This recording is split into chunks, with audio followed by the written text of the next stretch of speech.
This is the finest of times. The Shanhai Consortium has discovered dozens of habitable planets in the Great Magellanic Galaxy. The Galaxy Heavy Industries Group has located a vast number of resource planets in the Bayhek Galaxy totaling 360 major categories and more than 3,000 minor categories of resources. At the front lines, the Federation's 3rd Battle Fleet and 6th Raider Fleet have launched a full-scale offensive against the Zerg. The Supreme Consul Du Tong of the Pan-Galactic Interstellar Federation has issued a mobilization order calling upon citizens to actively join the war against the Zerg. In a cramped rental room, Su Ming watched the information being broadcast on his light brain, yet inwardly, he could not help muttering to himself, oh, on the surface the situation seemed entirely in their favor.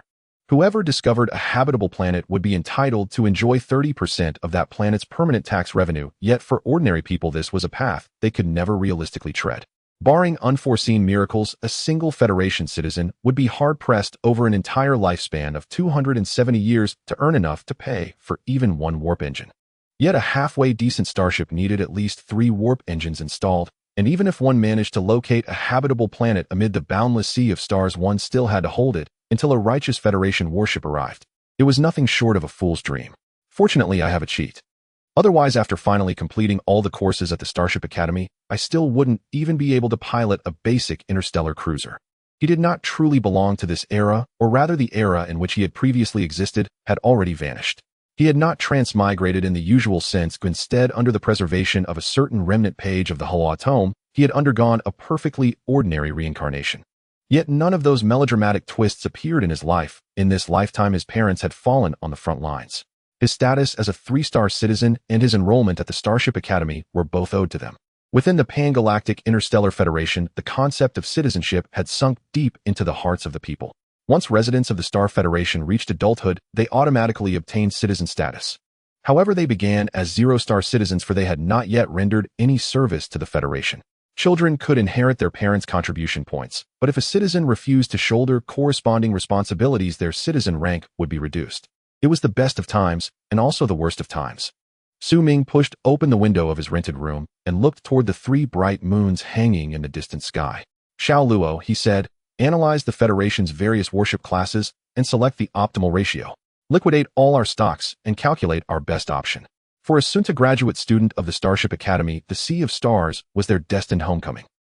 The artificial intelligence evolved from the remnant page of the holoatome said, after comparing the Federation's 76 warship types and the ship purchase credit granted by the Academy, your optimal choices are the Federation Kumpan-class Type 3 interstellar cruiser and the Federation Jinhua-class interstellar carrier, and the Shanhai-class interstellar battleship supervised during construction by the former Supreme Consul of the Federation, Li Nanfeng, while he was still in office. Su Ming stared at the 3-dimensional projection on his light brain and sank into deep thought. The Kunping Type 3 cruiser boasted overwhelming firepower and high cruising speed equipped with the most advanced shields, and of course it came with a steep price. The Jinhua-class spaceborne carrier could deploy 150,000 unmanned attack craft and bombers in a single wave. It was the primary bulwark of the Federation's frontline struggle against the Zerg, and naturally, it was not for sale. Even as a 3-star citizen with the Starship University's preferential ship purchase privileges, he still could not afford one. Su Ming's gaze then settled upon the last option, the Shanhai-class interstellar battleship. This was a truly ferocious beast of war. On its primary gun deck alone were mounted 15 quintuple turrets of large-caliber main guns. With a bore of 2850 millimeters, they embodied a dignity that brooked no provocation.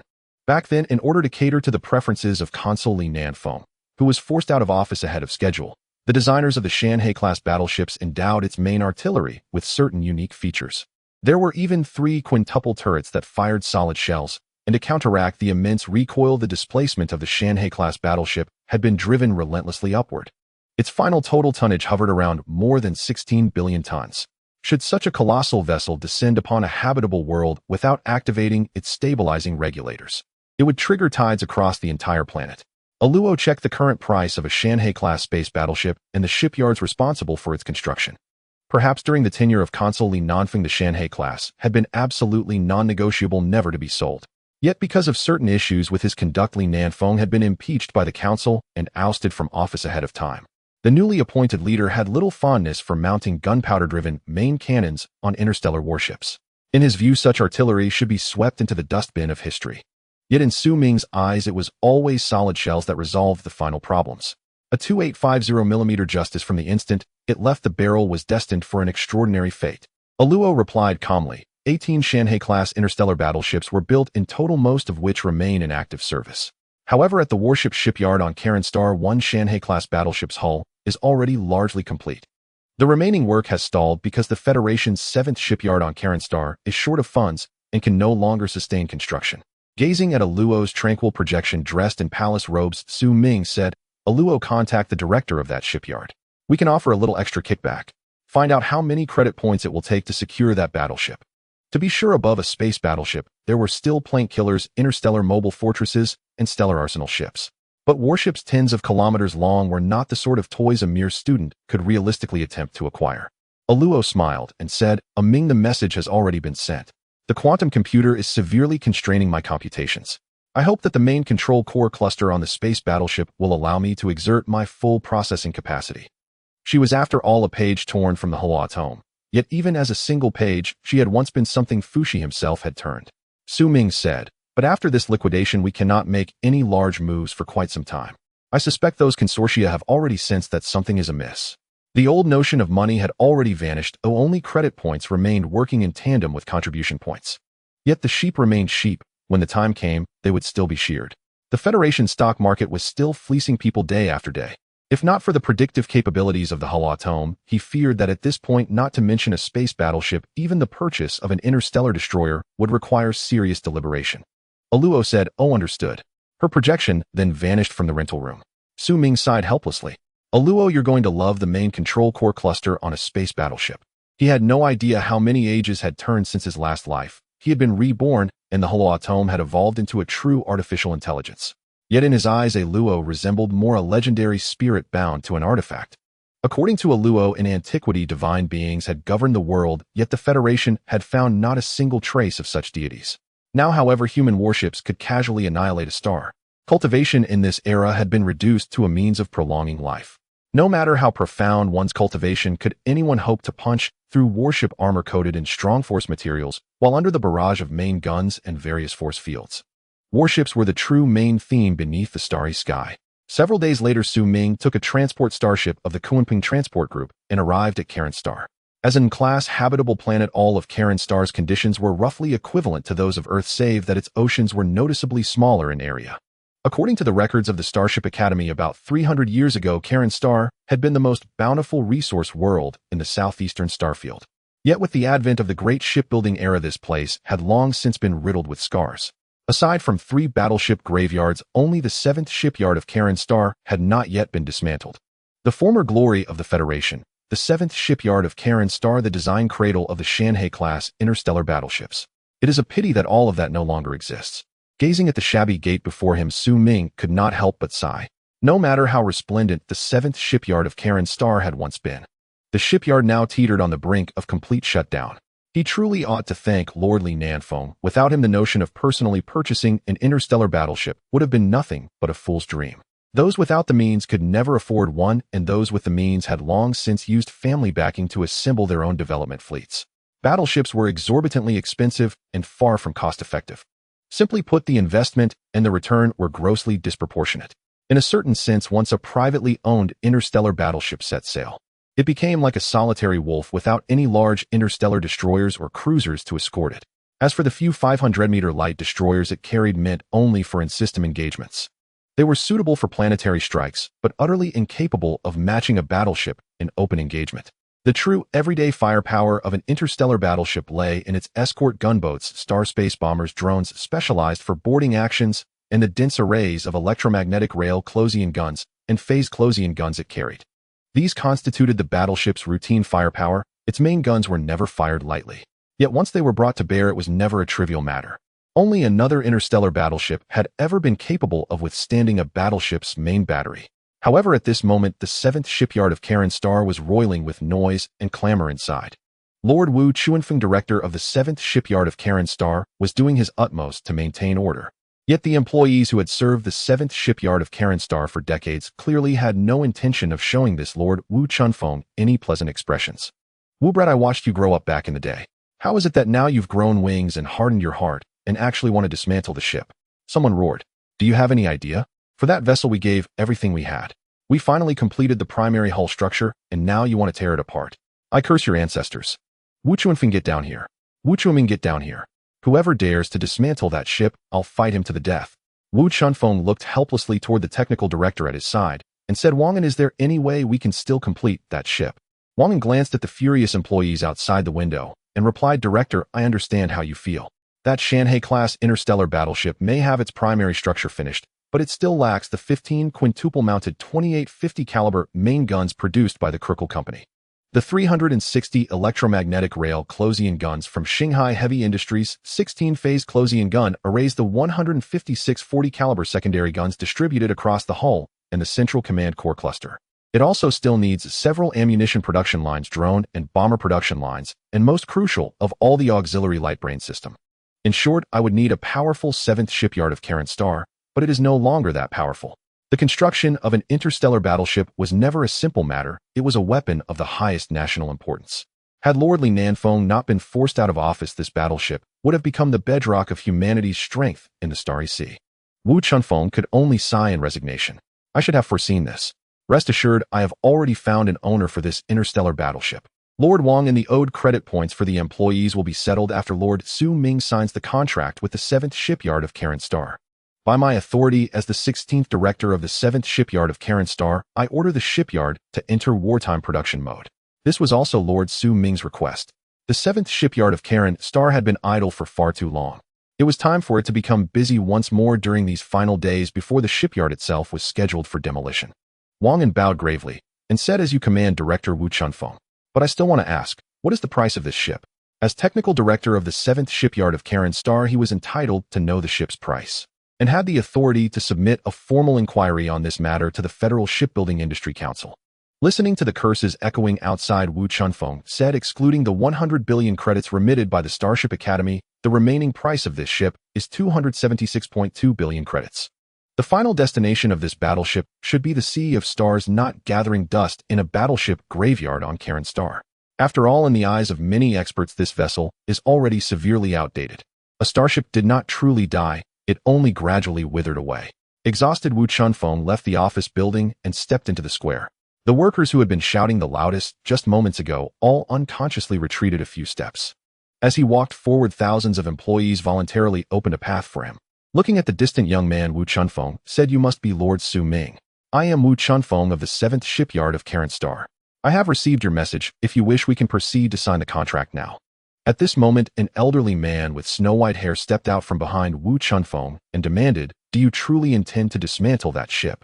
That ship embodied the blood and toil of every employee at the 7th shipyard of Karen Star and was also the shipyard's crowning achievement. As a former member of the fleet, the old man could not bear to see this ship dismantled.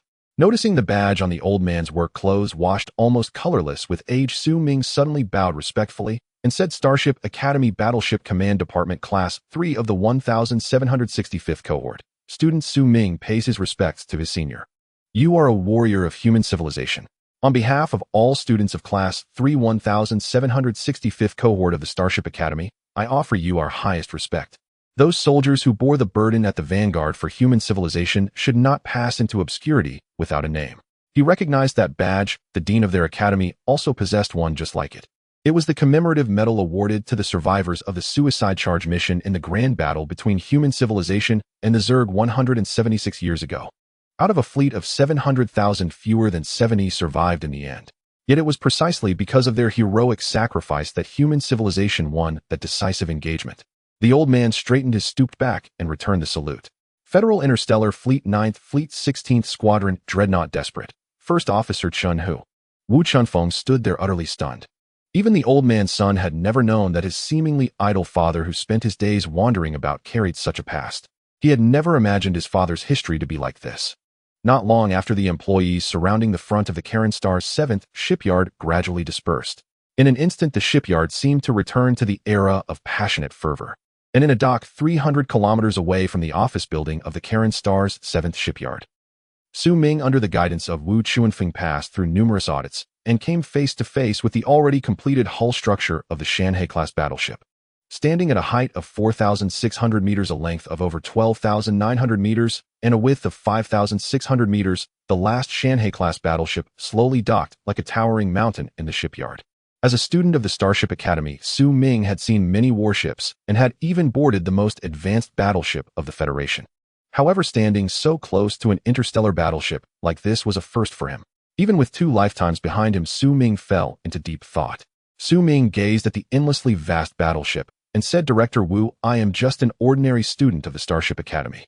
The insect race has always posed a threat to the Federation's borders, which is an undeniable fact. So what I need is not an interstellar yacht, but a true battleship. A battleship that once roamed the tumultuous oceans in ancient times.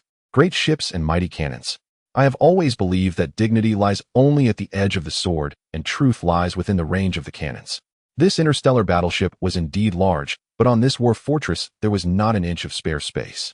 Wu Chunfeng said with a serious expression, "Such modifications require many credit points, and also involve certain military key certifications. If you, Sir Su Ming, cannot provide the key certification, I am afraid I will be powerless to assist you." Even with the sale of the Pioneer Act, some weapons of mass destruction were still prohibited from being installed on Star-class battleships. Now this student from the Starship Academy wants to install those things without a key, which is nothing but a dream. Su Ming watched as the engineering robots in the dock began to get busy handing a small light brain to Wang and saying, "You can verify that the Starship Academy has authorized me to install the antimatter main cannon. In life, there are always many things beyond our control. Even a student of the Starship Academy cannot always sail smoothly. Let's consider this as the severance fee given by that old matchmaker. It is indeed unreasonable for someone like him, who doesn't even have a starship, to think too much." Wang took the small light brain and after verification said, "Director Wu, there is no problem with the verification. This is a direct validation from the Dantai family." He never expected that this unassuming student from the Starship Academy would have such a close relationship with the prestigious Dantai family. Wu Chunfeng said, "Since the authorization is valid, the antimatter main cannon can be installed, however the model is a bit outdated. Of course, it was the model that Lord Li Nanfeng favored back in the day. Great ships and mighty cannons. The 3,050mm caliber antimatter main cannon firing beams of antimatter will annihilate all enemies in front of the battleship. Unfortunately, such an antimatter main cannon can no longer be mounted on the battleship." Su Ming smiled and said, "Thank you, Lord Li Nanfeng. Without you, I wouldn't even be able to afford a Shanhai-class battleship now. So, Sir Su Ming, what is the name of your ship?" Wang asked. "A ship must be registered with the Federation's Starship Management and Assessment Committee upon leaving the factory. Starships that have not been registered cannot dock at the numerous spaceports and planetary surfaces throughout the Federation." Su Ming answered without hesitation, "As a student, my task is to explore the boundaries of the universe. Just as its classification suggests, named after the mountains and rivers under the radiance of the sun and moon, it is a territory of human civilization designated as Battleship 334611. Star date 33461106. My parents in this life sacrificed on the battlefield against the insect race. To explore the stars and the sea, and then take revenge on the insect race, and if possible bring Dantai Union home." His dreams were not grand, it was just that the old matchmaker had continually interfered, and even Dantai Union had been hidden away by him. Wang said solemnly, "That is a rather good name. I believe this interstellar battleship with level 6 warp speed will surely appear on the battlefield against the insect race. Although the front lines between the Federation and the insect race have been calm for over 100 years, survivors who participated in that great war still believe that the insect race will not abandon its invasion of human civilization. The territories of human civilization were earned by our ancestors using primitive flying machines, conquering one star system after another. Although the territory of humanity is vast, there is not an inch to spare." Su Ming looked at Wang and said, "I have already gained an understanding of the initial armaments. Aside from the closed defense electromagnetic cannons and phase array systems, the Shanhai is also equipped with 3 large, 3 medium, and 3 small electromagnetic cannon groups on the front, rear, and sides of the armor belt. However, I hope that the 15 interstellar torpedo and missile units on the main deck are diversified and changed to 60 medium-sized units. The lower deck of the Shanhai is sequentially equipped with star combat aircraft bays, main escort craft bays, or base cargo bays, and finally the star mecha launch bay and orbital drop bay. These 2 need to be refined, they are too large, and if they are hit, the Shanhai will lose part of its combat capability." Wu Chunfeng asked, "Sir Su Ming, do you not trust the shield technology? You should know that the Shanhai is equipped with a level 5 shield, and each bay and small escort bay has its own energy shield. Each major section has multi-layer shield protection. The outermost layer is a split and merged shield, which is considered top-notch technology. Although some may claim the Shanhai-class interstellar battleship's combat power is outdated, it cannot be denied that the Shanhai class is a true, unadulterated interstellar battleship. In addition to its heavy shields, it features multi-layer armor protection and a nanobug armor self-repair system. Its main structure is made from a large amount of pseudo-stellar core alloy, and the service life of this battleship is at least 1,400 years. As long as it is not destroyed, this interstellar battleship can be passed down for several generations. This is why interstellar battleships are so expensive. Su Ming looked at the Shanhai, now crowded with engineering robots, and calmly said, "Director Wu, the moment the shield is installed on the battleship, it is destined that one day the shield will be destroyed. Then all we can rely on is the armor layer, which is also the reason I chose the interstellar battleship. Each layer of armor on the Shanhai is at least 750 millimeters thick at its weakest point, while at its thickest it reaches even 1,500 mm, which does not include the thickness of the armor functionality layer. This is purely the thickness of the armor, and the Shanhai has a total of 7 such armor layers. After all, there is a reason why an interstellar battleship is called an interstellar battleship." This left Wu Chunfeng speechless. Don't students from the Starship Academy know how to chat? At this moment, Wang An stepped forward and said, "Sir Su Ming, if possible, we can proceed with the transfer of authority now and begin payment." In his view, their director had been having pointless idle chatter with Sir Su Ming. It was most important to finalize this matter quickly. Such a generous client is hard to find even with a lantern. "You're right, let's go to the main control cluster of the Shanhai to transfer authority now." Then, under Wu Chunfeng's guidance, Su Ming boarded the transport craft and entered the Shanhai from the small escort bay on the side. Once inside the Shanhai, Wu Chunfeng also activated the navigation. After all, in such a giant ship, finding the main control cluster would also be a troublesome task. Heaven knows how many paths there are inside this starship, especially since there were less than 100 pure human crew members aboard this interstellar battleship, apart from some important positions. Moreover, some captains even like to recruit extraterrestrial races with questionable prophetic abilities. The interior of the Shanhai is spacious, but most corridors cannot compare to the luxury of the Jinhua-class star carrier. However, the corridors of the Shanhai give a deep sense of stability.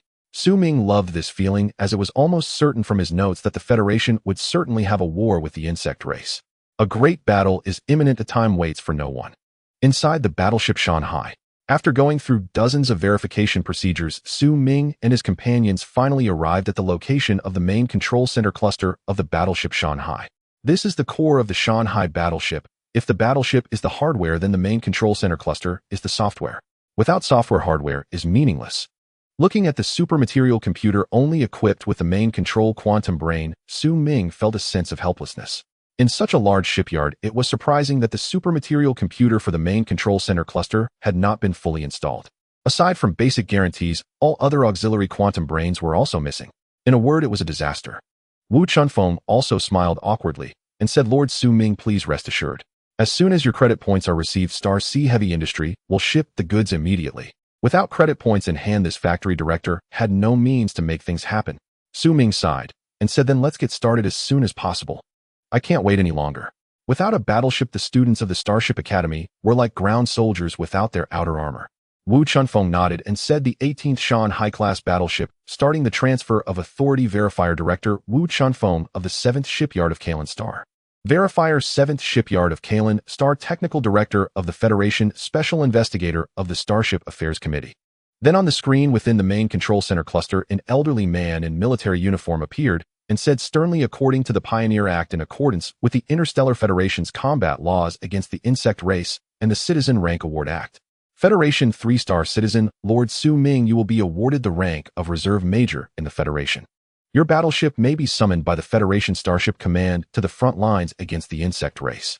Do you agree to purchase the Shanhai-class interstellar battleship and accept the rank?" This is a question posed by a seasoned veteran of the battlefield. Purchasing an interstellar battleship is not an easy task at all. After the military's authorization, although this battleship belongs to Su Ming, it must assist the military in many situations. The military will also open airspace. After all, many times the battleships purchased by citizens simply cannot meet the full complement. At such times, the military also needs to provide some combat troop assistance to citizens. Su Ming looked at the veteran and said, "Just as you, General, mentioned in your speech before that battle, the journey of a Starship Academy student is to sail through the stars and seas. The best destination for Starship Academy students is to spend their entire lives aboard their own battleships. From the moment they become captains, they are destined to sink with their ships. Except, after purchasing the battleship, he could hardly staff an interstellar battleship. Besides the 100 required for key positions, at least 8,000 biological robots were needed. more than 30,000 humanoid engineering robots, and at least 3,000 onboard security robots. At least 2 flying squadrons with over 300 unmanned combat drone operators are needed. A mech combat squadron of 600 personnel, as well as a ground combat brigade of 3,000 personnel. This is what constitutes a well-equipped starship. It seems the military will provide assistance, but during the assistance period. The military expenses of these personnel during non-combat times will all need to be earned by him alone. However, there are many benefits. At least a fully equipped interstellar battleship has enough power to suppress some small nations of human civilization. As a part of the Interstellar Federation that originated from ancient times, the most favored activity is to sail the battleships over to reason with others in the galaxy and nearby star systems. No one dares to refuse the peace of the Interstellar Federation. After a long while the veteran smiled and said, well, as a disciple of Su Ming, I am not surprised that you can make such a choice. However, regarding your matter, no one can help you. Wu Chunfeng and Wang and looked puzzled. But as the person involved, Su Ming naturally knew what was going on. He said, General, you are worried that I might do something reckless like eloping. The old general laughed heartily and then asked, isn't that possible? A Shanhai-class interstellar battleship could turn a planet into an asteroid belt in 30 minutes. Although that family has a huge influence in the business world, you should know that the Federation imposes restrictions on them. With great wealth, don't think about having powerful battleships. The same applies here. If it weren't for the proposal from the Great Xia District back, then perhaps the Federation would have long been in chaos. Glory to our Great Xia District. Su Ming innocently said, General, I am just an ordinary student. How could I possibly do such a thing? Although he said so in his heart, he had made such plans more than once. The success rate was quite good. Alright, enough teasing. The military will send personnel according to standards to your starship, expected to arrive within 3 months. The old general then said, as a student of the Starship Academy, I believe you should be aware that the insect race is making significant movements. Your batch needs to prepare for going to the front lines. As someone who has been there, I must remind you to bring as much of the ammunition production line, weapon production line, and engineering machinery production line as you can. War is already unavoidable. Many years ago, I sent these young people to the battlefield. Now it is the same. Su Ming nodded and said, thank you for your guidance, senior. Then the screen went dark. Wu Chunfeng said, Lord Su Ming, do you know this old general? This is no ordinary person. High-ranking officials from the Federation Starship Command usually send regional-level generals to review battleship transactions. I didn't expect Lord Su Ming to be remarkable enough to attract this old general's attention directly. Su Ming smiled and said, not too familiar, this old general is quite close with my teacher. Then Su Ming walked to the transfer authority pod and slowly inserted the quantum chip carrying Aro into the slot before lying down in the pod. Wu Chunfeng and Wang exited the main control center cluster of the Shanhai. Starship Captain Authority transfer begins. Main control quantum brain docking position opened, starting identity verification. Holographic appearance has been confirmed. Iris has been confirmed. Brainwave has been confirmed. DNA double helix has been confirmed. Cultivation fluctuations have been confirmed. Gene optimization level has been confirmed. Biological frequency computer has been loaded. Neuronal link has been activated. Artificial intelligence loading has started. 30%, 65%, 100%. Loading successful. Lord Su Ming, welcome as the first captain of the Shanhai Interstellar Battleship. Shanhai feels greatly honored. Looking at the brilliantly adorned battleship main control quantum brain, he finally understood what Aro had done. Is he really that fickle? At this moment, slandering you is an accusation. Su Ming opened his eyes and calmly said, I feel greatly honored that Shanhai can travel with you. I hope that in the future Shanhai can work with Aro to control this interstellar battleship.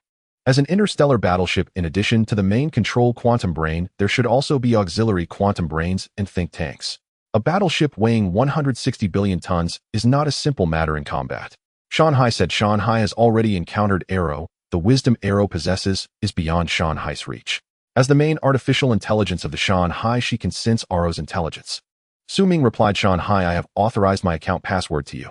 The credit points inside are sufficient to pay for the purchase of the starship and subsequent expenses according to the highest level of combat protocol for material procurement.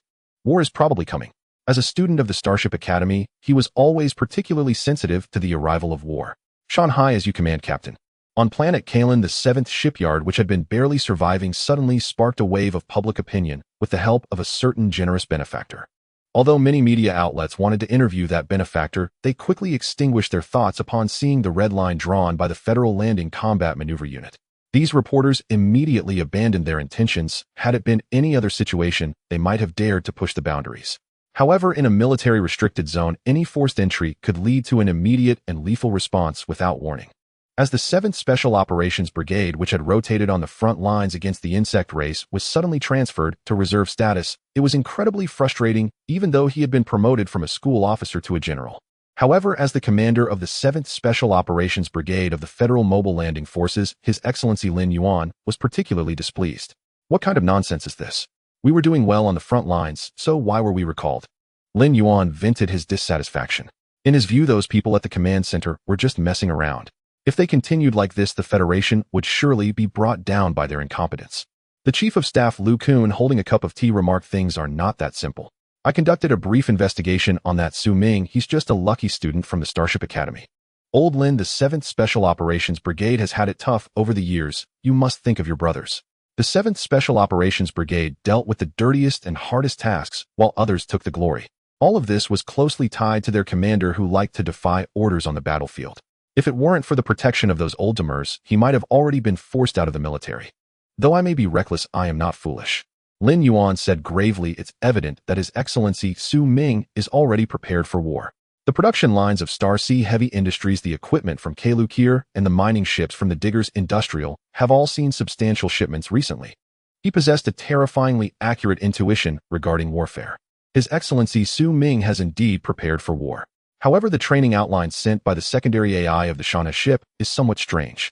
From his understanding, this should be a typical planetary landing operation, especially with precise drops from orbital airborne units. However, urban combat seemed a bit off. In such situations, their usual choice would be to bombard, carpet bombing the area. Lu Kun smiled slightly and said, "I have a little insider news. I wonder if you, my brigade leader, would be interested." Lin Yuan spread his hands and replied, "I know you are well informed, so stop keeping me in suspense. What is this insider news that has you so concerned?" Lu Kun mysteriously stated, "It seems that His Excellency Su Ming previously pursued the legitimate daughter of the Dantai family while at the Starship Academy. According to news from the Dantai family, that legitimate daughter is set to marry the son of the Zhao family's business magnate. Thus, the intentions of that Excellency are quite clear. If orders come down, we might really have to launch an assault here." Lu Kun pointed at a small dot on the star map and encircled it. Lin Yuan, with a serious expression, said, "The possibility of that happening is quite low. However, I hope it does occur. After all, we won't have to shoulder the responsibility. Wouldn't that be thrilling?" Departing from planet Kalen without anyone noticing and heading to the Zhao family's home planet for a surprise attack. Orbital airdrop and mecha landing. This would exemplify planetary offensive and defensive warfare. This would be recorded in the annals of the Starship Academy, becoming a subject of study for generations of students. Yet no matter how one looked at it, His Excellency Su Ming was no ordinary character. At this moment, the 2 squadron leaders of the Flying Brigade, 1 male and 1 female, also hurried to Lin Yuan's command center. Lin Yuan smiled and said, "It seems that what I wish for truly comes to pass. I wonder if the personnel under you are skilled in stealth infiltration within the planet's atmosphere, requiring ultra-low altitude flight to evade planetary detection systems. The training outline has already been drafted. You can follow it." Qian Yin took the training outline, glanced at it, and asked, "What about His Excellency the Captain?" Lin Yuan shrugged and said, "I've only just arrived a few days ago. Besides leading people to intercept reporters, I've been familiarizing myself with the ship's corridors for the landing troops. It's not like I want to die without knowing which way the restroom doors open on the starship." Qian Yin did not appreciate the brigade leader's humor. "The training outline is clearly problematic. I need to report to His Excellency the Captain in person." Clearly, this was not a training outline for dealing with the insect race. It was designed for combat against human civilization itself, and it was focused on the crucial planetary offensive and defensive operations. Looking at the Flying Brigade commander who left with Qian Yin, Lu Kun laughed and said, "Now this is truly amusing. I heard that this Captain Qian comes from a prestigious background. How did she end up dispatched here?" The reserve forces of the Starship Command are not a good place. Though there are many benefits, they also lose a lot. In peacetime, their time will become increasingly lengthy. Killing time has been their frequent activity in recent days.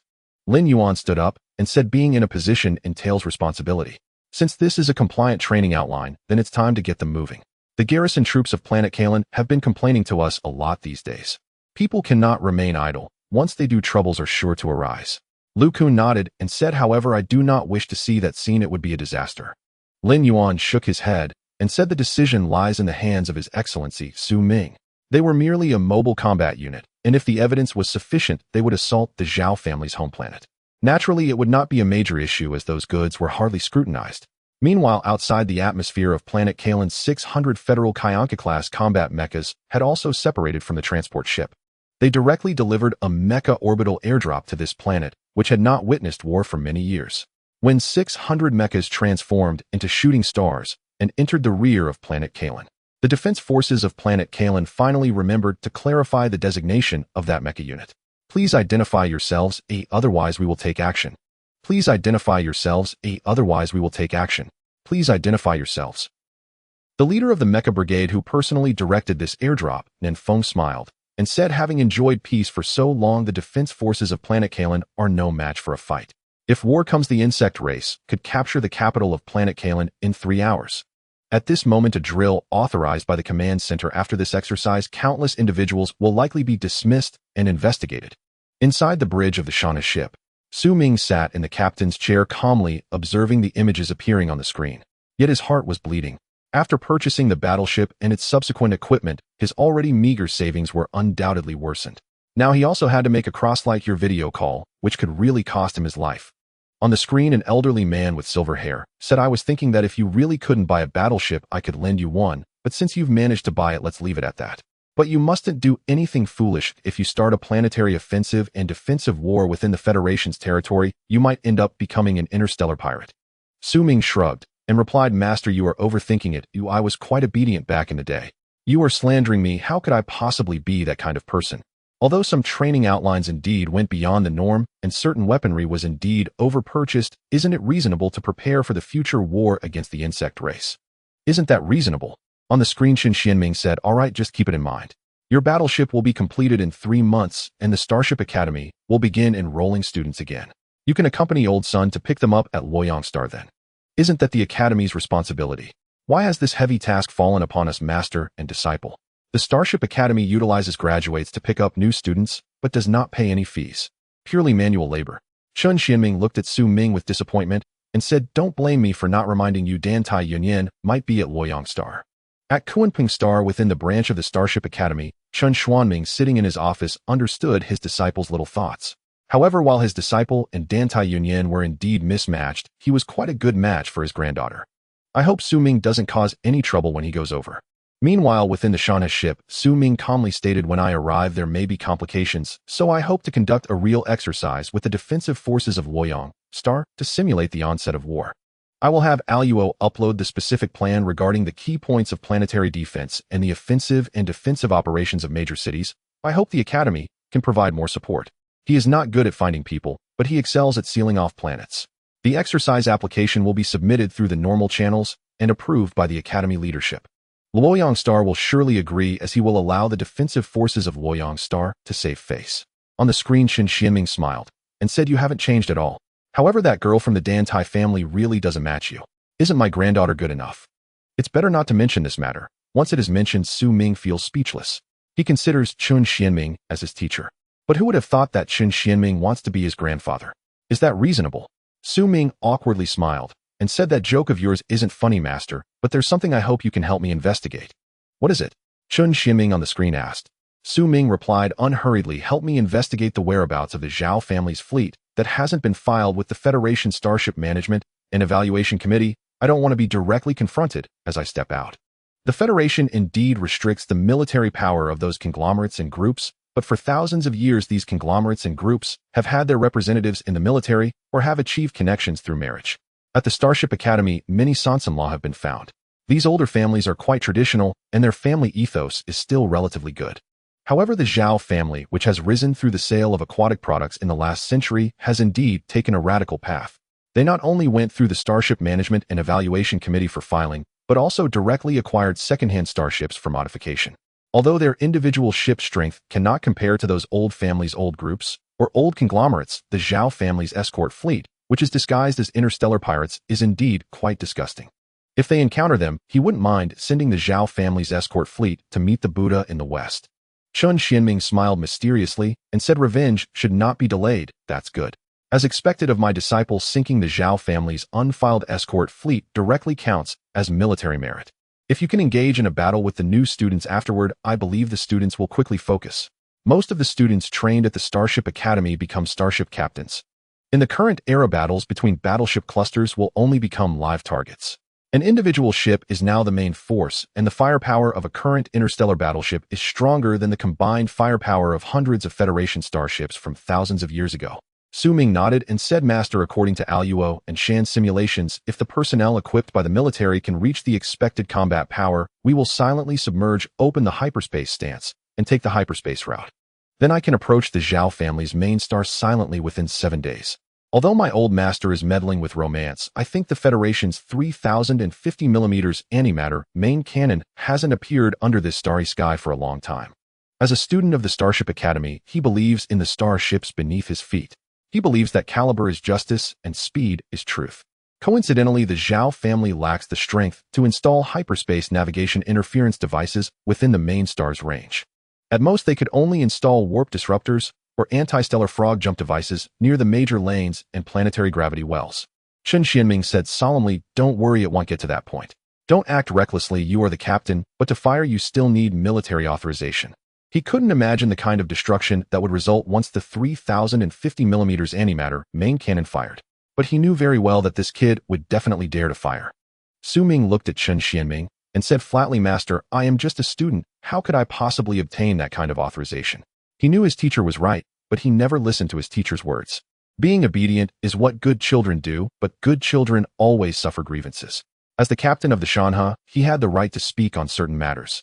For example, suddenly landing on the Zhao family's unmanned mining star without a gravity stabilizer, or catching a few insect corpses and sending them to the Zhao family's resource star. Then inviting the Federation Starship Command to speak on the insect combat legislation. According to the Federation Starship Command, Federation citizens are obliged to cooperate with Federation starship captains in exterminating the insect race. Those who resist may face immediate military control. Behind him is not just one person, but countless starship captains. He is indeed a member of the Galactic Federation's Starship Association. If the Zhao family abides by the rules, then let it be according to the rules. If the Zhao family does not abide by the rules, then he will let the Zhao family have some face. Days later, the personnel dispatched by the military were fully positioned and began their training on the ship. The numerous biorobots ordered from the Star Industrial Group were also in place. Thus, the interstellar battleship Shanha had initially acquired the capability for interstellar voyages. Of course, the installation and debugging of the armament would require at least another 2 months, especially considering the situation at the Karen Star Shipyard. There wasn't much stock left, relying entirely on the Kunping Transport Group's warp freighters for deliveries, and for this purpose, Su Ming even expedited the process. One must admit the allure of credit points is substantial. The transport fleet of the Kunping Transport Group directly entered the Hyperspace Expressway. Hundreds of engineers from the Kluckl Group also began the installation and debugging of the main cannon. The interior of the Shanha was vast, capable of accommodating over 100,000 people when fully loaded. However, this was a true combat vessel equipped with level 5 shields, multiple armor layers, and isolated compartments. Thus, under any circumstances, the Shanha could only overload with supplies. The soldiers of the 7th Special Operations Brigade, withdrawn from the front line, also began to enjoy a period of tranquility. Suddenly, urgent alarms resonated across the main deck levels. This is not a drill, this is not a drill. Please, all ship members, report to combat stations. Senior officers, please gather in the combat conference room. Lieutenant General Lin Yuan of the 7th Special Operations Brigade, Lieutenant General Nan Feng of the Mecha Brigade, and Lieutenant General Qian Yin, as well as Lieutenant General Su Ming. Once again, I must emphasize, this is not a drill. Installation operations are temporarily halted. Security personnel on board report to combat positions and set phase guns to stun mode. The cold, indifferent voice of the main control AI of the Shanha caused Lin Yuan and the others, who had finally found some leisure, to shiver. As elite members of the Federation, they swiftly transitioned from peacetime to wartime status within mere minutes. The summoned individuals followed the navigation guidance to the combat conference room of the Shanha. Standing up from the captain's seat, Su Ming said, Everyone, we have just received notice that we will head to Luoyang Star in 3 months to pick up students from the Starship Academy and transport them to the Kunping Stars branch of the Starship Academy. Upon reaching Luoyang Star, we need to conduct a counter-practice with the Luoyang Star's defense fleet. Training is for combat, not for show, so to ensure realism, I ask everyone to convene an emergency combat meeting. Qian Yin frowned and interrupted Su Ming, saying, Captain, is it too early to convene the combat meeting? Next to her, the commander of the Mecha Brigade, Nan Feng, wore a helpless expression. This young girl was still too naive. Students from the Starship Academy prioritized those old rules. Otherwise, the Starship Academy would not have become so obstinate among similar institutions in the Federation. Su Ming looked at the curvaceous Qian Yin and reprimanded, "Lieutenant Qian, I know you are an elite of the Federation, having served on the Federation's Jinhua-class interstellar aircraft carrier before being reassigned here. However, the rules for an interstellar battleship are somewhat different from those of an interstellar aircraft carrier. On an interstellar battleship, one must wait until the captain finishes speaking before others can voice their opinions. This is not just a rule, it is tradition. An academy that cannot even uphold tradition is nothing." Qian Yin said, "Sorry, Captain, I misjudged. However, I still want to know, based on the mission briefing, this seems to be a straightforward pickup task and drill." The task was clear, and indeed Captain Su Ming seemed a bit overly cautious. After inviting everyone to take their seats, Su Ming said, "Allo, unfold the mission data and send the combat intelligence to the personal AI of each senior officer. This is not a simple drill. We need to blockade the 3 main routes to Luoyang Star. The combat objective is to blockade the main airports of Luoyang Star and execute orbital air assault on the major cities of Luoyang Star while allowing the defense forces of Luoyang Star to save face. Finding a person on a habitable planet is no easy task. Therefore, making some noise to inform Dan Tai Yin that he has arrived will suffice. Of course, the main task remains to transport the students of the Starship Academy." Lin Yuan, looking at the mission briefing in hand, already understood that this was likely a rehearsal for Captain Su's raid on the Zhao family's main star. Lin Yuan asked, "We are a bit short on personnel. If we intend to conduct a blockade, we must take down the central cluster of the capital of Luoyang Star, otherwise the massive automated defense systems will cause us heavy losses." He disliked drills, but favored realistic exercises. Successfully raiding the capital of a Federation planet could be a unique achievement. Su Ming pointed at Luoyang Star on the screen and calmly said, "Thus I need the Mecha Brigade to conduct rapid descent in outer space, disguising as meteors to infiltrate. The Shanha will deploy signal jamming devices. We will enforce information blockade on the Luoyang Star system, while the Flight Brigade conducts operations within the atmosphere. Performing ultra-low-altitude infiltration and stealth operations, the Federation's defenses on various planets have become somewhat lax. Murphy's Law. The less the Federation wishes to engage with the Zerg, the more inevitable a war between humanity and the Zerg will be. It's merely a matter of time." Qian Yin asked, "Won't we give prior notice?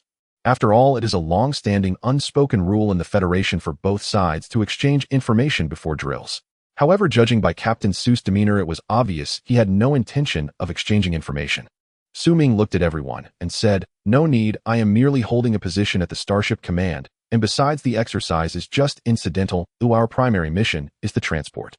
Nonetheless, according to reliable information, there is a pirate fleet called the Grey Line Serpent that may launch an attack against us. I hope everyone can prepare for landing operations after the main cannon bombardment. He never feared war. The Shanha was his greatest confidence. Nan Feng calmly stated, "The Grey Line Serpent pirate fleet possesses old-style interstellar cruisers, modified interstellar destroyers, and a considerable number of auxiliary ships, as well as possibly outdated interstellar battleships. For instance, those ships that have lingered in ship graveyards for hundreds of years only to suddenly vanish. This is a true war machine." Su Ming coldly said, "I don't know why, but since they dare to come, we shall send them to meet the Buddha. This mission is the maiden voyage of the Shanha, and if possible, we can test the antimatter main cannon. Once the main cannon is installed, it is meant to be used not just for show. To be merciful to the enemy is to be cruel to oneself." Nan Feng's expression turned serious. It seemed this was not a simple task. Using the antimatter main cannon against pirates is akin to using a cannon to swat a mosquito. Just the long-range stellar torpedoes could send these scoundrels to the underworld. It's a pity that very few have the courage to engage with a genuine interstellar battleship. Lin Yuan laughed and said, "I have no issues here. My brothers beneath me have long been restless. This is a great opportunity for military merit. It's obvious where the Grey Line Serpent pirate fleet comes from. The Federation's laws are favorable, but under the changes over millennia, those in possession have hidden stocks. This is also why Starship Captain trainees are so sought after.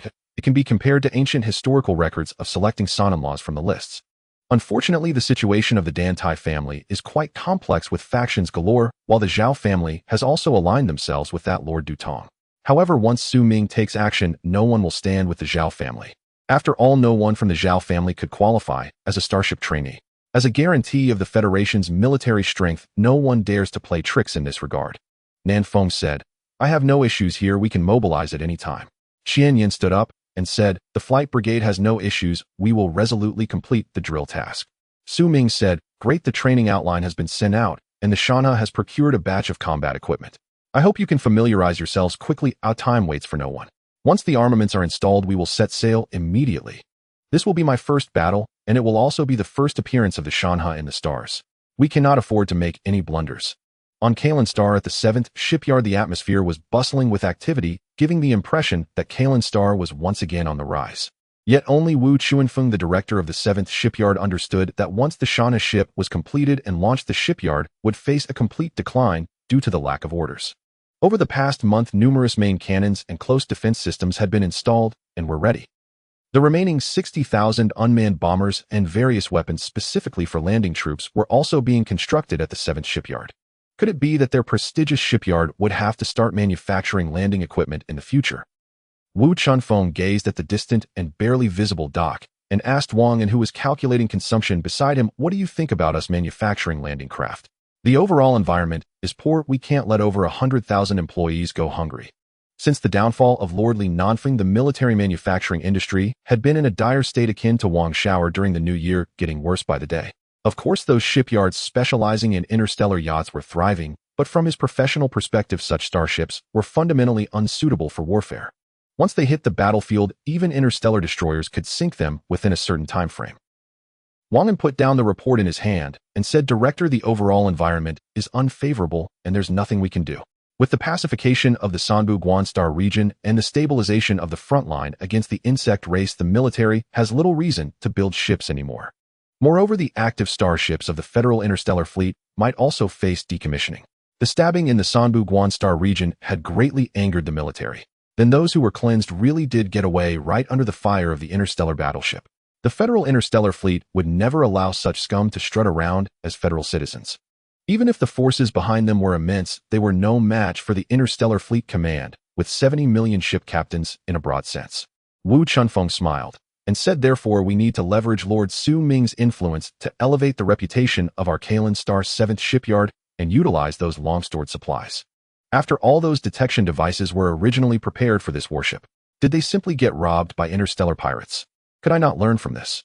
Just as recorded in ancient history, a massive granary was completely burned down by a suddenly appearing fire dragon." Wang smiled mysteriously and said, "This is indeed the best approach. After all, even the most advanced detection devices can develop problems if stored for too long." Wu Chunfeng calmly looked at the bustling factory area and said, "Then let's get to work. Whether the Kalen Star 7th Shipyard can prosper again lies in this one move." In the recent past, the Kalen Star Shipyard had modified the Shanha ship to the highest standards. One large ecological breeding area was transformed into 3 small ecological breeding areas. From a certain perspective, Lord Su Ming was a proponent of single-ship strategies. Inside the docks of the Kalen Star 7th Shipyard, while inspecting the area in a small aircraft, Su Xian was accompanied by the chief engineer sent by the Kluker Company, who said, "I want to know the performance parameters of the interstellar torpedoes and interstellar missiles you can provide for resale. I don't want to make erroneous judgments in future battles due to inaccurate data." Within the Federation, the most lucrative businesses were genetic optimization, longevity practices, and arms trade. Cultivation was not mysterious. It was essentially the maximization of genetic technology utilization. The beautiful development of genetic technology. The chief engineer of Kluker, Shinyan, smiled and said, "I believe Lord Su Ming is aware that only outdated weapons are sold in bulk, and I can only remind you, due to your status as a 3-star citizen, we can transfer the technology for miniaturizing cold fusion warheads, but the miniaturized equipment needs to be purchased from Kluker." Su Ming, with a hint of sarcasm, replied, "Indeed, Kluker lives up to its reputation with its consistent style, but I need to order electromagnetic cannons for planetary combat and individual combat weapons." Speaking of equipping weapons like electromagnetic cannons, one must mention the insect race. It can be said that the insect race born from subspace changed the entire universe's military development with their power. These weapons were prepared for the insect race. Perhaps they were not as advanced as laser rifles, but the older equipment tested through many wars still had lethal capabilities. Shinyan smiled and said, "Lord Su Ming, as long as you can pay enough credit points, these are not issues. However, according to the requirements of the Federal Military Technology Defense and Control Committee, the armament restrictions for warships purchased by citizens must be lower than that of active starships. This is the greatest reliance of the Federation. The armaments of starships owned by citizens cannot compare to those of the fleet under the command of the Starship Headquarters. If the warships purchased by citizens exceed this limit, they will be summoned for questioning. These truly are weapons of mass destruction." Su Ming shrugged and said, "It doesn't matter. As an interstellar battleship, the Shanha ship's own armament is already powerful enough. It's just a pity that your escort ships are truly subpar. Kluker's main guns are excellent, but the small interstellar aircraft are simply lacking. Aside from having thicker armor, their speed and firepower are far inferior compared to similar models. Shinyan looked at the various weapon decks that had already been installed and couldn't help but feel a sense of nostalgia. The Starship Academy indeed was a place to aspire to, but unfortunately you either had to be strong enough to pass the entrance exam, or have someone in your family make significant contributions to the Federation or in the battles against the insect race. Otherwise, everything is in vain. The last captain of the Federal Starship Infinite Starry Sky, Su Ming, was indeed living up to his name. Although Su Ming only served as captain for 3 days, he bought precious time for the Federation in the extermination of the insect race. The Federal Starship Infinite Starry Sky was sunk in battle.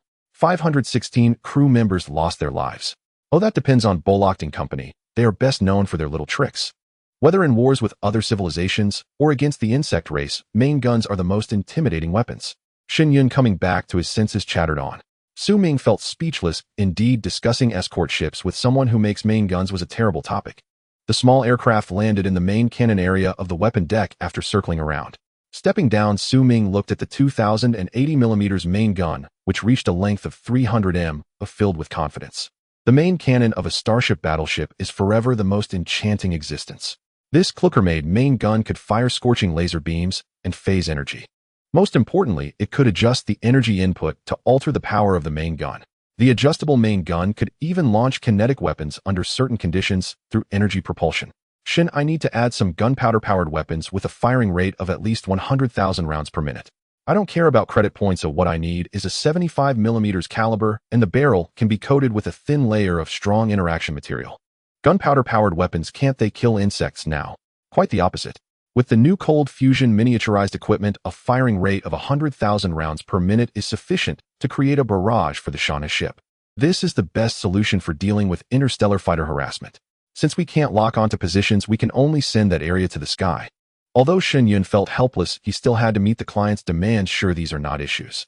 If you place the order, now the Kunping transport ship will deliver it through subspace, arriving the day after tomorrow. By the end of this month, all installations can be completed. Captain Su Ming, congratulations on becoming a true captain. Although this Shan-class battleship was somewhat outdated, being called an interstellar battleship was no small matter. That 3,050mm antimatter main gun could easily destroy a star. Su Ming said, "Thank you for the compliment, but I hope Kluker's maintenance staff can stay a bit longer and sign a 30-year long-term contract with a 30% increase in standards." Many factors determine the combat effectiveness of a starship, and the maintenance of armaments is one of the most critical aspects.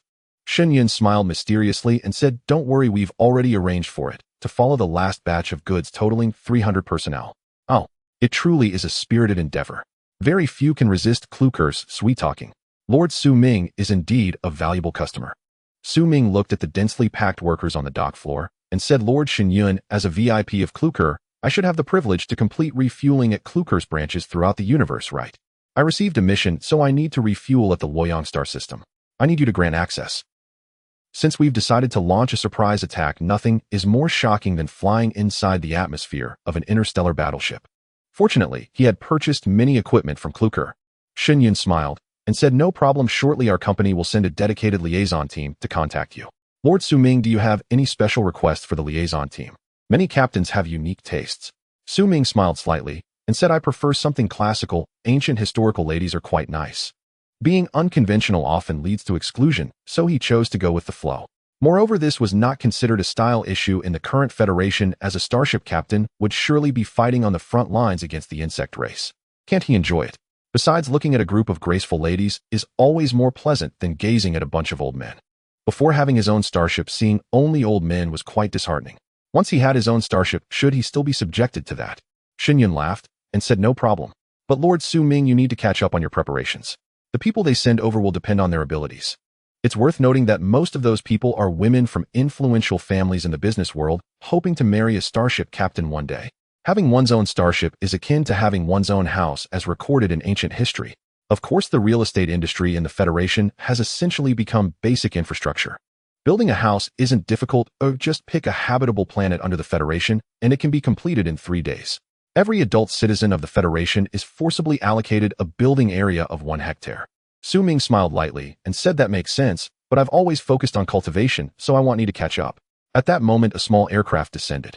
Tom Locke, the sales manager of the Bolocting Group, came over. Lord Su Ming, the interstellar warplanes and escort ships you ordered are all in place. You really should throw away those old relics from the Kalen Star 7th shipyard of ours are the latest models. This Lord Su Ming is a big customer. Especially in the federal stock market, he has a keen sense of intuition.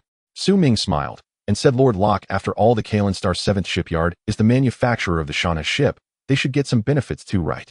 The small aircraft from the Bolocting Group is indeed good, but it's just too expensive. Initially, I wanted to buy some supporting small destroyers, but after careful calculations, I found that the credit points were simply insufficient. So for now, I can only use the small destroyers from the Kalen Star 7th shipyard.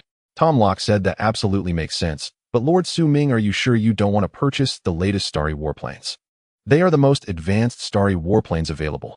The more they sell, the higher the commission. If possible, he even wanted to buy some restricted items.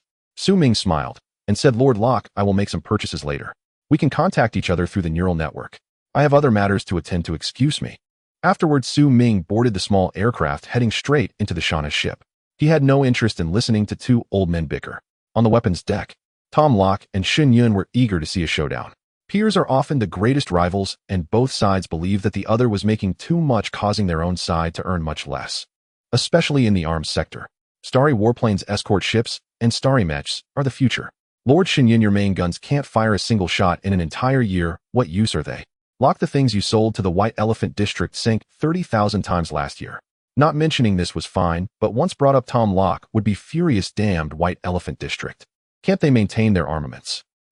Stellar Calendar 33561106. For Su Ming, this is a day to remember. 10 years ago on this day, his parents sacrificed themselves on the front lines against the insectoid race. On this day, a decade later, his flagship, the Mountain River, has completed its outfitting. The shipyard, spanning nearly 130 square kilometers, feels exceptionally quiet at this moment. Gone are the noisy technicians and the clamor of engineering robots at work. Even the usually bantering personnel from the subcontractors have fallen silent. In the nearly 3 months prior, the 7th shipyard on Karen Star completed the final interstellar battleship of the Mountain Sea class with astonishing speed and quality. Armament is complete except for the 4,060mm caliber main gun that could not be installed due to regulations, and the most advanced military-grade detection devices that also remain absent. The final ship of the Mountain Sea class, the Mountain River, can be considered a formidable force in the cosmos. At the very least, it possesses the initial capital to negotiate with various factions. Wu Chunfeng looked at the clean and organized shipyard and said, Your Excellency, Su Ming, congratulations, the Mountain River Interstellar Battleship has completed outfitting and is ready for the next phase of testing. After the testing, the Mountain River Battleship will undergo a comprehensive painting. According to the regulations of the Federal Starship Command, once the paint scheme is filed, it cannot be changed in a short period. This is also the most significant difference between the starships of the fleet under the Federal Starship Command and those purchased by individuals. However, certain paint schemes are absolutely prohibited. Su Ming gazed at the dark gray ghost iron armor layer and after a moment of contemplation said, Wu Chuanfeng, I graduated from the Starship Academy.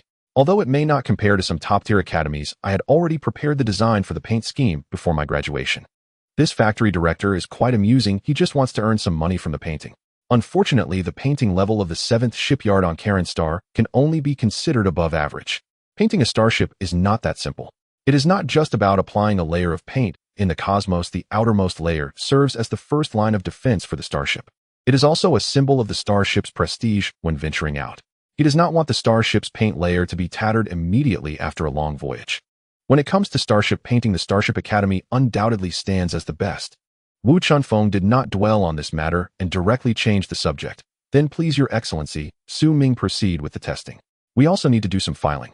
The technicians from the 7th shipyard on Karen Star along with the subcontractors' technicians boarded a small spacecraft. The shipyard instantly emptied.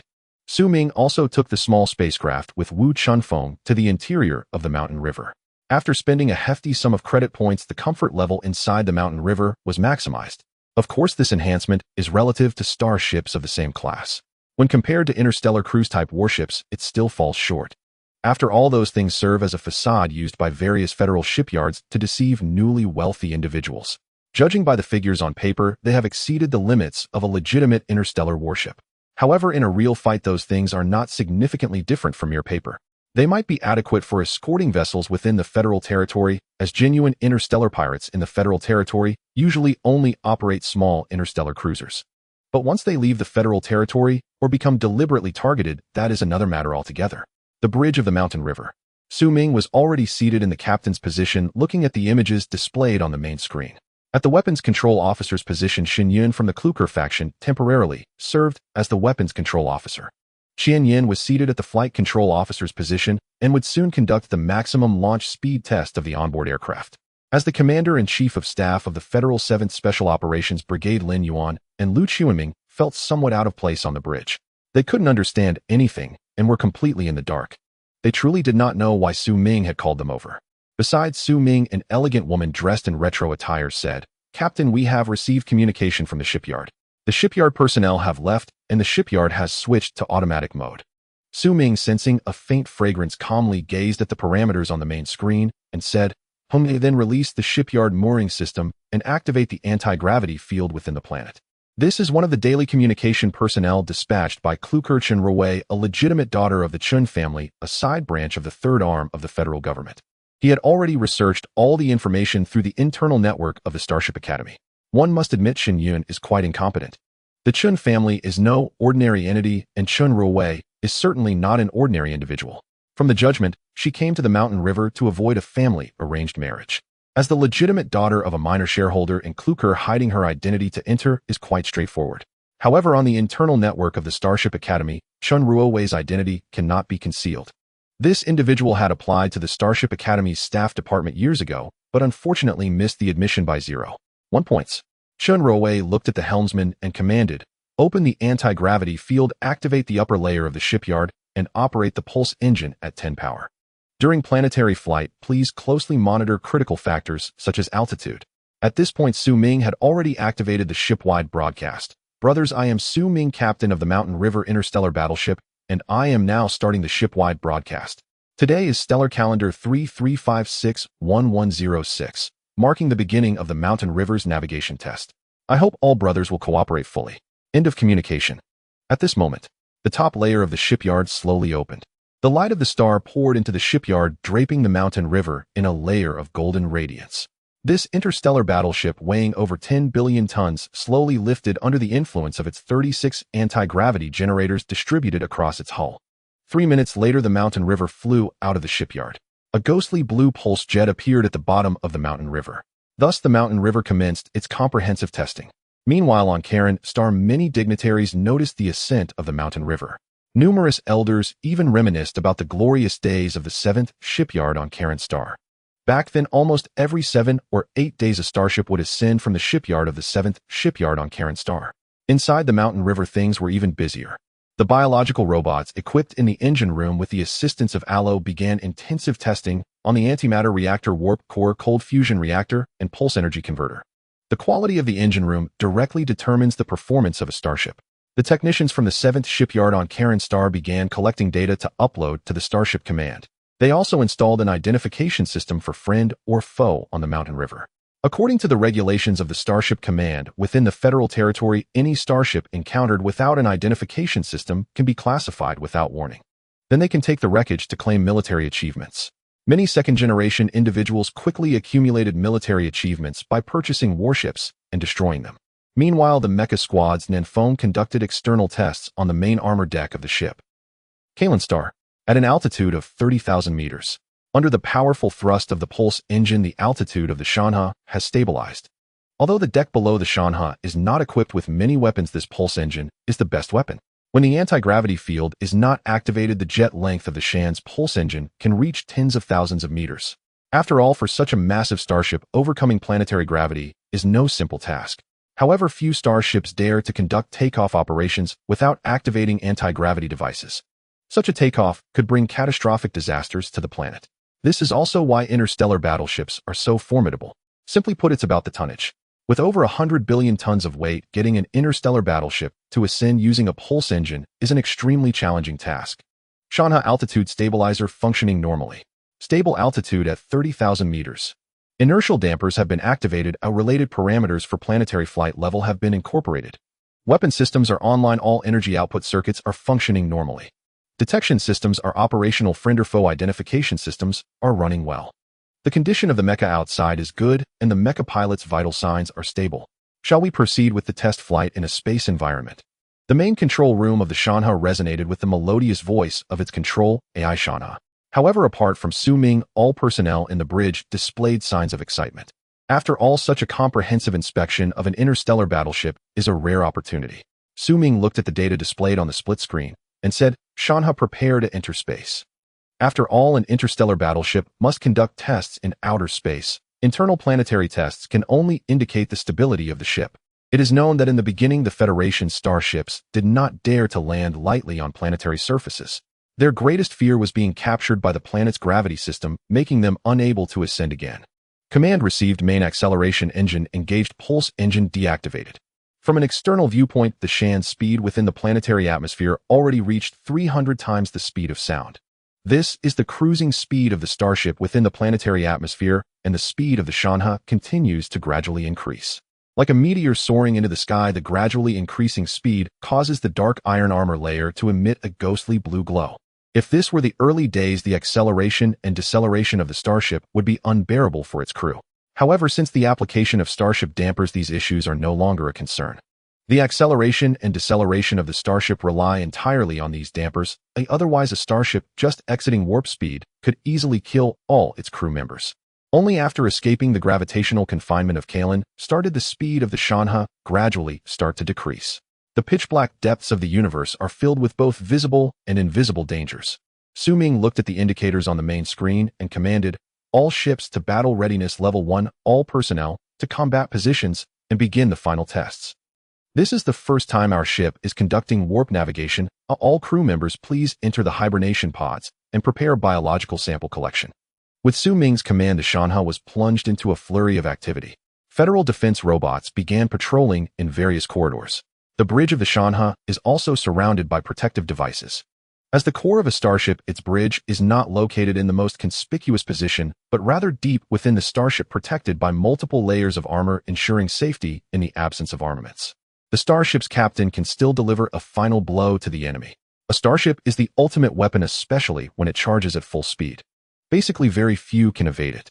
Chun Roe looked at the meticulously serious Su Ming and said, Captain, isn't it a bit early to conduct warp navigation now? After all, many systems have not been tested. Such an action is quite reckless. According to the technical guidelines issued by the Federation's Interstellar Command, Su Ming's actions inherently posed significant issues. Su Ming teased the well-proportioned Chun Roe, saying, Miss Chen, while you are indeed exceptional, you are still far from being qualified to be a starship captain. The insect race and other enemies won't wait for us.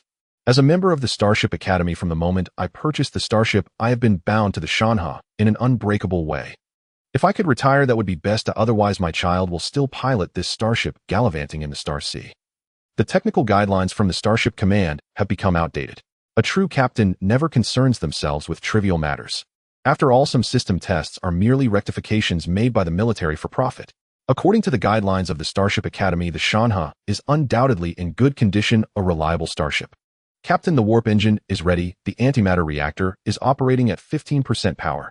All crew members are in safe positions, and we can proceed with warp navigation. The ethereal voice of the Shanha resonated within the bridge, and at that moment, everyone inside fell into a state of seriousness. Su Ming stood up and looked at the images from the engine room on the main screen, commanding, Shanha, allow warp maneuvering. Warp level 2 coordinates for the outer asteroid belt of the Kalen star system. Additionally, deactivate the shields to conduct impact resistance experiments and close defense weapon tests. Captain Yen, as soon as we exit warp, head to the hangar for the launch of interstellar fighters and clear the path ahead of our ship. With Su Ming's series of orders, the atmosphere in the bridge grew increasingly tense. The pulse engine equipped on the Shanha also began to operate from the outside. It appeared as though an invisible bubble enveloped the Shanha. The space in front of the Shanha began to compress in a small range under the effect of the warp field. The space behind the Shanha, on the other hand, was continuously expanded, returning to its previous condition. If the space behind is not restored, the nearby spatial medium will undergo certain changes. This is a common tactic employed by interstellar warships to set traps. However, within the Federation's territory, using such means to set traps is strictly prohibited. Moreover, all interstellar destroyers are equipped with spatial detection devices. Only using this tactic against the insect race would yield unexpected outcomes. The silhouette of the Shanha nearly disappeared, leaving only a trail of light. This signifies that the Shanha has entered warp level 2. Initiate hyperspace navigation halt. We have arrived at the outer asteroid belt of the Kalan star system. Closed defense systems commence operation. Interstellar fighters are being launched. Escort vessels are mobilizing. Small destroyer in deployment. The mecha squad has arrived at the outer patrol zone. Inside the bridge of the Shanha, tests are being conducted in an orderly manner. Asteroids, each several kilometers in size, were shattered into countless fragments under the assault of the Shan's close defense weapons. The mining barge of the Shanha also set out at the opportune moment to collect and recycle the debris of these asteroids. Although according to federal laws no starship is allowed to mine asteroids near habitable planets. However, the Shanha is currently in testing, so who can say anything?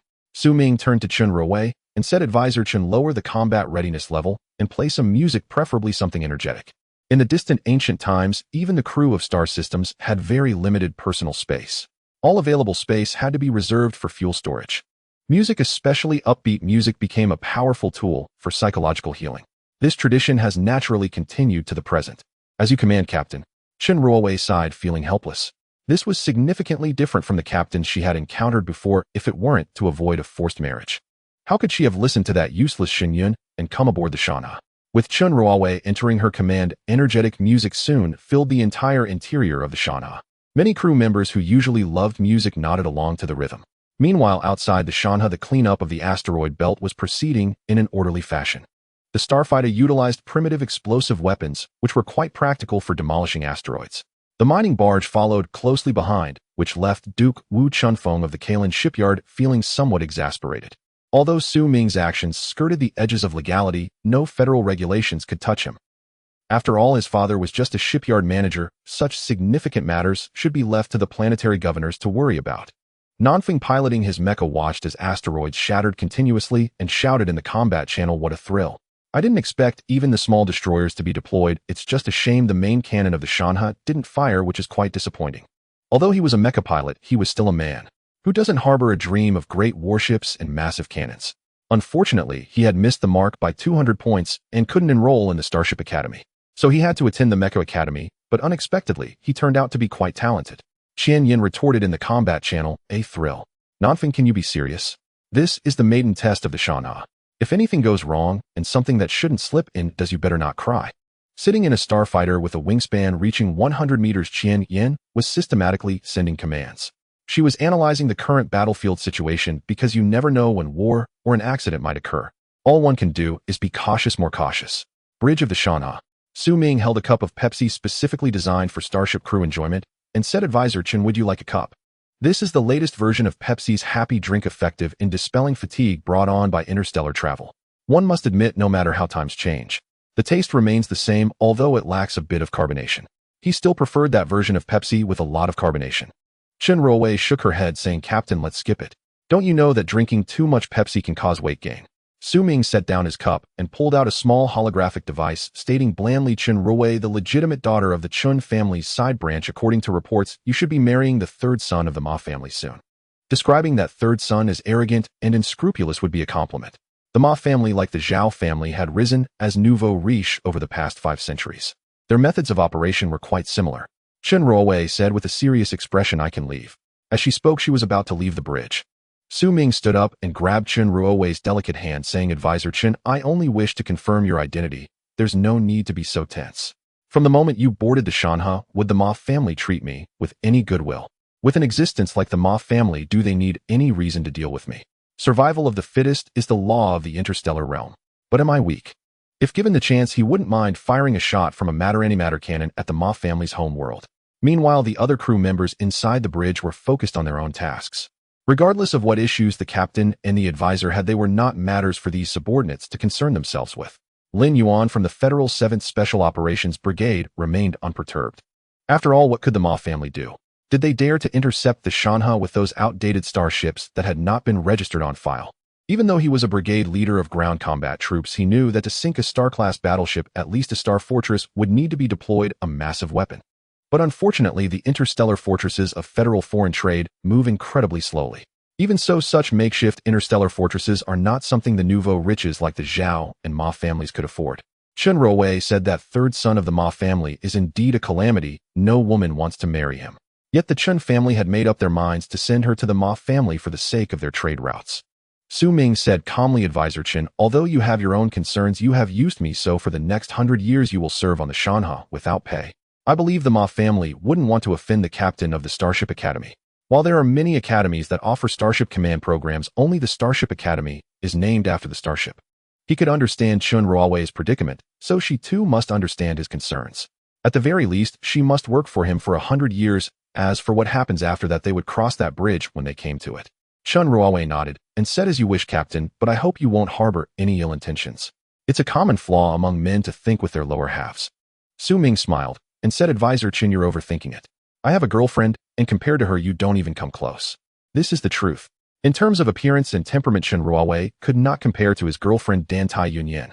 After half a month of testing, the Shanha has successfully completed testing for nearly 3,000 projects.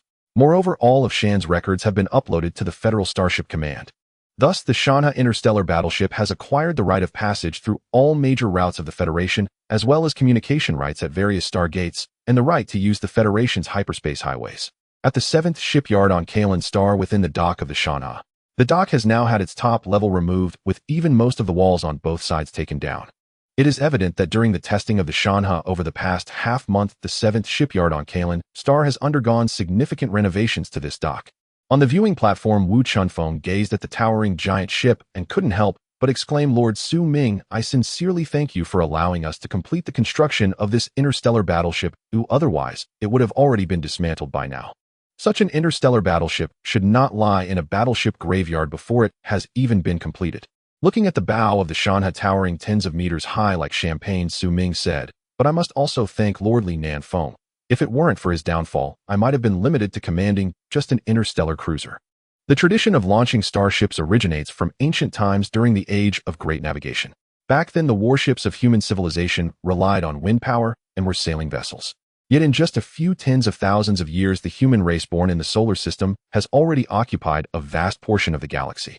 At this moment, Chun Ruowei stepped onto the viewing platform and said, Captain, everything is ready. It is time for you to smash the champagne. Su Ming nodded and took out his personal holobrain, tapping gently on it. The champagne at the bow of the Shanha shattered, falling from a height of nearly 5,000 meters. Fortunately, the area around the Shanha had already been cleared of personnel, otherwise Su Ming's already limited credits would have suffered another significant loss. As the champagne at the bow of the Shanha fell, the workers from the 7th Shipyard on Kalen Star, who were watching the launch ceremony, erupted in cheers. Such an interstellar battleship was built by their hands. Meanwhile, Kalen Star's first television station broadcasted the launch ceremony of the Shanha globally. After all, under the governance of the Federation, life is bearable, but there are far fewer interesting events. It has been more than 30 years since Kalen Star last witnessed the launch of an interstellar battleship. Hundreds of high-pressure water pumps shot streams of water up to 6,000 meters high. The Shanha, equipped with anti-gravity devices, slowly passed through this solemn water gate. The sides of the Shanha displayed the Federation flag and the military flag of the Starship Command. A heavy music reverberated throughout the dock. In an instant, aside from the sound of water and the music of the Shanha, there was no other noise. The flight squad led by Qian Yan performed a low-level flyover for the people of Kalen Star. The interstellar fighters, with their wings spanning hundreds of meters, broke the sound barrier within the planet, startling many. The mech squad led by Nanfeng passed through the water gate in standard combat formation. The soldiers of the 7th Special Operations Brigade, led by Lin Yuan, stood fully armed on the Shan's weapon deck. Wang An watched as the Shanha interstellar battleship, having completed its launch ceremony, slowly departed. The opening cannon had already been fired, and now the 7th Shipyard on Kalen Star should also transition. Nothing is more important than the survival of the 7th Shipyard on Kalen Star. The viewing platform erupted with thunderous applause, undoubtedly celebrating the launch ceremony of the Shanha interstellar battleship. It was undoubtedly grand. A launch ceremony for an interstellar battleship is now a rare sight on Kalen Star. Most of the time, interstellar battleships hurried to battlefields where human civilization clashed with the insect race or other civilizations before they even had a chance to conduct a launch ceremony. Starships do not die, they only gradually wither. Su Ming looked at Chun Ruowei beside him and asked Shin Yun, have Shin Yun and Tom Locke already left? Chun Ruowei, holding the tactical holobrain, replied, yes, Captain. After the Shanha completed all its tests, Shin Yun and Tom Locke have already departed. The combined maintenance personnel dispatched by the two groups totals 1,300, all of whom have boarded the ship. With a level 5 access, important maintenance positions are supervised by security robots, while the second main control holobrain of the Shanha, a Luo, exercises full supervision. Very well, Chen, please ensure that the ammunition supply for the Shanha is replenished to 300. I have a bad feeling that we might encounter some trouble on this journey, so do not worry about credits, especially for the unmanned bombers. Get as many as we can. No one knows when war will arrive, but there is no doubt that once it does, as students of the Starship Academy, they will be on the front lines. In a sense, the danger level of a starship captain is not that high. The casualty rate of ground troops is what is truly high. Often a brigade sent in can be wiped out in less than 3 days. Yet certain planets with precious resources cannot be touched at all, requiring deep orbital bombardment. Chen Rui furrowed her brow and said, Captain, there are only 30 million credits left in the account you gave me. This may not be enough. 30 million credits looks like a lot, but it doesn't buy much in terms of combat supplies. Su Ming also frowned and asked Chen, I remember this account should have had 3 billion credits. How come it only has this much left? Oh dear, how can credits be so easily spent? Chen Ruowei replied with annoyance, Captain, you wouldn't know the cost of living if you weren't in charge. Just the production lines for the 10+ weapons used in ground combat have consumed a vast amount of credits. Moreover, with 2 medium-sized ecological parks for daily use by 100,000 people, being able to keep 30 million credits is already the best I could do. If it weren't for your stipulation that salaries for the crew won't be distributed until a year later, you would already be bankrupt by now. Su Ming smiled helplessly and said, go ahead and place the orders. I'll transfer the missing credits to you shortly. Credits truly don't last long. Su Ming took out the anonymous star card, feeling a bit helpless. This was the credit given to him by old Taishan when he distanced himself from the Dantai family. He truly wanted to throw it back at old Taishan's face at that time, but now it seems that the star card given by old Taishan is indeed valuable. A full 100 billion credits, truly worthy of the Dantai family, with a 3,000-year heritage. 3 days after the launch ceremony of the Shanha ship, the remaining combat supply materials were orderly placed in the ship's storage. The most numerous were the weapon production lines utilized by ground combat troops, including, but not limited to, landing tanks, combat aircraft for planetary interior operations, and various types of artillery and laser cannons. Inside the bridge of the Shanha ship, compared to the crew configuration of the previous days, there were now only a few people remaining. If it weren't for Chen Ruowei's concern about potential troubles, perhaps the Honorable Mr. Qian Yin wouldn't be staying on the bridge. Su Ming looked at Chen Ruowei, who was dressed in a classical blue outfit holding a bottle of soda, and said, Advisor Chen, am I really that frightening to you? I'm not that kind of person. If anything inappropriate were to happen on the bridge of the Shanha ship, it would be truly embarrassing in front of Aro and Shanhai. Moreover, how could it be reasonable for a senior wife to enter before the junior concubine? I must say I am grateful to the highest executive officer in the Federation's history, who was imprisoned for life, for under his influence men can have 3 wives and 4 concubines, and women can also have 3 husbands and 4 consorts. He is a rather traditional person, which is evident from his time at the Starship Academy. So the initial part was fine, and if the latter could be omitted it would be even better. Chen Ruowei said coldly, Captain, one can know a person's appearance, but not their heart. Until I see your girlfriend, I cannot let my guard down. From those women specially trained by Kluker, it is not hard to see that while the captains of starships may appear to be gentlemen on the surface, they might very well be completely different behind the scenes. Su Ming looked at the data on the main screen and said, All right, Advisor Chun, I don't want to argue with you about these meaningless things anymore. We need to head to the Luoyang star system. Set a course for the Luoyang star system. All weapon systems to combat readiness, the mecha squad ready to strike at any moment. Landing troops prepare for the boarding battle. Advisor Chen, let's set off. I must say Chen Ruowei is a very reliable tool. An advisor, without a leader it means nothing. Chen Ruowei skillfully set the course and using her authority as an advisor conveyed Su Ming's orders. Although Su Ming could relay these orders himself. However, as the captain of the starship, there must be someone to relay messages. After completing all of this, Chen Ruowei said, Captain, everything is ready. We have acquired the entrance to the hyperspace highway. Please give the order. After finishing the last sip of soda, Su Ming commanded Shanha ship, target Luoyang, star advance at 7. With Su Ming's command, the Shanha ship, docked in the high orbit of Kalen star, began to accelerate. Within 3 minutes, the Shanha ship accelerated to 30% of the speed of light. Then within 10 minutes, it reached the sublight cruising speed heading towards the entrance of the hyperspace highway. At this moment, inside the Shanha ship, Alo's announcement echoed. This ship is about to enter the hyperspace highway. Mission target location, Luoyang star system. Estimated time of arrival 72 standard hours. All combat units, please cease training and conserve energy. Prepare for immediate deployment. On the 17th deck training hall of the Shanha ship, Lin Yuan looked at the soldiers of the 7th Special Operations Brigade and said, "Old buddy, get ready. After 72 standard hours, we will have a good time with our counterparts on Luoyang Star." As a unit that had engaged in extensive combat on the front lines, the 7th Special Operations Brigade, they were not afraid of any war, let alone these drills. Lu Kun said, "But we cannot let our guard down. Captain Su has issued a level authorization order. You should know what that means. This means that in the drills with Luoyang Star, if any sudden situation arises, we can take lethal action without warning. However, with the authorization order, the responsibility does not lie with us, and Captain Su has legitimate grounds. Procedure is compliant and no one can find fault with it. Captains from the Starship Academy truly are not easy opponents, and they haven't even reached Luoyang Star yet." Leaving aside the unregistered fleet of the Zhao family, another fleet from the Zhao family that is still going through the registration process has already been intercepted. Only the old fellows from the Starship Academy could intercept starship registration processes. Moreover, since procedures are compliant, no one can say anything. Isn't the registration cycle long and short? Short ones like the Shanha ship can complete registration as soon as the registration data is sent. Long ones like that small fleet from the Zhao family might never complete registration in their lifetime. At this moment, Nanfeng walked over and said this matter might not be so simple, or it could cause a big mess. Lin Yuan said, "What's wrong, old Nan? Did you also receive the authorization order?" Nanfeng replied gravely, "It's not just a simple authorization order. The mecha squad is permitted to use all firepower. I have a feeling that we are not going for drills, rather we are heading into a war." Lu Kun's wise gaze flickered with a glimmer. They may have already jumped into a fire pit. Now their captain's actions have involved a struggle with certain entities within the Starship Academy. The Zhao family will not take a step back. Retreating would mean that the Federation's highest executive officer, Mr. Du Tong, fears the Starship Academy. Captain Su is even less likely to retreat. They are already on board. How could they jump off?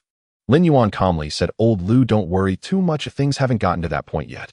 Even if we become interstellar pirates based on the configuration of the Shanha ship, who can stand against us?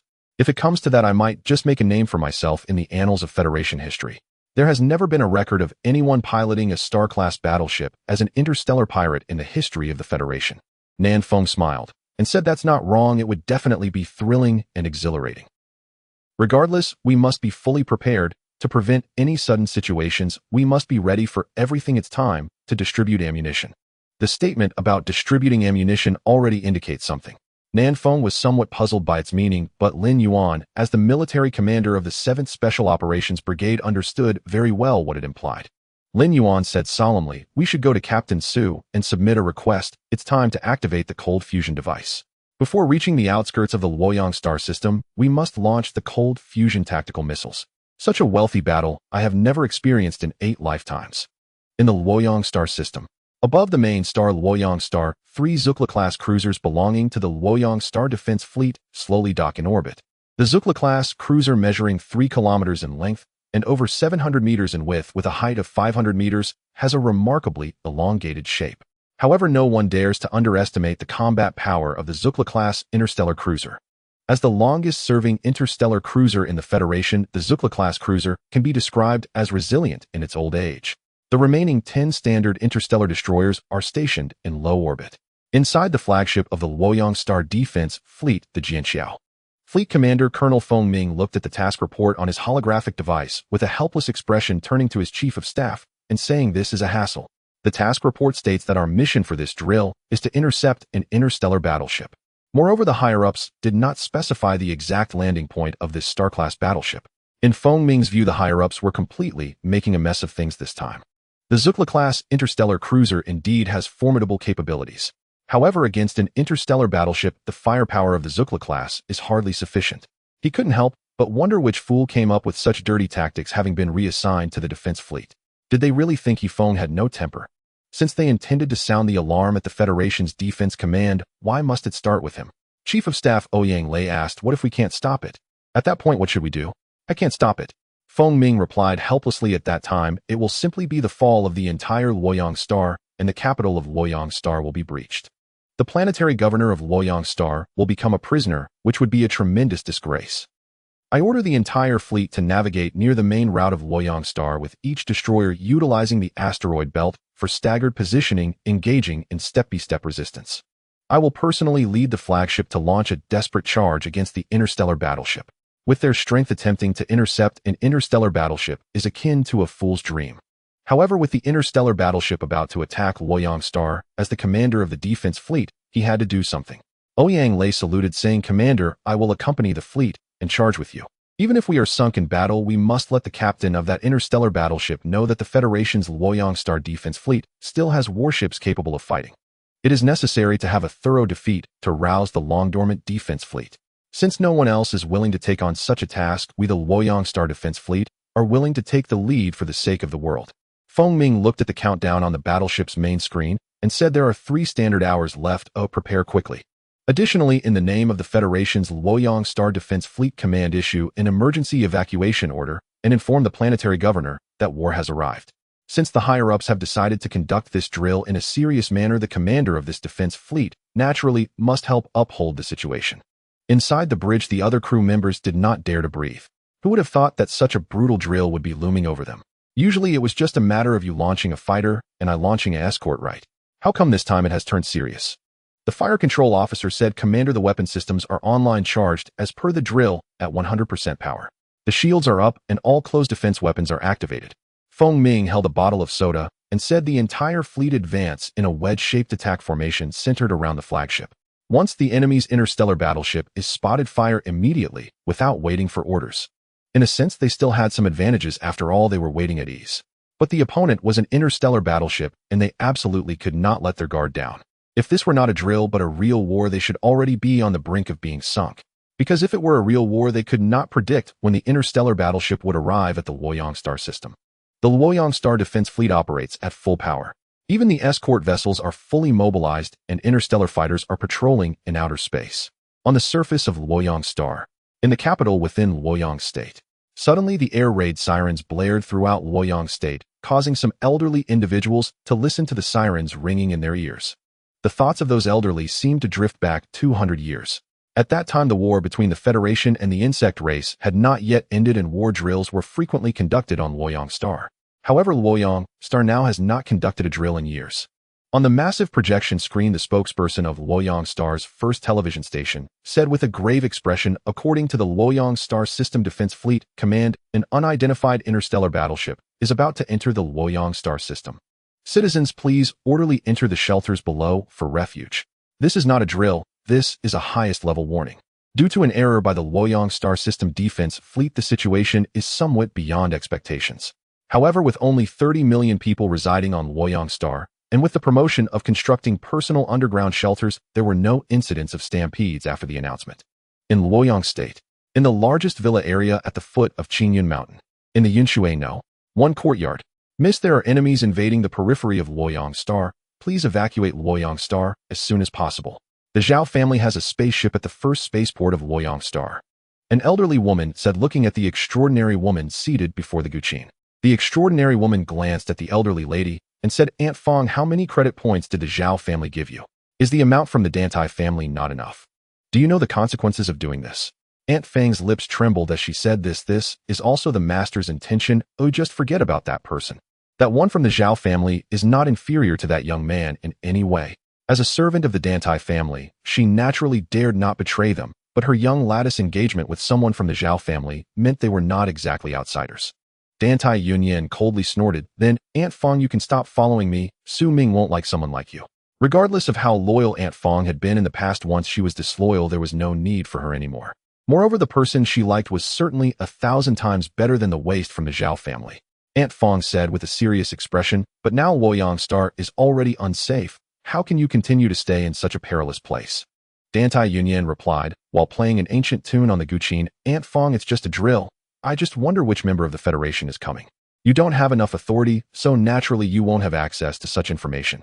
Within the hyperspace highway, the Shanhua shield was fully activated, traveling at nearly 50 times the speed of light. The hyperspace highway is the most resource-efficient method of interstellar travel. If it were a battle voyage, hyperspace could reach speeds exceeding 1,000 times the speed of light. However, that is clearly quite uneconomical, as maintaining such high speeds places a considerable burden on the starship itself. Inside the bridge of the Shanhua, Su Ming gazed at the vibrant, indescribable colors of the hyperspace tunnel on the main screen, saying, "This is the home of the Zerg. One might pop out at any moment." Fortunately, the hyperspace highways within the Federation's territory are often guarded by interstellar fortresses, making it relatively safe. Yet this safety is only in relation to starships capable of engaging in high-intensity battles.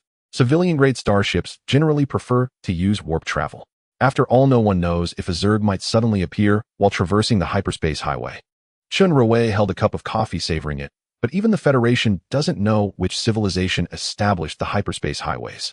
Moreover, the Zerg could not possibly have completed the construction of the hyperspace highways. It was through reverse engineering of the hyperspace routes that the Federation developed its vast Stargate system. Compared to the perilous hyperspace highways, the Stargates may be slower, but they at least win in terms of safety.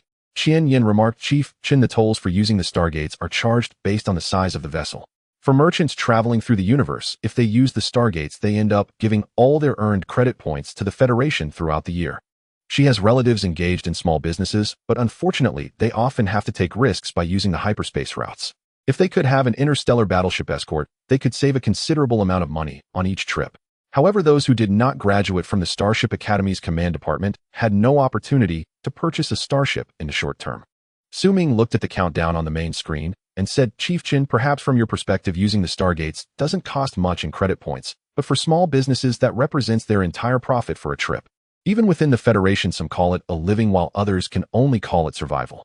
Chun Ruowei frowned and said, but shouldn't safety be more important? Su Ming sighed. Chief Chin, I finally understand why the Starship Academy didn't accept you back. Then being a captain of a starship is inherently unsafe. Even a starship battleship can suffer severe damage or even sink if it fails to evade a supernova explosion or a black hole's consumption in time. Safety. In the vastness of space, safety does not exist. The captain of a starship bears the safety of all crew members. Chun Ruowei fell silent. Qian Yin also smiled helplessly. After all this, Chief Chin seemed quite mature, but compared to Captain Su, who had graduated from the Starship Academy and interned in the Federation's interstellar fleet, she was still rather young. Su Ming ignored Chun Ruowei's silence. Chief Chin, it's time to head to the hyperspace route. Inform all military commanders to gather here for a combat meeting. I will be in command throughout this operation. Understood, Captain. Chun Ruowei quickly recovered and began to relay the information systematically. Soon after, Lin Yuan and Lu Kun from the 7th Special Operations Brigade, Nan Feng from the Mecha Brigade, and another squadron commander, Han Zhong, whom he had only seen once or twice, arrived at the bridge. Su Ming looked at everyone and got straight to the point about the current situation. According to the information obtained from the hyperspace sensors, the defensive fleet of the Luoyang star system is fully prepared. Therefore, my suggestion is to charge in with a single ship heading straight for Luoyang star. Upon reaching Luoyang star's high orbit, Lord Nan Feng's mecha unit will begin to deploy. After arriving at mid-orbit, the flight squads of Qian Yin and Yang Zhong will launch their starfighter jets. Upon reaching low orbit, all soldiers of the 7th Special Operations Brigade will commence orbital drops. The targets are the 1st to 7th spaceports of Luoyang star to detain all starships for inspection, as well as the office building of the planetary governor in Luoyang Prefecture. If anyone has any objections, please raise them. If it were merely for a drill, he might entertain playing around with the defensive fleet of Luoyang star. However, he was here to recruit and had no time to waste. Nan Feng asked, Captain, I mean, if someone were to use lethal force against us. Such things must be guarded against. This has happened in the history of the Federation before. Su Ming coldly replied, if someone dares to use lethal force, we can retaliate without restrictions, but remember to avoid harming innocents. On the way here, I already received information that the Zhao family has starships at the spaceport of Luoyang star. Though he wasn't fond of the person who sent him the message, at least they agreed on striking at the Zhao family. The two of them seldom reached a consensus. The Zhao family would not withstand scrutiny. If the Zhao family uses force against the crew of the Shanhua, then the Shanhua will not restrict its use of force. I have no further issues, Captain. Nan Feng responded. Lu Kun asked, Captain, do we need to capture the planetary governor of Luoyang star? From the way our captain is positioning himself, the defensive fleet of Luoyang star will stand no chance of resistance. Not capturing the planetary governor would be utterly unreasonable. Even if it were an interstellar governor, appealing to the Starship Command would take at least 10 years. By the time the Starship Command issues the penalty documents, it could take 1 to 200 years. On the galactic calendar 33570-106 at 1135 a.m. Standard Time. In the starry sky near the exit of the hyperspace highway in the Luoyang stellar system, rippling waves suddenly appeared. Some new recruits in the Luoyang star defense fleet may not know what this is. However, the older veterans have recalled what such ripples signify from their distant memories. This is clearly a sign that a starship is exiting the hyperspace highway, indicating that the enemy is about to arrive in the Luoyang stellar system. Commander Su Ming, looking at the image on the main screen, calmly said, "All ships, all warships, heed my command, lock onto the enemy interstellar battleship in the 3 possible directions. Prepare all main cannons for simultaneous fire, 3 rapid shots, warning shots beyond range, and let them know we're right here." In the perilous universe, such actions are akin to revealing one's identity. However, when the disparity in combat power between the enemy and ourselves is so vast, daring to act this way speaks volumes. It demonstrates that the commander of the Luoyang Star Defense Fleet possesses an unimaginable courage. Under Su Ming's orders, the remaining 2 Zukla-class cruisers Louis and Lure also began to maneuver. The 1,500mm caliber main cannons had already started charging, as evident from the flickering lights. It is not hard to imagine the power of these main cannons. 3 minutes later, the ripples in the starry sky ceased. The members of the Luoyang Star Defense Fleet stood frozen, not daring to breathe. In the combat channel, the agitated voice of the sensor operator came through. "Escort formation, quickly evade. Escort formation, quickly evade. An enemy interstellar battleship is directly ahead of you." The captain of the escort formation questioned, "There is nothing abnormal in front of my formation." Neither sensors nor fire control radar had detected any trace of the target. Damn it, use optical detection. Use optical detection. The enemy interstellar battleship is only 7,000 kilometers away from you. At the current speed of your ships, you will be annihilated within 3 minutes and exit the drill.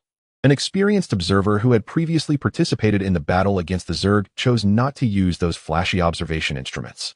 Star map comparison combined with optical detection and the most basic deep space detection devices are sufficient to uncover many anomalies. Switch to optical observation.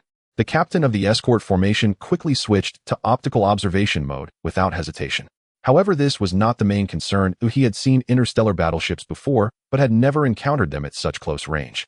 According to the observation data, the height of that interstellar battleship was nearly 4600 meters, with a width of 5600 meters and a length of 12900 meters.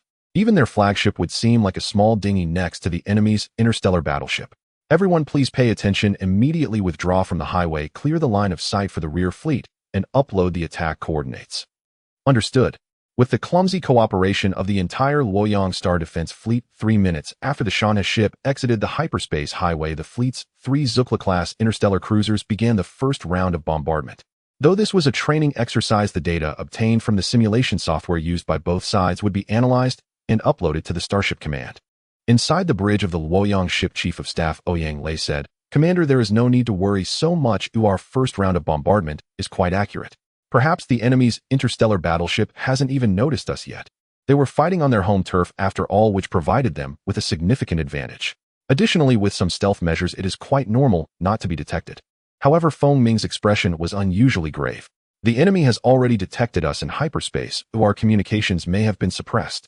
As soon as he finished speaking, the main screen displayed the blood red words indicating that communication had been lost.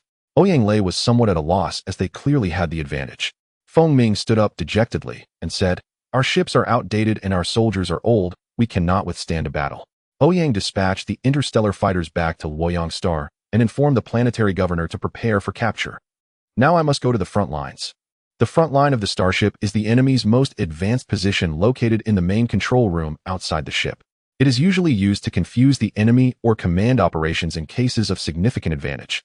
Of course, there is also the situation where in extreme disadvantage the captain goes to the control room to boost morale. "If I sink in battle, Ouyang, you will take over my command position." Without waiting for Ouyang to respond, Su Ming walked out of the bridge with a heavy heart. Ouyang Lei sat in the command position and said, "Proceed with the predetermined plan. Maintain continuous strikes, attack without stopping, and charge towards the enemy's ship." The simulated enemy interstellar battleship did not fire in hyperspace, which had already given them a face-saving opportunity. How much face the Luoyang Star Defense Fleet could regain depended on their own efforts. Relying on mountains, they will collapse. Relying on others, they will flee. Ultimately, one can only rely on oneself. On the Shanha ship inside the bridge, Su Ming sat in the captain's chair watching the main screen as the first round of salvo from the Luoyang Star Defense Fleet was effortlessly blocked by the shields of the Shanha ship. "Warning shots beyond range. This is to inform us to stay away." Su Ming put down his Pepsi and said, "Shanha 3rd battle speed secondary cannons fire. At will main cannons ready for deterrent fire." In the age of interstellar warfare, every increase of 50 millimeters in the main cannon's caliber signifies a qualitative and quantitative difference. In a real war, the Luoyang Star defense fleet would have been completely annihilated by now. He had not used other means in hyperspace, yet he had already given the Luoyang Star defense fleet enough face. Of course, if one's own strength is lacking, no one would give face. Shanha understood, Captain. Then an intense music filled the bridge, and Chun Ruowei felt quite helpless listening to it. Is this even a proper captain? But she was already on board. How could she still get off? Shanha increased speed. The main thrust pulse engine accelerated to third battle speed, moving at 15% of the speed of light, charging into the formation of the Luoyang Star Defense Fleet. Although the commander of the Luoyang Star Defense Fleet was well prepared, he inevitably made some doctrinal mistakes. The starship, which had nearly come to a stop, needed a long time to catch up to the interstellar battleship advancing at full speed. That amount of time was sufficient for Su Ming and the Shanha ship to complete all their tasks.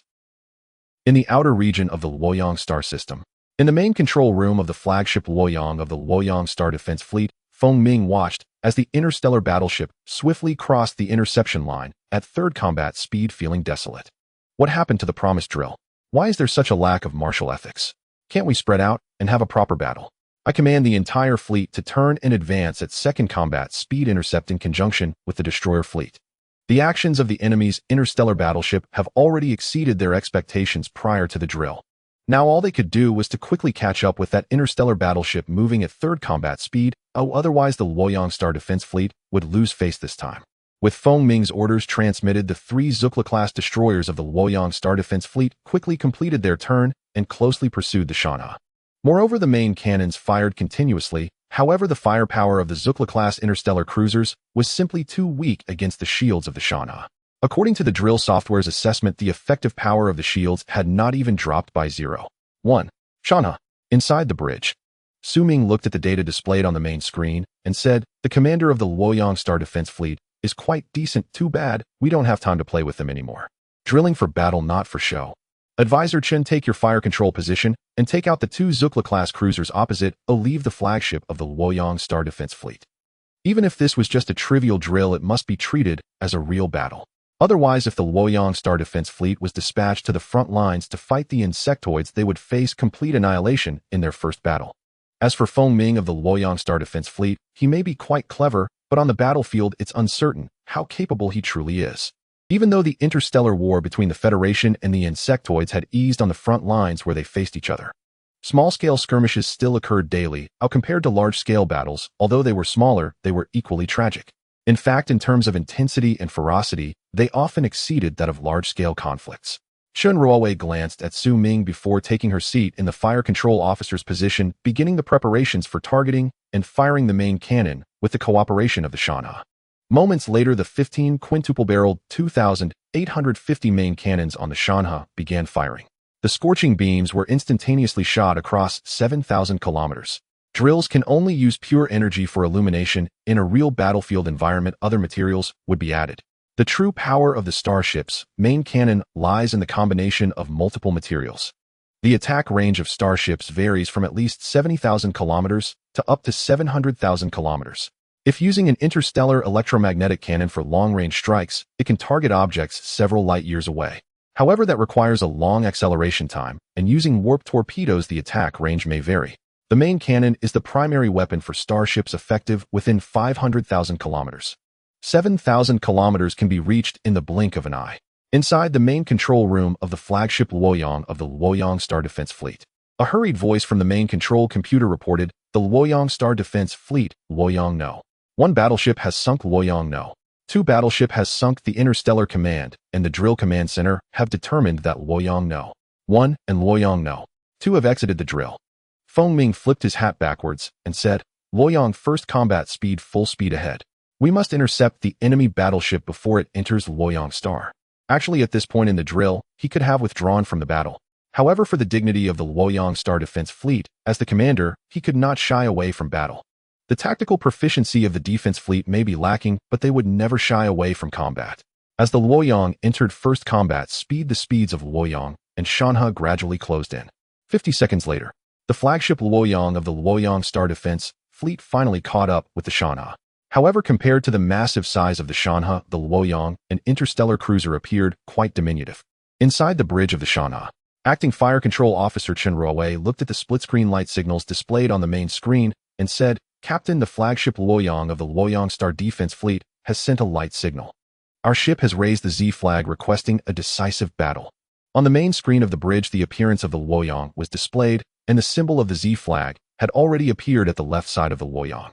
In ancient naval battles, the Z flag often represented the beginning of a decisive battle. To give the enemy the utmost respect means to sink them. Su Ming looked at the Z flag and seemed to recall certain things he had heard in his past life. "Advisor Chen, our ship has raised the Z flag. Follow my orders, all main cannon groups prepare for a volley."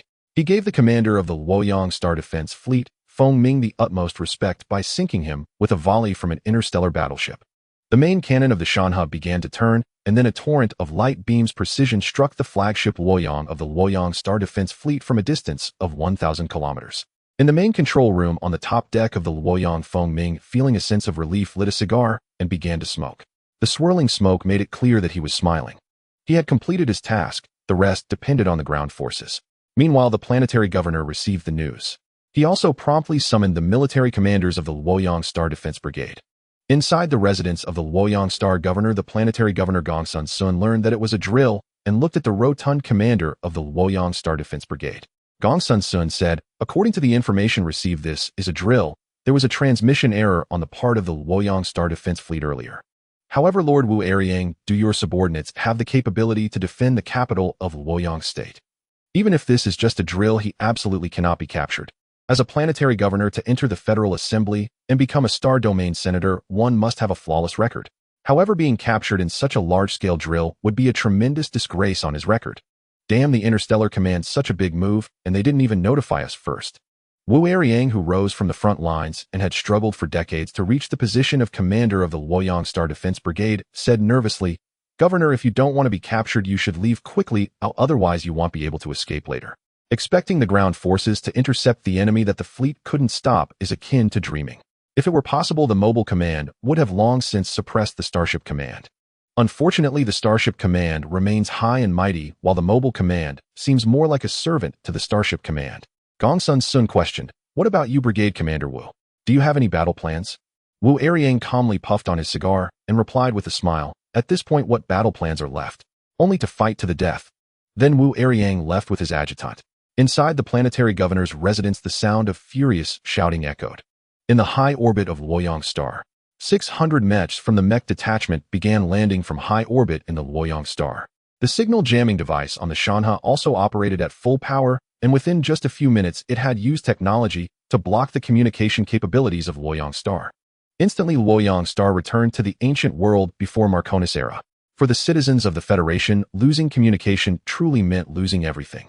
As the green light in the mech ejection chamber on the starboard side of the battleship lit up, all 600 mechs were ejected within 3 short minutes. In Luoyang Star, where communication was blocked, even if they discovered that the mech forces from the Shanha were airdropping, they could not relay the message in time. Even if they rushed to the airport in interstellar fighters, it would take time to take off. In that time, it was enough for the mech forces led by Nan Feng to reach the capital of Luoyang Star and capture the highest governor of Luoyang Star alive. Inside the bridge of the Shanha, Su Ming looked at the rapidly descending mech forces displayed on the main screen and ordered, "Advisor Chen, let's go to mid-orbit, send confidence to Captain Qian, and let him prepare for the deployment of the interstellar fighters. In atmospheric combat, be sure to maintain stealth." This drill, from the moment he submitted the application, was not merely about him and Luoyang Star. Everyone is clear on who is behind this game.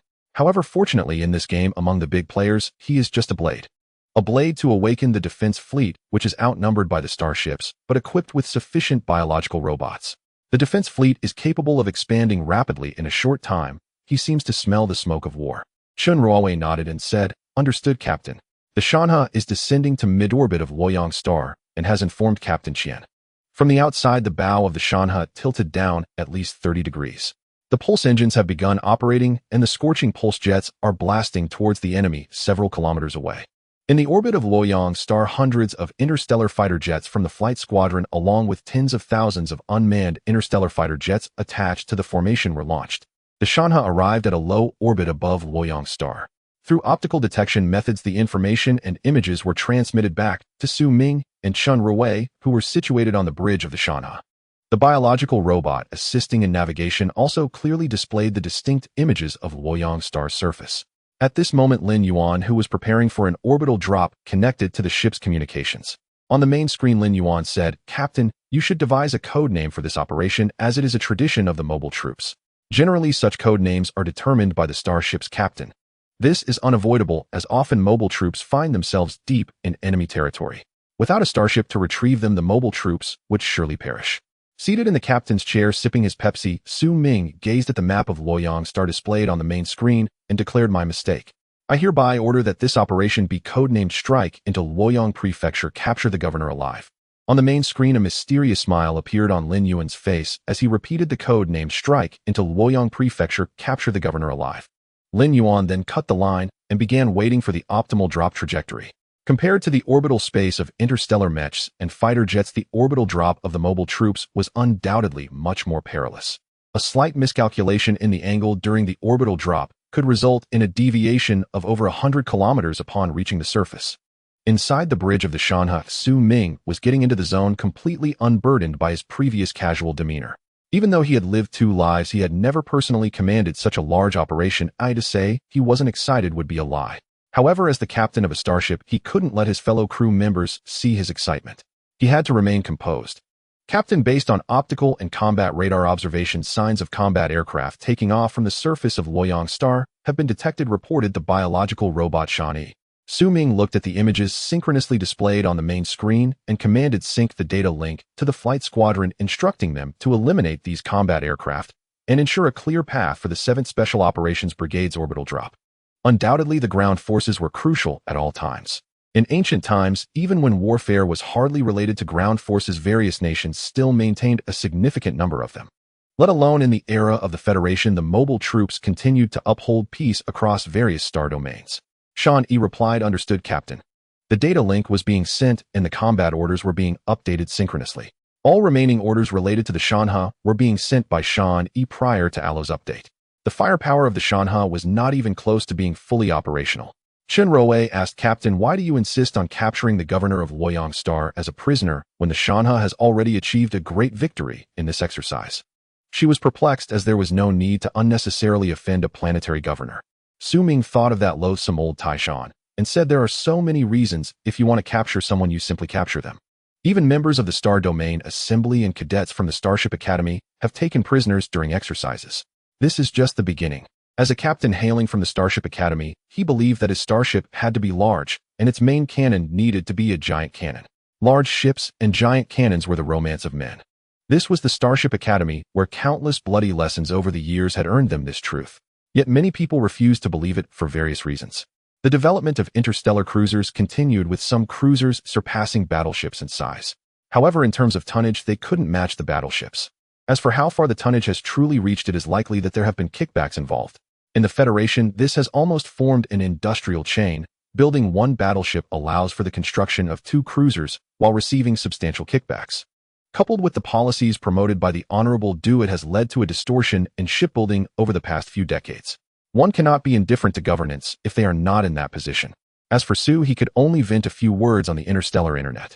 Chen Roe fell silent, realizing that the cadets from the Starship Academy were indeed as reckless as rumored.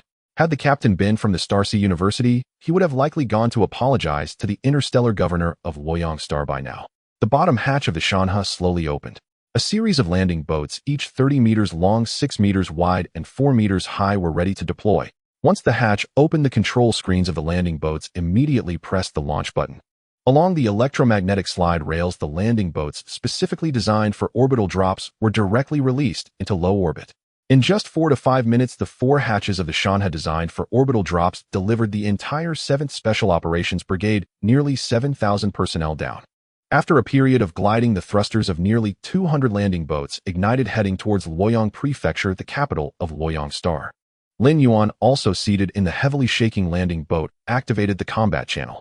He shouted in the combat channel, "The captain commands this operation is codenamed Strike into Luoyang Prefecture, capture the governor alive. Strike into Luoyang Prefecture, capture the governor alive. Strike into Luoyang Prefecture, capture the governor alive. Strike into Luoyang Prefecture." In the combat channel, the sound of the operation code immediately drowned out everything else. Qian Yin and Nan Feng, who were in the same combat channel, as the 7th Special Operations Brigade felt quite helpless upon hearing this slogan. However, after feeling helpless, Ninfeng found it extremely thrilling. As a soldier of the Federation, capturing an interstellar governor on the Federation's territory for legitimate reasons was exhilarating. This would become a model for future planetary landing operations, a subject to be extensively researched and discussed by military academies. As they entered the atmosphere, while still maintaining stealth, Ninfeng commanded everyone listen to my orders, continue to maintain stealth and advance at ultra-low altitude, give Luoyang Star a big surprise. Grey Wolf received. Tiger received. In Luoyang Star's capital, Luoyang Prefecture, the deafening sound of the air defense alarm blared continuously. Even the first television station of Luoyang Star had pushed out a notice stating that this was merely a drill. However, as a citizen of the Federation, no one is a fool. With such massive land tanks deployed and enormous cannons set up, how can they claim this is just a drill? Having never tasted snowfish meat, have you ever seen snowfish run on television? Clearly they intended to use them as cannon fodder, and with the appearance of the planetary governor's convoy, this unease reached its peak.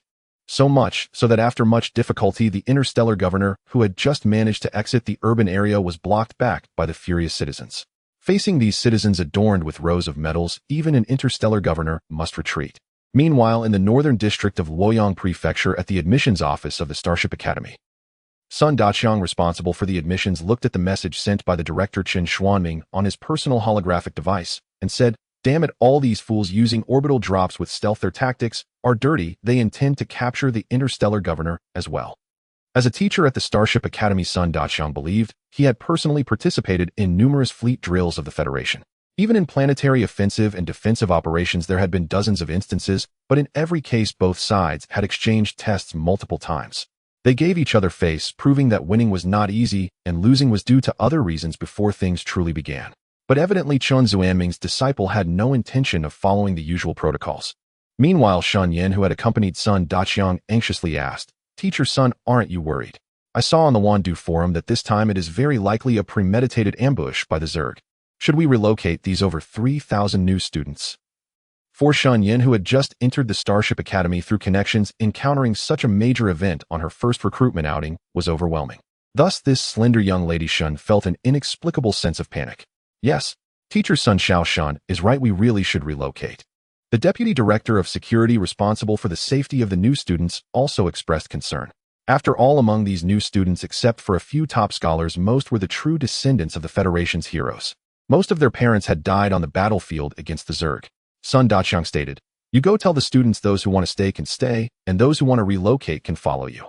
"But Teacher Sun, that's against the regulations." Shen Yin retorted. Sun Daqiang smiled and said, "I am the person in charge of this recruitment. If something goes wrong, I will take the blame. Now go to your job." To be involved in capturing a planetary governor is a great honor.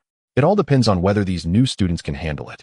Inside the bridge of the ship Shanha, Su Ming gazed at the Shanha, which was gradually approaching the atmosphere, and turned to Chen Ruwei, who was savoring coffee, and said, "Advisor, Chen, the situation is set. It's time to capture that planetary governor. Who wants to flee? Come with me. To the number 3 hangar, we will first pick up some personnel before proceeding. Shanha, after I leave, you handle the ship's operations, and if anything happens, we will contact each other at any time." Shanha understood, Captain. Chen Ruwei stood up and said, "To participate in the capture of a planetary governor is indeed an honor for me as well." Following the navigational instructions within the starship, Su Ming and Chen Ruwei boarded a small interstellar destroyer, approximately 500 meters long, 180 meters wide, and 75 meters high. After a brief period, such small interstellar destroyers are mostly used for medium to low-intensity planetary combat. Generally speaking, this is also the medium-sized starship that the mobile forces can call upon in battles against the Zerg. It possesses 50% of light speed, does not have warp travel, and does not have subspace travel. A pure star-class battleship with accompanying vessels. Sitting in the cramped bridge of the small destroyer, Su Ming skillfully operated the controls and quickly opened the hangar doors. He conducted engine preheating, and with the electromagnetic propulsion from the hangar, the small destroyer swiftly departed from the Shanha. As the small destroyer ignited its main thrusters, a scorching jet burst forth, propelling it several kilometers. The small destroyer plunged into the atmosphere of Luoyang Star, heading towards the admissions office of the Starship Academy in the northern district of Luoyang Prefecture.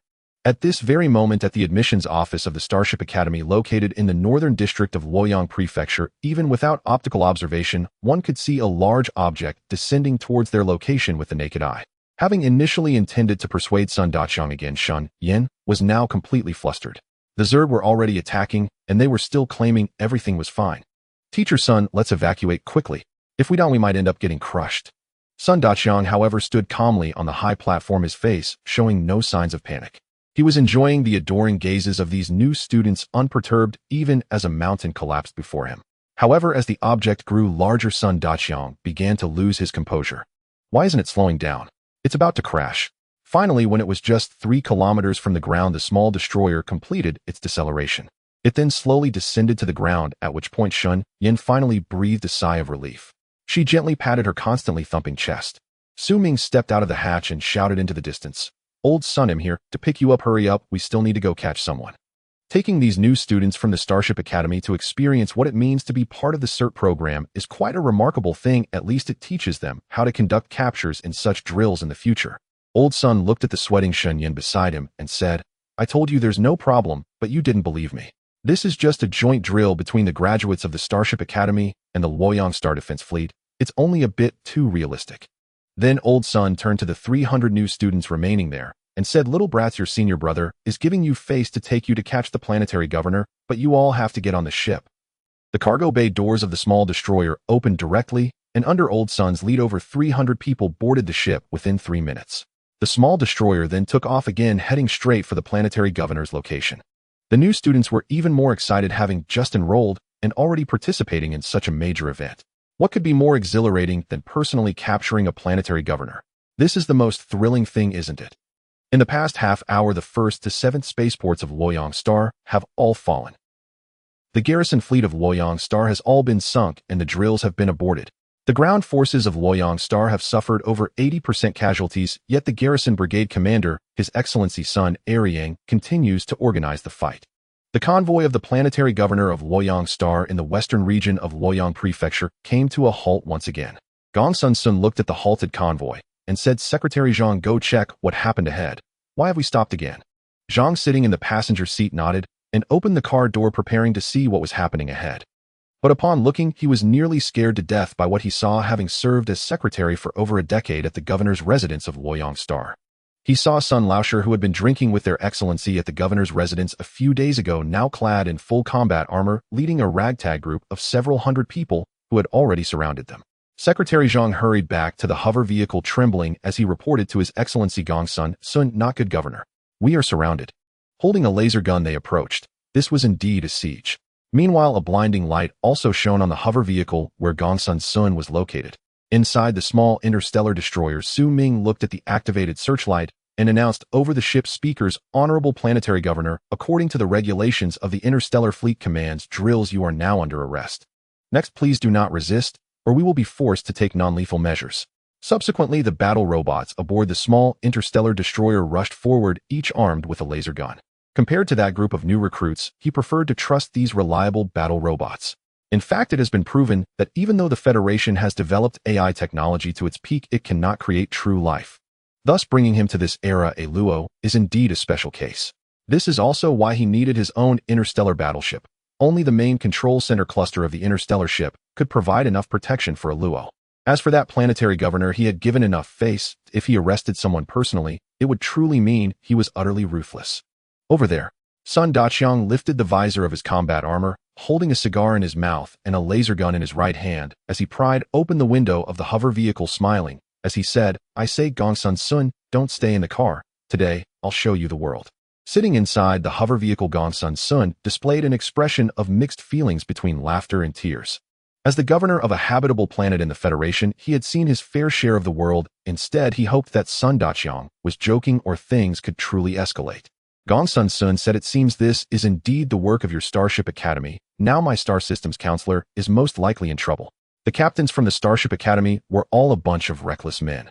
Who knows what else might happen during this visit to Luoyang Star? Sun Daqiang said, that's more like it. But one cannot blame anyone. According to the intelligence, someone has smuggled ghost iron at the first spaceport. You should know how precious that stuff is. To smuggle that, one could face execution. If handled poorly, you, as the planetary governor, could lose your position. This was not just a bold act. Ghost iron was the most important armor for starships. It has excellent energy absorption and kinetic buffering properties, and it even has the ability to absorb dark matter for repairs, albeit slowly, but it is still repairing. Thus, most of the main armor of starships is made from ghost iron. It is a strategic material. Even military suppliers must be escorted with armed guards to transport it. Moreover, it has always been transported solely through the stargates. This recent shipment of ghost iron is no different from smuggling yellow cakes in ancient times. Looking at the intelligence sent over Gongsun Sun's face turned dark. What kind of people are these? He had already been captured. If he were to be accused of negligence or allowing others to smuggle military strategic materials, his future would be bleak. Gongsun Sun said, "Old son, I hope the information is accurate. I want to see who dares to smuggle ghost iron. This stuff, aside from those old military industrial families and important departments of the Federation, anyone who touches it is courting death." Old son chuckled and said, "That's right, isn't it? Don't worry, those people won't escape. They have long been detained. With the Interstellar Battleship watching them, even if they run to subspace, it's still death. No one can outrun a starship. Even those cultivators who can single-handedly take on interstellar destroyers cannot withstand the might of an interstellar battleship." Interstellar battleships are equipped with a variety of positional restraint weapons, such as gravity generators. Cultivators who have not reached the peak must also yield in the face of gravity generators. If that fails, there are also spatial collapses and warp attack trajectories. There will always be a method suited to you. Of course, cultivators are very useful in individual combat, which is why interstellar battleships generally need to be accompanied by cultivators for protection, ensuring the captain does not get beheaded while showing off. Then Sun Daqiang ushered Gongsun Sun onto the small interstellar destroyer. Inside the bridge, Su Ming looked at the tardy Sun Daqiang and said, "Teacher Sun, you're quite late. However, this situation is bound to become a success. With so many new recruits and this planetary governor, the evidence is indisputable.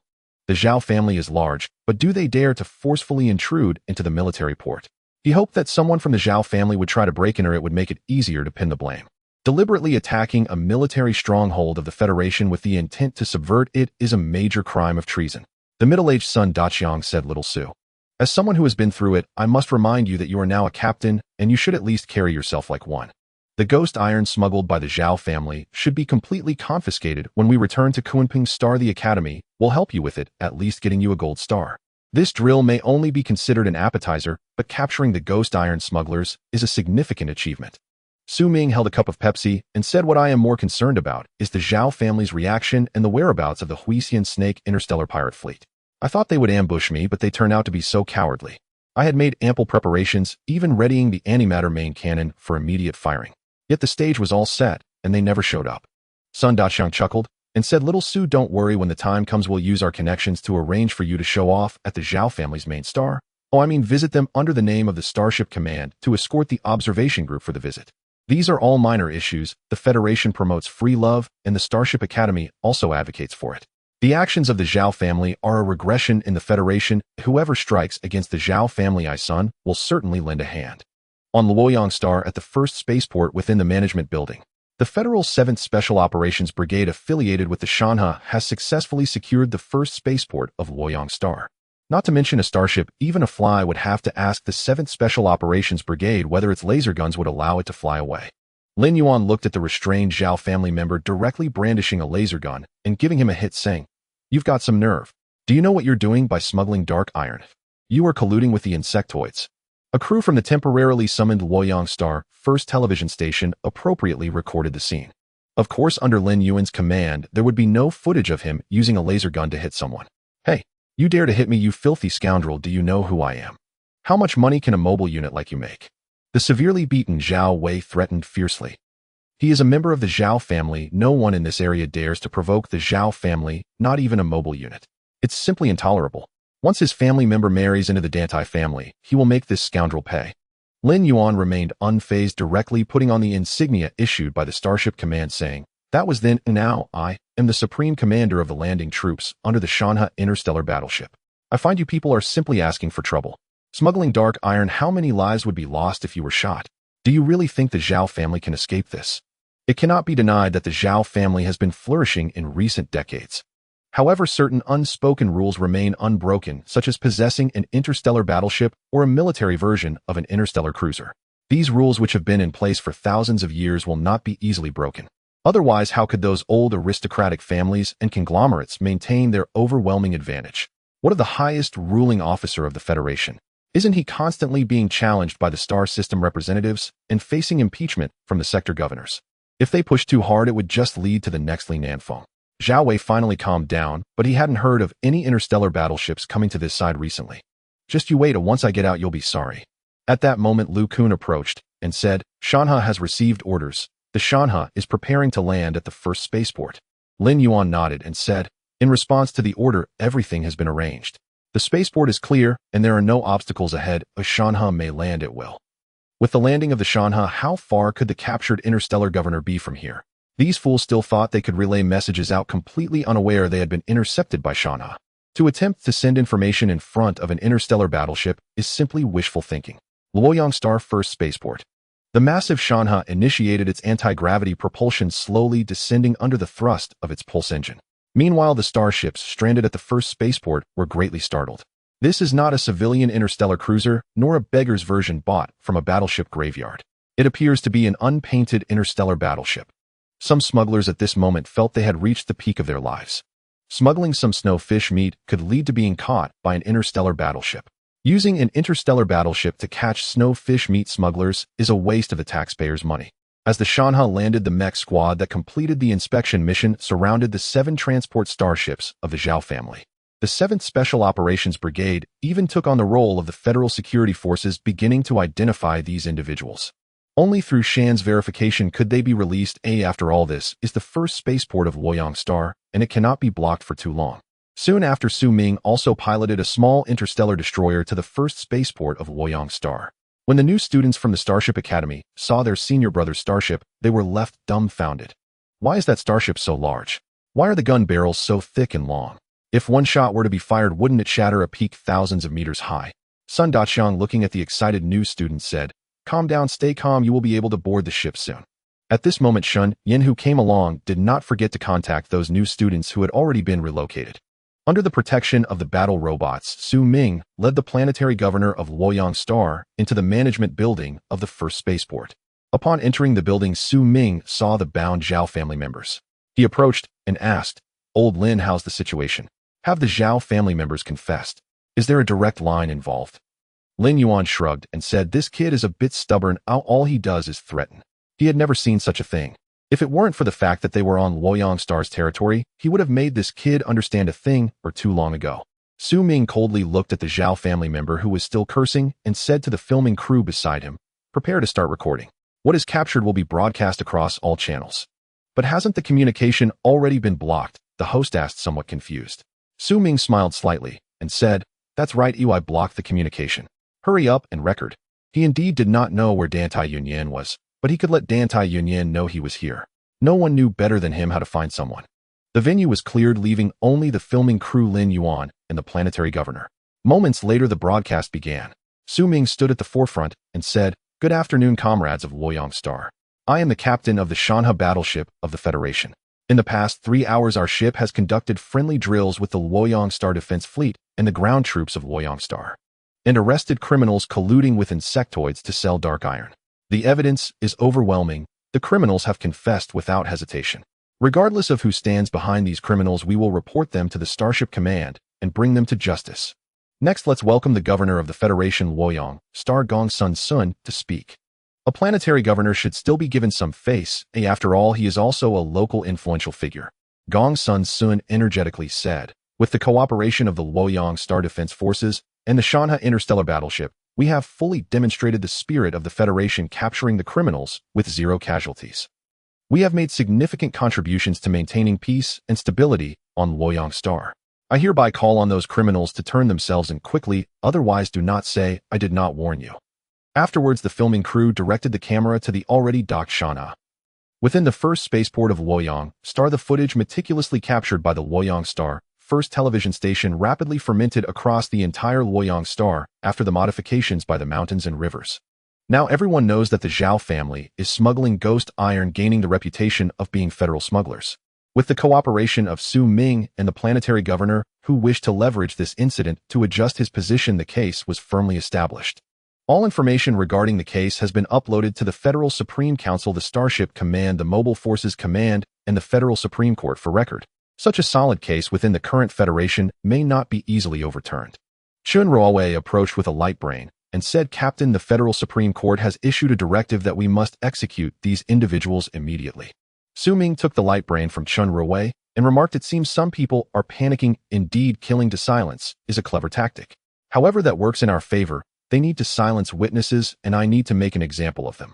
Let's use the secondary cannon of the mountain river to send them off.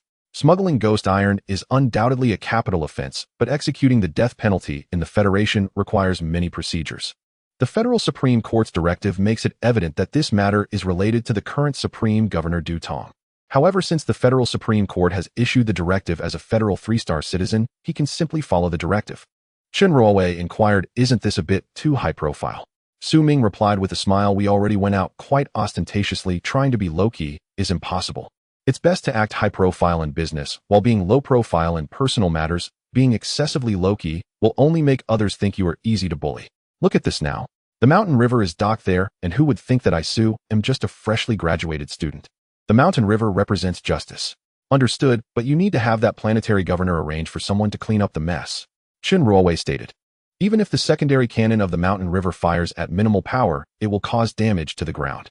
Su Ming approached the planetary governor, who was calming the public, and said, "Lord Gongsun Sun, I assume you have received the directive from the Federal Supreme Court regarding me."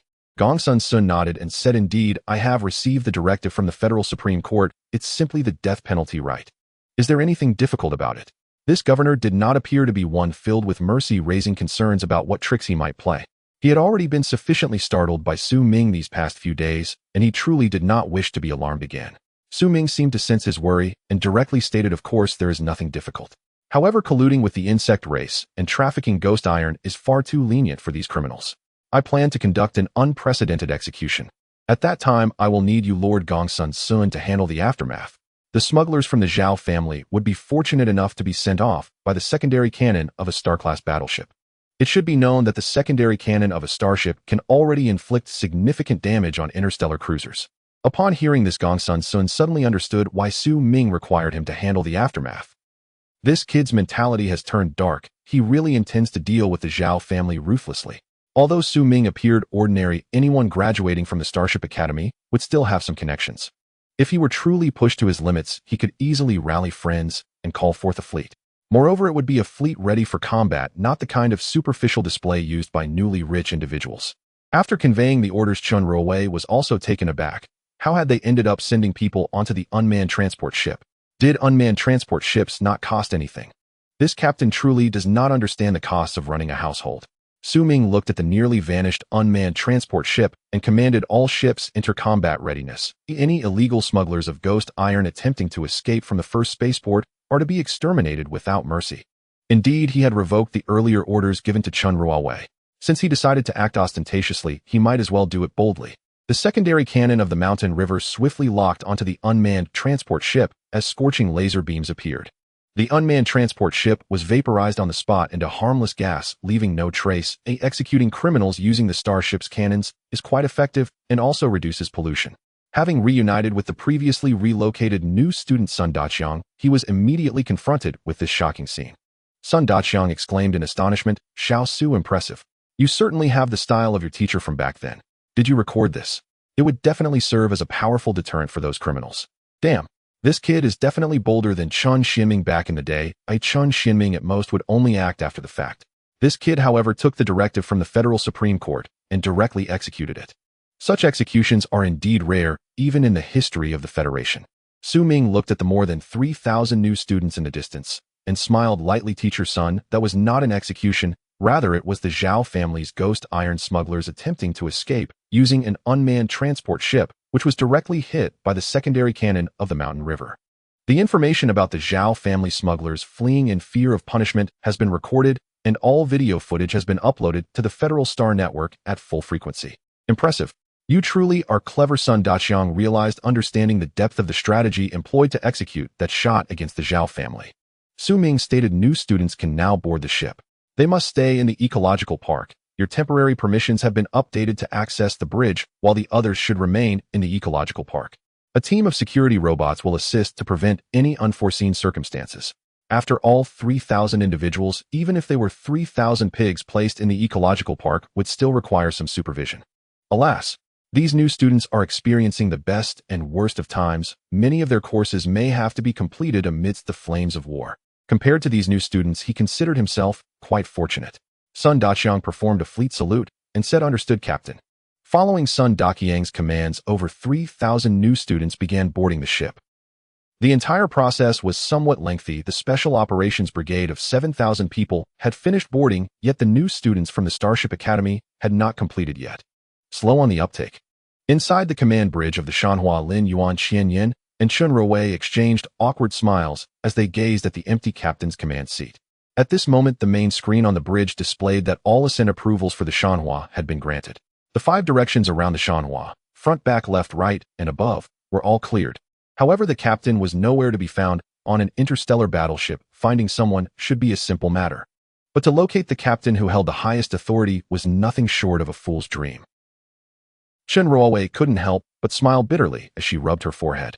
Then she connected to Su Ming's personal holographic terminal and stated directly, "Captain, all preparations for the Shanhua's ascent are complete. We are just waiting for your arrival." She truly wondered what Captain Su was up to. Once the ascent was delayed, the entire process would have to start over. Standing on the armament deck of the Shanhua and gazing at the bustling first spaceport, Su Ming said, "Adjutant Chen, pause the takeoff, dispatch a team of mechs and a landing squad to the armament deck. Someone is coming, and we cannot lose our momentum. Dantai Union is Dantai Union, and the Dantai family is the Dantai family. If it were just Dantai Union coming, he wouldn't need to summon so many people." However, it was evident that a powerful cultivator from the Dantai family was also arriving. With the starships shields down, a mighty cultivator could easily decapitate him. It's better to be safe than sorry. Isn't it reasonable to mobilize a team of mechs and a landing squad for his own safety? Far away in the bridge, Chun Ruowei said, "The captain's orders have come. Everyone spring into action." At this moment, Lin Yuan smiled and said, "Adjutant Chun, I have a suggestion. Let the entire mech brigade mobilize and half of the 7th Special Operations Brigade be deployed to bolster our captain's presence." Chun Ruowei looked at Lin Yuan with confusion and curiosity. Qian Yin smiled and said, "Adjutant Chen, you're still young. You'll understand once you've been through it yourself." Then the group dispersed, some going to inform Nanfeng of the mech brigade to switch to the anti-cultivator mech stored in the warehouse. Meanwhile, the landing troops armed to the teeth poured onto the armament deck from various hatches. Qian Yin led the flight brigade ready for immediate action. She understood that if cultivators from the Dantai family were arriving, anything unpredictable could occur. If their captain were to be sunk, they would not fare any better. Meanwhile, a sleek subspace high-speed starship suddenly approached the first spaceport of Luoyang Star. "Attention, approaching starship. You do not have landing permission. Please halt your approach." The broadcast echoed throughout the first spaceport of Luoyang Star, and all anti-aircraft weapons were put on standby. Inside the subspace high-speed starship, Dantai Jing, who had hurried thousands of miles from the main star of the Dantai family, looked at Dantai Yunyan standing beside her and said, "Little niece, are you excited to see your little lover so soon?" Dressed in a simple green robe without any makeup, Dantai Yunyan rubbed her forehead and replied, "Aunt, you should worry about yourself." Normally, just barging into the first spaceport of Luoyang Star would be one thing, but with Su Ming Shanhua parked there, are you certain your newly acquired starship can withstand the main cannons of an interstellar battleship? Her aunt was clearly a cultivator and not suited to be a captain. A lack of skills and an overabundance of ambition. After all these years, she couldn't even send a landing application upon entering the port. Dantai Jing awkwardly responded, "I simply forgot when I got busy." She then changed the topic and asked, "By the way, my father sent a message asking me to inquire about the handling of that old lady Fong." Old Lady Fong had wanted to see her son, but unfortunately, she had been blasted into steam by Su Ming using the battleship's secondary cannon. I must say that little guy is truly ruthless. It's just a pity that the marriage alliance between the Dantai family and the Zhao family involves too many matters and cannot possibly be abandoned for a little guy with a star-class battleship. She recognized this, but the old fogies in the family were simply too stubborn. Soon after, the entry request for the subspace high-speed starship Qingjianhua was accepted. The King Yunshan docked beside the Shanhua. Dantai Jing and Dantai Yunyan took a small flying vehicle directly to the armament deck of the Shanhua. Before Dantai Yunyan could say anything, Dantai Jing had already become angry. This was clearly targeted at her. Anti-cultivator mechs and so many fully armed landing troops. This configuration was enough to conquer a main star. How did that guy manage to gather all this? Such equipment isn't that easy to come by. Su Ming looked at the still graceful, yet slightly plumper Dantai Yunyan and said, "Yunyan, I've come to pick you up. Are you coming with me?" Dantai Yunyan smiled at her aunt behind her and said, "Aunt, I'm sorry, I really cannot accept such a marriage. The Federation advocates for free love. She absolutely would not marry into the Zhao family's eldest son. She had the right to pursue her own happiness, even if the journey was fraught with difficulties." Dantai Yunyan swiftly retreated to Su Ming's side, while the mech brigade led by Nan Feng quickly completed the encirclement. The small standing equipment was also ready to activate at any moment. Su Ming calmly said, "Ant surrender. You alone cannot break through the encirclement of the entire mech brigade and landing troops. This is the Shanhua, the federal starship Shanhua. If you attack the Federal Reserve's interstellar battleship, you will be taken to military court. If it were an ordinary starship, perhaps it wouldn't matter, but this is a genuine interstellar battleship." Holding Dan Tai Yunyan's delicate hand, Su Ming was fearless at that moment. Who doesn't have a cultivator? That old general's promised Zhulong cultivator team should be arriving soon, right? Dan Tai Jing said with frustration. "Yunyan, do you even know what you are doing? You escaped from your marriage, which is fine, but the Dan Tai family will surely lose face, and that bunch of brats from the Zhao family will continue to find trouble with you. Take my advice, come back with me first, and we can slowly dissolve the marriage contract with the Zhao family." Compared to the Dan Tai family, the Zhao family is nothing. They merely cling to Du Tong. As long as we find a way to dissolve the marriage, everything can still be reversed. Dan Tai Yunyan seemed to want to say something, but Su Ming stated directly, "And I graduated from the Starship Academy. Oh, I was the top student of my cohort. According to the regulations of the top student of the Starship Academy, I have the right to issue a summons. I won't hesitate to engage in a decisive war with the Zhao family. Oh, I possess the most powerful main cannon capable of annihilating a star with a single shot. If the Zhao family goes too far, I won't mind calling up some classmates to form a fleet and play the role of interstellar pirates to take down the Zhao family." The 3050 caliber antimatter main cannon has been raised.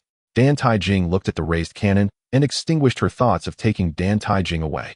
On the main deck of the Shanha battleship, Dan Tai Yunyan gazed at Su Ming with a glimmer in her eyes. This was her Ming. If it weren't for her father's shortcomings, she would have contacted Su Ming long ago, so there would be no need to wait until now. Dan Tai Yunyan looked at her aunt Dan Tai Jing and sighed with a smile, saying, "And it's time to give up.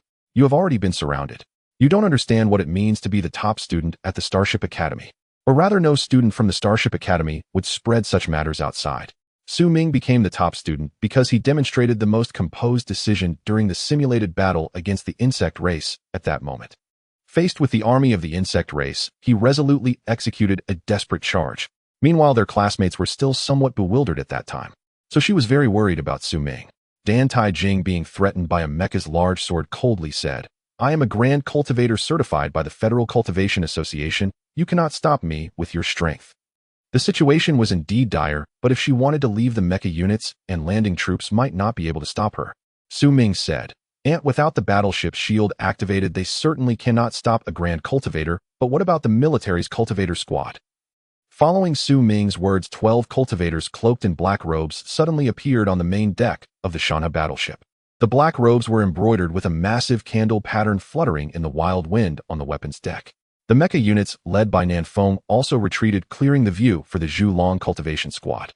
At this moment, Dan Tai Jing raised her hand and said, "I cannot compete against the military's Zhulong cultivation squad. It seems we have encountered a serious problem. To have a federal elite cultivation squad appear on a star-class battleship purchased by an ordinary starship student is inherently unreasonable, not to mention it being the Zhulong squad. However, it was rumored online that the Zhulong squad had long retired, so that's how it is." Su Ming looked at Dan Tai Jing and said with a smile, "Dan Tai Jing, for the intentional attack on the captain of the federal starship Shanha, you are now under detention along with the Qingyunshan hyperspace starship. Lady Dan Tai Jing, you are under arrest. As for the Qingyunhua hyperspace starship, modifications could allow it to accompany the Shanha. This compact hyperspace starship, although small in size, has formidable defensive capabilities. It happens to compensate for the Shan's shortcomings in long-range reconnaissance. Sometimes, whether using sensors or optical detection, one could easily be deceived. However, only ground detection will not present any issues. The Qingyunhua measures 600 meters in length, 120 meters in height, and 70 meters in width, being plump in the middle and slender at both ends, resembling a shuttle. It fits perfectly into the hangar that isn't at full capacity. TCH. Dan Tai Jing said helplessly, "I've become a prisoner. What objections could I have?" Then, under the escort of the Zhulong cultivation squad and the mecha units, this grand cultivator from the Dan Tai family was confined in the Shan's detention chamber. The detention chamber was coated with a layer of strong, interactive material and had adjustable gravity devices. Even a grand cultivator could not withstand it. After a moment, the main deck of the Shanha battleship was empty. The Qingyunhua dock beside the Shanha was remotely activated and entered the hangar. Dan Tai Yunyan still had some authority in this matter. Inside the bridge of the Shanha, Chun Roei looked at the woman who entered with Su Ming and finally sighed in relief. Now she no longer had to worry that Captain Su would have any ill intentions toward her. Upon entering the bridge, Dan Tai Yunyan confidently sat in the deputy captain's command seat. After Su Ming sat down, he looked at the data on the main screen of the bridge and said, "Advisor Chen, notify the first spaceport of Luoyang Star that the Shanha is ready for takeoff. Please keep the flight path clear. It's such a hassle to take off from the spaceport, far more complicated than departing from a star port or an uninhabited planet. Moreover, any minor inaccuracies in the information recording devices could lead to inquiries." Shun Ruowei replied, "Captain, the data has been sent and the first spaceport of Luoyang Star has approved the takeoff request. We can ascend. The anti-gravity device has been activated, the pulse engine has been ignited, and the Shanha has ascended. Altitude 7,000 meters. Altitude 18,000 meters. Altitude 35 kilometers. Altitude 75 kilometers. The bow is raised 35 degrees. The main thruster has been ignited. Captain, we are entering outer space." The Shanha was slowly entering outer space, and in the high orbit of Luoyang Star, the Luoyang Star Defense Fleet was fully assembled. They watched slowly as this interstellar battleship, which had brought them immense shame, departed. At this moment, Su Ming opened the ship's broadcast and said, "First, welcome the new students of the Starship Academy aboard, and also welcome the elite Zhu Long combat squad of federal cultivators to join us. Our mission destination is Kuanping Star, 13,600 light-years away. This journey will utilize warp travel. We expect to arrive in 3 days." Dan Tai Yunyan looked at Su Ming and said, "You're fishing for trouble. The Zhao family's pirate fleet is very likely to intercept us. Although their strength is somewhat lacking as the starship captain, you should be more cautious. As a starship captain, no one knows when an accident might occur." Su Ming sent the data to Dan Tai Yunyan's personal terminal. "The Gray Line Snake has long been investigated thoroughly, and I've prepared well in advance." A fire broke out at the 7th Shipyard on Colin Star, resulting in the loss of a batch of highly advanced hyperspace self-navigation torpedoes. As he spoke, Su Ming directly displayed the attack coordinates for that batch of torpedoes: 50 hyperspace torpedoes measuring 150 meters in length and 20 meters in diameter, with a single red attack route highlighted. That was the main star of the Zhao family. Hyperspace torpedoes are controlled items of the federal military warships. Apart from the federal Starship headquarters and its subordinate fleets, no one else has even the right to purchase them.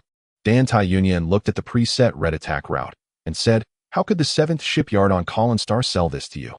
Su Ming looked at Dan Tai Yunyan's puzzled eyes and said, "Your father gave me an authorization to let me leave you, and then he used it directly. Who knew that this authorization would be so effective?" Although old Taishan isn't much, the authorization in his hands is quite useful.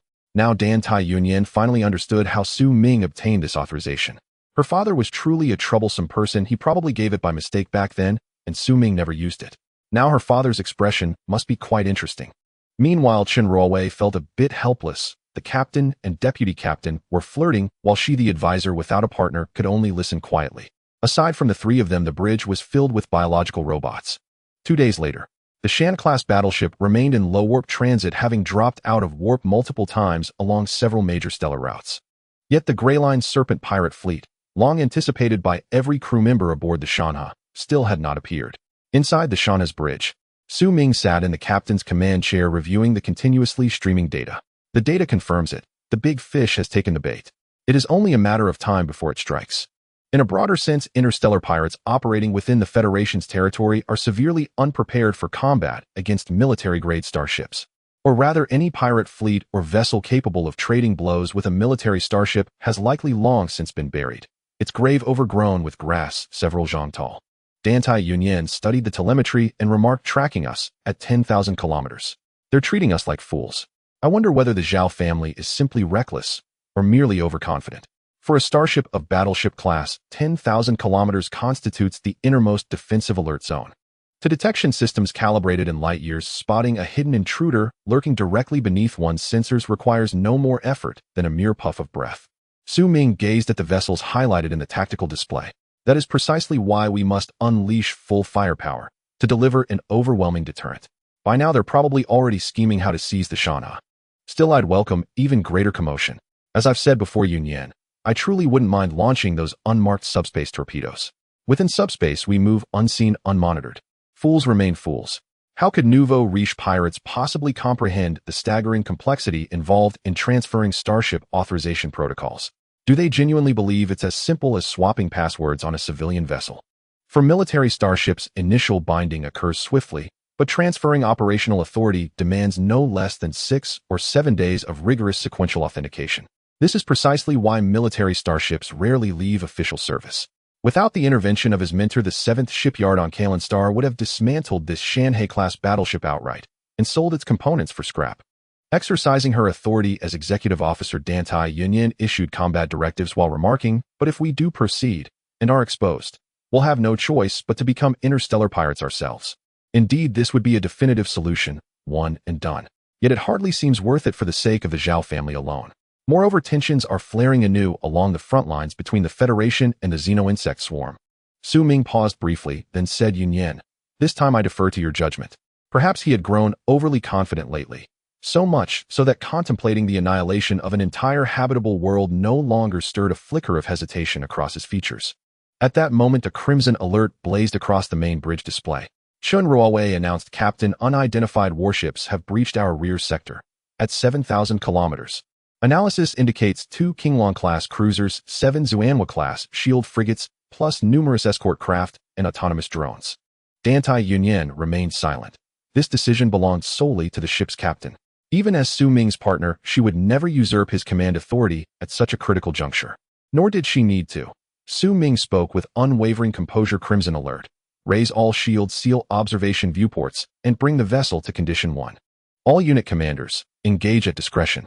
Unleash the Shanha's full armament. Charge the antimatter main battery to 15% capacity. Deactivate the rear warp field. Let's give these vermin a thorough scrubbing. Stand by to open fire." Both the Shanha and the Grey Line Serpent fleet were currently traveling at low warp. Launching offensive maneuvers while in warp posed no concern for the Shanha. As its aft warp field collapsed, the spatial distortion behind it, normally flattened during warp, remained grotesquely magnified. That single act violently ejected the entire Grey Line Serpent fleet from warp. Aboard the flagship, Zhao Qi roared in fury, "Are you imbeciles? Do you not know how to operate your sensors? Now look what you've done. We've been hurled out of warp. Move, pursue them immediately. Fail the young master's mission, and you'll wish you'd never drawn breath." Zhao Qi knew full well that his meager force stood no chance against a starship of battleship class, utterly insignificant in truth. Yet the young master's order was absolute. Besides, word had it that the Shanha's captain was a novice. If they seized the vessel, even the Zhao family's heir would kneel and call him father. Zhao Quan, manning the sensor array, reported, "Commander, the enemy has halted. They appear to have abandoned flight." Zhao Qi stared at the sensor feed and barked, "Then what are you waiting for? Deploy the Xuanwu shield frigates, now? Our chances of capturing this battleship rest entirely upon their resilience." Those were second-hand shield frigates he'd purchased at exorbitant cost. Thick energy barriers, reinforced hull plating, assets that had earned him considerable spoils in recent months. At Zhao Qi's command, the 7 Xuanhua-class shield frigates surged forward, deploying a unified barrier formation as they advanced toward the Shanha. Within the communications channel of the stealth bomber squadron conducting reconnaissance, a flurry of excited chatter erupted. "Squadron leader, those are Xuanwu shield frigates. Shouldn't we strike them?" Though piloting stealth bombers, they would struggle to close within 3,000 kilometers of a Xuanhua-class shield frigate, unless their adversaries were rank amateurs. "Exactly. We've only ever simulated strikes against them. Blowing them all up would surely earn us elite pilot status." Qian Yin interjected, "Our mission is reconnaissance, not provocation. Let's not frighten off our little friends just yet. The captain and executive officer intend to play a game of cat and mouse." Instantly, the squadron's channel fell silent. Unbeknownst to them, Su Ming and Dantai Yunyan, within the Shanha's bridge, had monitored every word, unfiltered and unedited. Such real-time access to all combat unit channels was one of the distinct privileges of serving aboard the bridge, offering unparalleled situational awareness. Su Ming glanced at Dantai Yunyan, whose cheeks flushed faintly, and said, "Pay no mind to such remarks. They will all become public knowledge soon enough." Dantai Yunyan nodded and resumed oversight of the broader tactical picture. After all, a starship captain need not micromanage every detail. True mastery lies in seizing moments of quiet amid the storm. As the piercing alarm echoed on the Shanha, apart from the new recruits in the ecological zone, who were slightly panicked, the members from other departments were exceptionally excited. Being assigned to the reserves, although it was not ideal, the chance to achieve easily grasped military merits was indeed a wonderful thing. Under the strict orders of Captain Su Ming and Deputy Captain Dantai Yunyan, the Shanha battleship acted with extreme caution, fearing to disturb those military merits. In the mecha launch bay, Nanfeng tirelessly explained, "Brothers, this battle is exhilarating. 2 Qinglong-class interstellar cruisers, and 7 Xuanhua-class interstellar shield ships, along with some interstellar unmanned combat boats for escort dare to provoke an interstellar battleship. I've never fought such a wealthy battle in my 8 lifetimes. Let loose and fight. These are all military merits. As the commander of the mecha squad, Nanfeng knew full well that if a real fight broke out, the opposing fleet wouldn't withstand a single shot from the antimatter main cannon. It was precisely now that the captain, in order to hone the combat power of the entire ship, had this chance, otherwise it wouldn't have come to them at all. Don't worry. This bunch of little rascals won't escape. There's hardly anyone who can get away from our hands. In normal battles, they naturally wouldn't dare to deploy mecha troops on a large scale, but under the absolute suppression obtained by the Shanha, the opposing fleet was like fish in a barrel to be boiled whenever they wanted. As the green light lit up, mechas were launched one after another and quickly dispersed. The goal was to avoid frightening those military merits. If they got scared and formed ranks, it would be troublesome. As the 7th Special Operations Brigade of the landing force, they could only wait for others to reap the merits. Lin Yuan couldn't help but complain, what kind of situation is this? Why is that little brat from the Zhao family so cowardly, not even using jump tactics? Now they get to eat meat while we just watch. These are all military merits. After being transferred from the front lines to the reserves, he indeed got promoted to Major General. However, if he leaves reserves without accumulating military merits, this rank would revert back. This was the most nauseating part for him. He couldn't always stay in the reserves. Lu Kun advised, don't be in a hurry. It's just begun. Once we reach Kunping Star and finish the repainting, we'll surely head to the front lines for rare resource extraction. At that time, will we still worry about not having military merits? His direct superior was transferred to the reserves precisely because he was too impatient on the front lines. Meanwhile, the battle situation in Zhao family's Zhao Qi's eyes seemed quite favorable. Having never been on a Starship command system, Zhao Qi felt he could rival those famous generals in the Federation. Report to the captain, our fleet's main cannon is firing continuously. Currently, we have gained the upper hand in the battle. A certain Zhao family disciple said, ecstatic. If they could truly capture an interstellar battleship, it meant they would no longer have to look at the faces of Zhao family's direct descendants. Although sound does not travel in space, each main cannon firing was simulated based on real circumstances. Under the starry sky of this principal star, 2 Qinglong-class interstellar cruisers were launching a fierce attack on the Shanha battleship protected by 7 Xuanhua-class shield ships. However, throughout the entire duration, the main cannons of the 2 flagship vessels of the Gray Line Snake pirate fleet only managed to reduce the outermost shield of the Shanha by 3.5 after half an hour of barrage. Unregistered starships had to be treated at a lower level. It was akin to trying to sink a battleship with the main cannon of a destroyer in ancient times. If it weren't for Su Ming wanting to hone the firepower mounted on the Shanha interstellar battleship, he would have sent those annoying Zhao family guys to see the Buddha long ago. In plain terms, they were merely practice opponents, but it was clear that these people did not want to properly serve as the Shan's sparring partners. The Shan's main cannon began to lock onto the enemy vessels without any flashy moves. Only the most basic locking. This is the simplest form of warfare under the starry sky. Inside the Shan's bridge, Chen Ruowei said, decisively report, our ship has locked onto all enemy vessels, requesting to open fire. Su Ming stood up and said, notify the mecha troops to steer clear. Our interstellar battleship will fire in 53 seconds. From the current situation, this Zhao family's fleet had played a beneficial role in honing the military equipment of the Shanha. Since the honing effect had already appeared, they naturally had to send this Zhao family fleet to their demise. Dan Tai Yunyan began drafting the battle record. Sometimes how significant your contributions are depends entirely on what needs to be reported to the Starship Command Department. Writing it in a flowery manner would certainly yield some favors at the Starship Command Department. The Shan's main cannon began to charge, and immense energy was transmitted through the conduits to the main cannon stabilizers. Waiting for the countdown technology, the biological robot located beneath the main cannon turret would press the fire button.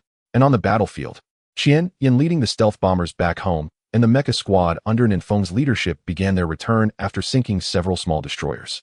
Just as Zhao Qi breathed a sigh of relief, a certain Zhao family disciple stared dumbfounded at the brilliant light on the Shan's weapons deck. Having seen plenty of military films, that Zhao family disciple had no thought of escaping at this moment. Zhao Qi trembled as he looked at the incoming main cannon attack and shouted, damn it, the intel was wrong. Engage warp speed, hurry up. However, before Zhao Qi's words had even finished, the attack from the Shan's main cannon had already arrived. Previously, the Gray Line Snake fleet, which had robbed passing commercial transport starships in this area, disintegrated into interstellar dust under the fire from the Shan's interstellar battleship. Not even a round of barrage could withstand it. They were obliterated completely. From a distance, Nanfeng looked at the Gray Line Snake pirate fleet that had been blown to smithereens and said they've all been blown away, nothing left, not even the effort of cleaning the battlefield is necessary. With the help of the Shanha, they were close to sinking that Qinglong-class interstellar cruiser. But mechas were not specifically designed to deal with warships, had it been the local garrison fleet operating the same model of battleship. They might not even reach the combat position the opponents were too weak, yet still had the audacity to claim they were an interstellar pirate fleet. Ein and Feng have never encountered such shameless individuals. The next day, in the war conference room, Su Ming gathered various military commanders of the Shanha battleship to hold a post-war meeting. Su Ming felt quite satisfied with this battle. Although they were just crushing the weak, it was still the first battle for the Shanha. The victory was overwhelming enough to add to their previous achievements, and under the operations of the Academy, earning a gold star was inevitable. This is how the Starship Academy operates. Regardless of one's previous status, once you enter the Starship Academy, you only have one identity. That is the identity of a student of the Starship Academy. As long as you are not expelled, even if you have to endure through the years, you can pilot your own starship. Such a situation is impossible in other similar institutions, and the Starship Academy also operates a large number of warship graveyards. If any key components are missing, you can go in and pick up some. You are bound to find something. Everyone, we fought very smoothly this time, but I believe you all understand. In the current situation, battles between starships are rare within the Federation's territory. The main enemy of the Federation now is still the insect race, which occupies a large number of resource planets. According to the latest news directly issued by the Starship Command, the front lines have already started to become unstable. Then Su Ming directly opened the main screen of the conference room, which was 70 meters long and 45 meters wide, and began to play last night's news. At that time, they were still in the midst of battle and naturally had no time to pay attention to these matters. Next, we will broadcast the latest news from the front lines for our citizens. On the front lines in the Magellanic Galaxy, facing the insect race, last night the insect race once again launched a fierce attack on Makita Star, with 15% of Makita Star's area having fallen. The Supreme Leader of the Federation, Lord Dutong, has already announced a mobilization order and urgently assembled 700,000 landing troops for reinforcement. Then Su Ming directly closed the evening news and displayed the latest news on the screen. Dantai Yunyan pointed at the data on the main screen and said that Supreme Leader has imposed strict controls. The news has been sealed. In reality, Makita Star has already fallen by about 80%. Over 10,000 troops of the Makita Star mobile forces have died, and the number of missing soldiers is still being counted. Instantly, the entire war conference room fell silent. The joy of just winning the battle was almost instantly shattered. Su Ming calmly looked at Lin Yuan and others and said, "Everyone, the insect race has unilaterally declared war on the Federation, and we do not have much time left. The conscription order will soon be issued. Members within 3,000 light-years of Kuanping Star can choose to take family leave. The remaining members can use free hyperspace communication devices to contact their families. This is the only thing I can do before the Great War begins. Just like I said before, no one knows when the war will arrive, but since the war has come, they naturally cannot avoid it. As the captain of the starship, he does have this awareness." Dantai Yunyan then said, "Everyone need not worry too much. The first batch of conscription will definitely not include us, so there is plenty of time for leave. Ming is too serious while working. This isn't one of the ships under the Federation Starship Command, so there's no need to make it so grave." Lin Yuan slightly nodded and said, "Deputy Captain, I am not worried about that. What I am worried about is if the insect race breaks through the defenses that the Federation took a long time to build, the colonized planets in the Magellanic Galaxy will surely face a massacre. That will be a brutal and inhumane slaughter." Lin Yuan, who has been fighting against those damned insects for quite some time on the front lines, is well aware. Those insects that came out from the subspace are not as devoid of intelligence as the experts in the Federation claim. Sometimes he even thought about stuffing those so-called experts into the insects' rear ends to see if the insects truly lack intelligence. Dantai Yunyan said, having spent over 10 trillion credit points to build the defenses, it should still serve some purpose, right? She has not seen that line of defense on the front lines, but having spent so much credit, it should at least make some noise. Su Ming said with a solemn expression, "No matter how solid the defenses are, there will inevitably come a day when they are breached, just like the Maginot Line. In ancient times, the insects possessed their own intelligence. Thus what Lin Yuan is worried about is very likely to happen. God knows how much those bastards pocketed while supervising the construction of the defenses. The defenses at the very front are somewhat decent, but further back, one doesn't need to think to know they are nothing but shoddy work. The only lesson that human civilization has learned from the past is that humanity never learns any lessons from history." Qian Yin spoke up, "Captain, if we go to the front lines, the flight squadron will need more unmanned bombers, preferably stealth ones, as the insect race also has aerial units that are more agile than our drones. Having conducted in-depth research on various battles against the insect race, Yin knows very well that once at the front lines, all supplies will have to be managed on your own. Supplies from the rear will always be delayed. Su Ming looked at Chun Ruowei beside him and said, "Chun, please record the requirements. Upon reaching Kunping Star, proceed with procurement immediately. In the cosmos, the Federation's population is already among the best in the various civilizations. But the insect race is entirely a different existence. The swarm tactics have always been an unsolvable problem, which is why the Shanha needs many weapons powered by gunpowder. Just 2 words: cheap and simple. Raw materials can be found everywhere for processing and manufacturing. Even without controlled chips, manual operation can still unleash their potential." Nanfeng said, "Captain, the mecha squadron does not need to procure anything, but I hope the engineering department can modify the existing mechas. They should serve as stable firepower points in the war against the insect race." Su Ming responded, "Nanfeng, it is good that you think this way. Subsequently, the engineering department will comprehensively modify the 1,200 existing mechas." Then Su Ming ordered Lin Yuan, "Please continue with the planetary combat drills. We may be heading to the front lines at any time." After that, everyone left the war conference room. At this moment in the conference room, only Su Ming and Dantai Yunyan remained. Su Ming caressed Dantai Yunyan's long hair and said, "Commander Lin was recalled from the front lines. Don't take it too personally." Dantai Yunyan looked at the data on her personal holographic device and said, "Do I seem like someone who would hold grudges? However, this war is also an opportunity. According to the bounties announced by the Federation, cooperating to seize those precious resource mines will require the corresponding group or consortium to pay a hefty amount of credit." Su Ming took the personal holographic device from Dantai Yunyan's hand, looked it over carefully, and said, "This is indeed a way to make money. The Shanha has a mineral smelting production line, and we can carry out direct smelting." Dantai Yunyan asked, "But we still need to be cautious.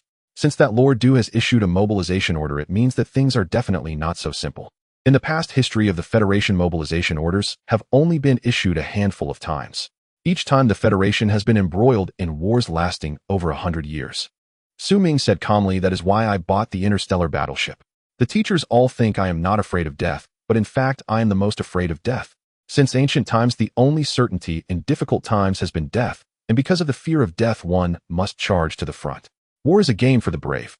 After easily dealing with the pirate fleet of the Zhao family, the Shanha embarked on high warp travel. In a low warp environment, the energy consumed is actually greater than in a high warp environment. Equipped with an antimatter reactor, the Shanha can capture antimatter from the cosmos to supplement its energy.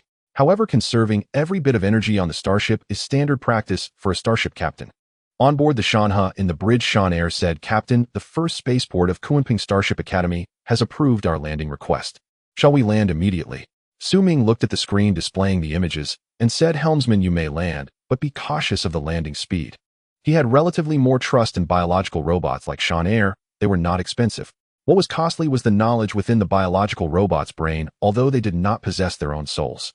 No captain of a starship would place a biological robot in absolute danger unless the captain was about to face destruction. Prepare to enter the planetary atmosphere. Retro-thrust pulse engines activated. Anti-gravity devices activated. Observation windows opened. Altitude at 16,000 kilometers. With Shan Air's announcement, the Shanha entered the atmosphere of Kunping Star 3 minutes later, directly descending towards the spaceport of Kunping Star branch when the massive Shanha appeared at the Starship Academy's Kunping Star branch. The newly enrolled students were elated. It had only been a short while since they entered school, and they were already witnessing such thrilling events. Such a large battleship, they wondered when they would be able to operate one. How many credit points would this cost? One of the new students lamented.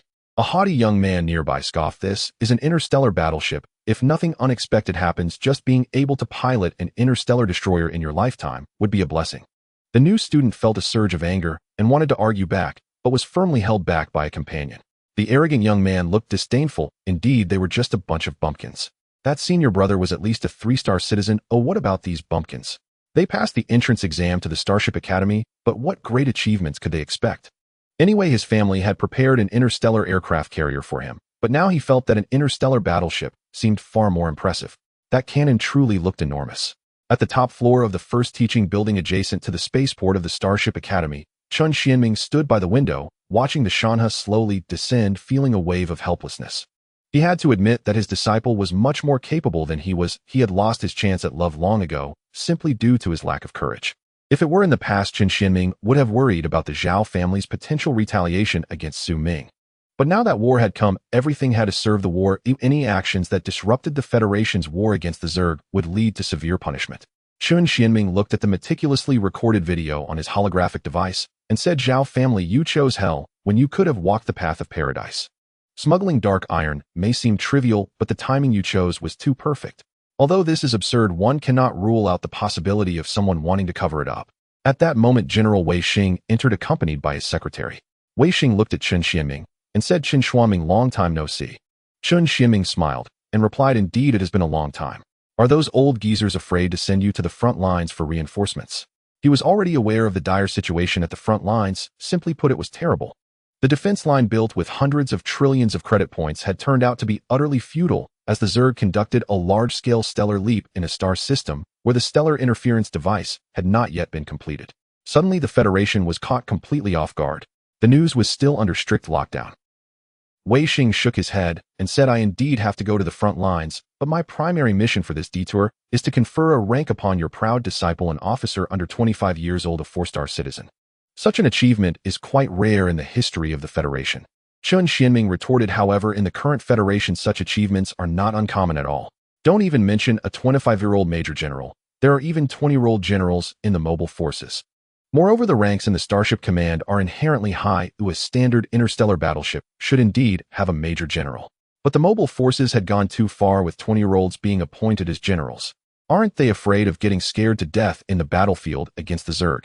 Wei Xing awkwardly smiled and said, there is one more thing I need the Kunping Starship Academy to assist with.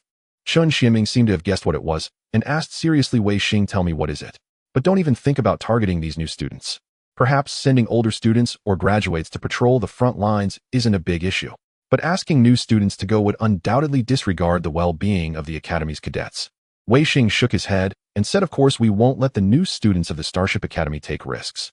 I hope to hold a mobilization meeting at the Kunping Starship Academy branch.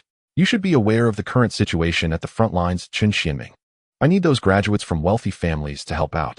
No offense intended to a presence like Su Ming, such existences are merely a matter of survivor's bias. Cadets from families with resources are sure to have military-grade, fully equipped starships.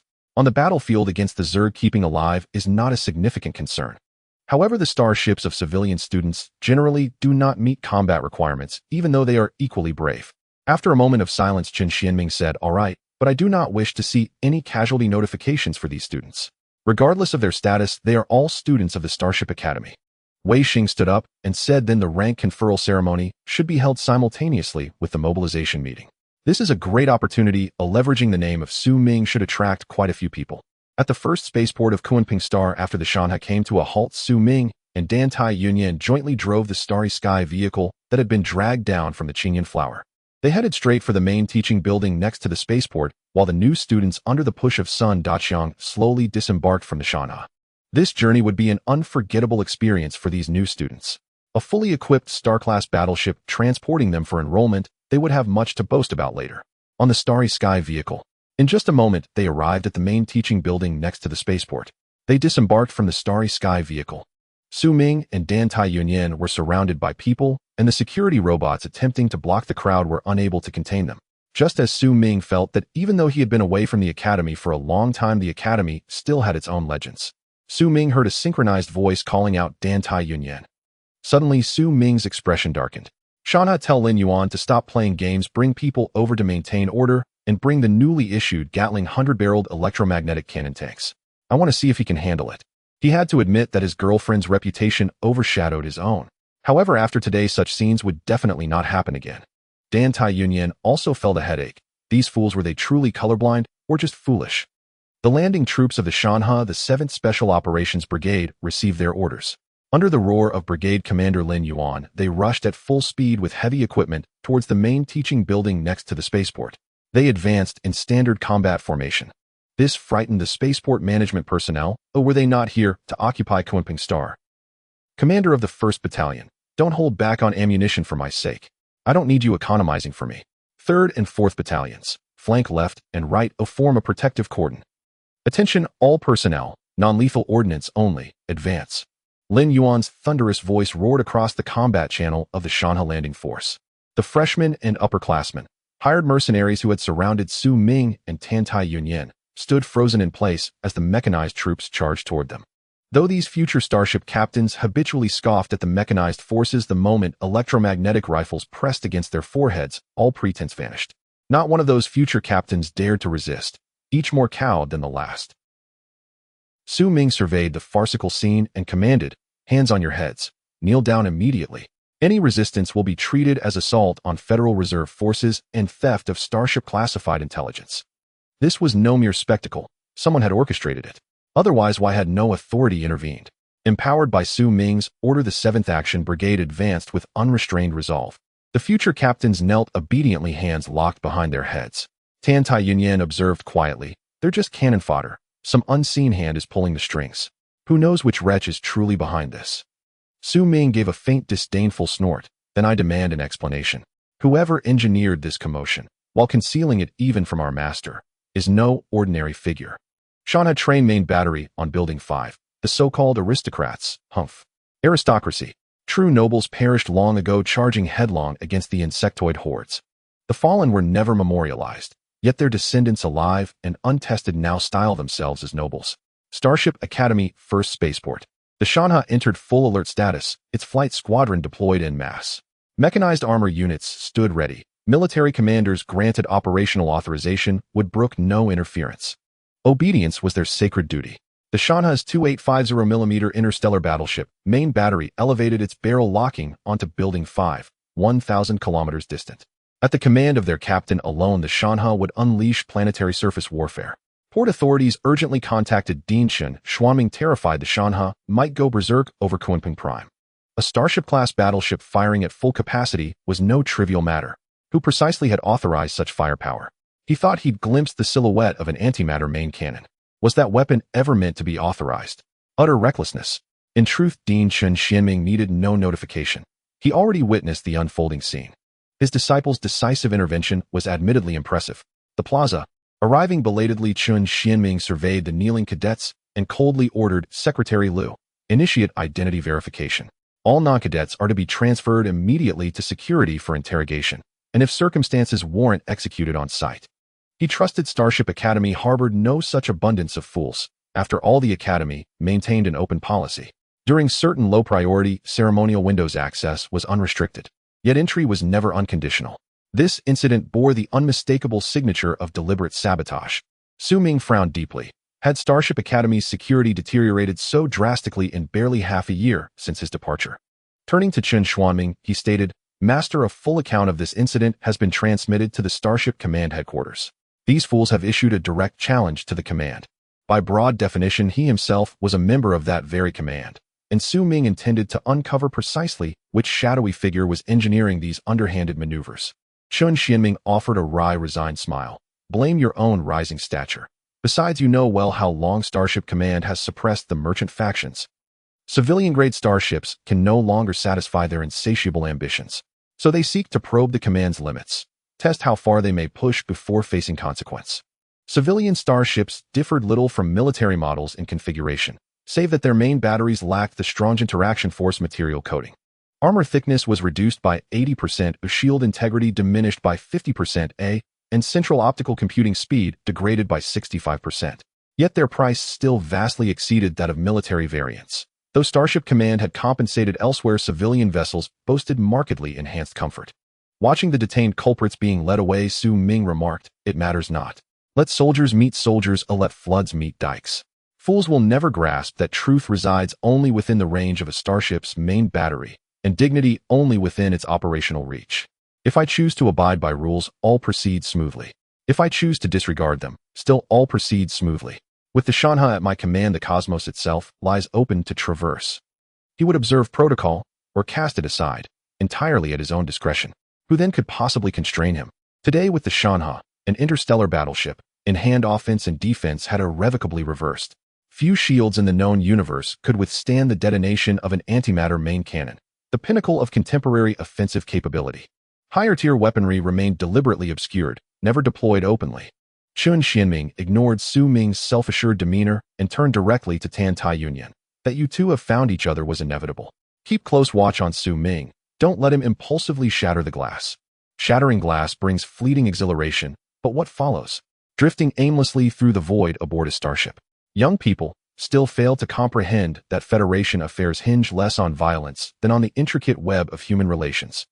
Tiantai Yunyan recalled the trajectory data of the Shanha's subspace torpedoes, a responsibility far beyond her capacity to oversee. She nodded gently, Master. I shall do my utmost. Su Ming spoke calmly. Master, those responsible must render full accountability. Failing that, all conspirators, beyond the misled freshman, shall be summarily executed for assaulting a federal starship captain. My operatives have already secured conclusive evidence. Evidence? When Su Ming declared it existed, it did. Chun Xianming replied coolly, these are minor matters. They will certainly provide satisfaction. But restrain yourself henceforth. Intimidation suffices. Actually destroying Building 5 would draw the Dean's reprimand. Su Ming spread his hands. Master, am I truly that reckless? The main battery's pre-firing safeties remained fully engaged. Chun Xianming blinked. Fully engaged. Then all it required was a single finger's motion. Tomorrow the military will confer your commission and host a joint operations briefing. Your formal conscription orders should arrive within days. This Su Ming truly spared him no peace. Should he linger a few days longer, Chun Xianming feared he might suffer cardiac arrest. For Chun Xianming, avenging a grievance was never something to be delayed. Especially for the older Chun Xianming, while the president of the Starship Academy spoke the truth, Chun Xianming simply would not listen. His disciple and partner had gone to great lengths to escort the new students of the Starship Academy to Kunping Star. Yet they were embroiled in this situation. Who didn't know about the secret engagement between his disciple and Tiantai Yunyan back then. Back in his office, Chun Xianming immediately dialed the communication of the head of the 5th teaching building. Looking at the three-dimensional projection that appeared in his office, Chun Xianming sneered, LV Dawan, you must give an explanation today, or we won't be finished. Chun Xianming, you are still so unreasonable. Do you have any evidence? Otherwise I will sue you for defamation. So what if this situation was orchestrated by them? Without evidence, even if the other party knows they did it, what can they do? Chun Xianming replied calmly, haven't you received the news? What news? LV Dawan countered. Chun Xianming smiled, a smug expression on his face. It seems your connections aren't as strong as you thought.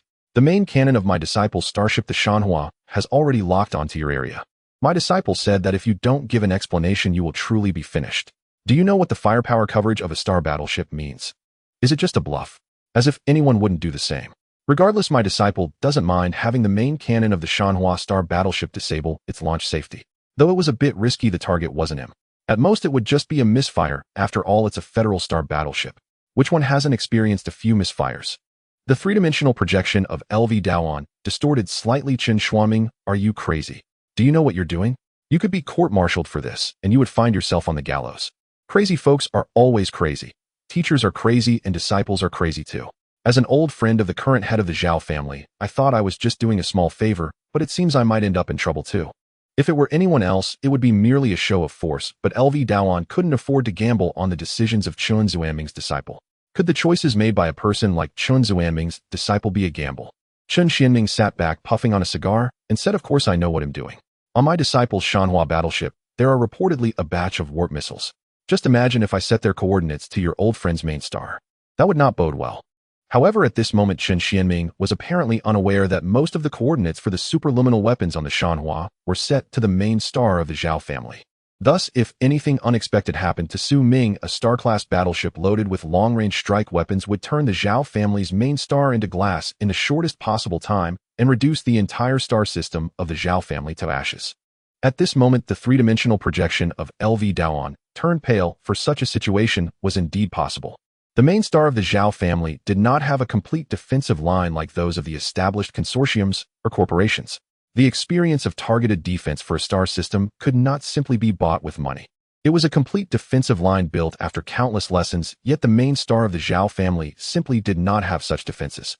Chun Xianming's disciple starship could probably penetrate the main star of the Zhao family without any obstruction and indiscriminately carry out orbital bombardment. LV Dawan asked flatly, so how much compensation does your disciple need? Chun Xianming? Chun Xianming chuckled, old LV am not one to extort. It won't be much. My disciple has spent quite a few credit points recently, so you just need to come up with 100 billion credit points. Lastly, don't disturb my disciple during this time. Tell the young master of the Zhao family to stay calm and not say he wasn't warned. Young people, they always need to be a bit spirited, but sometimes the consequences of that spirit can be severe. Even the highest-ranking federal official Duke Du is no exception. Isn't he just the highest-ranking federal official? In the past tens of thousands of years, how many highest-ranking officials have come from our Starship Academy? Even though LV Dawan was prepared for a significant financial loss, he was still taken aback. This price was indeed a bit high. After a long pause, LV Dawan said, "Fine, but I also hope the main star of the Zhao family doesn't suffer any subspace or superliminal weapon strikes, otherwise my old friend will have a death battle with your disciple." A fully equipped military version of a star battleship indeed exceeded the usual configurations for Starship Academy graduates. Generally speaking, most Starship Academy graduates are based on large military versions of star destroyers. Only those with money would choose military versions of star cruisers. Some well-off students might form fleets. However, it was still quite rare for students from the Starship Academy to directly acquire a star battleship, like Su Ming's disciple.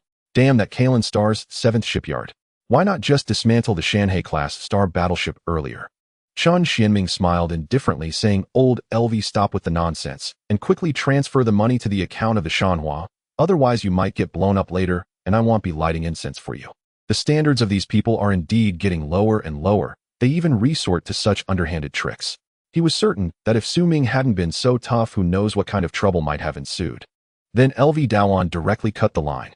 Far away in the Starship Academy's Kunping Star branch, he used hyperspace communication to send the conversation he just had with Su Ming to the main star of the Zhao family, located hundreds of thousands of light years away. He helped old Zhao with his troubles, but he couldn't be the one to foot the bill. This was an open conspiracy. He was just the head of the Starship Academy. How could he have that many credit points?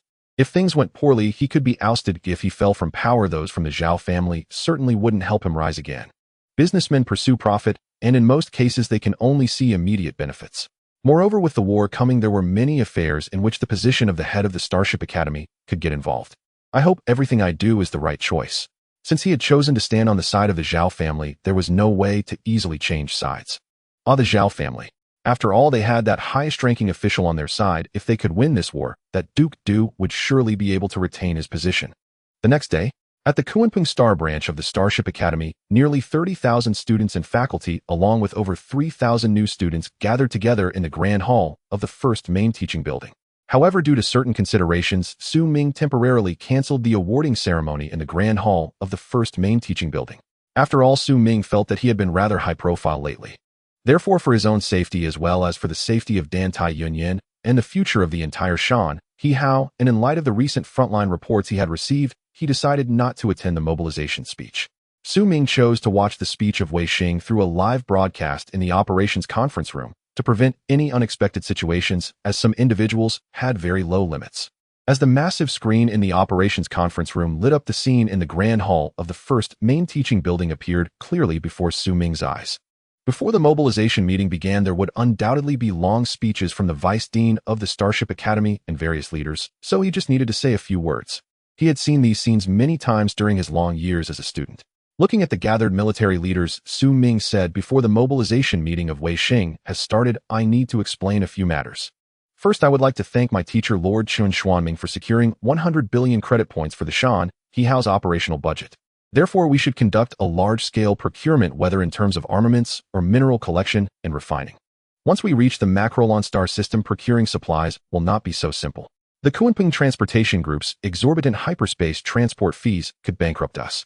This is no exaggeration. We should maintain understanding in case any situation arises in the colonies. The hyperspace highways within the federal territory are relatively safe, but once we leave the federal territory, it would truly become a matter of differing perspectives." Dan Tai Yunyan calmly said, "Moreover, we should procure special equipment specifically designed to deal with the insect race. Although the price is steep, the effects are excellent. When out in the field, no one knows what kind of situations we might encounter, and the situation at the front line has already changed drastically." This was the news she had just learned with Su Ming earlier that morning. Su Ming unfolded the operational star map and said, "According to the latest frontline reports, the costly defense line cannot be said to be of no use, but it can be said to have no effect at all. Taking advantage of the absence of stellar interference devices at the Magellanic star system's frontline, the insect race has conducted a large-scale stellar leap. They have torn a hole in the defense line with at least dozens of star systems embroiled in fierce battles." The situation he feared most had occurred. The defense line painstakingly established by the Federation was like that ancient defense line built by the Gauls, utterly ineffective. Lin Yuan looked at the red dots on the operational star map and said, "So what is our mission?" The Federation and the insect race were once again at war, and the first to be thrown into battle would undoubtedly be the landing troops. This has been evident throughout the countless years of the Federation's combat history with the insect race. Su Ming calmly said the Federation Starship Command hopes we can assist the Federation ground forces in retaking Mucian Star. Mucian Star has already fallen in 7 standard hours. The speed at which Mucian Star fell was beyond his imagination. Relying on complete defensive works, it should have held out for a few more days. There must have been other unforeseen events at the frontline circumstances that could not be conveyed through reports. The expressions of everyone in the operations conference room were particularly grave. Without a doubt, if what was previously mere speculation can now be reasonably concluded, the insect race has brazenly initiated a unilateral war against the Federation. Nan Feng said, but Commander, according to the armaments of the Shan, how we can easily conduct orbital bombardments on Mucian Star? Dan Tai Yun shook her head with a wry smile and said, Commander Nan Feng, according to the reports, this time the insect race did not massacre the Federation citizens on Mucian Star. Therefore, there are still at least 70 million Federation citizens on Mucian Star, and we cannot use orbital bombardments. Indeed, the insect race has developed its own intelligence and has learned the Federation's methods using the population on Mucian Star as hostages. Qian Yin helplessly smiled and said, then this has turned into a tactic of adding fuel to the fire. No matter how we fight, we will need to send in a large number of mobile forces. This is a bottomless pit. On such a battlefield, no matter how many mobile forces we have, we cannot fill the traps set by the insect race. Su Ming nodded and said, Qian Yin is right. The insect race has set a trap for us. If we recklessly charge, and we will undoubtedly be caught in their snare. The Shanha can still dock in high orbit, but to retake the Mucian Star system, we will certainly need to conduct large-scale planetary landing operations. And this is probably what the insect race is eager to promote. Once ground combat begins, both sides will become entangled, and the large-scale orbital bombardments that can effectively devastate the insect race will become completely ineffective. At that time, the Shanha will only have 6 small interstellar destroyers and numerous transport ships, without combat capabilities available for support. Dan Tai Yun said, therefore this time I have ordered 50,000 robots specifically designed for planetary combat, all of which will be led by Lord Lin Yuan. As the deputy captain of the Shanha, this is her responsibility. Lin Yuan expressed his gratitude, saying, thank you very much, Deputy Captain. We will surely be able to retake the Mucian Star system. Combat robots are generally assigned to elite units. Back when he was on the front lines, the 7th Special Operations Brigade was also equipped with a large number of combat robots. With combat robots available, at least we won't have to sacrifice lives to fill any gaps. At that moment on the screen of the operations conference, Wei Xing had already begun his speech. His passionate words stirred the students and faculty, who were filled with excitement and planned to head to the front line to confront the bugs emerging from hyperspace. From a distance, Chun Xuanming, watching Wei Xing's performance, appeared extremely despondent. He knew that from the moment Wei Xing began his speech, he was once again sending these young people into war. He wasn't worried about Su Ming, who commanded an interstellar battleship. His concern lay with the most ordinary students of the Starship Academy. They might be piloting the most average interstellar destroyers, but as captains of starships, they were equally great. Starships do not die, they merely wither away. Wei Xing's speech continued. For the Federation, for our homeland, I will charge forward. Charge forward. In the operations conference room of the Shanha, Su Ming looked at Wei Xing's impassioned speech and said, General Wei's speech is indeed stirring, but it will cause many young people to become overly excited. The front line needs those who can survive until the end, not hot-headed youths. Su Ming was well aware that these young people were full of enthusiasm. However, the prolonged tug-of war with the insect race would extinguish their fervor. He accepted the authorization from the Starship Command, and thus this was his duty, but why should these spirited youths be tasked with protecting entities like the Zhao family? Dan Tai Yun seemed to sense Su Ming's emotional distress, stood up, and said, the meeting will end here. Everyone prepare accordingly. As everyone dispersed, Dan Tai Yun said, there is little we can do about this matter. If they are truly passionate and sign up to head to the front line, we cannot change the outcome. Students of the Starship Academy should indeed appear on the battlefield against the insect race. Su Ming smiled helplessly and said, but it still feels absurd. If possible, I would gather them onto the Shanha. This is the only thing I can do as their senior brother for these younger disciples. With the departure of General Wei, the Kunping Star branch of the Starship Academy finally settled down. Su Ming now finally had the time to carry out the final painting work on the mountain river. The painting scheme for the mountain river had already been chosen by Su Ming and Dan Tai Yun 3 days ago.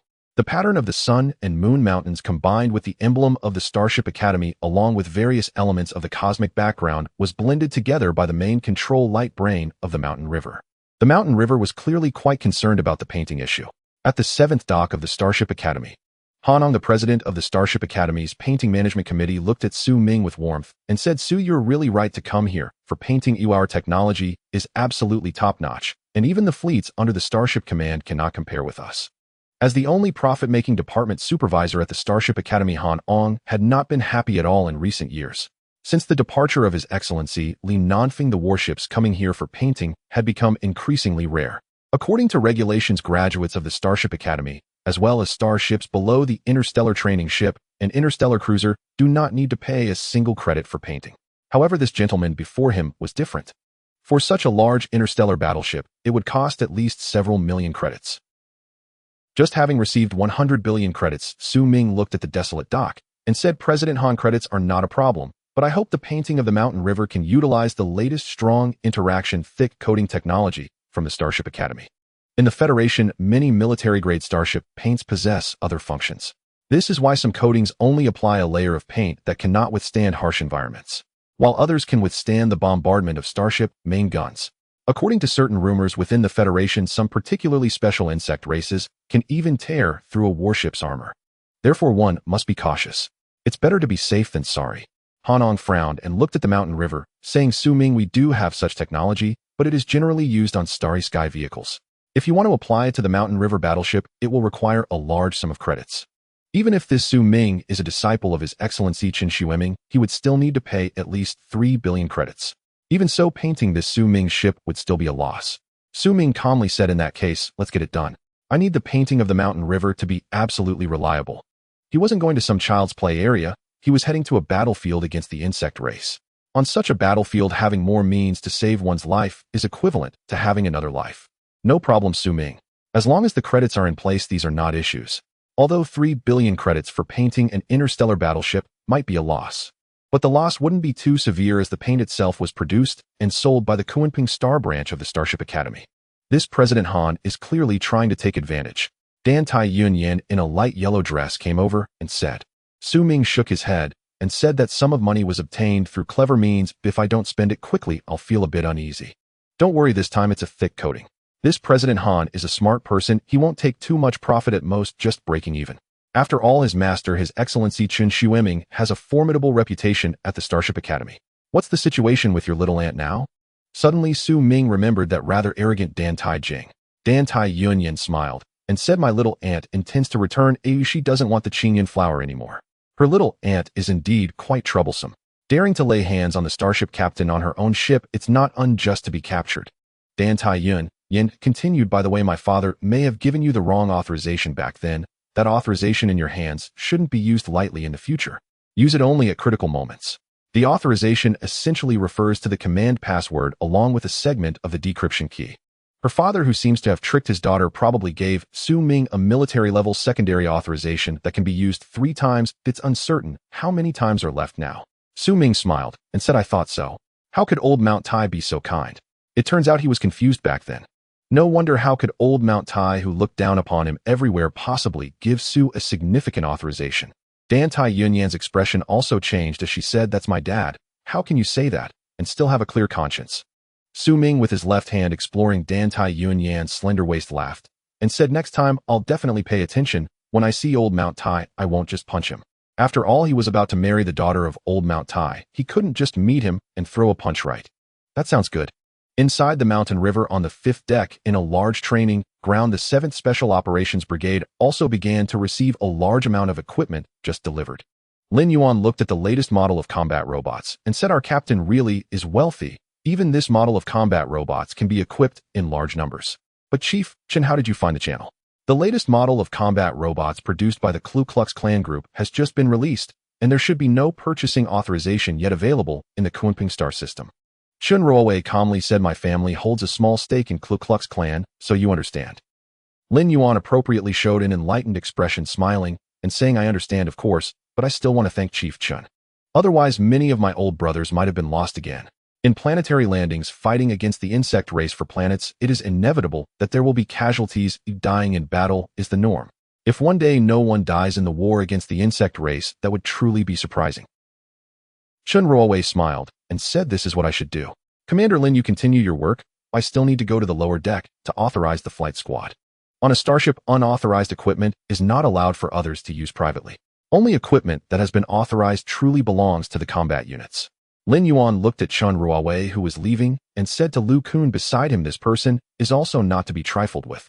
Lu Kun rolled his eyes and said, our captain is the real troublesome existence. Even now, there is still a member of the Dan Tai family locked up in the confinement room.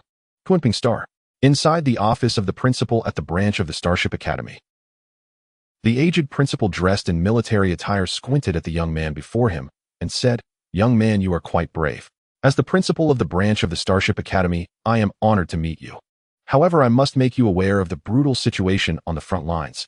No one knows when the war will break out, but since it has already begun, there is no need to blame the heavens or complain. Since the war over 100 years ago, the Starship Academy has not engaged in large-scale warfare against the insectoid species. Currently, the main force fighting against the insectoids remains the various fleets under the Federation. The leaders of the Federation are deliberately downplaying the existence of the Starship Academy. Su Ming looked at the ever-unruly principal and said, Your Excellency, the Starship Command has already issued a report on the war situation, and the circumstances are indeed not optimistic, but the situation should not have deteriorated to the point of no return. Even if there are a large number of second-generation personnel in the mobile troops, now they are not fools and will not go into battle themselves. Most of the assistants assigned to the second generation are elite. Holding out for 7 or 8 days should not be a problem. The principal chuckled and said seriously, Your Excellency, Su Ming, as your former principal, I must tell you that the front line has already collapsed according to information transmitted by a certain graduate of the Starship Academy before his death. Hundreds of star systems in the direction of the Great Magellan have completely fallen, and the insectoids have taken citizens as hostages. So how long do you think this war will last? Su Ming answered without hesitation, at least a few decades. Ground battles require a large number of mobile troops, and it will be an extremely heavy campaign. The principal replied with a smile, that is why those habitable planets without rare resources have been abandoned. The insectoids will eventually lose control. The plan of the Federation's upper echelons is quite simple: wait for the insectoids to kill and then conduct orbital bombardment. Nearly 10 billion people, just to give up. Once the behavior of the Federation is exposed, it will surely be condemned, and this current Duke, Du Tong, will only be a matter of time before his downfall. After a long silence, Su Ming said, Mercy does not manage troops and righteousness does not neglect wealth. This is an outright poisonous scheme. So what do you need me to do, Your Excellency? No one visits the Three Treasures Hall without a reason. He did not believe that a principal of the Starship Academy would seek him out at this critical moment to tell him the dark history of the Federation. War knows no mercy, but the decision made by the Federation's upper echelons this time is indeed somewhat excessive.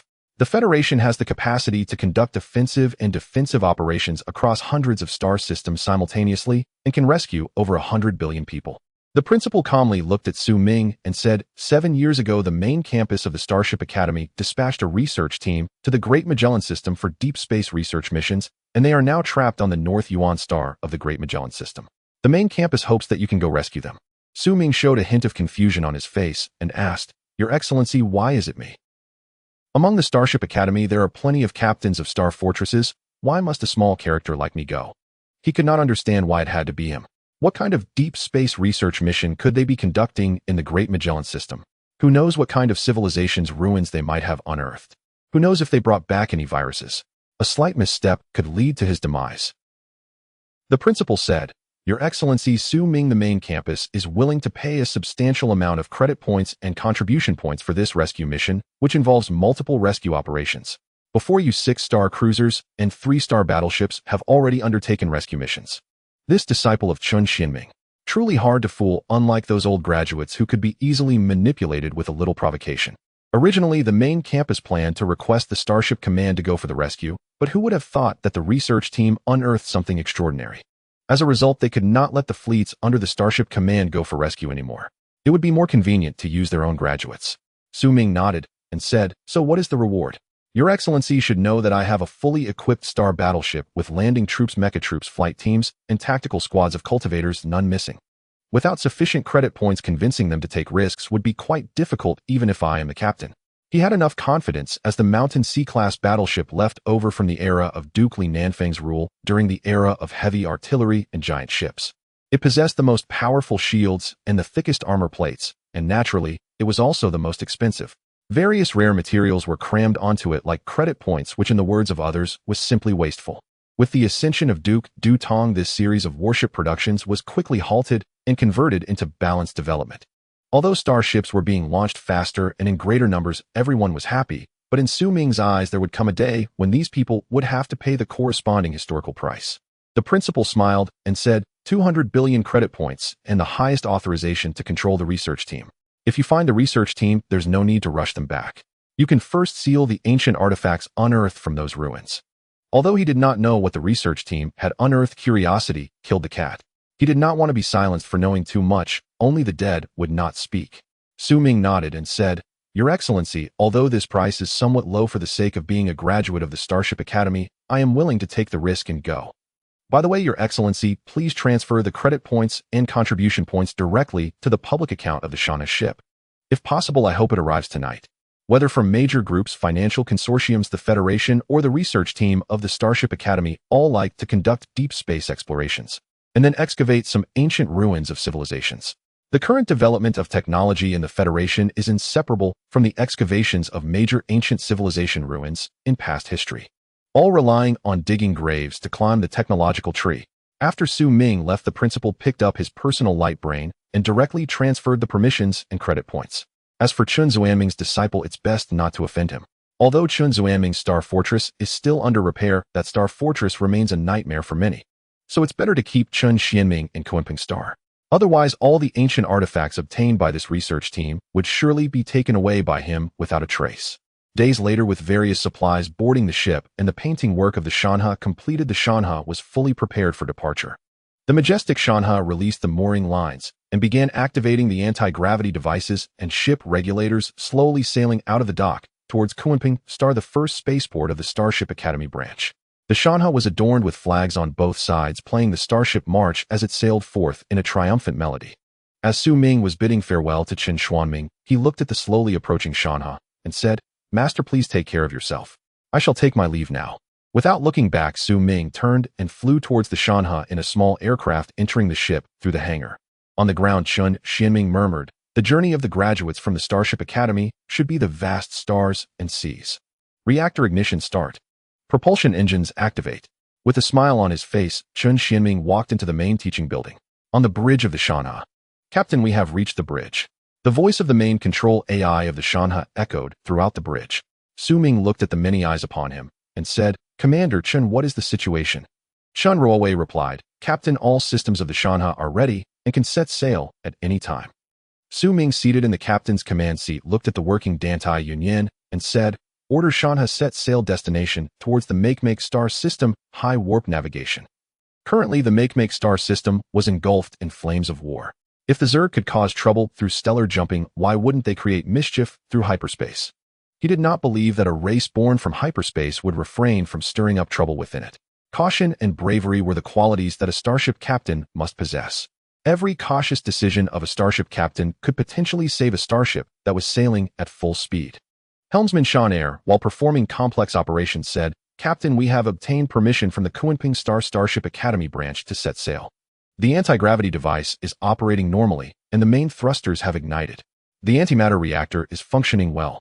Altitude stable, approaching low orbit. Approaching high orbit.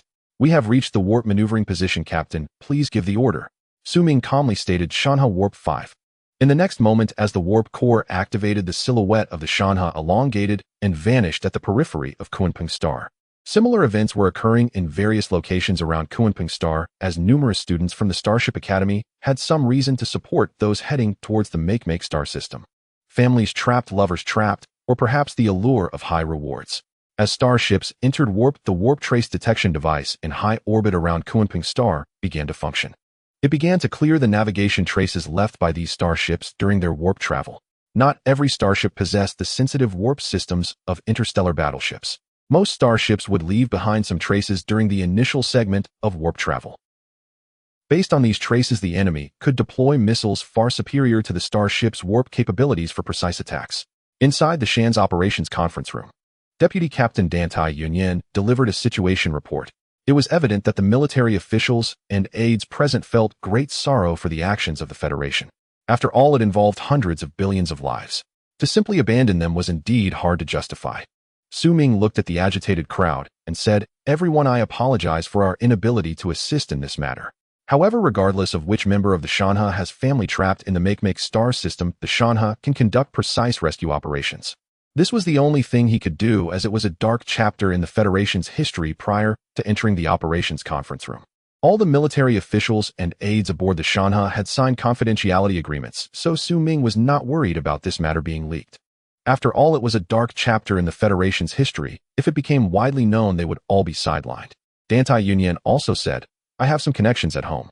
I will work with His Excellency the Captain to rescue all family members trapped in the Make star system, but it will be limited to direct family or lovers and their direct relatives." This also serves as a supplement to Su Ming's earlier commitment. We cannot possibly rescue even distant relatives whom one has only met a few times. Lin Yuan immediately took out his personal AI to filter information. After a moment, he said, "Deputy Captain, the families of the 7th Special Operations Brigade are all within the Federation's galactic core, so they do not require any rescue indicators. Fortunately, the landing forces are well aware of what is happening in the Make star system. Their families reside within the Federation's galactic core." Qian Yan said, "In the flight squad, there are 2 pilots whose families are trapped on Beifeng Star and need to be rescued." Nan Feng added, "In the mech squad, 1 mech operator's family is also trapped on Beifeng Star."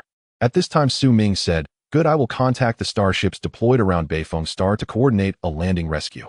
However, Su Ming did not hold much hope for a successful rescue. As far as he knew, Beifeng Star had already fallen completely. Even with precise information, attempting to rescue anyone on Beifeng Star was no simple task. If they waited for the Shanha to complete its scheduled mission and then head over, it would be too late. Yet people must still be saved. If morale dissipated, leading the team would become truly difficult. Chun Ruowei said, "Captain, the Starship Command has sent word that Zerg biological warships have been spotted near Makita Star, and the Federation Starship Command's interstellar destroyer Snowwind is engaging them. Please head over quickly." Su Ming, hearing the familiar name of the starship, calmly replied, "Do not heed the orders of the Starship Command. We are in stable warp travel and should not change warp levels." The order issued by the Starship Command was quite laughable. He was currently traveling at high warp. If he changed warp levels, setting aside the inconvenience, the time wasted was crucial. After all, why should he do so? He understood the principle of taking inch by inch. He was merely assisting the Starship Command, and the salaries of those members were all coming from his own pocket. Including the costs of this Shan-class interstellar battleship, they were all funded by his own credits. This was his flagship. It did not belong to the fleets under the Federation's Starship Command. Inside the bridge of the Shanha ship, Su Ming gazed at the information constantly coming from the warp sensor and commanded, "Chief Chen, bring the entire ship to first-level combat readiness. The flight squad and mecha squad are on standby for immediate deployment. Disengage the launch safeties on all weapon systems. Begin charging the main cannon. All security personnel take up combat positions. The war has already begun." 3 minutes and 15 seconds later, the Shanha ship exited warp and arrived near Makita Star in the large Magellanic Cloud. In an instant, a plethora of images appeared on the main screen of the Shanha ship's bridge. A long interstellar destroyer was desperately fleeing from the pursuit of dozens of bug warships. However, under the deft command of the destroyer's captain, the bug warship's attacks failed to inflict any damage on the interstellar destroyer. Chun Ruowei watched in bewilderment. Could such absurdity really exist? Su Ming quickly calmed down and said, "All main cannons freely lock onto the bug warships. Let's show these bugs that we have arrived." He had a deep-seated disdain for the bugs. Only dead bugs were good bugs. He had no authority to forgive these bugs on behalf of the fallen heroes. There was only one thing he could do. That was to send these filthy bugs back to meet the heroes. All main cannons are in position. Targets have been destroyed. Continue firing secondary weapons. Engage all around. Bug assault units are closing in for combat. Unmanned combat drones launch. Inside the bridge of the Shanha ship, order after order rang out. Su Ming was in control of the situation, watching as the little red dots representing the bug warships were eliminated one after another on the enemy identification combat map. These bug warships might be able to swarm a star cruiser, but attempting to overwhelm a star battleship was sheer folly. Get ready to witness the might of Lord Li Nanfeng's grand battleship cannons. The Shanha ship continued its relentless bombardment of the bug warships beneath this starry sky. One bug warship after another was blown to pieces. Bug warships were like irregular meteorites, but once a bug warship landed on a habitable planet, it could turn a planet into a bug paradise within 3 days. On habitable planets, bugs would push their racial talents to the limits. Meanwhile, the interstellar destroyer Yukikes, which had been fleeing, began its counterattack. As a fully equipped standard military version, Starship Yukikaze was small, but had all essential features. It had all the necessary configurations. As Yukikaze's main cannon began firing, the bug warships faced their doom. Inside the Shanha ship's bridge, Su Ming looked at the completely vanished red dots on the enemy identification combat map and said, "The strike effectiveness is quite good. The bugs must have gained their own intelligence a long time ago, thus the bug mother on Makita's star will likely not easily dispatch warships to wander around anymore. The bug mother can use the planet's resources to manufacture bug warships. If we do not seize Makita's star soon, once the bug mother there completes the warship production, even the Shanha ship will probably have to retreat."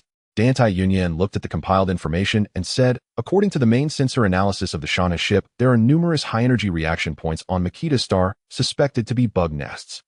Bug nests are a prerequisite for mass bug spawning. From the existing information, the bug mother located on Makita star has constructed at least 100 bug nests all at once."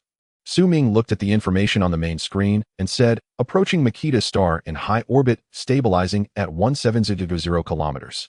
This was no longer the era of competing with the bugs in manpower and firepower. When fighting against intelligent bugs, we must employ smart strategies. Otherwise, if surrounded by bugs, one might not even know how they were encircled. Only by using intelligence against intelligence can we conquer the bugs. A brute force is no longer suitable for the current war against them.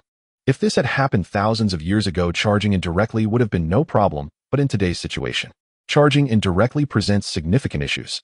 Dantai Yunyan commanded directly. "Shanha, relay the order. Instruct Lord Qianyan to deploy unmanned reconnaissance aircraft for ultra-low altitude reconnaissance. I need accurate intelligence on Makita star. The starship's sensors might be interfered with by the bugs, but the chances of optical detection issues during ultra-low altitude reconnaissance by unmanned aircraft are much lower." Su Ming said, "Shanha, connect to the Makita star planetary control system and calculate how many people are still alive on Makita star." Before engaging in combat, he needed to assess exactly how many people were still alive on Makita star. This would greatly affect the upcoming operations of the Shanha ship. The data calculations of the Shanha ship began to accelerate, and soon the results appeared clearly and distinctly on the main screen. Su Ming looked at the statistics displayed on the screen and said, 360 million people survived, and there are still mobile units conducting ground combat. It seems the bugs have grand ambitions this time. This is not a simple surprise attack. This is a premeditated assault by the bugs. Moreover, there is an even larger conspiracy awaiting the Federation, which explains why the Federation's starships have suffered massive losses in a short period. Chun Rui said, "The combat units for Makita star have been positioned, and the accurate coordinates have been established. Captain, should we deploy reinforcement units?" Su Ming calmly commanded, "Notify Lord Qian Yin, deploy the Starship unmanned bombers and attack aircraft in all directions to provide saturated rescue for the mobile units at the coordinates. Send combat robots to intervene, helping to establish a solid defensive line to serve as a strategic support point." The war has already begun. He knew it was a trap, but without stepping into it, how could he discern what those filthy bugs were truly plotting? Dantai Yunyan furrowed her brows and said, "The bugs have come prepared this time. The Federation's upper echelons are too arrogant, believing that their military might means they can remain untroubled. Arrogance has led to the Federation's downfall. Among the Federation must prepare for the loss of the large Magellanic Cloud this time. The Federation's leadership was too arrogant. Weakness and ignorance are not barriers to survival, but arrogance is." Su Ming calmly said, "It seems we are on the same wavelength, but we must delay this process. Other colonies in the large Magellanic Cloud need to evacuate. We need to have a good fight with these filthy bugs in the large Magellanic Cloud. As a student of the Starship Academy, this is what I should do. As a son, it began the moment I entered the large Magellanic Cloud." His war of revenge had already begun. On Mucian star east of the Carol mine, the last defense force of Mucian star, the 6th Brigade, was engaged in its final battle. Various laser weapons had long lost their effectiveness due to a lack of energy blocks. Now the fire support point for the 6th Brigade was the imitation close-range cannons mounted on ancient warships taken from a museum. With a firing rate of nearly tens of thousands of rounds per minute, it became the most solid fire support point. However, the insects in front of the position continued to surge endlessly. Coordinates 0536, 0596. Take out those insects. We must not let the giant bugs enter our range," roared Colonel Chun and commander of the 6th Brigade. They must have been abandoned. It had been 7 full days without any support. With the emergence of humanoid insectoids, all major cities on Mucian star had fallen, becoming occupied by the insect race. Only they here continued to resist, making their final stand. The federal citizens on Mucian Star had become numb under the slaughter of the insect race. Aside from dying, there were no other options. Chief of Staff, do you think we can still wait for reinforcements? Shanha asked.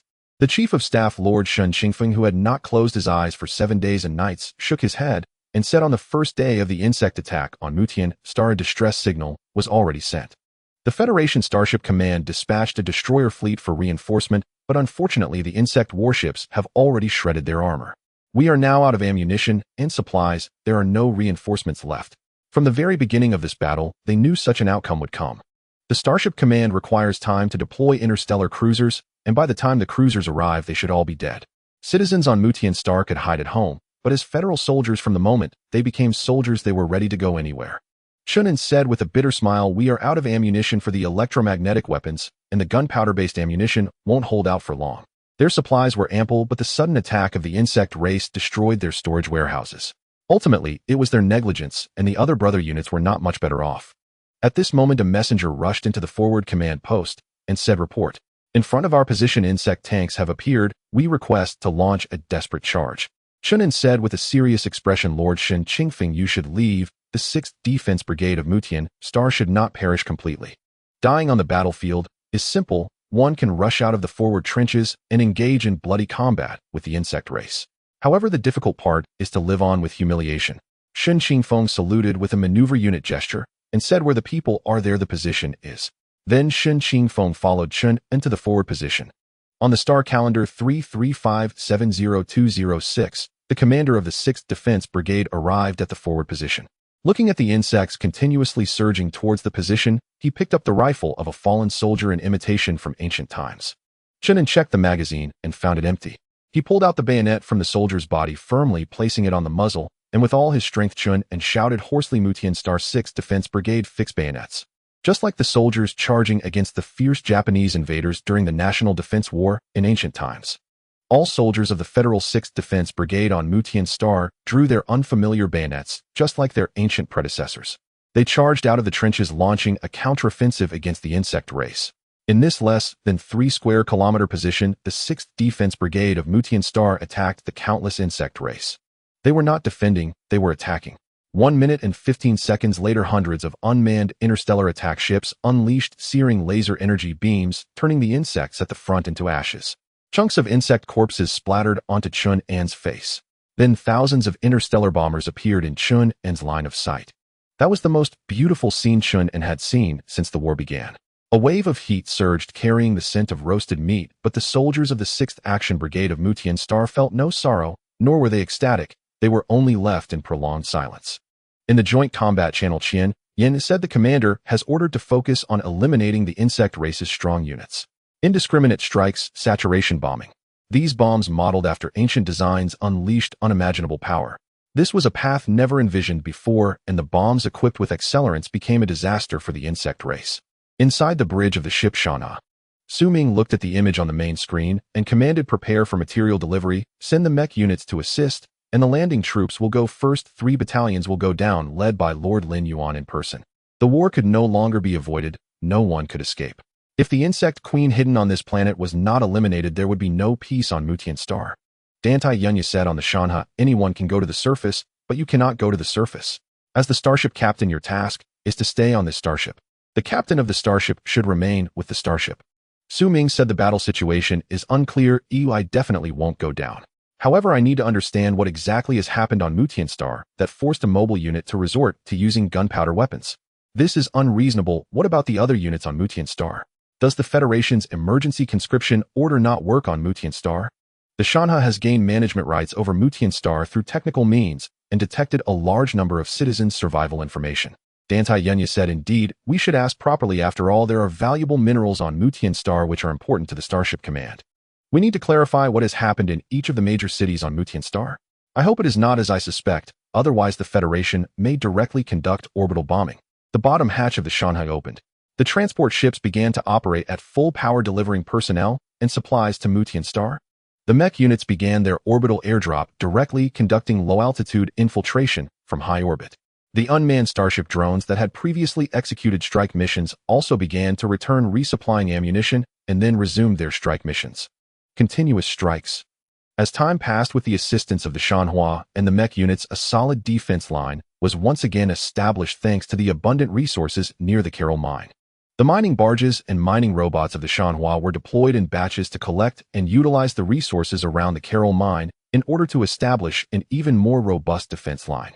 Looking at the construction of large closed defense laser energy weapons, Chun and of the 6th Defense Brigade on Mucian Star and Shin Qingfeng finally let out a sigh of relief. Oh, as long as they were still here, Mucian Star would not be considered completely fallen. Chun and turned to Lin Yuan, who had come to reinforce them, and said, "Thank you very much for your support, Lord Lin Yuan. Without your assistance, we would probably have perished by now." This was the truth. Many units in the Federal Defense Forces had already collapsed before even reaching the moment of hand-to-hand combat. Lin Yuan nodded, saying, "As a soldier of the Federation, it is my duty. Lord Chun and the captain of the Shanhua Interstellar Battleship, Lord Su Ming, wishes to speak with you. Please follow me." After bringing Chun into the communication room of the small interstellar destroyer, Lin Yuan left. The dimly lit communication room suddenly lit up the main screen. On the bridge of the Shanhua, Su Ming looked at the figure appearing on the main screen and asked, "Hello, Lord Chun, and I am the captain of the Federation Starship Shanhua, and I am here on a mission to provide support. However, I have one question that puzzles me. Why is it that on Mucian Star only the military is still resisting? Is the Federation's call for conscription ineffective? When the federal territory is threatened by external enemies, the military commanders of various defense forces have the authority to bypass the planetary governors and issue the highest level of conscription orders, yet I have not seen this happen on Mucian Star." Chun An's figure on the main screen seemed despondent, and after a long pause he angrily replied, "Lord Su Ming, the military issued the highest level of conscription orders when the Zerg first invaded. However, according to intelligence, the Zerg have deployed humanoid Zerg on a large scale this time, causing chaos in the major cities of Mucian Star, and the reservists attempting to leave the city have been killed. Subsequently, the Zerg stationed heavy troops in the major cities, taking the Federation citizens as hostages and sealing them within the cities." This was the most helpless situation for Chun, and even knowing the Zerg's intentions, it was evident that they lacked the capability to rescue those trapped in the cities, and now reinforcements had arrived. Before long, the Zerg would undoubtedly begin a massacre. Su Ming looked at the emotionally agitated Chun and said, "Yes, indeed, this aligns closely with what we have detected, but Lord Chun, please send over the recent combat records from Mucian Star. I need to review them carefully. Every soldier in the Federation has a combat record device activated during operations. This records everything happening on the battlefield and also serves as a positioning device for soldiers, enabling the fastest possible rescue in case of injury." Chun nodded and said, "Understood, Lord Su Ming. All combat records from the 6th Defense Brigade towards the direction of the Great Magellanic of the Federation will be sent to the Shanhua shortly." None of this really mattered to him anymore. If it weren't for the urgent reinforcement from the Shanhua, he would likely have perished and then been portrayed as a hero of the Federation by that Lord Dutong. A hero of the Federation. Haha. Su Ming looked at the blackened screen and commanded, "Chun, relay my orders to deploy all mobile units. We are likely going to have a good fight against the Zerg on Mucian Star." The order from the Federation Starship Command was to assist the Federation troops in reclaiming Mucian Star. Naturally, he preferred to do this himself, as the resources on Mucian Star would be enough to cover all his losses. Once he announced the news of the reclamation of Mucian Star, all the rare resources on Mucian Star would be freely available for him to collect. Chen Ruowei said, "Captain, isn't this a bit too risky?"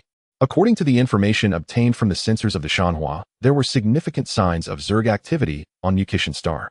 Moreover, the Zerg had a frenzied obsession with resources, and it was foreseeable that they would soon encircle the vicinity of the Carol mine. Su Ming calmly replied, "Chun, as the captain, I am not discussing this with you. My word is law. I hope there won't be a next time." What he needed was a messenger, not a chief of staff who would always question him. A staff officer without authority is nothing. Chen Ruowei said, "Understood, Captain." She returned to her position and began relaying the captain's orders. Su Ming, holding a cup of Pepsi, looked at the combat records of the 6th Brigade sent to the main screen and said, "Shanhua, analyze these records in conjunction with Alo." "Shanhua, as you wish, Captain."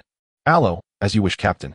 With outsiders present, Alo naturally could only pretend to act like a main control AI. After all, according to the current hierarchy, she was at most a main control AI with her own soul.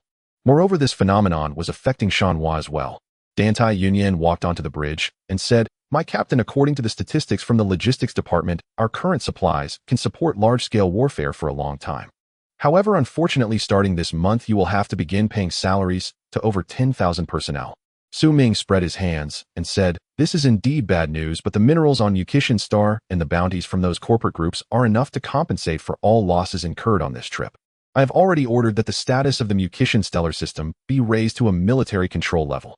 Any starships entering without civilian identification will be subject to warning fire. After warning fire, if they still attempt to force their way in, then I'm afraid they will just have to meet their maker. Yunyan said, a very good decision. Now the decision-making power of the Mucian stellar system is in our hands. The captain of the Sci-Fi interstellar destroyer has sent news that he is heading to assist elsewhere. In other words, my captain, you have been promoted on the front lines. A latest appointment then appeared on Su Ming's personal AI. Su Ming looked at the appointment and couldn't help but complain. Federation Great Magellanic Army Mucian Star Region Warzone Supreme Commander with a rank of Major General. These incompetent fools are clearly setting us up for failure. At this time, promotion won't bring in wealth. At this time, promotion will only lead to hard labor. Mucian.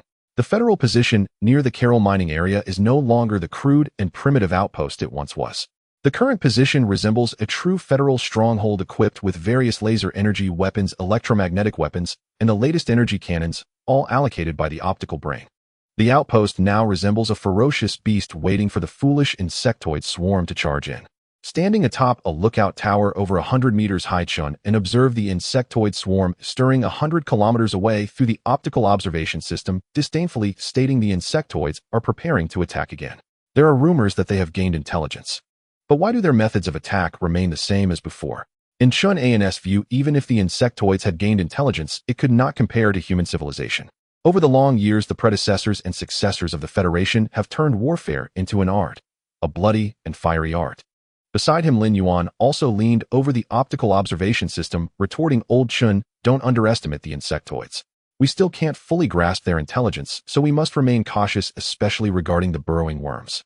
In past planetary offensive and defensive battles, the collapse of the Federation's forces often occurred after the appearance of the burrowing worms. To counter the burrowing worms, the Federation even specially developed radars targeting them along with corresponding ammunition. These are capable of destroying them 1,000 meters underground. It is said that the old men at the Federation Academy are still researching how to control the burrowing worms for mining. They truly are a bunch of lunatics. Shin Xingfeng explained, Sir Lin Yuan, the monitoring radar has not detected any anomalies. Your concerns will not materialize. The radar only displayed ordinary sickle worms, bomb worms, and the enormous tank worms. Lin Yuan shook his head, saying, but what exactly is that area surrounded tightly by these worms? What if it's the insectoid's trump card? That could easily shatter our entire defense line. Having spent a long time on the front lines and engaged in a protracted tug-of war with the insectoids, Lin Yuan understood well. Dealing with insects cannot be judged by common sense. Shin Xingfeng said, I apologize, but the optical observation has not revealed any abnormalities. The small interstellar destroyer you brought should be analyzing the situation now. He was also very curious about that area. The behavior of the insectoids truly surpassed common logic, as if someone was directing them from behind. Inside the bridge of the small interstellar destroyer, Qian Yin sat at the command position, staring at the results detected by the main screen's sensors, gasping in surprise. Qian Yin looked at Sun Yi beside her in shock, saying, are those federal citizens? Sun Yi was equally stunned because they indeed were federal citizens and had passed the information comparison of the Shanha. Sun Yi said in disbelief, the insectoids have actually gained such intelligence. We're going to have a tough battle this time. Sister Qian, report the information. Then Qian Yin immediately reported the information to the Shanha. Meanwhile, the military commanders on the surface of Mucian also received the detection results. At the outpost, inside the lookout tower, Lin Yuan looked at the information sent by Qian Yin, shocked, and said, we're in trouble now. The insectoids have taken hostages and plan to assault our defense line. Taking hostages and assaulting the defense line. Such things only appeared in wars of ancient times. Mainly in interstellar warfare, taking hostages rarely achieved the desired effect, but now the insectoids had pulled such a move, leaving them in a dilemma. As a member of the Federation military, it was impossible to abandon federal citizens. However, from another perspective, it was highly likely that humanoid insectoids were hidden among these people. Once they attempted a rescue, the consequences would be unimaginable. So what is this all about? Shunan said, even the insects are playing this card now, but we are just a mobile unit and simply lack the capability to rescue them while fighting the insectoids. You and I are soldiers according to the rules of cosmic engagement. Once one side loses all its resisting power on a planetary surface, it is considered fallen. If we truly reach that point, I am willing to face a military tribunal. One general's success is built on the bones of many. Lin Yuan angrily slammed his fist against the alloy wall, exclaiming, these damn bastards. Shanha. In the combat conference room, Su Ming summoned the captain of the Federal Zhu Long tactical team. Su Ming looked at the figure still shrouded in a black robe clad in battle armor codenamed Zhu Long, and asked, Sir Zhu Long, may I inquire if you and your team can take the head of a general amidst the chaos of 100,000 troops, as if reaching into a pocket? Although it has been confirmed that the insectoids intend to take hostages regardless of who is taken, we must conduct verification. However, preparations for rescue must come first. He estimated that based on the current intelligence of the insectoids, they were likely people captured from the streets. He was certain that humanoid insectoids were hidden among them once they launched a barrage. The news of the Federation forces disregarding the lives of federal citizens would spread throughout the entire Federation. Thus, without the assurance of eliminating all humanoid insectoids, they could not use bombardment. Mercy is not for the military, and benevolence does not neglect wealth. He had to consider the more than 10,000 people aboard the Shanha and the 6th Defensive Brigade stationed on Mucian. Under normal circumstances, even if they managed to reclaim Mucian, those in the major cities capable of organizing a rebellion, yet remaining indifferent, would inevitably be stripped of their citizenship. In the Magellanic Cloud, where news cannot escape the minds of these people, had already turned to mush. The captain, codenamed Zhu Long, calmly said, We are all great practitioners, but practitioners cannot determine everything. In a certain sense, your level of cultivation, Captain, is higher than ours. However, the one who can decide victory or defeat is still combat power. Our task is to protect you, Captain, from being beheaded by the insectoids. If we encounter the insectoids attempting to behead you during a rescue, we cannot afford such risks. Moreover, war is cruel. Having executed many missions, Zhu Long's heart had long since hardened, as if forged from iron. Su Ming said, Understood, but you don't all need to go. You need 2 or 3 people to cooperate with that member of the Dantai family assisting the combat robots. The child is the first choice for rescue, the rest you can decide for yourselves. In war, there should still be humanity, the same old saying. If you can save them, then save them. If not, then I can only seek revenge for them. Understood, Captain. Zhu Long replied. Su Ming said, Sir Zhu Long, I authorize you. If that Dantai Jing does not comply with orders, you may act independently. Letting that young lady of the Dantai family witness the brutality of war is not necessarily a bad thing. On Mucian and Star, as dusk approached, the menacing roars of the insectoid creatures echoed near the Kara Mountain area. A massive swarm of insectoid scythe bugs appeared on the detection radar set up by the mobile troops. Scythe bugs exist similarly to soldier ants among the insectoid race. According to predictions from the Federal Academy of Sciences, a single insectoid queen can hatch 30 million scythe bugs within a month given sufficient resources. The soldiers guarding the defense line could already feel a slight tremor in the ground. The area tightly surrounded by the insectoids began to slowly writhe. On the lookout tower, Lin Yuan, looking at the densely packed red dots overlapping on the detection radar, he said, By order of Lord Su Ming of the Shanhua, be mindful of the strike range. The Federal Practitioners Tactical Squad will cooperate with the combat robots to carry out certain rescue operations. Brother, our task is simple. We don't need to worry about the rescue, just kill them directly. Even if the insectoids want to do harm, it would be futile. It's not like we can't carry out a rescue. In truth, he hardly believed that hostages could survive amid a swarm of bugs. If the bugs learned to take hostages, wouldn't they also learn to exploit the chaos? Once humanoid insects infiltrated the defense line, that would be a true disaster. On the defense line, the scorching laser streams had already activated their sweeping mode. Under the extreme energy weapons, the leading insectoids had already been vaporized. The energy weapons do not trust the biological armor of the insectoids, yet many times the Federation cannot meet the consumption demands of the mobile troops. Using such a high density of energy weapons on Mucian and Star is a first. Without the continuous support from the Shanhua Interstellar Battleship, this would be tantamount to self-destruction. Shunan felt the rising temperature around him and looked at the area on the radar, saying target detected 75 kilometers away, already within the alert zone. Lin Yuan also leaned closer, saying, Indeed, there are hostages, but we cannot identify them. However, the combat robots have loaded the identification module. The Shanhua is about to unleash its might. On the bridge of the Shanhua, Su Ming sat in the captain's command seat and personally opened the doors of the ultra-fast orbital airdrop capsule. The Federal Practitioners Tactical Squad, the elite of the elite, are true cutting-edge weapons. Through their training, the elites of the Federal Practitioners Tactical Squad have gained a longer lifespan. They also possess richer combat experience, and the Federal Practitioners Tactical Squad can generally single-handedly handle mechs. Otherwise, they would not be able to undertake the most arduous tasks of the Federation, such as slaying the insectoid queen amidst thousands of bugs. Shanhua, the ultra-fast orbital airdrop doors have been opened. Deployment can commence. 3,000 combat robots have entered the atmosphere ready for combat. Su Ming looked at the multiple images displayed on the main screen of the bridge and said Shanhua commence deployment immediately. Pay attention to identification. It is better to mistakenly kill 1,000 than to let a single one escape. The insectoids are not terrifying. What's terrifying is the intelligent ones. What is most perplexing is how the insectoids came to possess intelligence. On this point, the Federal Academy has been researching for several hundred years, but has still achieved nothing. Instead, they have consistently propagated that the insectoids possess no intelligence, which has misled many. Deployment completed. Deployment completed. On the main screen of the Shanhua's bridge, the image of the dispatched rescue squad appeared. This is currently Su Ming's most core combat force. As the captain of the starship, he must take responsibility for everyone on board. He cannot simply complete the mission and then plan to retreat, only to find the ship is gone. Su Ming looked at Chun Ruwei and said, Officer Chen, immediately deploy deep space warp detection satellites centered on the Shanhua to establish communications within the light-year radius and summon the remaining federal starships for reinforcement as my commander. The Shanhua is indeed powerful, but it makes too much noise when entering the atmosphere. Therefore, we must gather other starships to form a temporary fleet before launching an attack. It is not an easy task to uproot the insectoid queen from Mucian star. Chun Ruwei said we are currently in the process of launching A-35, have already been launched. Should we continue?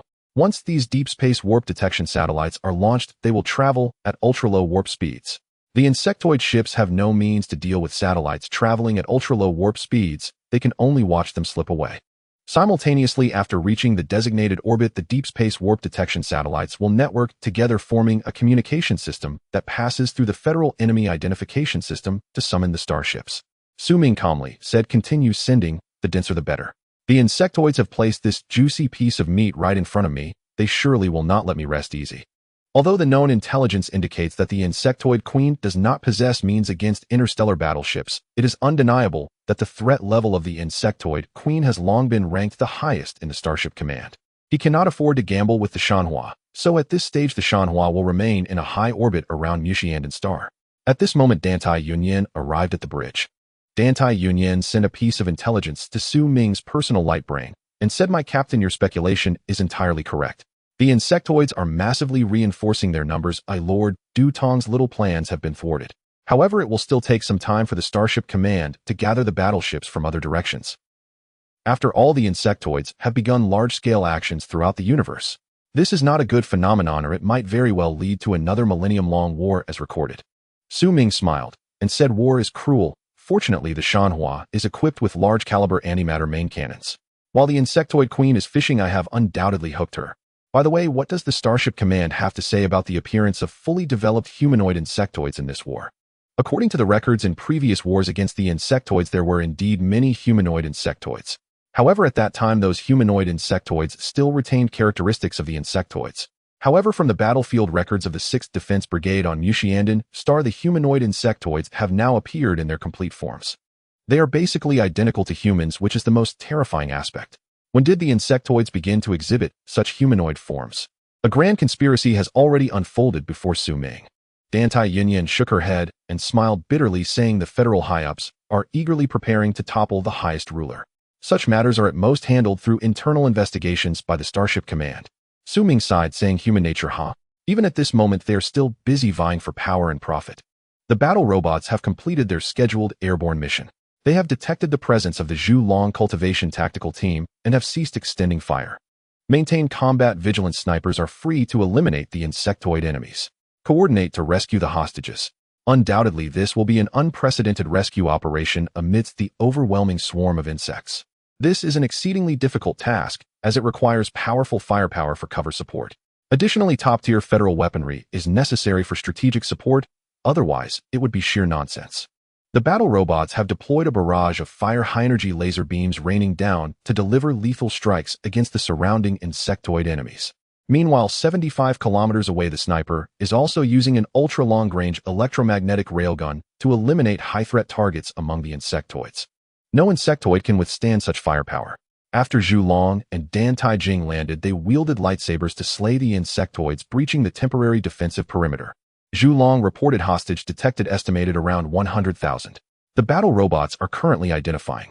This is perhaps her most dangerous mission, yet directly airborne into the absolute defense zone of the insectoids. Dan Taijing vented her dissatisfaction. What more is there to identify? It's just a matter of orbital bombardment. Complicating simple issues, as an ordinary federal citizen, she admires Su Ming. However, as a woman sent to the battlefield by Su Ming, she currently just wants to kick him hard. The roars of the insectoids echoed continuously as Zhu Long coordinated the battle robots through the control terminal. The powerful spiritual cultivation of the practitioner was evidently displayed at this moment as she connected with the equipment to perform modular control. If it were an ordinary person attempting such control, they would have suffered brain death by now. Under heavy attack, initiate self-destruct sequence. Under heavy attack, initiate self-destruct sequence. Mushroom clouds rose on the battlefield, yet the insectoids continued to swarm with at least 10 million scythe-wielding insects. Among them were elite insectoids advancing towards the hostages. On board the Shanhai, Su Ming, observing the beleaguered Zhu Long, commanded release all small interstellar destroyers to engage in atmospheric combat and conduct disruptive attacks against the rear insectoid forces. Even the weakest weapon on board the Shanhai, striking Mucians, could cause substantial damage. It might even lead to significant collateral damage, so only small destroyers would engage in atmospheric combat. The petite small destroyers, comparable in size to two aircraft carriers from ancient times, were well suited for atmospheric combat. Their deployed drones could provide excellent support to ground forces. Chen Ruowei stated personnel are in position. Command authority for the small destroyer formations has been transferred to His Excellency Qianyan. With the transfer of authority and the opening of combat channels, Chen Ruowei methodically conducted her operations. In truth, this Lady Chen Ruowei, not serving as captain, is indeed a talented strategist. Of course, a strategist without a commander is nothing. Su Ming took a large gulp of Pepsi, knowing he could not afford to relax even for a moment. In such a complex battlefield environment, one could never predict where the insectoid ships would emerge. Insectoid ships, disguised as meteors, are generally difficult to detect unless they are within warning distance. Captain, the small destroyers are en route for support, intercepting the insectoid reinforcements. The small destroyer formation is under attack by flying insects and is currently driving them away, Chen Ruowei calmly reported. Su Ming, remaining composed, ordered command, deploy the mech battalion for ultra-low-altitude operations, sever the backbone of this insectoid faction to prevent them from connecting. Deploy ground warfare machines, A311 artillery storm. This is a product from the production line purchased at a high price from the Krulker. To see its true capability, it must be tested in the field. From a technical standpoint, it performs quite well. However, the qualification of a weapon can only be verified by its performance on the battlefield. In any case, whether it's a mule or a horse, it must be taken out for a run. On the Shanhai at the external cargo bay, the transport vessels began to unreservedly execute the captain's orders, preparing to be launched down the slide. Using anti-gravity generators, they were ejected, expected to reach the surface within 90 seconds. As transport vessels were launched to the ground, the battlefield had long been mired in a stalemate, with the balance of war having tilted. The small caliber 860mm main guns mounted on the small interstellar destroyers, after neutralizing the threat of flying insects, began indiscriminate attacks on the insectoid army on the surface. The scorching energy beams almost instantaneously swept through the insectoid attacking cluster. The entire insectoid attacking cluster had been split in two under the firepower of the small destroyers and the intense fire of the A311 metal storm. At the carrier mine atop the lookout tower, Lin Yuan gazed at the clearly defined battlefield, stating, "It's our turn now. Initiate the charge and coordinate with the cultivation tactical team to rescue the hostages." Now that their greatest threat had vanished, they could launch an offensive. Since this batch of insectoids had come here, there was no need for them to retreat. When the night dispersed, the resounding sound of the charge echoed throughout the carrier mine. Soldiers of the mobile troops, clad in exoskeleton armor, leaped out of the trenches, attacking the insectoids alongside battle robots, heavy tanks, and ubiquitous drones. Laser beams fell like torrential rain, accurately eliminating the insectoids before them. Even the strongest race in the universe would panic and be fearful in such a situation. This instinct stems from the depths of life genes, yet the insectoid scythebugs showed no signs of fear. On the contrary, they grew braver in battle. The entire ground combat channel was already in chaos, with gunfire erupting everywhere. Lin Yuan charged at the forefront, roaring, "Form battle lines of three, do not face the scythebugs alone." With Lin Yuan's command, the previously chaotic formation immediately tightened. With ample ammunition and a solid defense, the insectoids were like targets. However, no one could indefinitely withstand the insectoid assault over time. The insectoids seemed endless unless the mother bug hiding on the planet was killed. An hour and 35 minutes later, the swarm receded like a tide. Lin Yuan looked at the surviving federal citizens, his expression grim, as he inquired, "According to the federal laws regarding insectoids, Article 6 stipulates that you must serve in the Starship forces or the mobile troops or hold a position within the Federation." From now on, you are forcibly retired. In the command bridge of the Starship Mountain River, a report was made. Captain, a swarm of Zerg warships has appeared on the outskirts of the Makita star system, consisting of 3 large asteroid warships and 10 medium asteroid warships. Currently, the Zerg warship swarm is approaching Makita star at high speed. The voice of Shan E echoed in the command bridge. Su Ming put down his bottle of soda and said, "Shan E, have there been any anomalies detected through optical observation?" Shan E replied, "Captain, we have observed the presence of gigantic space worms on several Zerg warships, at least 15 of them." Su Ming commanded, "Red alert, activate shields, and prepare the entire ship for battle.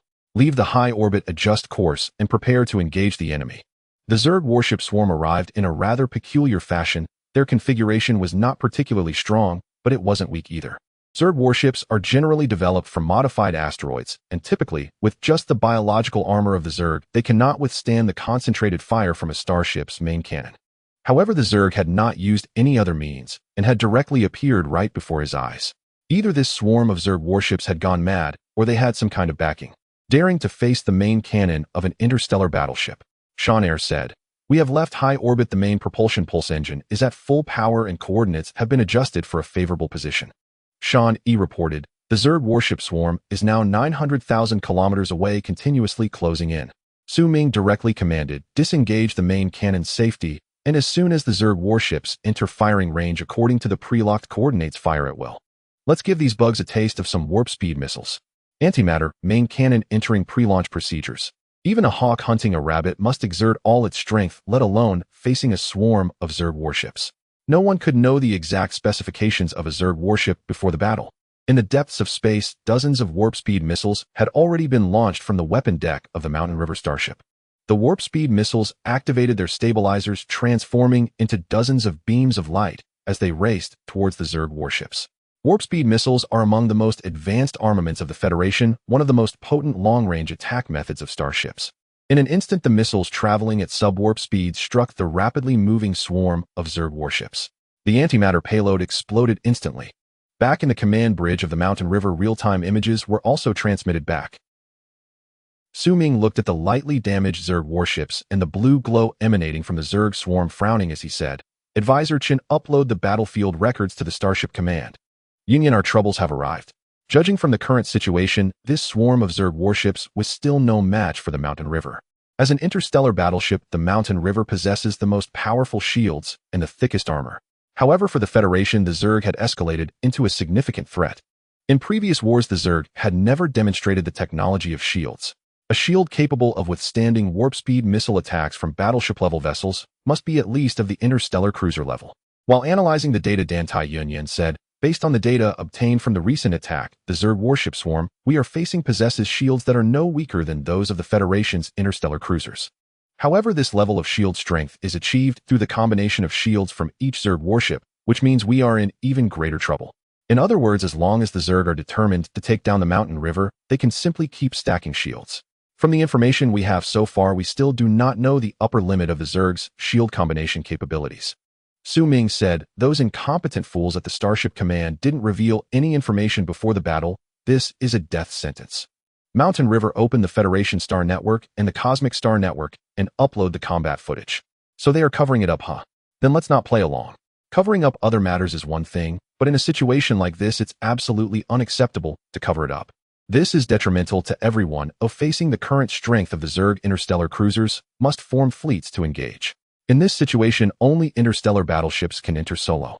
Mountain River said, "Information has been uploaded to the Federation Star Network and the Cosmic Star Network." Dan Tai Yunyan angrily said, "Except for us, most of those coming this time are interstellar cruisers and interstellar destroyers. I hope they can hold on." Su Ming calmed himself and said, "Shanha, start accelerating to shorten the meeting time with the Zerg warship swarm. I want to see just how tough the Zerg shell really is." Interstellar battleships are known as the great ships with massive cannons for a reason. What interstellar cruisers can accomplish, interstellar battleships can do as well. What interstellar cruisers cannot achieve, interstellar battleships can still accomplish. In the depths of space, the massive body of the Mountain River began to accelerate. In a very short time, it had already reached 50% of the speed of light. The main cannon of the Mountain River also began to adjust its position with 15 5-barrel 2,850 mm caliber main cannons ready. This would become the Zerg's nightmare. At this moment, however, the Zerg warships facing the mountain river chose to turn and flee. Except for the warships left behind for the rear guard, all others headed towards Makita Star. Clearly something on Makita Star was attracting the Zerg's attention. Back in the command bridge of the mountain river, Su Ming, observing this strange scene, said, "Turn the ship. Attack the remaining Zerg warships with a full barrage of subspace torpedoes, recalculating the meeting point with the Zerg warships. Enter short-range subwarp travel mode and intercept their course. I want to see what tricks these filthy bugs are up to." Shunroe looked at the Zerg warships, which were eager to enter Makita Star, and said, "Perhaps this swarm of Zerg warships has received a death order to reinforce Makita Star at all costs. High-level Zerg are not as mad as low-level Zerg and tend to avoid danger while seeking benefits.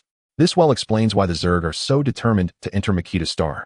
Su Ming said, "Then we should intercept them even more.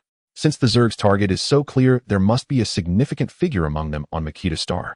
Even if we have to dig 3 feet into the ground, we must uncover this important Zerg figure." From the current intelligence, the highest-ranking Zerg is the Queen, but above the Queen, experts from the Federation Academy have speculated about the existence of a Zerg Emperor. If he was not mistaken, Su Ming had inadvertently poked the heart of the Zerg this time. The Zerg warships he currently faced were merely appetizers. The main event was still to come. It is predictable that in the time to come, the Zerg warship swarm will undoubtedly spare no effort to reinforce the Makita Star system. At this moment, if he does not fight, how can he face his classmates from the Starship Academy? In the depths of the universe, the Shanha-class interstellar battleship was steadily closing the distance to the swarm of insectoid warships. This was the most conventional maneuver for the insectoid fleet as the distance to Mucian Star continued to decrease. In 3 minutes and 50 seconds, the distance between the Shanhua and the swarm was reduced to approximately 500,000 kilometers.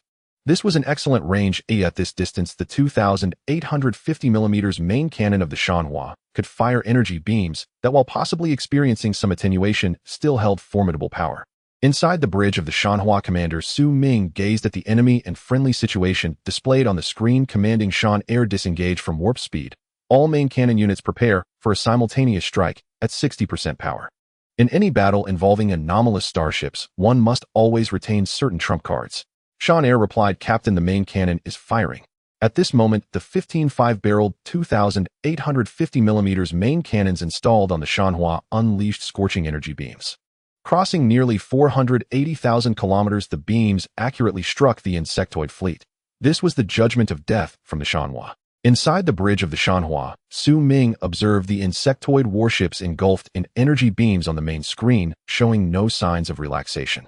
He did not believe that the insectoids had gone to such lengths to appear right before his eyes, merely to seek their own demise. Shinroe said, "Captain, the main cannon's attack is effective. The index of the insectoid shields has begun to gradually decline." This was a normal situation. Even if it were a real interstellar cruiser facing the Shanhua's broadside, the shield index would also start to fall. The shield technology developed by the insectoids, however, could not possibly exceed the current shield technology of the Federation. Su Ming chuckled, saying, "Since the attack is effective, let's continue to close in and maintain sustained fire, executing a saturation attack. Open fire freely across the ship. Shields are quite useful. However, once overloaded, they must be rebooted. The lower the shield level, the faster the reboot." Yet under the relentless bombardment of the Shanhua, the insectoid fleet had no time to reboot their shields. At this moment, Dantai Yunyan remarked, "The insectoid shields are at best adequate for defense, but what worries me is that now that they possess shield technology, will they also acquire main cannon technology in the future?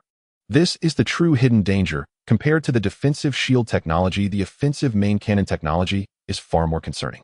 The manufacturing process of Starship main cannons is incredibly complex. Currently, there are fewer than 10 civilizations in the universe qualified to manufacture large-caliber Starship main cannons. The most advanced technology for Starship main cannons is the coating. For example, the main cannons of the Shanhua utilize a coating made of strong force interaction materials. This technology allows the Shanhua to fire continuously without any damage to the main cannons. Su Ming sighed, "That is something for the higher-ups to worry about. I just want to send this insectoid fleet to the garbage heap. Those not in power should not meddle in politics. Right now, I am merely the captain of a starship, and even if I reported these matters using my captain's authority, the higher-ups would likely not pay attention." Shan Yi said, "Captain, the insectoid fleet has entered our ship's optimal firing range. Should we proceed with full power fire?" Su Ming commanded, "Fire the main cannons at full power. Send this group of insects to hell." At a distance of 350,000 kilometers, the Shanhua's main cannons would deliver maximum damage. In the universe, only interstellar battleships could counter other interstellar battleships. In the depths of space, the main cannons of the Shanha commenced their final assault on the insectoid fleet. 75 energy beams pierced through the wavering shields of the insectoid fleet in an instant. Next were the asteroid warships modified by the insectoids, their biological armor, and the giant insects attempting to block the energy beams from the main cannon. They were instantly vaporized into gas and then dissipated into the vastness of space, had it not been for some debris from the insectoid fleet being scattered to other locations. It would be hard to believe that a battle had taken place less than 30,000 kilometers from the high orbit of Mucian star. Inside the bridge of the Shanha, Su Ming looked at the clear pathway on the main screen and said, "It's over. I will upload the battle report to the Starship Command and request reinforcements." The insectoid fleet he had just annihilated collectively posed less threat than a single military version cruiser of the Federation. However, if the insectoid fleet appeared in the hundreds or thousands, their combined shield strength would reach a limit. In such a scenario, a temporary fleet would need to be formed for an attack. A single ship facing the combined insectoid shields would be at a significant disadvantage. Dantai Yunyan stated, "My captain, based on the readings from the main sensor on board the Shanha, the energy expended to eliminate this insectoid fleet is roughly equivalent to 15% of the energy reserves of a civilian version interstellar destroyer." In other words, the starships entering the large Magellanic system are currently in a precarious situation. The situation is quite grim. The insectoids born from the subspace now hold a preliminary advantage in the large Magellanic system. The Federation will inevitably pay a heavy price to drive the insectoids out of the large Magellanic system. Su Ming looked at the compiled information and said the Zufeng-class interstellar destroyer is currently en route back to the Mucian star system. The 6th guerrilla fleet under the Federation has already departed from the Milky Way. However, its main direction is to maintain the smoothness of the subspace routes. The Federation's 6th Mobile Division is rushing to the Mucian star system via high warp. Our current combat strength includes 1 interstellar battleship, 1 fully equipped Zufeng-class interstellar destroyer, 6 small interstellar destroyers, and the Qinjianhua, a high-speed starship in subspace. When necessary, the Qinjianhua can undertake the primary reconnaissance mission. Dantai Yunyan said, "If your guess is correct, we will face significant pressure next." Su Ming explained, "Thus we need to buy time to construct a standard defensive perimeter on the outskirts of Mucian star, reclaim the surface of Mucian star, and initiate defensive settings." After the insectoids occupied most of the surface of Mucian star, the planet's surface defenses and space defenses have completely collapsed. They must be restarted as soon as possible, otherwise when the bulk of the insectoid forces arrives, the pressure will multiply exponentially. Above the orbit of Mucian star, after conducting a detailed data analysis on the fragments of the insectoid battle fleet, the ship Shanha proceeded with the destruction operation. The scorching laser beams vaporized the wreckage of the insectoid warships into steam. Meanwhile, on the surface of Mucian star, a detailed identification process began for the hostages taken by the insectoids. The Shanha opened its data permissions and conducted an initial identification based on the previously acquired population management data of Mucian star. Being captured by insectoids meant close contact, and even if the threat was eliminated, biological identification was still necessary. No one knew if a fully developed humanoid insectoid was hiding among them. Inside the bridge of the Shanha, Dantai Yunyan looked at the data displayed on the main screen and said the population data on Mucian star does not quite match. Based on the existing information, there is a possibility that up to 70% of the hostages we rescued may be humanoid insectoids. This is an extremely dangerous signal indicating that once humanoid insectoids are thrown into the crowd, without biological identification, they could easily deceive the identification systems of the combat robots. Su Ming put down his bottle of Pepsi and said biological identification requires a vast amount of reagents. The reagents we have are far from sufficient to provide testing for the entire Mucian star. It is not about having little, but about fairness. For the sake of public stability, we cannot rashly conduct tests. It is undeniable that the insectoids are indeed playing a cunning game, even employing such open schemes. Therefore, Isu cannot easily leave Mucian star. I want to see what tricks the insectoids are up to. Dantai Yunyan said, "If we do not use reagents for testing, then you must prepare military management for that group of people. Otherwise, if they are allowed to act freely, the entire defense line will become a sieve. No one knows how many fully developed humanoid insectoids exist. We do not know when they will reveal themselves, but the most important thing is to seal off the entire Mucian star system." Su Ming calmly ordered Advisor Chun by the command of the commander of the Mucian star region of the Great Magellanic Star System issue a blockade order and implement military control over the Mucian star system until the insectoids are driven out of the Great Magellanic Star System. Enforce the Federal Military Management Act. Anyone caught violating it will be punished for colluding with insectoids. Special times require special management and extraordinary measures. Dantai Yuyin said militarized management can indeed eliminate many hidden dangers, but once humanoid insectoids revolt, we will be unable to stop them. Although based on current intelligence, there have been no incidents involving the insectoids interfering with mental aspects. However, the emergence of fully developed humanoid insectoids makes it unsurprising if insectoids that interfere with the mind appear. They do not have the authority to open fire on federal citizens. Su Ming looked at Dantai Yuyin with a hint of reluctance and said, Yuyin, this is war. In many cases, we are powerless and can only wait until the shipping lanes are clear and large-scale reagent deliveries arrive before we can conduct proper identification. The emergence of fully developed humanoid insectoids exceeded their expectations. Federal citizens would not feel disgusted upon seeing warships blast the filthy insects. However, there are many hypocrites. Once the Federation begins to slaughter the records of the battlefield involving humanoid insectoids will surely cause an uproar across the entire Federal Star Network. Dantai Yuyin said, so you want to implement communication control and intercept all communications except military channels. Su Ming said exactly. So notify everyone that those who wish to contact their families should do so quickly. Starting the day after tomorrow, the Mucian star system will implement the strictest military and communication control in history. Unclear what the insectoids are up to, no one will have it easy. On the surface of Mucian star, over 100,000 rescued hostages were taken over directly by combat robots. All operations were controlled remotely from the Shanha far away. To ensure safety and isolation, there would be no human contact. Among this group of people there were all kinds, but under the escort of heavily armed combat robots, many behaved extremely well, followed by simple blood tests. Any abnormality would result in separation and detention. The identification work for just 100,000 people was already overwhelming, and there were at least 300 million more on Mucian star waiting for identification. On the observation deck, Lin Yuan looked at the resettlement houses rising up 100 kilometers away and said, 4-person rooms, no need to work, quietly waiting for identification. This life is quite good. It's much better than braving the cold winds on the front line. Shanha joked from the side, I don't think things are that simple. The detection radar shows that there are still over 30 million insectoids on our front and left side wrapping hostages and planning an attack. The insectoids have become clever. This sudden change made the colonel, who had enjoyed peace for many years, somewhat unaccustomed. Lin Yuan looked at the information on his personal optical brain and said, don't worry too much, brother. The Mucian star system is under military control now. Many things that couldn't be done in the past can now be done. According to the commander's orders, we need to come up with a plan to reclaim the capital of Mucian star. According to intelligence, the Federation is mobilizing mechanized troops to the Mucian star system. This was the best news he had heard in a long time. Reinforcements indicate that something unusual is happening in the Mucian star system. After many years of fighting on the front lines, Lin Yuan has sensed the smell of war. The insectoids must be up to something big on Mucian star. Shanha pointed at the soldiers on the defense line and said, I just hope they can go home. Mucian star, it has truly broken people's hearts. As the military commander of the 6th Defense Brigade of Mucian star, they have experienced profound frustration on Mucian star. Sometimes he even suspects that someone on Mucian star has already defected to the insectoids, but has been unable to find evidence. Lin Yuan looked through the optical detection device and said, I hope so too. Brother, the mecha troops have arrived. We need to make the defense line more solid at a permanent fortification level. It seems this battle will indeed occur.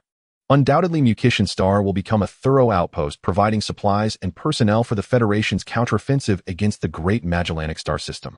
Shanha nodded and said, as a soldier of the Federation, it is my duty. From the moment he became a soldier, he was prepared to go anywhere. If he dies on the battlefield one day, does it matter if his body is wrapped in horse leather? Life is everywhere. There are no green mountains. With the addition of the Zufeng-class interstellar destroyer, the Shanha class conducted extensive reconnaissance on Mucian star. This included, but was not limited to, various means of deep surface reconnaissance, indicating that the Shanha class had thoroughly surveyed the surface of Mucian star to a depth of 300 meters. From the analysis chart, it was evident that the Zerg had undertaken a major project on Mucian star, creating a complex network of tunnels. The Federation had neither the time, patience, nor manpower to fill them, and so, in the future, this would surely lead to precise orbital bombardments. However, it was clear that the Zerg's mother bug and the Zerg Emperor, as speculated by Su Ming, were still nowhere to be found. They had vanished like a drop of water lost in the ocean, leaving no trace. Even when Su Ming dispatched 6 small interstellar destroyers for close attack missions, the Zerg on Mucian star failed to mount a proper counterattack. The Zerg were tolerating the actions of the Shanha-class battleship. For Su Ming, this was not a good sign. The Zerg not only possessed intelligence, but had also learned the Federation's tactics. Inside the Shan-class combat conference room, military commanders from the Federal Magellan system and the Mucian star system gathered together. It was evident from the expressions of those present that deep concern was etched on their faces, a worry for the future of the Federation. Dantai Yunyao said, "Ladies and gentlemen, although military control has been implemented in the Mucian star system, we must not let our guard down. The Zerg with a certain level of intelligence will not miss any opportunity to create trouble for us." She then unfolded the analysis chart of Mucian's star's surface. The Zerg attack clusters are already prepared at multiple positions, but we still lack clarity on their attacking intentions. The Carol Mine, as the last bastion of resistance on Mucian's star, should have been the Zerg's primary target. However, it was evident that the Zerg's gathered forces this time did not specifically target the positions around the Carol Mine. Instead, they appeared chaotically disorganized. Su Ming looked at the military commanders in the conference room and said, "The situation is chaotic, and that is the reality. If anyone has thoughts on this, please feel free to speak." As a starship captain with limited combat experience, this was Su Ming's first encounter with such a bizarre situation. The Zerg's actions did not align with their previous operational patterns. This deepened Su Ming's suspicions that the Zerg Emperor was hidden somewhere on Mucian's star. When things become unusual, there must be something amiss. Captain Su Bin of the Zufeng class said solemnly, "Commander, before the Shan class arrived, the Zufeng class had engaged in multiple skirmishes with Zerg warships. However, the Zerg warships suddenly emerged with shields, and the long-range attacks of their colossal Zerg bugs exceeded my previous expectations. Nonetheless, the Zerg's actions on the surface are indeed illogical, so we must conduct blocking strikes, ensuring that the Zerg cannot form an effective offensive. From the current intelligence, it appeared that the Zerg were attempting to establish a larger attacking posture. If millions of Zerg were to assault the defenses near the Carol Mine, they would be utterly unable to hold them off unless a temporarily assembled fleet executed a powerful orbital bombardment. However, it could be anticipated that the Zerg would certainly take hostages. Under such circumstances, they would be unable to mount an effective strike. Let me say a few words." Shanha stood up, pointing to the analysis chart on the screen. "I believe the Zerg's intentions still lie with the Carol Mine, which contains a wealth of rare resources, including minerals capable of causing mutations in the Zerg. Once they capture the Carol Mine, the Zerg's mother bug can produce warships, creating a situation where they can strike from the middle.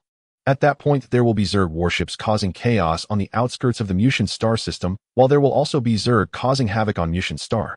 Such a situation would be extremely unfavorable for them." Su Ming listened to the analyses of the two and said, "Regarding the situation of the hostages on Mucian star, according to the Federation's emergency regulations, the Shan class is producing explosive weapons for civilians to retaliate. Delivery has already begun, so we need not worry about the hostages for now. Moreover, we have conducted extensive reconnaissance of Mucian star's surface during this period. We have preliminarily discovered the Zerg's intentions. There is no doubt that the Mucian star system is a trap. Unfortunately, we find ourselves in the very center of this trap. The current situation resembled an onion wrapped in layers. They were encircled by the Zerg on the outskirts of Mucian star. The Zerg had surrounded them on the periphery of the Mucian star system, while on the outer defensive lines the Federation's reinforcements had also encircled the Zerg. If this continued, the situation would only grow larger under the full simulations by Shanha and Aro. The Zerg's possibility of overwhelming the Federal fleet and mobile units from the direction of the Magellan system in one decisive blow exceeded 65%. In an interstellar war, a 65% chance is already quite considerable. The key lies in whether they can withstand the pressure, whether they can endure a Federation victory, and whether they can handle a Federation defeat. Lin Yuan calmly said, "We should dispatch some combat robots to instruct civilians and form effective defensive forces. The mech units can also engage in aggressive combat." Urban street warfare is always the main theme of planetary surface offensive and defensive battles. The war between the Federation and the Zerg had reached this point, and every civilian should do their utmost. This was about saving their own lives. He was certain that once things took a turn for the worse, they would inevitably retreat significantly. They had no capability to evacuate 300 million people. Such a scale of evacuation could only be undertaken by the top fleets under the command of the Federation Starship Command. Su Ming nodded and said, "Commander Lin, that is an excellent suggestion. We can deploy more unmanned firepower. When mountains collapse, people flee, and only by saving themselves can they escape." From the intelligence, it appeared that the Zerg's blockade of major cities on Mucian's star was not very tight. The Zerg had only taken control of some military strongholds and defensive facilities without imposing many restrictions on Federation civilians. Thus, self-rescue was a very reasonable approach. The Shan class currently had little energy to rescue civilians trapped in the cities. The Zerg forming attacking clusters was their greatest trouble. Previously, they could directly initiate orbital bombardments from low orbit over Mucian's star. But now the Zerg had played a little trick, making orbital bombardments no longer viable. Nanfeng said small unmanned mechs can match urban street warfare, but they may cause collateral damage to personnel. Dantai Yunyao stood up and said, Lord Nanfeng, this is war. There will always be casualties. This was a war of battle to the death between the Federation and the Zerg. The civilians trapped in the cities on Mucian's star should have been aware of this since the first day of their entrapment. On Mucian's star, the tranquil life did not last long. After a prolonged series of blocking assaults lasting nearly half a month, the ferocious scythe bugs surged into the major cities of Mucian's star. A city street battle commenced with the Federation citizens wielding ancient six-barreled Gatling guns unleashing deadly fire upon the invading insectoid hordes. Meanwhile, support from the temporary fleet arrived in the shortest time possible. Combat robots armed with energy weapons of the same caliber as those of the Federation army stormed into the major cities of Mucian's star. Small drones now released from restrictions launched massive assaults on the insectoids without regard for collateral damage. Almost within half a day, all 8 major cities on Mucian's star were embroiled in conflict. At this moment, Su Ming's forces were stretched thin, with the Shanha landing troops numbering 7,000 supplemented by over 3,000 remnants of the 6th Defense Brigade of Mucian star, defending a continuous line stretching over 10 kilometers. Even if the fortifications along the defense line were built to be incredibly sturdy and well-equipped, the disparity in numbers could never be compensated. Inside the bridge of the Shanha, Su Ming watched the information streaming and continuously adjusting the combat robots entering the cities as the insectoids once again relied heavily on the scythe bugs as their vanguard. Accompanied by flying bugs and face-jumping bugs along with explosive armored bugs, they launched attacks on the 8 major cities of Mucian's star. Since Mucian's star was rich in minerals, the citizens living on the outskirts of the cities began to exhibit a fierce spirit as they acquired sufficient weaponry. Led by the fierce spirit of their community, these citizens were like a pack of wolves. The insectoid assault on the 8 major cities was effectively delayed, but the casualties among the Federation citizens continued to rise exponentially. Su Ming gazed at the constantly flashing casualty numbers on the main screen and said, Shanha, dispatch unmanned interstellar fighters to provide precise support for the major cities of Mucian's star and open the evacuation route for the fighters. Initiate the final evacuation from the major cities of Mucian's star. If he had brought a fully equipped fleet, he could have calmly reclaimed each of these major cities one by one. However, he currently had very few cards to play, and the war had only just begun. Shanha replied, the flight squadron has deployed over half and is currently executing strike missions. 7,000 combat robots and 50,000 unmanned attack vehicles have been allocated, and the evacuation task is in progress. The expected completion rate for the evacuation is 32.75%. The estimated completion rate for the evacuation is 32.75%. The crew on the bridge of the Shanha fell silent. From a military perspective, such an evacuation percentage was already quite high. Yet from a humanitarian standpoint, this level of evacuation was far too low. Su Ming remained silent, his forces stretched too thin to dispatch. There was no doubt this was a moral dilemma. Increasing the evacuation percentage meant drawing troops from the defense line for reinforcements. If the insectoids launched an attack at that moment, the entire defense line would collapse and Mucian's star would fall completely. The insectoids had occupied the Carol mine, producing a large number of warships, establishing a central offensive posture, and thus the millions of Federation mobile troops and fleets would be doomed in this large Magellanic Cloud. Chunroe said, Commander, we are out of time. We have detected giant insectoids appearing near the 8 major cities. The unmanned interstellar fighters are on their way to intercept, and interception routes have been planned. Su Ming resumed his position at the command chair and said, Union, the Shanha is entering the atmosphere of Mucian's star to deploy close-range weapons for precise strikes against the insectoids.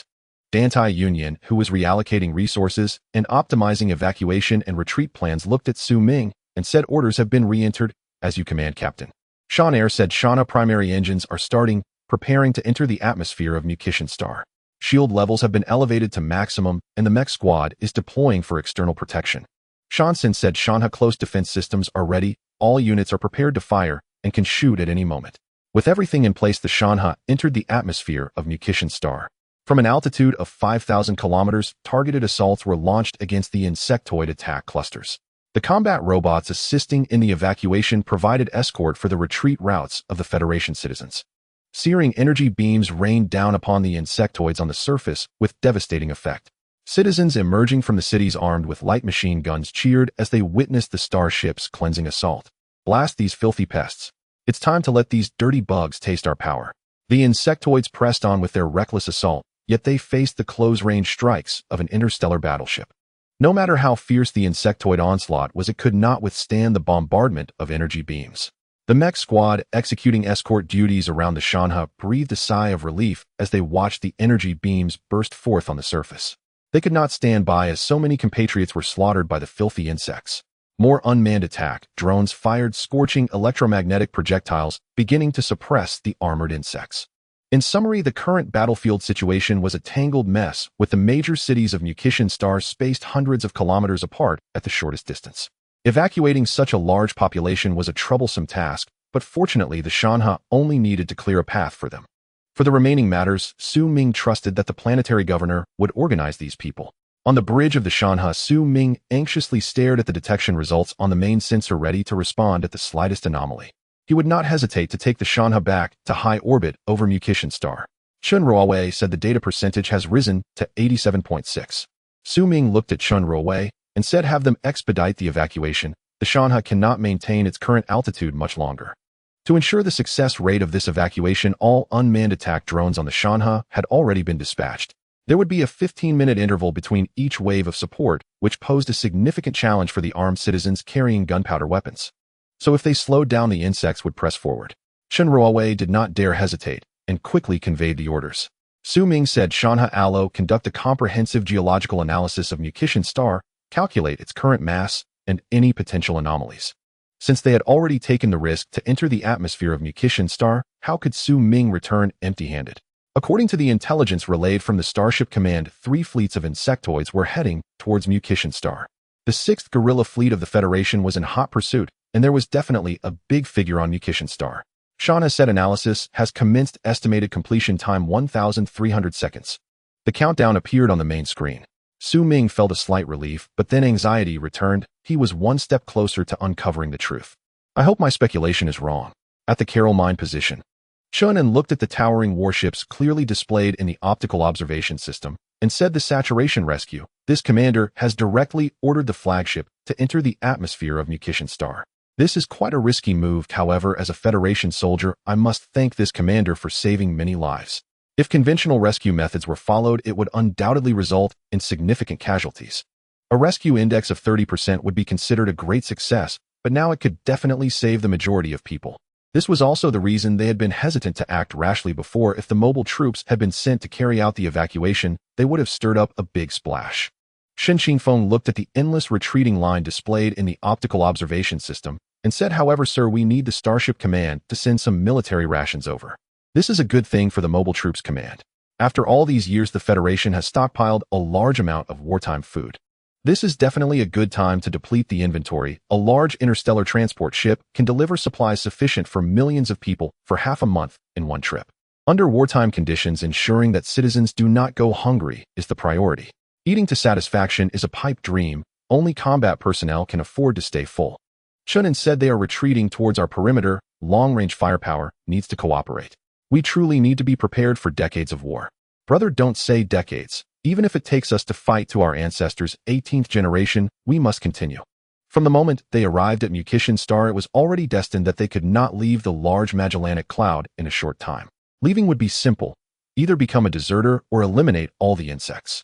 Otherwise, to think of leaving, that would be a pipe dream. The Shanhua, having completed the evacuation tasks for the major cities of Mucian star, quietly docked in orbit around the planet. Surrounding the Shanhua, in order to prevent any unexpected situations, all small interstellar destroyers on board have been launched. Arranged in a wedge-shaped formation, the foremost federal interstellar destroyer, the Snow Wind, is an enigmatic battleship. The Snow Wind destroyer was also one of the shipbuilding projects of the former Supreme Chancellor of the Federation, Lord Li Nanfeng. It could be said that aside from being called an interstellar destroyer, the Snow Wind bore little resemblance to one. Far exceeding the typical interstellar destroyer in size, it housed a more powerful propulsion system and boasted a triple-barreled main cannon with a caliber of 1250 mm, a pinnacle of the Federation's military industry at the time. Unfortunately, this class of interstellar destroyer had an overwhelming aura of luck.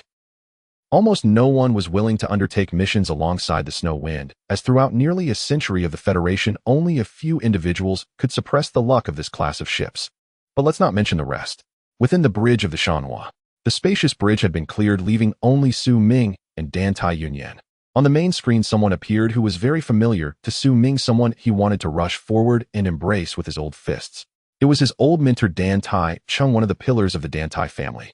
In the past, this old mentor had gone to great lengths to ensure his departure from Dan Tai Union, using all kinds of means, to put it bluntly.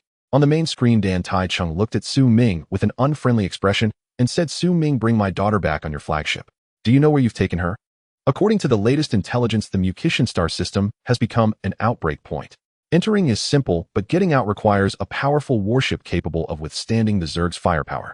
Currently near Mucian star, only Su Ming's flagship can achieve this. Su Ming, sitting in the captain's command seat, said, "Old mentor, you should know that this is impossible. 3 hours ago, 3 Zukla-class interstellar cruisers under the 6th Federal Guerrilla Fleet arrived at Mucian star. As the supreme commander of the Mucian star system war zone of the Federal MacArthur Army, I cannot abandon my fleet and leave in disgrace." From the moment he became the captain of the starship, he was prepared to go anywhere. It would be ungracious to come without reciprocating. The Zerg have already placed their warships right under his nose, so what would leaving now signify? He also did not believe that now was a good time to leave. Perhaps the Dan Tai family could preserve Dan Tai Union's reputation, but his own reputation would become notorious as a dignified vice admiral. To flee the battlefield between the Federation and the Zerg would be an utterly loathsome act. Dan Tai Union also said, "Father, we are now locked in a stalemate with the Zerg. We cannot leave. If you have any conscience left, send more weapons and supplies over." She understood her father's mindset, or rather the mindset of his generation. However, times have changed, the intelligence of the Zerg may not be inferior to that of the various major races in the universe. She did not want her children to one day face this perilous battlefield. Dan Tai Union's strong advocacy infuriated Dan Tai Cheng's image on the main screen. With a dark face, Dan Tai Chung helplessly said, "Su Ming, you are quite something. The supplies are provided out of consideration for my daughter. Don't blame me for not reminding you. The eldest son of the Zhao family has formed a fleet and is heading towards the Mucian star system. Be careful not to have your back kicked in." Listening to the old mentor's warning, Su Ming nodded and said, "But old mentor, remember to tell that eldest son of the Zhao family that 3 days ago, I, in my capacity as the supreme commander of the Mucian star system of the Federal MacArthur Army, issued military control over the Mucian star system and its surrounding 3 light years. I believe the old mentor should understand what military control means."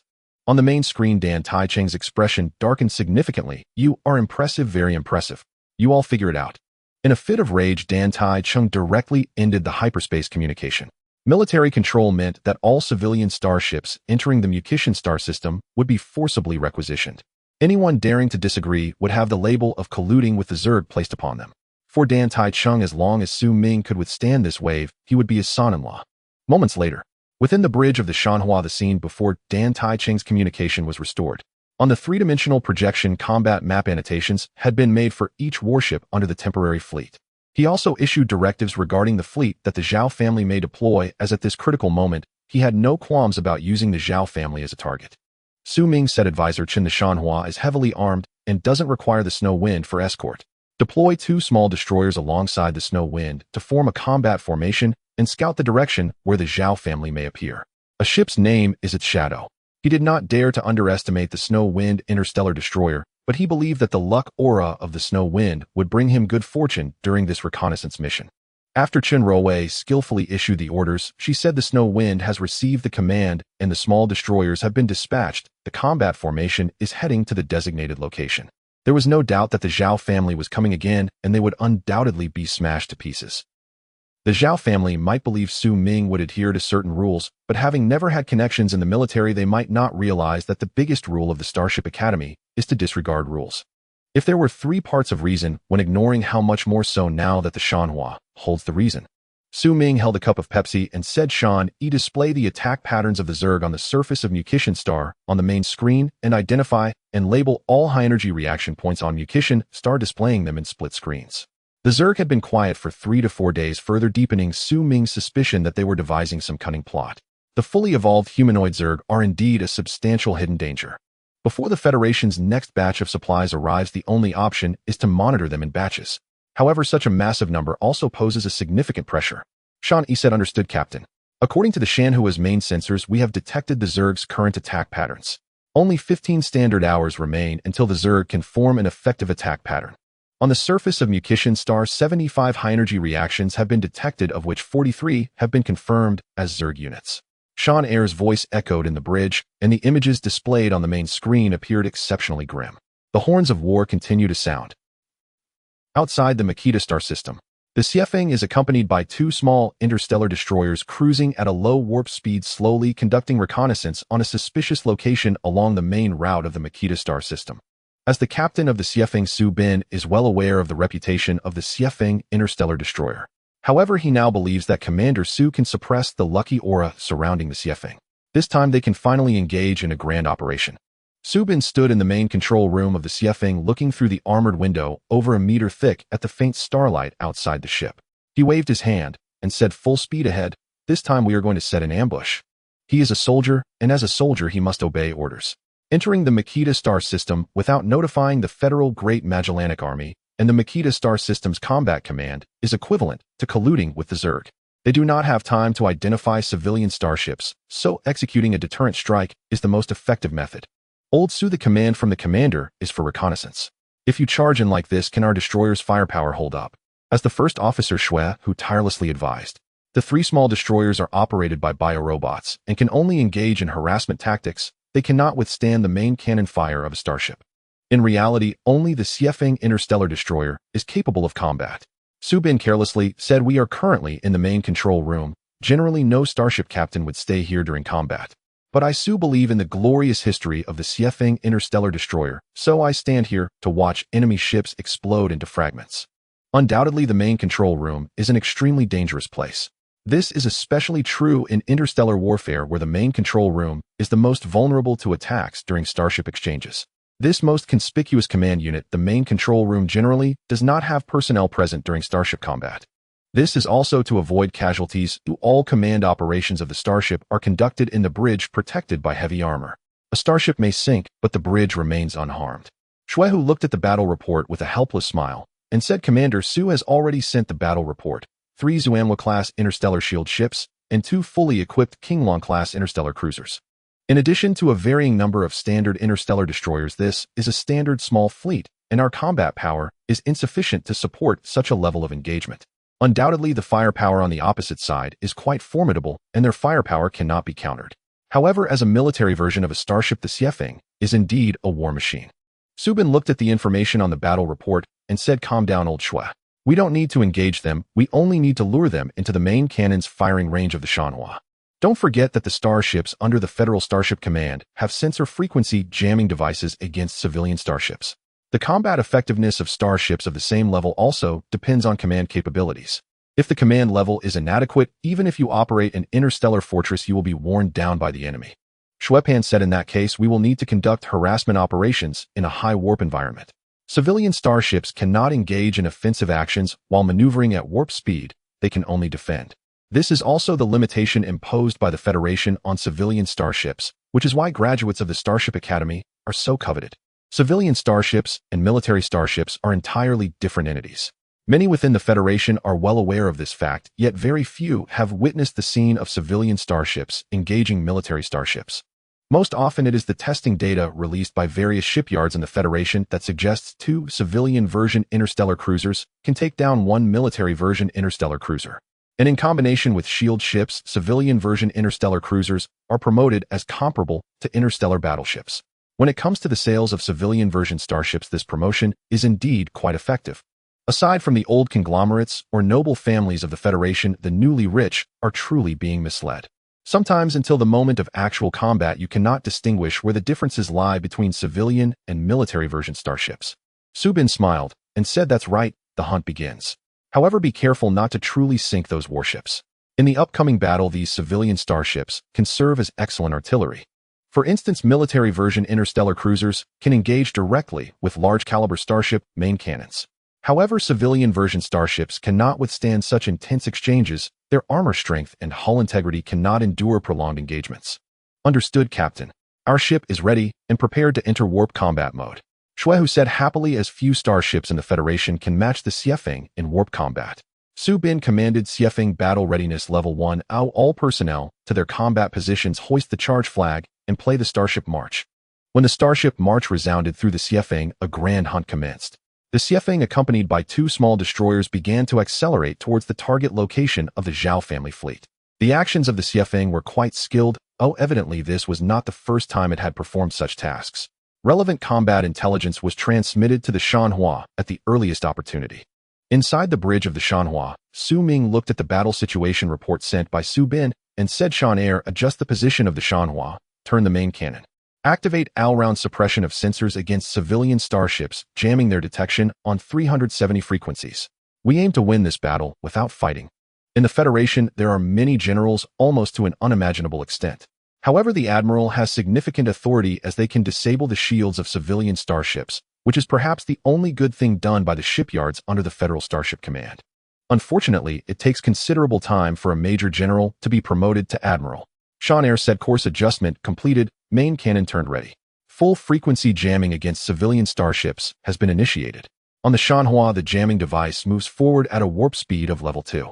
The invisible interference envelopes the Zhao family fleet within 1,000,000 kilometers. In this area, the Zhao fleet will be rendered deaf and blind.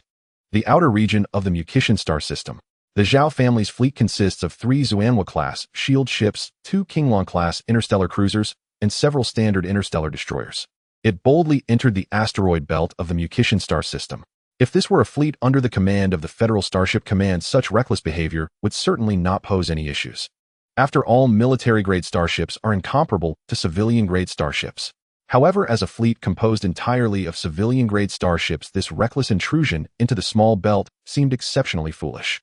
On the leading Qinglong-class interstellar cruiser, the eldest son of the Zhao family, Zhao Shanchuan, coldly watched the main screen displaying the marked Mucian star, saying, "Third uncle, if all goes well, how long until we can capture that interstellar battleship?"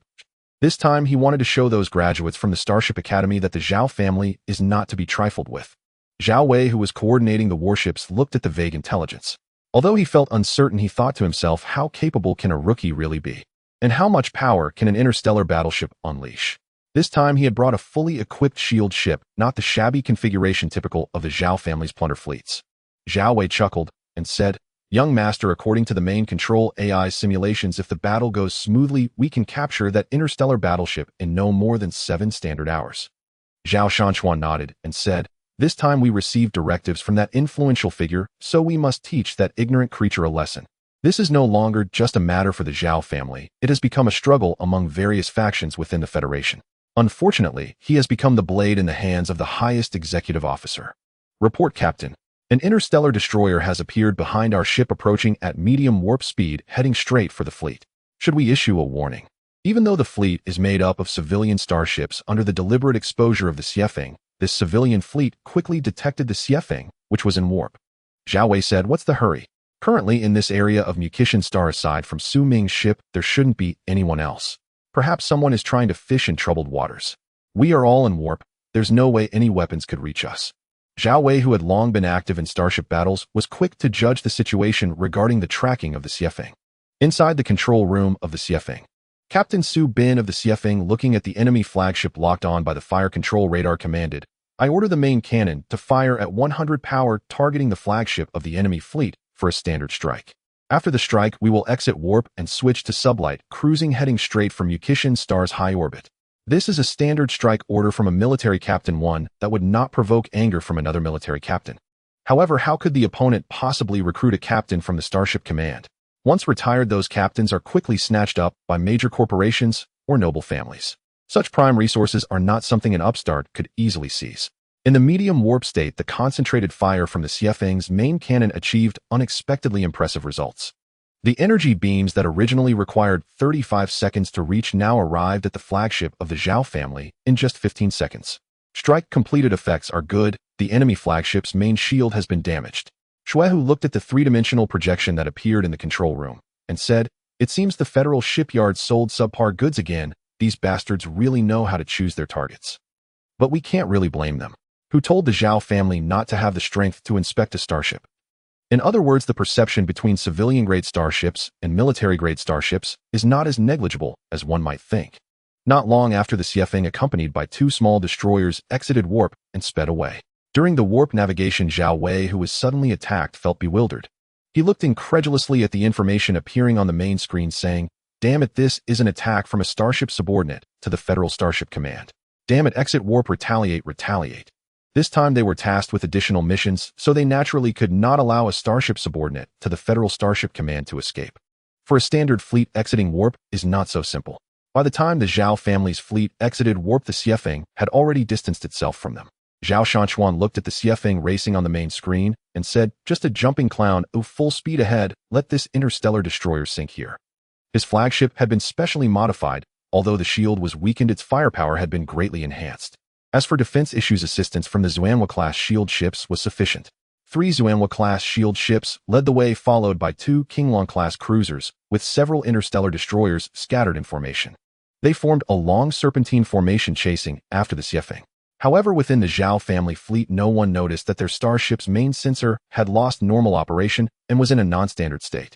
All detection results showed deviations, but due to the lack of skilled communication personnel on the Zhao family fleet, this phenomenon was not reported to the eldest son of the Zhao family. The pursuit continued. Meanwhile, 1.7 million kilometers away in high orbit around Mucian star, the Shanha had already adjusted its cannons. There is no doubt that this was a waiting game. Under the full firepower of the Shan's communication suppression, no Zhao family fleet had ever entered the Mucian star system. The Zhao family would not admit it, and naturally Su Ming would not either. Su Ming looked at the split screen on the main display where the Xiefeng was frantically provoking the Zhao family fleet and said, "Now I finally understand why the Xiefeng has such a bad reputation." Chen informed the mecha squad and the flight team to activate the escort boats for combat. Since the Xiefeng has created such a battle opportunity for us, we might as well take advantage of it. Attack the left and right flanks of the Zhao family fleet, cutting off the coordination between their interstellar cruisers and shield ships. The ultra-long-range electromagnetic cannon group target the flagship of the Zhao family fleet and take out its shields. From his professional perspective, the level of the Zhao family's fleet is concerning. The fleet maintained its formation while traveling at sublight speed, which is quite unusual. This is a real battlefield, and the Zhao family fleet is digging its own grave. With Su Ming's orders, the Shanha Interstellar Battleship began its operations. The interstellar superweapon revealed its menacing appearance, becoming a war machine to be feared. In the high orbit of the Mucian star, the Shanhua launched 15-star missiles powered by small pulse engines, with the ammunition serving as the fuel. After the explosion, the connection between the Zhao family fleet's interstellar shield ship and interstellar cruiser was severed. Meanwhile, the Shanhua's 640mm caliber electromagnetic railgun fired a deadly projectile. Unlike the ancient electromagnetic railguns, the interstellar era's railguns can accelerate to 50% of the speed of light in a short period. Generally, warships do not equip such purely physical strike weapons. Because the interstellar era's electromagnetic railguns have long acceleration tubes and consume significant energy, only starships above interstellar cruisers are equipped with them. Unless necessary for combat units, standard military versions of interstellar cruisers are unlikely to be equipped with electromagnetic railguns. While the Zhao family fleet remained oblivious, the war had already begun, marking the main theme of warfare in the interstellar era. Rarely do battles of similar command levels occur, as that implies terrifying exchanges of fire between starships. Like in ancient times, starship exchanges began at approximately 3,500 kilometers. Generally, wars often end at 1,000,000 kilometers alert distance. Inside the bridge of the Shanhua, relaxing music played. For Su Ming, this war, with its very low intensity, was even less intense than the simulated battles at the Starship Academy. It could hardly be considered a snack. Notify the Xiefeng, let the foolish pigs crash into trees and begin their attack. Leave the shield ship behind, preserve the cruiser as much as possible, the rest can act freely. Wars always entail losses, and the Zhao family's current actions have already violated federal regulations.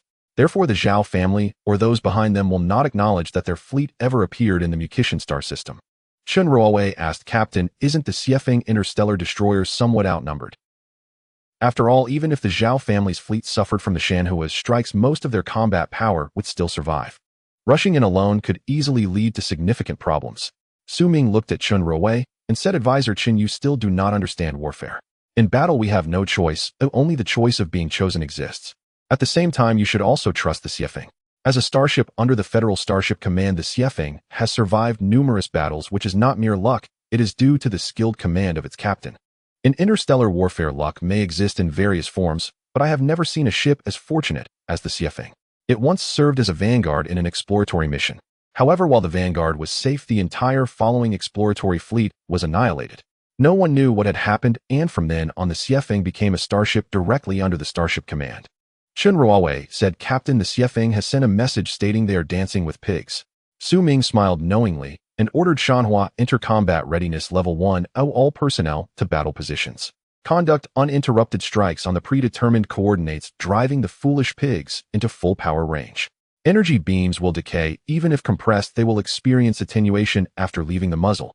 1 million kilometers is the maximum attack distance. The energy beam from the main gun of an interstellar battleship after traveling 1 million kilometers will have decayed to a certain degree. Its power will correspond to that of an interstellar destroyer, which is exactly the illusion Su Ming wishes to create. The heroic march from ancient times echoed throughout the Shanhua's bridge. In the Mucian star system within the asteroid belt, the Xiefeng, cruising at sublight speed, suddenly decelerated and stopped. Then it abruptly turned and charged towards the Zhao family fleet, perfectly avoiding the attack route of the Shanhua. All hands prepare to charge the enemy fleet. All main guns execute the A3 strike plan, fire continuously. Launch all-star missiles and interstellar torpedoes. The captain of the Xiefeng issued the final combat order. After turning, it suddenly accelerated and opened fire. In that instant, the firepower of the Xiefeng interstellar destroyer reached 150% of the preset configuration. Having just suffered a wave of firepower, the Zhao family fleet, akin to startled birds, was caught off guard by the sudden strike from the Xiefeng. How could a single interstellar destroyer dare to charge at their fleet? Aboard the flagship of the Zhao family, Zhao Wei was somewhat flustered. Even though he was experienced, the situation he faced now seemed different from what he had encountered before. Shouldn't the main guns be exchanging fire? Why is it that a destroyer is charging? The reckless tactics of the Xiefeng had never appeared in Zhao Wei's previous experiences. All standard destroyers intercept that starship. We absolutely cannot let it through. We must stop it. We must stop it. At this moment, the Xiefeng was only 50,000 kilometers away from the Zhao family fleet. The standard interstellar destroyers of the Zhao family formed an interception formation. At that moment, the Shanhua's strike arrived. Star missiles suddenly shot out, directly hitting the left and right flanks of the Zhao family fleet. The interception formation just formed by the Zhao family fleet was obliterated by the star missiles without even a splash of water. With a burst of debris flying, the shield of the Zhao family flagship was breached by the 640mm projectiles. In the control room of the Xiefeng, Su Bin said, "Send a message to the Shanhua. The foolish pig shield is down. We can catch them now. On my ship will commence the drive operation." In my years of combat experience, the reaction of the Zhao family fleet is what a civilian fleet should exhibit. Commanding interstellar warfare is never a simple task. He acknowledged that non-professionally trained captains might produce a few geniuses, but that is survivor bias. Understood, Captain. The Shanhua has sent a message agreeing to the operation plan. We wish you smooth sailing. The Xiefeng, which had not even slowed down, directly charged into the Zhao family fleet's formation. With this series of strikes, the Zhao family fleet suffered heavy losses, including 3 shield ships that were positioned at the front. This provided the Xiefeng with an excellent opportunity. Under the stars, no sounds were transmitted. However, the massive fireballs continuously erupting from the Zhao family fleet illustrated the brutality of the battle. In such combat, even the main shield of the Xiefeng interstellar destroyer was nearing its critical value. But the Zhao family fleet's courage had been crushed. Oh, war is fought with courage. Now the Zhao family fleet lacked the courage to even launch a counterattack. The balance of this war had tipped in favor of Su Ming from the very beginning. The Zufeng-class interstellar destroyer relentlessly drove the remnants of the Zhao family towards the high orbit of Mucian star with intense gunfire. From a military perspective, the Zhao family's fleet still had a chance for a successful escape at this moment. However, Zhao Wei's poor command doomed this fleet. Shuehu looked at the Zhao family fleet on the main sensor and said, "I always thought this would be a thrilling battle, but I didn't expect the commander of the Zhao family fleet to be so foolish." According to standard protocol, when the Zhao family fleet was subjected to an unknown long-range strike, they should have dispersed their ships to launch a long-range attack on the Xiefeng while avoiding the unknown strike. Yet the Zhao family's commander chose to consolidate the fleet, which undoubtedly created the greatest flaw. Such errors in judgment were rampant within the Zhao family fleet. Su Bin said, "That's why the Federation isn't worried about these people rebelling. Even if they were given starships, how much could they command, and to what extent? For those who have been wealthy for a longer time, they prefer civilian versions of starships simply because they are cheap. Those who have only recently become rich prefer yacht-type starships, emphasizing both combat capability and comfort. However, such starships cannot match the intensity of high-stakes warfare. Key components in civilian versions of starships have been stripped down. No one knows the price of a military-grade starship, which is why he envied Su Ming. At a young age, he commanded his own interstellar battleship. Such an interstellar battleship represents high-tier combat power in the universe. The Xiefeng's barrage continued, albeit with significantly reduced intensity. fearing that a careless move might scare the Zhao family fleet into disarray. Aboard the flagship of the Zhao family fleet, Zhao Wei watched the gradually diminishing firepower and the cessation of the unknown long-range strikes with a sigh of relief. Young master, it seems the enemy's starships have now reached a critical level of energy shortage. Zhao Wei exclaimed with joy. Seated at the command post, Zhao Shanchuan gazed at the strange situation displayed on the main screen, gasping in horror. Zhao Wei turned around and interwarp moved to subspace. We need to leave quickly. He recalled the captain from the Starship Academy, who spoke of cases during lectures. The current situation was a clear sign of the impending doom of the Zhao family fleet. Zhao Wei asked in confusion, "Why leave now when we've barely escaped with our lives?" Zhao Shanchuan glared angrily and demanded, "You fool. If we don't leave now, we won't be able to later." Zhao Wei's expression darkened, but he had no choice but to heed the command of the Zhao family's eldest son. "Enter warp speed. We are leaving here. Admiral warp is disrupted and we cannot enter." "Then enter subspace. Main sensors are down and we cannot locate the subspace entrance." A series of dialogues echoed within the bridge of the Zhao family's flagship. At this moment, Zhao Shanchuan slumped despondently in the command chair, realizing that the scenario of dying before a successful mission could occur to him as well. In this moment, he finally understood the flattery from former friends. Claims of being on par with graduates of the Starship Academy were mere delusions. It was his arrogance. "Turn around, cruise at sublight speed. We leave immediately," Zhao Wei commanded. Zhao Shanchuan replied, "We cannot leave. Su Ming is already here." In the Mucian star system, 2 hurriedly arriving Zukla-class military version interstellar cruisers had already begun a concentrated barrage. They were draining the already thin shields of the Zhao family fleet, and it wasn't long before the shields overloaded. At this moment, the Shanha was only 300,000 kilometers away from the Zhao family fleet. However, the Zhao family fleet, now deaf and blind, had not noticed the harbinger of death 300,000 kilometers away. Aboard the bridge of the Shanha, Su Ming looked at the images displayed on the main screen and said, "Order the Qiming and Kongjian to deploy the mecha units to assist the Shan's mecha units in conducting a starship landing operation to capture the enemy's leaders alive." He would not admit that the Zhao family fleet had entered the Mucian star system at this time. However, once the matters of Mucian were settled, he would personally send the Zhao family members to the gallows. Deliberate attacks on Federation starships launching assaults on the Supreme Commander of the Federation's Magellan Front in the Mucian star system would be enough to inflict serious wounds on the Zhao family. Order sent. Qiming and Kongjian are executing mecha launch operations. Shan's mecha units have arrived at the designated position and are executing landing operations. This war has reached a stage that can already be considered as concluded. Without shield protection, the Zhao family starships are now mere lambs to the slaughter. Su Ming held a cup of Pepsi and said, "I really don't understand how the Zhao family could send such fools here. This poor command art is likely just another self-inflated achievement." Self-inflating achievements. Many captains engage in such practices, but some do it out of necessity, while others are pure opportunists doing it just for the sake of it. However, once on the battlefield, these people reveal their true colors. Dantai Yunya, clad in a blue interstellar fleet uniform, appeared on the bridge without anyone noticing. She smiled and said, "My Captain General Qinzheng from the Starship Command has sent his regards. He insists on capturing the enemy leaders alive and conducting trials after the war with the insect race concludes." Su Ming replied calmly, "That's why I say those people are foolish. The truth lies within the range of the main cannon. A dignity is on the edge of the sword. Those people will never understand what the Starship Command signifies. Although the Federation has the Starship Command Mobile Troop Command, Combat Command for Practitioners, and Defense Force Command, many times these commands look to the Starship Command for guidance.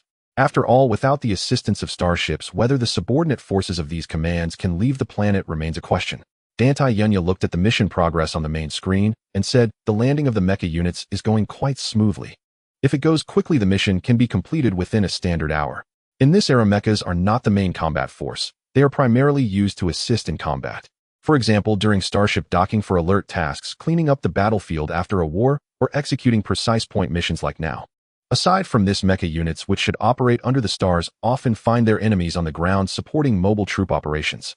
Su Ming said, "The Zhao family has never been a problem. My concern remains the insect race issue on Mucian. Detection is ongoing. Over 100,000 fully developed humanoid insectoids have already been executed, but experts predict there are at least 3 million fully developed humanoid insectoids still remaining. From beginning to end, the insect race remains the Federation's greatest threat." Facing a fleet composed of civilian starships that had lost all ability to resist, thousands of interstellar fighter mechs surged forward through the breach created by the previous attack of the Shanha. They effortlessly flooded into the flagship of the Zhao family fleet, and after an hour of clearing operations, Nanfeng escorted the two leaders of the Zhao family back to the Shanha. In the confinement cell where Dan Taijing was previously held, Zhao Shanchuan and Zhao Wei sat dejectedly on the floor. Both of them had long lost their previous ambitions and were now only thinking about how to survive. At that moment, the internal officer of the Shanha, Shan Qi, activated a holographic device and said, "According to the regulations of the Federation Starship Command has made the following judgment regarding Zhao Shanchuan and Zhao Wei. Zhao Shanchuan and Zhao Wei, having disregarded warnings and intruded into a military-restricted area, are sentenced to 300 years of imprisonment. Zhao Shanchuan and Zhao Wei for premeditated murder of Master Su Ming, the highest commander of the Federation's Great Magellan Army in the Mucian star system, are sentenced to 700 years of imprisonment. Rest assured, the Federation will extract your digital backups. Even if your physical bodies perish, the Federation will ensure that your digital lives continue to be imprisoned until the end of your sentences, followed by execution." As a biological robot, Shan Qi did not possess any thoughts of his own. All of this was the will of Shanha, which was to say Commander Su Ming's will. In the confinement room, Zhao Wei roared, "I want to report this. This is all the Zhao family's scheme. They want to climb to power by stepping on the Starship Academy." Now Zhao Wei no longer aspired to survive, he only wished for a quick death. The Federation does not allow ordinary citizens to have digital backups, but for criminals, it is an open door. The Federation swears not to relent until the criminals experience unbearable torment. Moreover, the most crucial point is that after the imprisonment ends, they would still face death. He did not want to endure such a long period of suffering. Zhao Shanchuan looked at the raging Zhao Wei, feeling utterly indifferent. He said, "You are applying private punishment. I will appeal to the Federation's Supreme Council. We are here to provide support. We have authorization from the Federation's Supreme Council." This was his last lifeline. He had never thought he would actually need to use it. At that moment, the black wall facing the confinement room suddenly became transparent. Su Ming looked at Zhao Shanchuan and sneered, "Authorization from the Federation's Supreme Council. Lord Zhao Shanchuan adds another charge to your record. Forgery of the authorization from the Federation's Supreme Council and premeditated murder of a senior officer of the Federation Starship Command." He believed the authorization was genuine, but since the moment this Zhao family young master was defeated, that genuine authorization had naturally turned into a forgery. The members of the Federation's Supreme Council would not stand up to the Starship Command for a mere prisoner. Now, during wartime, no one would risk offending the Starship Command for the sake of the Zhao family. In wartimes, the power held by the highest commander of the Starship Command far surpassed that of the Supreme Council. A business family daring to approach the Federation's Supreme Council is simply courting death. The members of the Supreme Council are not the same opponents that the Zhao family faces in business competition. Zhao Shanchuan was momentarily speechless. "Su Ming, do you think you can live long? It's just a matter of time." Su Ming, behind the transparent glass, shrugged and said, "Oh, are you saying I will die in this war? Unfortunately, your Zhao family has no knowledge of nor has it participated in warfare. Driving some junk into a military-restricted area, I must tell you, if it weren't for sending you to the Starship Command for trial and then sending the Zhao family to their end, you lot would have been obliterated by subspace torpedoes the moment you entered the outskirts of the Mucian star system. I won't hesitate to tell you that 50% of the long-range weapons on my ship are aimed at your Zhao family's home star. It is foreseeable that after this war between the Federation and the Zerg comes to a close, the Zhao family will inevitably cease to exist. As a pawn in the clash between the highest leaders and the Starship Academy, the Zhao family's fate will undoubtedly be tragic. For those within the same circle, the Starship Academy or the Starship Command would adhere to certain rules. For example, that expelled Lord Li Nanfeng is now living freely under the protection of the Federation's internal affairs. However, pawns are different. Offending too many people means some must be sacrificed. Zhao Shanchuan trembled, wanting to say something, but the next moment, he collapsed to the ground. Su Ming looked at the two Zhao family members in the confinement room and instructed, "Shan Qi, keep a close watch. Do not let these two commit suicide. The Starship Command needs them to appear in the defendant's seat." Accompanying Su Ming was Captain Su Bin of the Xiefeng, who carelessly remarked, "The Starship Command is increasingly aligning itself with the Supreme Council. In the past, such situations would usually lead to immediate removal. The interstellar stronghold would directly pressure the Zhao family's main star. But now, first there must be a trial, then formalities. It's not straightforward at all." Su Ming smiled and said, "There must be some rules. By the way, how is the condition of the captured Zhao family fleet starships?" The captured starships from the Zhao family have significant utility, although the civilian version of the starships is not very impressive in quality. However, during the combat against the Zerg, there isn't much time for that. Directly through the main control holographic device of the Shanha, the base-level modifications will be made to the main control holographic device of the Zhao family fleet. Along with some biological robots and those retired personnel selected from the Mucian Star, 3 shield ships, 1 Qinglong-class cruiser, and 5 standard interstellar destroyers that had narrowly escaped. Maintaining a normal standard is sufficient. Firepower is not high-intensity combat, so there's no need to consider too much. Su Ming said, "It's fine, maintaining firepower output is no problem, but the ships of the Zhao family fleet are overly specialized." In his many years of service, he had never seen such fools. To reduce the shields to such an extent for greater firepower is simply showing a disregard for life. Su Ming nodded and said, "Then let's quickly establish combat capability for the temporary fleet. I have a premonition that we are about to face great trouble. The Zerg will not give us much time." With the mobile forces improving the surface works of Mucian Star and the advancement of militarized management, the current Mucian Star has become a vast military camp after clearing the complete Zerg. Although the Zerg has not launched an attack, they have been watching them closely. On the surface of Mucian Star, a solid defensive line has long been established at the Carol mining defense position. Yet, even with an almost fully automated defense system, the soldiers of the mobile troops are not idle. In the mobile troops, no one knows when they might die on this battlefield. They do not trust the fully automated defense systems. Their only belief lies in the weapons they hold. This understanding has been earned through countless bloody battlefields at the cost of countless comrades' lives. On the towering defensive walls of the fortifications, a haze of smoke lingers. In such a harsh battlefield environment, only this can alleviate the anxiety brought by the tense atmosphere. On the watchtower, the soldiers conducting optical reconnaissance observed the densely packed red dots on the optical detection system. The alarm button was pressed. Red alert Zerg attack, red alert Zerg attack. All personnel to battle positions, prepare for combat. This is not an exercise. All personnel to battle positions. The Zerg are 75 kilometers from the fortifications. They are advancing rapidly, expected to arrive in 30 minutes. The tense voices echoed throughout the fortifications while the remote strike firepower had long been on standby. The bombardment began with cruise missiles modified from ancient blueprints firing in unison. In just 5 minutes, 1,500 Shanha-class cruise missiles took to the sky, directly mixed with accelerants.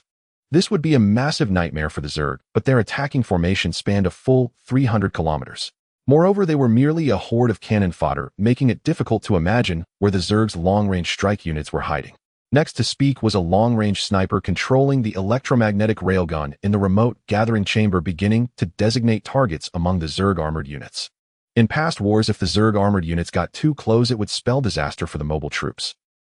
The armored Zerg, towering dozens of meters high, fell one after another, while the Zerg command units quickly ordered the armored bugs to hide. On the front lines, the remote strike firepower continued unabated, with the most commonly used being rockets, also from ancient times. A deluge of rockets continued to rain down, but such methods could only eliminate the Zerg's cannon fodder. The Zerg are not fools. After suffering heavy losses, they hurriedly retreated into the dug tunnels, the underground passages already prepared. Lin Yuan watched the disappearing Zerg and said, "The Zerg have gone underground. Thankfully, we strengthened the underground defenses. Otherwise, we would have had our hands full this time. Times are advancing, and the Zerg are also progressing, yet those old-timers in the Federation still believe the Zerg are stuck in the past for thousands of years." Shanha said solemnly, "According to predictions, the Zerg's attacking swarm this time consists of at least 500 million.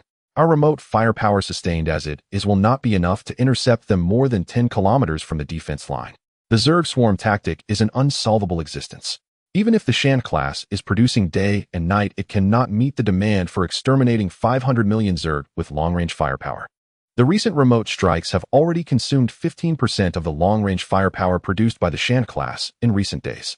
But it seems that the Zerg's losses will soon be replenished by the next wave of incoming bugs." Lin Yuan calmly said, "Don't worry, the Shan class just won a battle and captured a number of starships. With the Zerg's massive attacking swarm, if we don't conduct orbital bombardments, it will be hard for us to hold out. Still, their numbers are a bit too few. If they were a standard mobile troop division, then relying on heavy firepower, they might be able to hold on, but now their personnel simply do not meet the required configuration." Shanha furrowed his brows and said, "Compared to the fleet conducting orbital bombardments, I am more curious as to why the Zerg chose this moment to launch a large-scale attack. You know, when we were clearing out those complete Zerg forms, the Zerg did not launch a large-scale attack. This has been a troubling question for him for a long time. The Zerg's actions are exceedingly unusual." Lin Yuan sighed and said we cannot concern ourselves with that. Oh, once the bugs come, they must be eliminated. This headache is best left for the Shanha class to worry about. The human brain cannot compete with the main control brain of the Shanha class. Shanha laughed and said that's true. Just as the two were conversing, the vanguard of the Zerg arrived with flying bugs carrying sickle bugs diving low. They intended to break through to the defensive wall and dismantle the position. At this moment, the anti-aircraft weapons opened fire, unleashing an impenetrable barrage of laser beams from countless anti-aircraft missiles and Closian weapons. Seeing this scene, many soldiers hurriedly put on protective goggles. The Zerg flying bugs soon piled up on the ground several meters high, and the officers hurriedly ordered the soldiers to commence burning operations. Otherwise, if the Zerg corpses pile up to a certain height, it would not be a good thing for them. 45 kilometers away, the Zerg command unit, hidden behind heavy protection, issued the final attack order. For the sake of their clan's grand plan, what does it matter if this batch of subjects dies? Countless Zerg sickle bugs accelerated, crowding around the Zerg's long-range units as they entered shooting range. The Zerg long-range units opened fire with plasma bolts being launched one after another onto the position. Faced with the highly corrosive plasma attacks, the defensive units of the position suffered inevitable losses. All soldiers entered the bunkers, waiting for the failure of the Zerg long-range unit strikes. Zerg detected long-range attack units focus on pinpoint elimination. Qian Yan's voice appeared in the combat channel of the flying squadron. The already airborne Pheasant-class starfighters roared past, turning the Zerg's long-range units into sieves. However, the consequence of doing so was that countless flying bugs chased after the flying squadron. But the reality proved that the starfighters do not tire, while the carbon-based life forms of the bugs do. These bugs think they can chase me, but simply wishful thinking. Should we proceed with the bombing operations, Captain? Qian Yin replied, no need. Next, 11 interstellar destroyers will form a joint fleet for low-altitude bombing missions. Our task is to escort the joint fleet. Warning range 300 kilometers. Ensure airspace is clear. Watch for Zerg high-level long-range units. Data links have been sent. Keep an eye out. In low orbit above Mucian star, the Galaxy-class battleship Shanha stood sentinel in the center, while the two Zukla-class interstellar cruisers circled in a defensive formation. A civilian version of the Qinglong-class interstellar cruiser broke through the atmosphere of Mucian star, taking on the task of attracting enemy fire. The interstellar destroyer task force followed closely behind the Qinglong-class cruiser, piercing straight into the low altitude of 30,000 meters above Mucian star. As the commander of this operation, Shui, who the vice-captain of the Xiefeng, felt it was utterly effortless. Under the detection of the main sensors of the Shanha, nothing could escape the eyes of the temporary fleet. All intelligence was clear and precise, especially with a civilian version of the Qinglong-class cruiser drawing the Zerg's attention. The task force is highly stable, and all main cannons are in position. No friendly forces ahead, clear skies in the attack area except for the enemy. Ready to fire at any moment. Listening to the continuous reports in his ears, Shui, who stood in the Standard-class interstellar destroyer designated as the command ship for the task force. Shui, who commanded, execute the war protocol, initiate the first low-altitude bombardment of Mucian star. Let's teach these ignorant bugs a lesson. Under this starry sky, the Federation is the absolute ruler, and everyone else must stand aside for me. In the past few decades, many of his friends had perished at the hands of the Zerg. It could be said that there was a deep-seated blood feud between the Federation and the Zerg. Order being executed, Commander. The task force has been activated for the low-altitude bombardment of Mucian star. Please pay close attention to communications with Allied Forces, Commander. The voice of the biorobot resonated within the bridge, noticeably faster than the potentially error-prone human crew. Controlled by the ship's main optical brain and capable of multi-threaded operations, the biorobot was significantly faster than human operation. Moreover, it would not raise various opinions. Thanks to the development of biorobots, Federation citizens could freely pilot their starships navigating beneath the cosmic stars. Shui, who fixed his gaze on the bombing clearance displayed on the main screen of the bridge. This was his first time serving as the military commander executing such an important task. In the interstellar fleet, aspiring to the position of captain required not only a background from the Starship Academy, but also a graduation certificate in Starship Command from major Federation institutions. Otherwise, one would have to slog through documentation, and serving as a military commander executing significant military strikes would undoubtedly earn him many points. Just 30 kilometers from the Carol Mountains, the frontline position abruptly halted. Bombs specifically designed to annihilate the Zerg dropped from a height of 30,000 meters above Mucian star directly disrupted the Zerg's formation. Even the soldiers stationed on the defensive line were left dumbfounded except for the seasoned veterans, who had ever witnessed such a grand spectacle. It was unknown how many extermination bombs had been delivered into the Zerg's attacking clusters. The Zerg's ferocious shrieks soared into the sky, but for the Joint Task Force at 30,000 meters, it was insignificant. The Zerg had no means to retaliate. The plasma bugs had been thoroughly cleared out by the coordinated efforts of the flying squad and the long-range snipers on the defensive line. Now these 400 to 500 million Zerg were merely lambs to the slaughter. From the lookout tower at the Carroll mining defense line, Lin Yuan observed this scene as if he had returned to the battlefields of yesteryear. Compared to the northern defense line, the battlefield of the large Magellanic Cloud could only be described as petty skirmishes. On some of the most fiercely contested fronts, no captain dared to conduct such a large-scale low-altitude bombardment. Under the Zerg's countermeasures, such low-altitude bombardments would only result in heavy losses.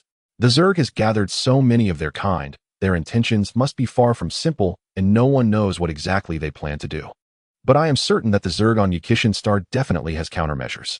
Lin Yuan deeply understood this, for if the bugs were truly that easy to kill, this race, emerging from hyperspace, would have long been eradicated by various civilizations in the universe.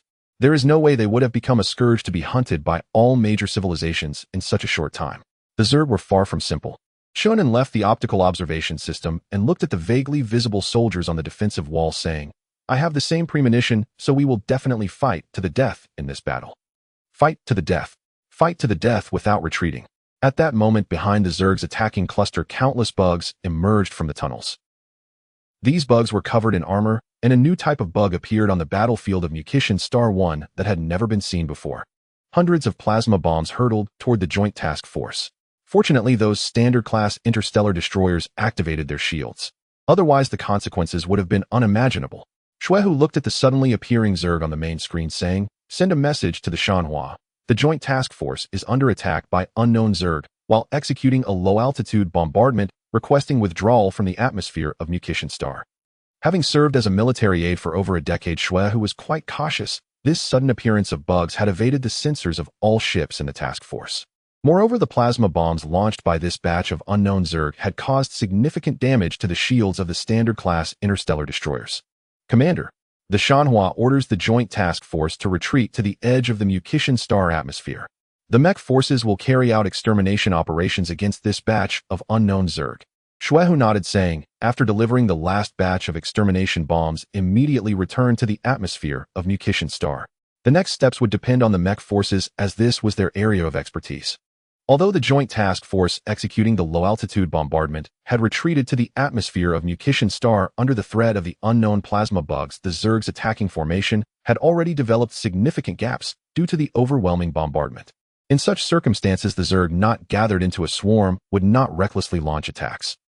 This was not due to the Zerg's wisdom, but rather an instinct derived from their genes.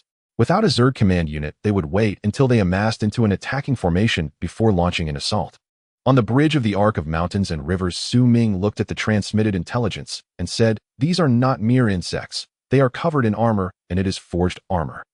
The Federation or other cosmic civilizations may be colluding with the insect race, or this could be a conspiracy in itself." A brand new type of plasma insect swaggered onto the battlefield clad in armor plating. Even though he had previously ordered the mecha troops to mobilize and exterminate these unknown insects, no one knew how many unknown insect races existed on Mucian Star. Su Ming looked at Chun Ruwei, who was working diligently, and said, "Chief Chen, notify the captains of each starship that a video conference will be convened at 9 o'clock Standard Time tomorrow morning. We need to adjust our combat plans. Also inform the ground troops to consolidate their defensive line and hold the Carroll mine position. Mining transport ships, increase collection efforts." To prevent the insect race's cunning schemes from succeeding, Su Ming had no choice but to pocket these resources for himself. Otherwise, if the insect race obtained these resources, it would pose the greatest threat to the Federation. "Captain, the information has been sent." Chun Ruwei said, "The Kaiming-class interstellar cruiser has sent communication inquiring whether we should attempt to capture the unknown insect alive. Each appearance of unknown insects is an opportunity for the Federation Academy to unveil the mysteries of the insect race." Thanks to the continuous dissections conducted by the Federation Academy on the insect race, a series of insect extermination weapons were developed. Su Ming looked at the constantly changing data on the main screen and said, "There is no need to capture them alive. We only need to collect biological samples. This war is of great significance. We must be fully alert, for no one knows what will happen otherwise." From the various signs observed, the insect race was clearly prepared for a significant battle against the Federation. However, due to the peace in the large Magellanic Cloud for nearly a century, military preparedness had relaxed. Apart from a few fleets and mobile forces, there were hardly any combat units capable of engaging the insects in direct confrontation. Shanha suddenly said, "Captain, the main sensor of the Arc of Mountains and Rivers has detected anomalous energy readings on Mucian star. The energy readings are continuously increasing and are expected to peak in 72 hours. Su Ming looked at the marked high-energy reaction point and said, "Shanha, open the main sensor analysis chart and the geological analysis of Mucian star and compare it with the size of this unknown insect race." As the two images continuously changed, the comparison results appeared on the main screen after 15 seconds. "Captain, the results from the main sensor have been confirmed. The diameter of this insect is approximately 3 kilometers with a width of about 700 meters and a height of around 500 meters. It is suspected to be equipped with shields and multiple high-energy reaction points, possibly a plasma insect. According to the analysis from the Arc of Mountains and Rivers and Luoshu, this insect unit is likely to be a combat vessel of the insect race, with a probability of 70%. Shanha's voice echoed in the bridge. The combat vessel unit of the insect race had appeared on Mucian star, which was the last thing Su Ming wanted to see, as it indicated that the insect race had made significant moves before the war even began. They had conducted large-scale operations on Mucian star, digging tunnels nearly 1,000 meters deep. If not for the superior performance of the main sensor of the Arc of Mountains and Rivers, they would have had to await the completion of the insect race's combat vessels for a siege. Su Ming looked at the drawn combat vessel of the insect race and said, "Shan-san, move the Arc of Mountains and Rivers directly above the target. Use electromagnetic Closian defense weapons to carry out saturation strikes on the area where the insect race's combat vessel is located. Notify the Xiefeng to cooperate with the Qiming for close reconnaissance, with the Kongjian providing fire support. This time the insect race's combat vessel is not like those previously modified from asteroids. This time the insect race's vessel can already be classified as a combat-capable vessel based solely on its size. Shan, the Arc of Mountains and Rivers has arrived at the designated position. Shan-san, the fire control system of the Arc of Mountains and Rivers has locked on, and the strike is in progress using mode A9, with 9 electromagnetic Closian defense systems executing alternating strikes. The bottom of the Arc of Mountains and Rivers had only a 150 mm caliber electromagnetic railgun, firing projectiles at 3% power. If the power were any greater, it could potentially affect the entire Mucian star. To avoid impacting the geological structure of Mucian star and causing the collapse of the Carol Mine defense line, using small caliber electromagnetic railguns for strikes was a necessary choice. The electromagnetic Closian defense systems on the bottom armament deck of the Arc of Mountains and Rivers began continuous strikes.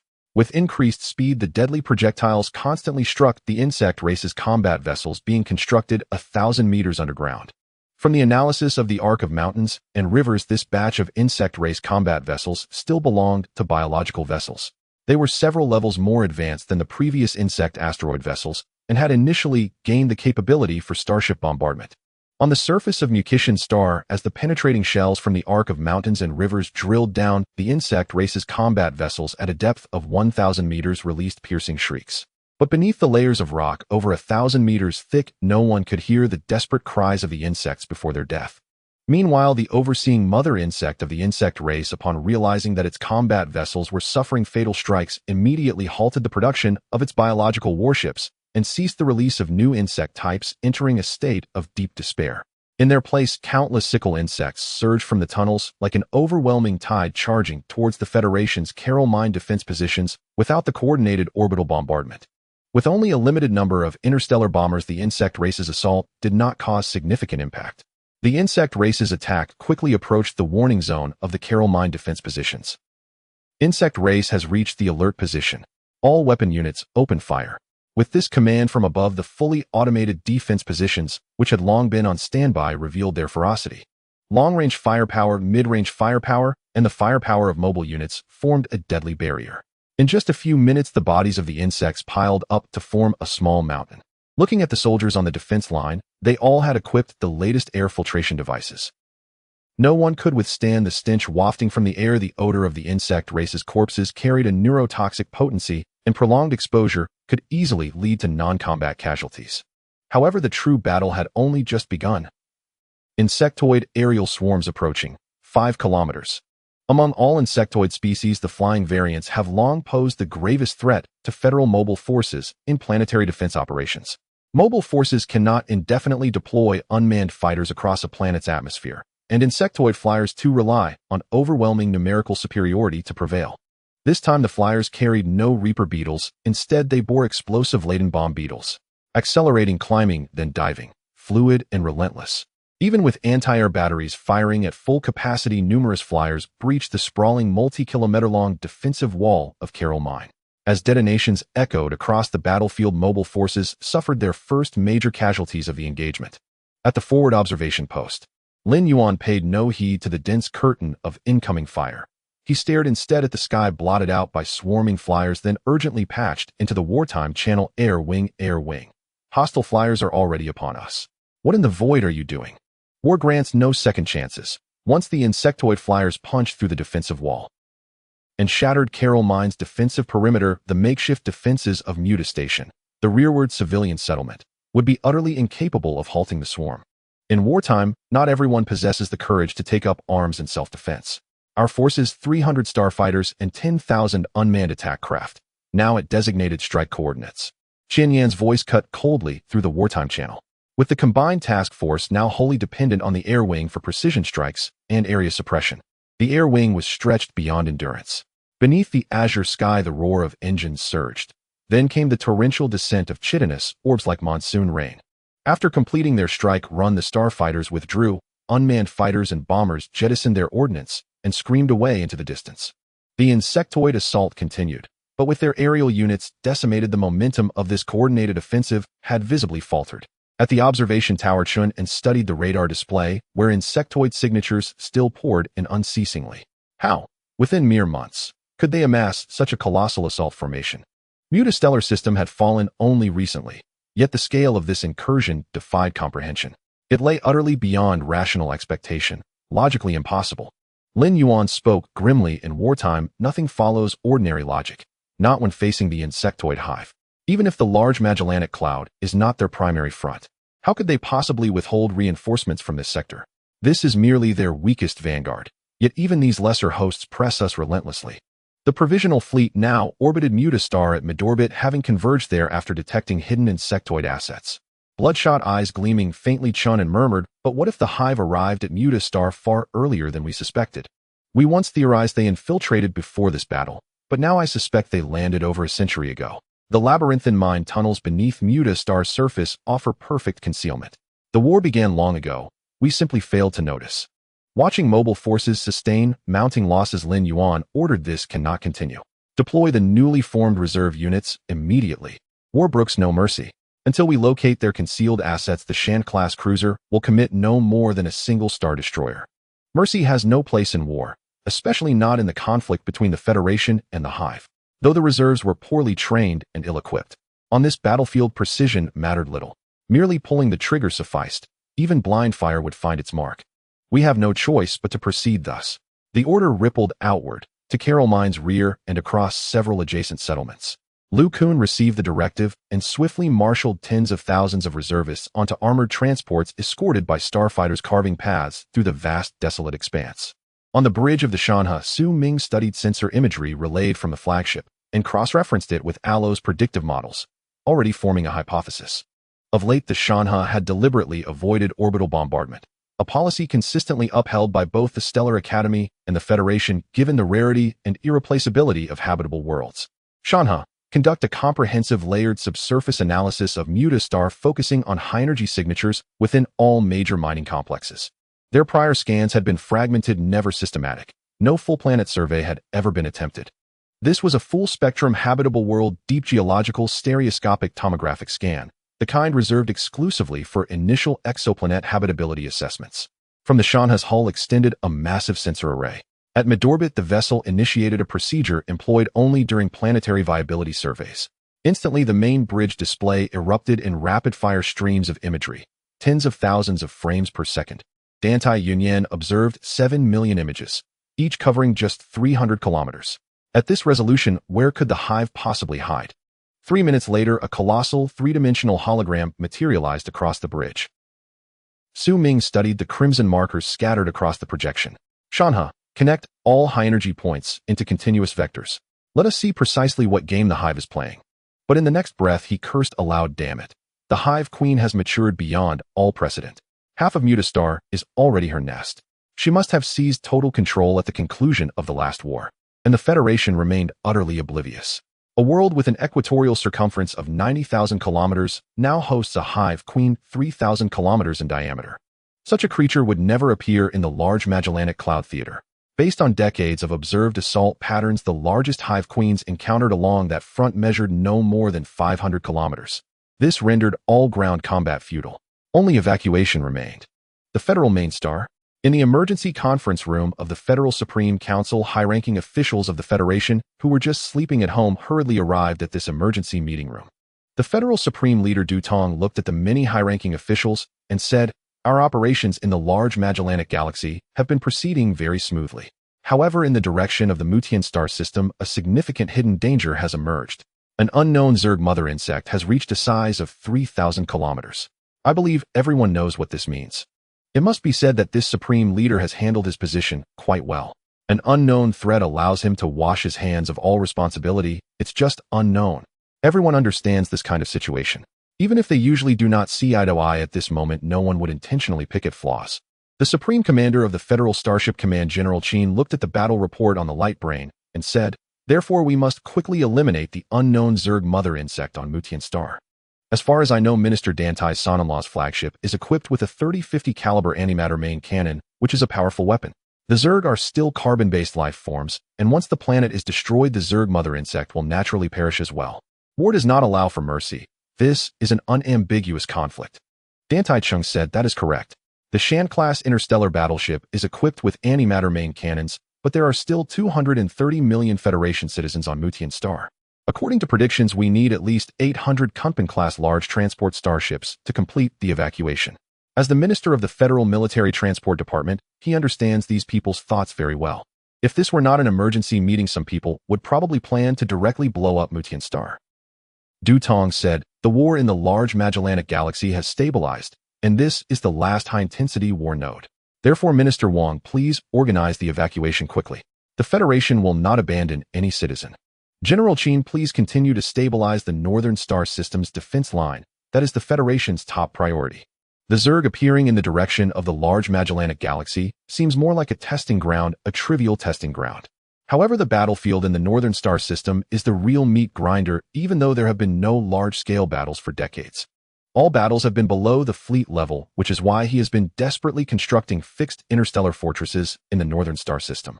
With solid interstellar fortresses as strategic support points forming a defense line, isn't this better than maintaining a massive fleet? General Chin said, "The defense line in the Northern Star System is stable. The Zerg are currently at war with the Yu Shun clan of the Tian New Star System. This place is not our focus, but the Zerg appearing in the direction of the large Magellanic Galaxy indeed caught us off guard.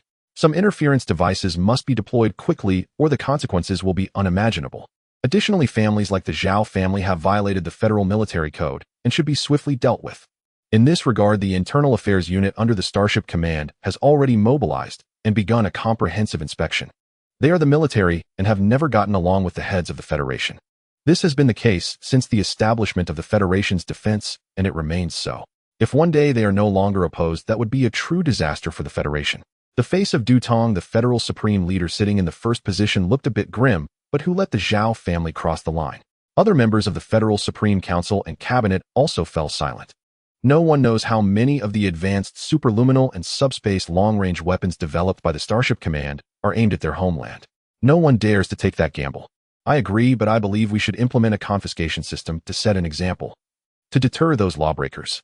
Dantai Chung, who had long been dissatisfied with this Federal Supreme Leader, spoke directly. The chairman of the Federal Supreme Council said, "I agree." "Agreed," said the director of Federal Food, with voices of agreement echoing in the emergency conference room. The fate of the Zhao family and several other families has been sealed. No one can violate the Federation statutes. No one dares to break the hidden rules of the Federation. Since they have been exposed, they should bear the corresponding consequences. Moreover, the eldest son of the Zhao family has been directly captured by the Shanha. Du Tong continued, "Let's discuss another matter. Given the current tense situation in the universe, should we lift the restrictions on military-grade starships? This has been something he has wanted to do for a long time, to allow more people to use military-grade starships. The civilian-grade starships are indeed somewhat lacking, which is very unfavorable for future wars. General Qin countered, Your Excellency Dutong, do you wish to amend the federal statute? I would like to remind you, Your Excellency, that non-federal star fleets and graduates of the Federal Starship Academy have no right to purchase military-grade starships. He understands very well what the Supreme Leader wants to do, which is simply to equip those supporters. However, in the current cosmic environment, maintaining the advantages of the Federal Star Fleet must take precedence. Moreover, the vast majority of members in the Star Fleet have studied or trained at the Starship Academy.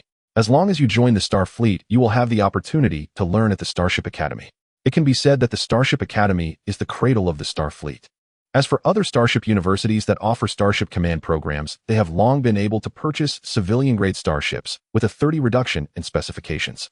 But these people still remain unsatisfied. Opposed. Opposed. Opposed. Agreed. Opposed. In the emergency conference room, the opposition was overwhelming, but the voices of support were few. Even some cabinet members who support Dutong have voiced their opposition because it infringes upon their rights. These cabinet members have invested in the students of the Starship Academy to varying degrees and have successfully forged solid relationships through marriage. Thus, over the centuries, the families behind these individuals have held vast quotas for purchasing starships. A student who passes the Starship Academy will not choose those nouveau riches even if they receive investment. Because nouveau riches often imply significant risk, and newly graduated students are most averse to facing large risks. Dutong looked at the opposing crowd and said helplessly, just making a joke. Why must everyone be so serious? Minister Wang contacted the Kunping transport group and used the subspace route to swiftly evacuate the citizens of Mucian Star back to the homeland. This was already anticipated, but he did not expect the opposition to be so loud and numerous. Minister Wang laughed and said, As you command, Supreme Leader. Thus an urgent meeting that started with great fervor came to an end. But everyone present knew that a new storm had already arrived. At the front lines of the Carol mine, after several hours of battle, the insectoid swarm retreated like a tide.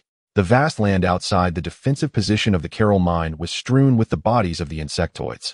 There were flying insects, scythe bugs, armored bugs, pulse bugs, as well as some unknown insect species mixed in. In this brutal battle, the energy blocks of the close-range weapons were consumed at an alarming rate. Such consumption was only sustainable because the dark matter reactor on the Shanha was able to temporarily produce energy blocks. Otherwise, the defensive forces would not have lasted this long.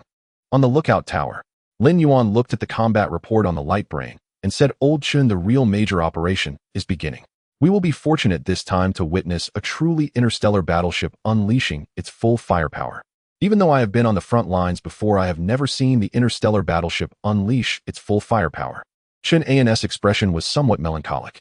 Although Muktian Star was not his hometown, he had served there for such a long time that he still had some attachment to it. But soon he feared that this attachment would truly be gone. Shunin said the highest order from the Federation is to evacuate all citizens of Muktian Star and carry out an extermination operation against the insectoids that have taken hold there. Then Muktian Star will sink into war. Lin Yuan looked at the dejected Chun and advised, no one wants to see such things happen, but it has already occurred, and we are ultimately powerless to change it. The current technological means of the Federation cannot carry out a decapitation strike against the Mother Bug without damaging Muktian Star.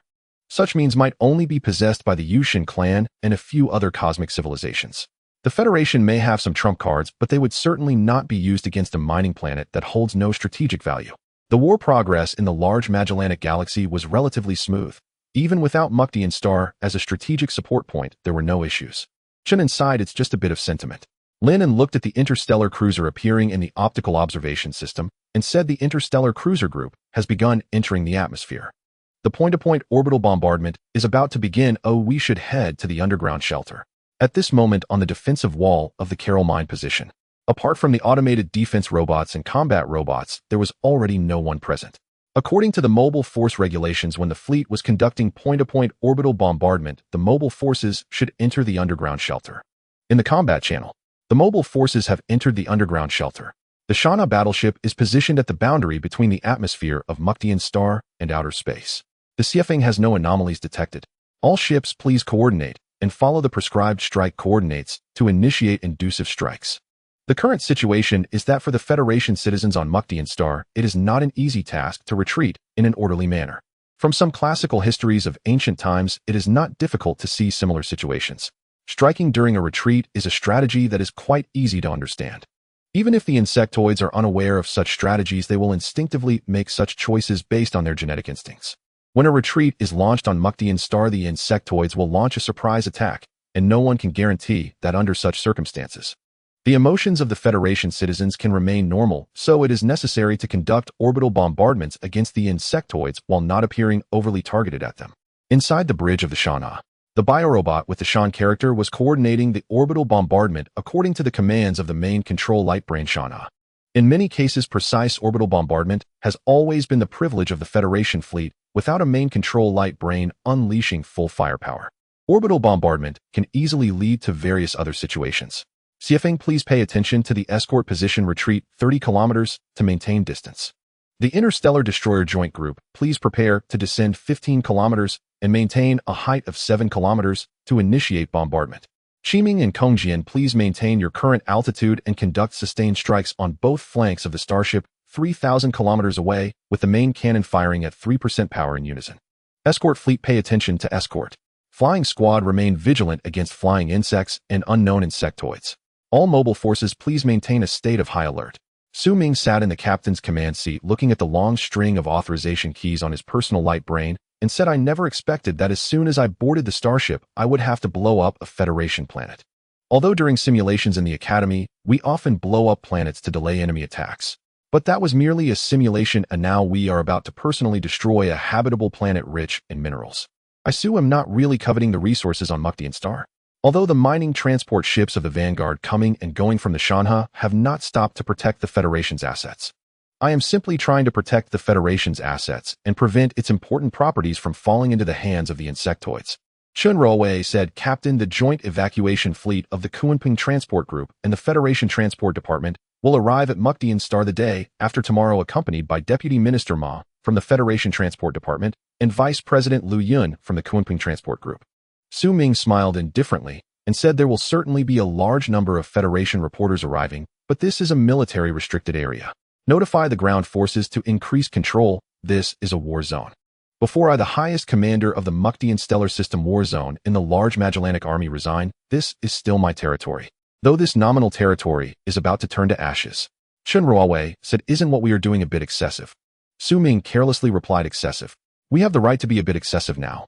The Federation's highest ruling council has let such a big loophole slip. We have the right to be a bit excessive. Damn. The unknown insectoid motherbug, whether from the genetic comparison of the insectoids it has hatched or from other comparisons, this is just an ordinary insectoid motherbug, only larger and older.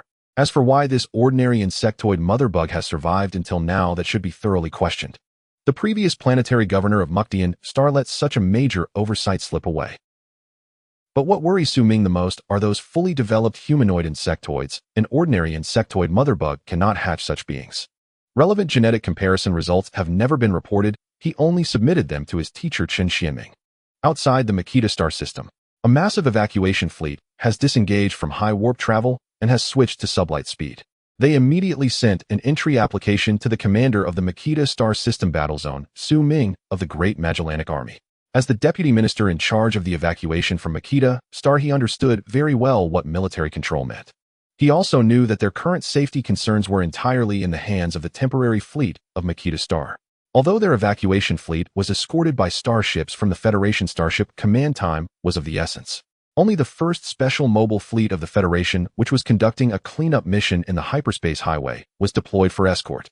Once they left hyperspace, their safety issues naturally shifted directly to the hands of the Shanha. However, this did not mean that the evacuation fleet, composed of 800 Kunping-class transport starships, had no means of resistance.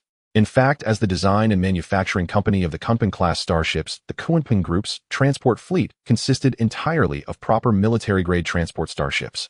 Although they were not equipped with overly powerful armaments, no one dared to provoke them.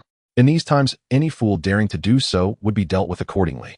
Aboard the flagship of the evacuation fleet, Kunping Transport 0101, in the bridge, Deputy Minister Ma looked at the massive transport fleet on the main screen and turned to the alluring Vice President of the Kunping Group's Transport Division, Lu Yun, saying, Vice President Lu, we have arrived at the Makita Star system. Ahead lies the alert zone of the temporary fleet of Makita Star. However, I am quite curious about one thing. This starship beneath us should not be merely a transport starship, right? As a veteran in the Federation's Department of Transportation, he could recognize the starship's purpose at a glance. The hidden main cannon was modified into a mineral cargo bay for the launch bay of the interstellar fighter. Although the Kunping Transport 0101 was well disguised, it could not change the fact that it was a combat starship. Lu Yun replied calmly, Deputy Minister Ma, your task is to evacuate the over 200 million Federation citizens on Makita Star. As for any matters pertaining to my Lu family that is for us to handle, you need not worry about it, Deputy Minister Ma. According to intelligence, a Federation vessel known for research, which was actually engaged in archaeology, disappeared in the Great Magellanic Galaxy. It is very likely that there are certain unknown ancient relics on board, which is why my family sent me here.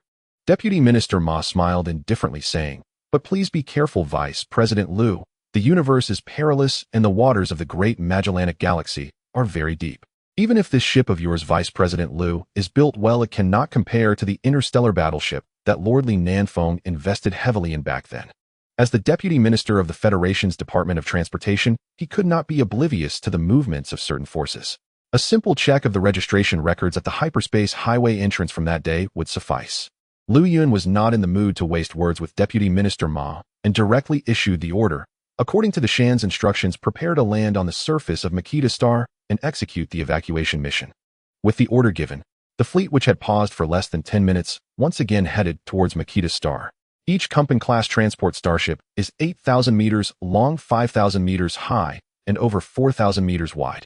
The rounded shape was rather amusing, but no one would underestimate the cargo capacity of the Kunping-class transport starship, especially when transporting people. By putting the citizens into hibernation, one Kunping-class transport starship could carry nearly 500,000 people. For the evacuation from Makita Star and certain rare assets of the Federation, as many as 800 Federation Kunping-class transport starships were deployed for this evacuation mission. As the evacuation fleet entered the Shanha, and other starships also began to maneuver, clearing a path for the evacuation fleet.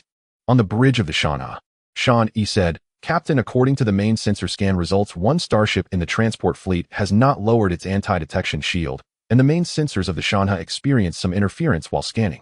Soon the specific images appeared on the main screen.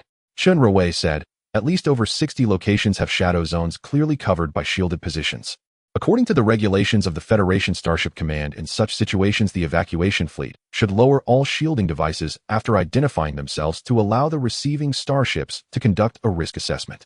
Dantai Yunyan said, Advisor Chun raised the risk assessment by 2 levels and notify the mecha troops to be ready for ground assault. The escort vessel operators should immediately enter the control cabin and be prepared to escort the mecha troops. Although it seemed that the Shanha was not making any moves, all preparations were thoroughly in place. In such a battlefield environment, no one was truly trustworthy.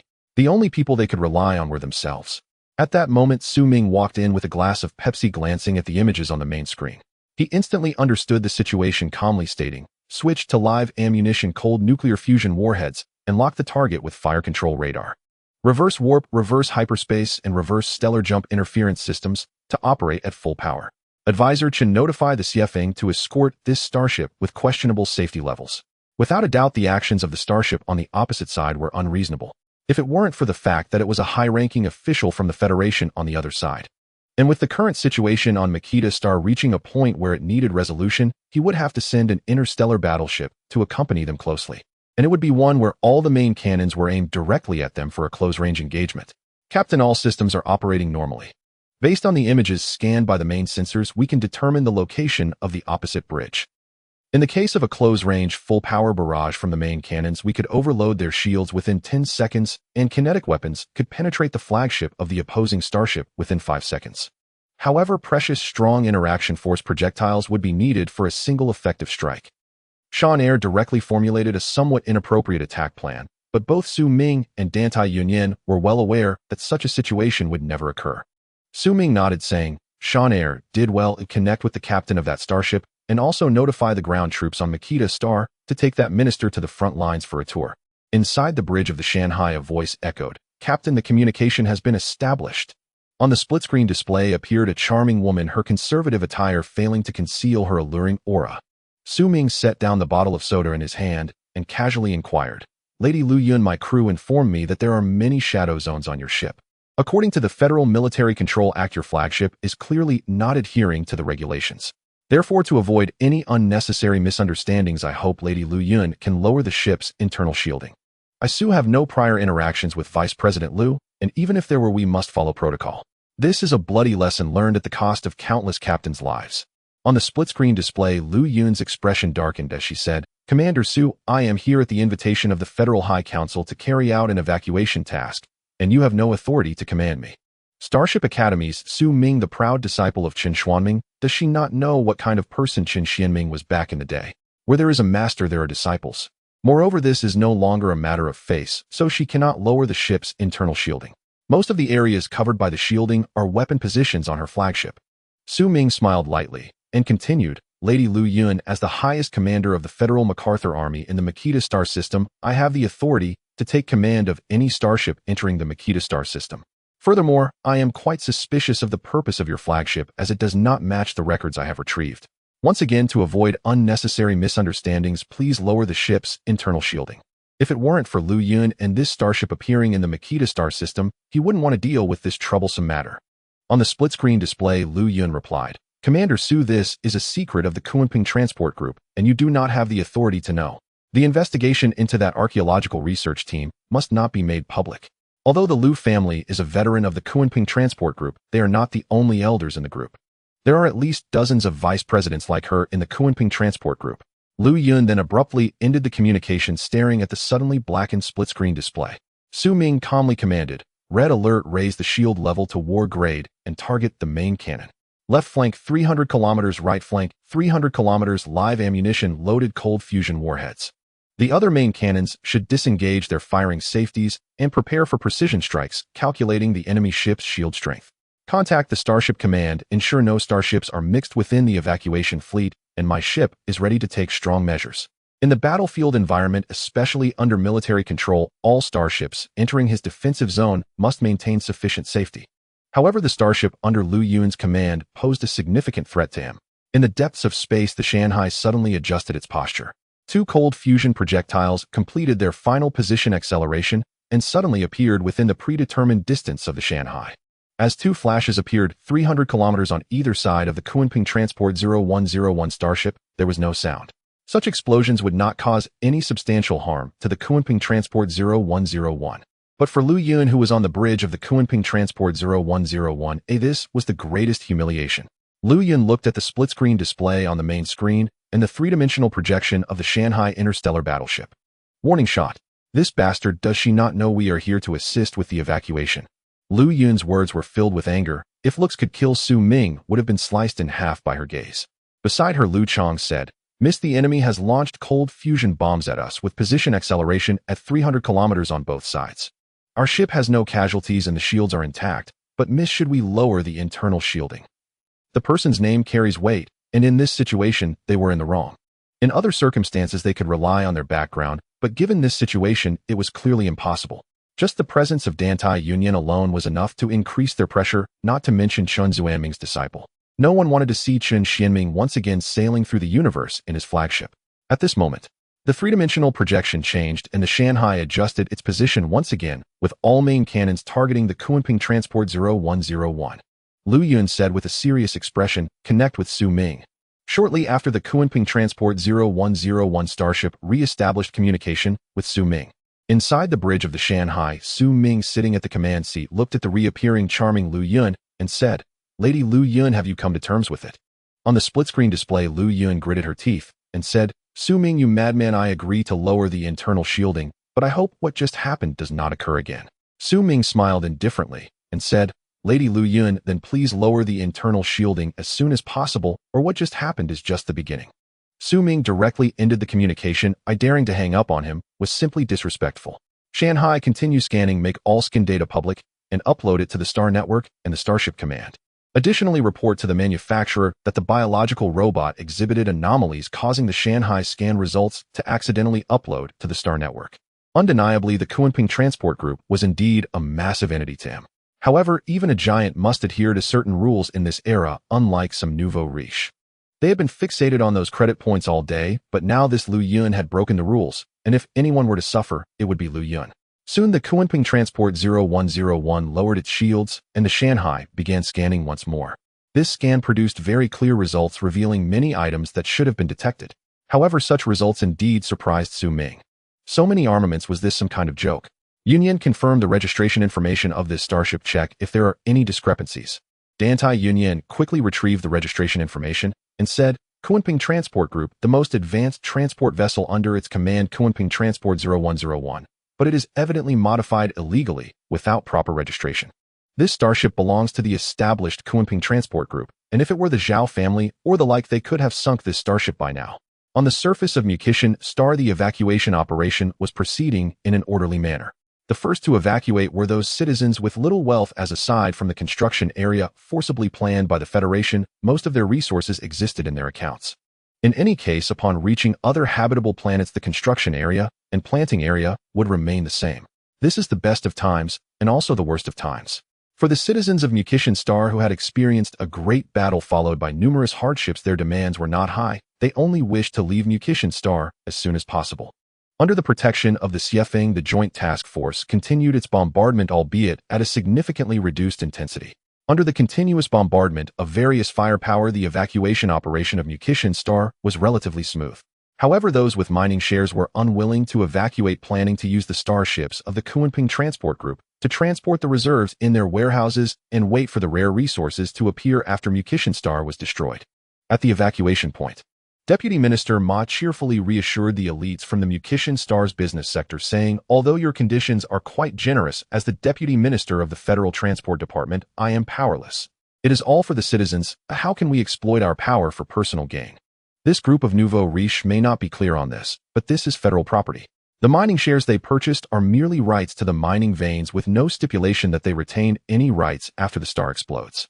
Moreover, these people were truly desperate for credit points, willing to risk their lives, yet even with the federal fleet pressing down on them, they still thought of taking the Federation's assets. But what time is it now? His superior had revealed some information to him. After the explosion, the rare resources would certainly involve several old brands. The appearance of the Shanha was a clear indication. With the star battleship clearly stationed, these nouveau riche dared not to intrude. They could only perish in battle against the Zerg due to their courageous resistance. Those with connections went to find the person aboard the Shanha. Coming to him was of no use. Deputy Minister Ma, you must help us.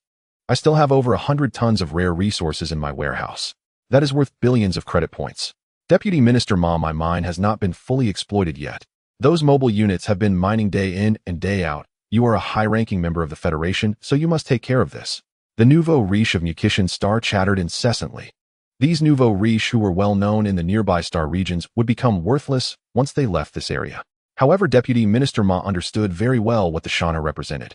In any case, the Dantai family would certainly have a share. After all, the act of blowing up a mining star is rare in the universe, as most are slowly mined or even utilize asteroids for mining. Mining can earn some money, but when brought to the financial market, that is where the real profits lie. However, his share would certainly not be lacking. Although Mucian Star was under military control, he had implemented transport control for the Mucian Star system when he arrived. Military control coupled with transport control. Everyone Mucian Star is currently under military control, and as the Deputy Minister of the Transport Department, I have no authority. Everyone should evacuate as soon as possible. Mucian Star is about to execute military action, and any accidental casualties that occur will be difficult to assign responsibility for. Therefore, it is best to evacuate quickly. Not long after, a group of people left dejectedly, heading towards the transport ships of the Kunping Group. After they departed under the guidance of the mobile units, combat robots, and heavy equipment.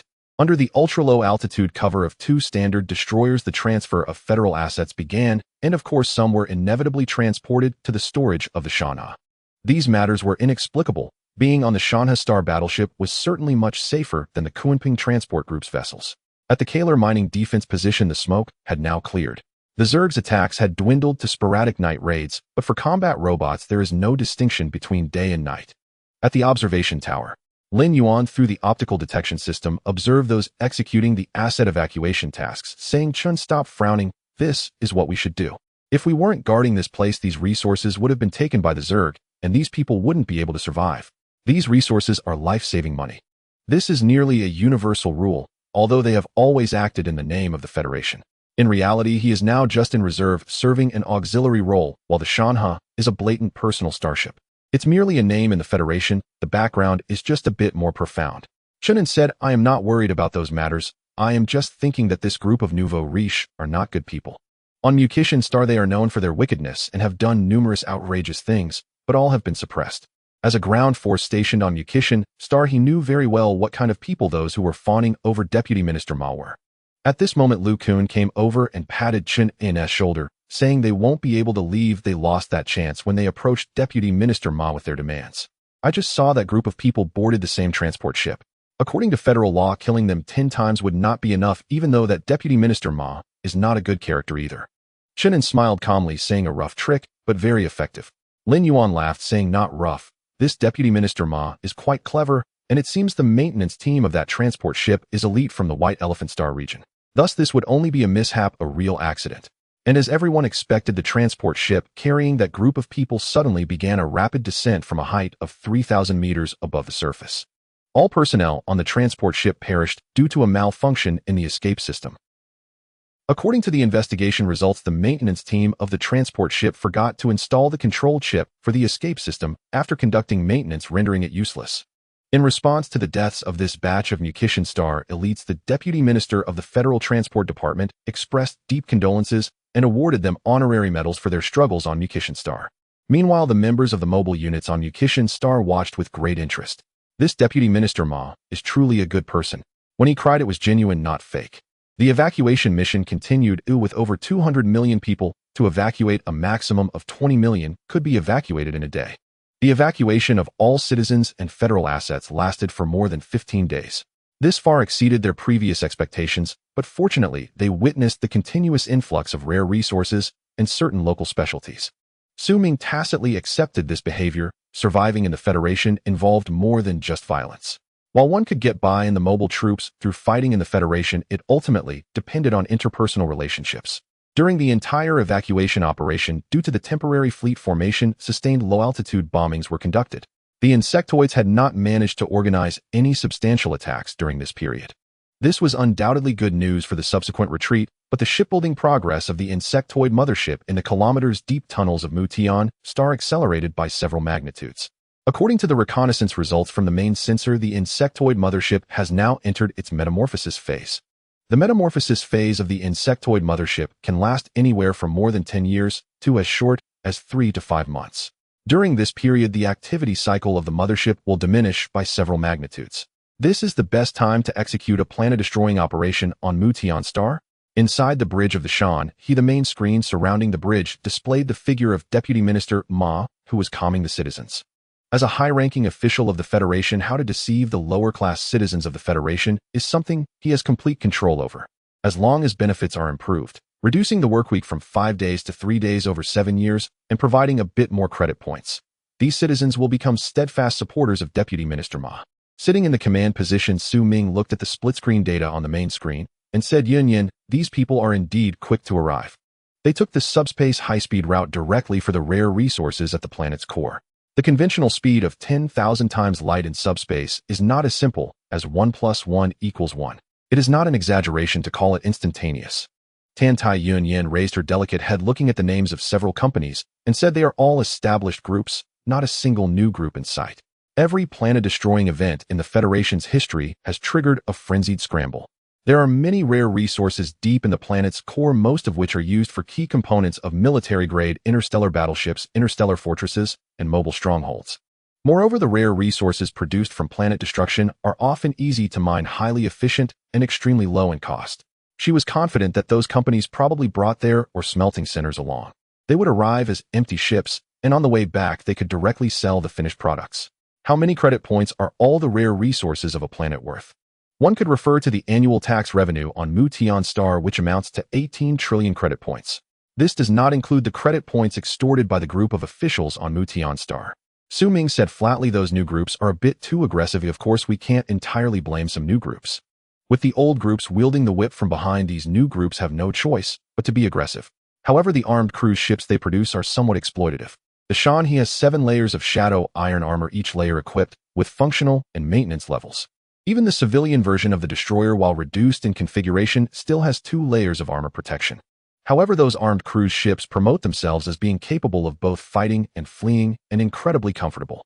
But in reality, according to internal investigations by the Starship Command, the armor of those interstellar armed cruise ships is inferior to that of the battleships from ancient maritime warfare.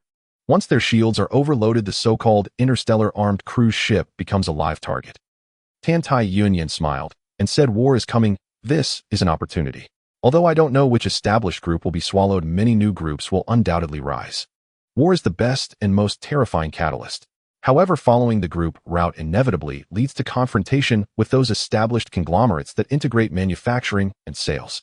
The new groups have indeed gone a bit too far. Many federal citizens have lost their lives due to the equipment produced by the new groups. This is the best of times and the worst of times in the universe. Su Ming calmly said, however, no matter which established group comes, they will have to pay us a toll. The Federation's Starship Command has not sent me an official document relieving me of my position. However, I might be the only commander in the history of the Federation who blew up his own defense zone within 6 months of taking office. In the high orbit of Mucian Star, 800 subspace high-speed transport starships of the Kunping Transport Group began to accelerate towards the subspace entrance at the periphery of the Mucian stellar system. As starships departed, the Mucian stellar system finally emptied. Undoubtedly, under the Federation's propaganda, this would be a joint operation commanded by the Supreme Leader of the Federation, Du Tong, the Federation's Starship Command, the Federation's Mobile Troops Command, and the Federation's Ministry of Transport. This is a mutually beneficial evacuation mission, and soon the insectoid mothership that will be blown up by the Shan, he will become the Federation's greatest achievement in this localized war in the Magellanic system. Moreover, the mobile troops that died on Mucian Star will become heroes of the Federation and be posthumously awarded honor medals. After the evacuation fleet departed, the Kunping transport ship 0101 directly removed its disguise. All its armaments were displayed under the starry sky, which terrified all the crew members of the Xiefeng who had been providing close escort. They were afraid that the deputy president of the Kunping Transport Group might have a moment of despair and blow them up. Fortunately, Vice President Liu still had a clear mind. Inside the bridge of the Kunping transport ship 0101, Liu Yun looked at the detestable Xiefeng on the main screen and said, the evacuation mission has been successfully completed. We should go look for that archaeological research team now. Set course for 50 light-years deep in the Magellanic System Warp 4. In the next moment, the Kunping transport ship 0101 transmitted a warp signal, and the Xiefeng interstellar destroyer hurriedly accelerated to evade. They were afraid that the warp position of the Kunping transport ship 0101 might drag them in as well. Inside the bridge of the Xiefeng, Su Bin looked at the direct order sent by the Starship Command and said, once the star-destroying mission on Mucian Star is over, we can withdraw. We are being reassigned to the north. Shuehu looked at the orders on his personal light brain and said, that place is the real battlefield where battleships sink every day. Stellar Calendar 335700625. After the complete evacuation of all federal citizens and assets, the interstellar cruisers Su Ming and Kongjian, both under the command of the Stellar Fleet Command, commenced the withdrawal of ground forces from Mucian Star. Mucian Star's former mobile units would be withdrawn to rear staging zones for recuperation pending the outcome of the investigation into the Mucian Star Xenomorph Queen incident. Shanha replied, Captain, all authorizations have been verified. The Xenomorph Queen elimination protocol may now commence. Our forward firing arcs are clear. Primary sensor sweeps confirm no remaining federal citizen signatures on Mucian Star's surface. Aside from the civilian variant Qinglong-class interstellar cruiser, all standard model interstellar destroyers had been retracted into the starboard and port hangar bays of the warship Shanha. At this moment, across the Federation's Magellanic Cloud sector, within the Mucian stellar system, Mucian Star harbored only xenomorphs and a handful of unmanned combat aircraft still conducting bombing runs. Inside the Shanha's bridge, Su Ming gazed at the starkly divided hues of Mucian Star on the main view screen and said, Shanha, confirm authorization from the Federal Stellar Fleet Command and the Federal High Council. Undoubtedly, this procedural verification was mandatory in routine operations. Non-compliance went unnoticed, but during crisis, every omission became catastrophic. 30 Pioneer-class mining tenders stand ready for immediate deployment. Su Ming rose from his command chair and declared, excellent. Proceed with the designated planetary annihilation sequence against Mucian Star.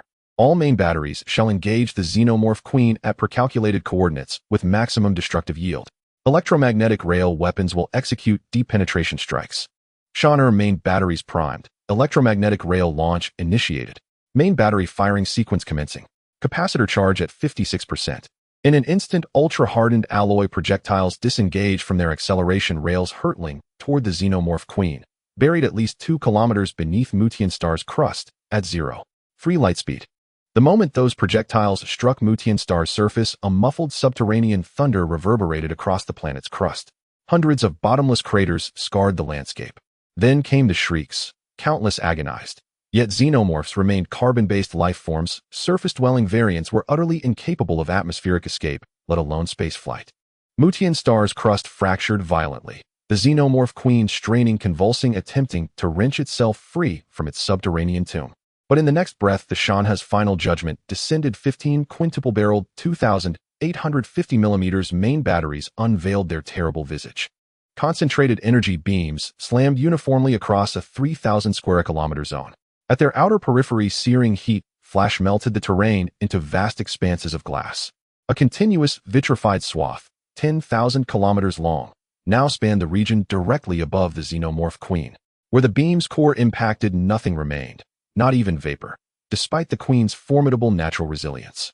Yet under relentless point-blank lancing, even that resilience faltered. Motion invited greater trauma, stillness merely prolonged inevitable dissolution. Xenomorphs surging upward from fissures below were reduced to ash in an instant, dying before they grasped the cause of their end. Such is the terror of an interstellar battleship. When one abandons restraint, your only hope lies in matching its might, else you descend into waking nightmare. The energy beam, having pierced the xenomorph queen, surged onward, plunging deeper into Mucian star's core. Simultaneously, the Shanha recalibrated its targeting solution to ensure total eradication. Countless xenomorphs, driven by instinctive devotion, hurled themselves into the descending beam like moths into flame. Inside the Shanha's bridge, the assembled officers held their breath. Though many boasted of someday commanding starships to shatter worlds among the stars, even they rarely witnessed such an event, and never so closely. To watch a sovereign Federation world truly detonate before their eyes was beyond precedent. Su Ming paid them no mind. This was mere prelude. Shanha, prepare the live-fire quintuple turrets. Load cold fusion thermonuclear ordnance. Sustain bombardment along the main battery's existing fissure. Though prolonged thermal vitrification would suffice, Su Ming demanded full planetary disintegration. A 3,000-kilometer-long xenomorph queen possessed terrifying regenerative tenacity. Only destruction of the planetary core could guarantee its utter annihilation. For such a colossal entity, extinction required depths of devastation no mere surface strike could achieve. Shanha confirmed live-fire cold fusion warheads deployed, sustained bombardment initiated. Meanwhile, electromagnetic rail weapons continued precise strikes upon geologically calculated mantle node weaknesses as computed by Shanha. Across Mucian star, tsunamis towered into the sky, volcanoes erupted, plumes of ash over 10 kilometers high. The queen's shrieks persisted, though now diminished, frayed at the edges. Yet the assault intensified. Under sustained main battery fire, molten iron-nickel currents, superheated to over 670 C, began erupting through the fissures torn into Mucian star's core. Immense pressure unleashed torrents of incandescent metal, millions of tons cascading downward, engulfing the queen's form. Beneath that overwhelming deluge, its cries faded steadily. And then, the detonation's cold fusion warheads, each exceeding the yield of ancient Earth's most powerful thermonuclear devices by 10,000-fold, sounded Mucian star's death knell. The Shanha's main batteries fired at full capacity. Lava fountains erupted across Mucian star's surface, hurling crimson jets tens of thousands of kilometers into the void. Mucian star had reached its terminus, a moment to bid farewell. Inside the Shanha's bridge, Chun Ruowei stared at the main screen and murmured, could the Shanha itself withstand such devastation? For reasons unknown, she voiced the question aloud. Su Ming answered calmly, the Shanha's energy shielding can endure temperatures exceeding 700,000 degrees Celsius. Even its Yutai armor layer withstands multi-million-degree thermal flux. Though primarily composed of yotia, it incorporates neutron star alloys and other rare composites, capable of transiting stellar coronae. This was the true military-grade starship, the Federation's enduring legacy vessels built to serve millennia. Yet that tradition eroded rapidly following Duton's ascension. Today, only the Stellar Fleet Command and established conglomerates uphold that doctrine. Newer corporate alliances have fully aligned themselves with His Excellency, the Supreme Executive. Captain, the optical system has detected that Mucian star has vanished. A large amount of rare minerals it ejected is scattered across three-dimensional space, spanning nearly 3 million kilometers. According to calculations from the Shanha, we can commence mining operations now. The biorobot Shan San, who had been observing Mucian star, slowly began to speak. From the captain's command seat, Su Ming smiled and said, open the lower deck, deploy the Pioneer mining transport ships, and allow the mech squad and flight squad to operate freely to clear the path for the Pioneer mining transport ships. Advisor Chen, send a signal to the major groups entering the asteroid belt around Mucian star. The star has shattered.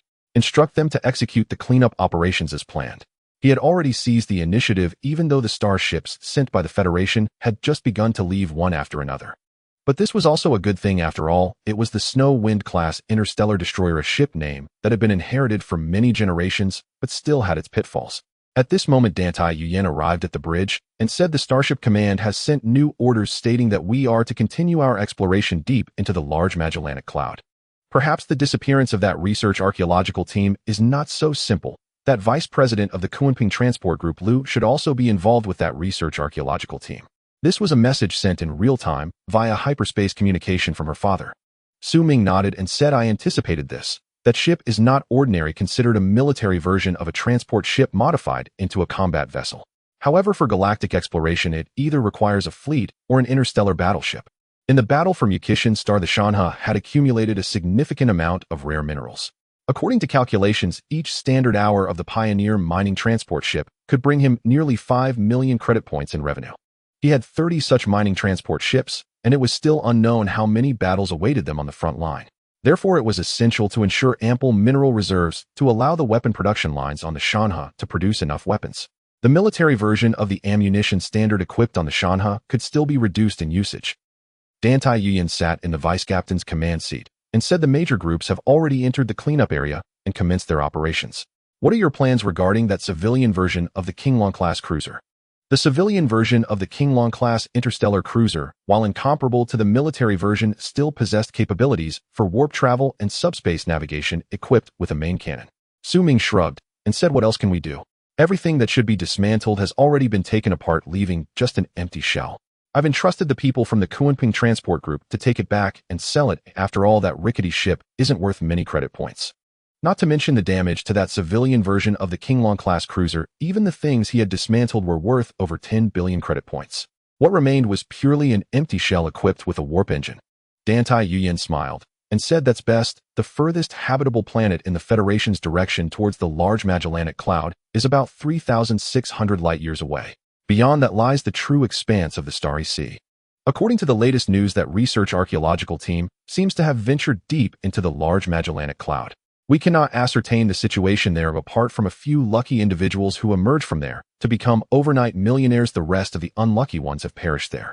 According to the intelligence sent by the Federation Starship Command, the situation in the depths of the large Magellanic Cloud may be worse than imagined. Su Ming calmly said, in that case, I am all the more interested in the relics that research archaeological team carries.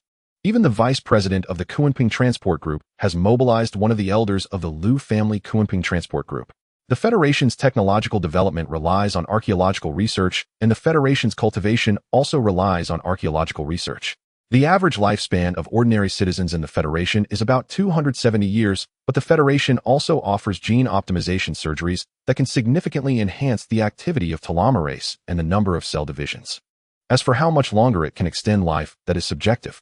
Besides that, the Federation also has cloning, cultivation, consciousness transfer, and digital life backup methods to prolong citizens' lives. Of course, the most common method is cultivation.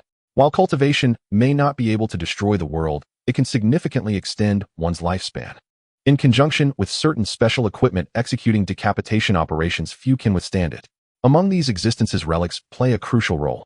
Dantai Yuyen said, I'm not clear. This matter seems to be the Federation's top secret. Until we find that research archaeological team, no one knows what exactly is inside.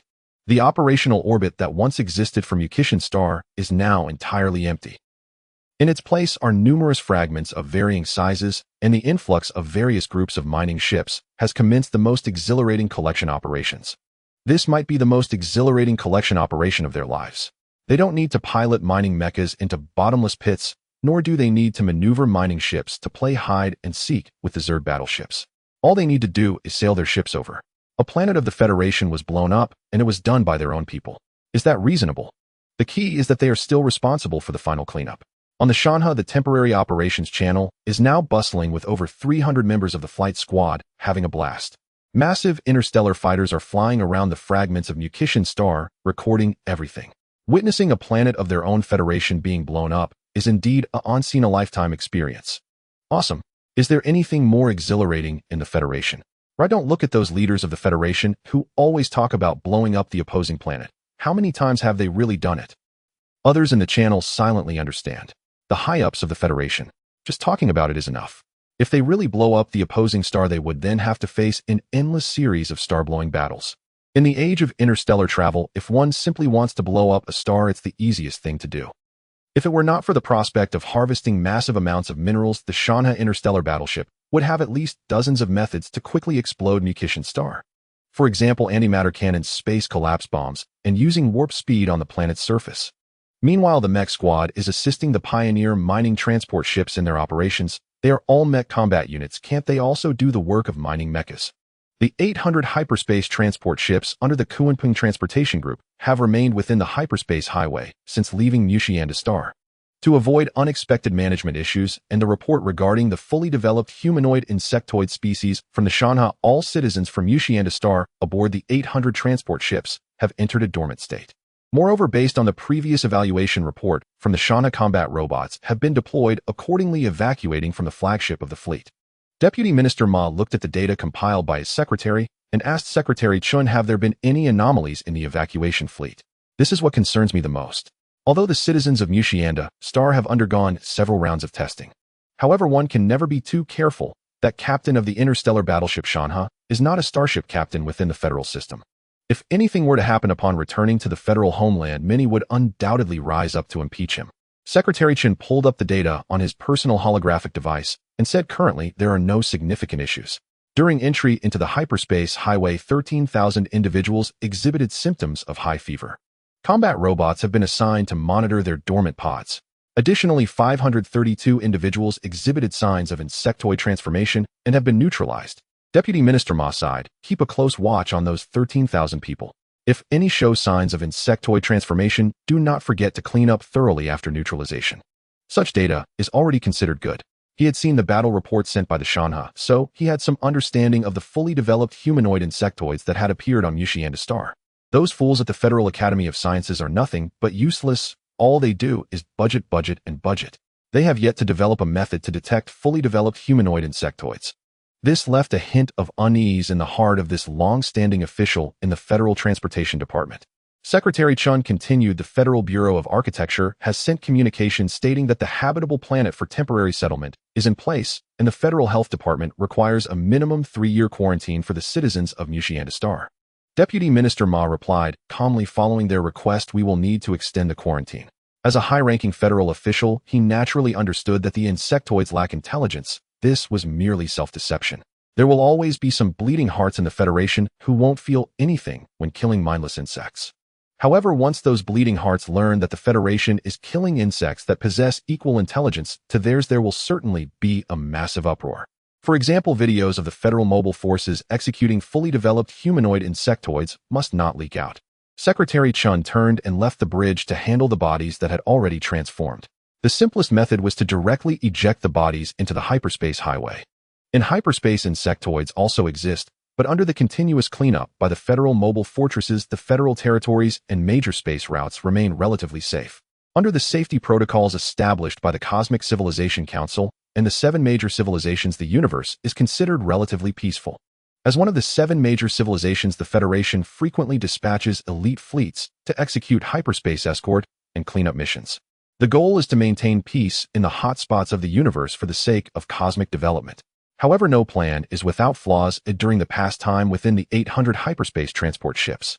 A total of 372,000 newborns were born, all of whom were genetically verified by the Federation. Yet no one noticed that among these thousands of children, a distinctive mark of the insectoids appeared in their pupils. No one paid attention to this fleeting sign, nor would anyone.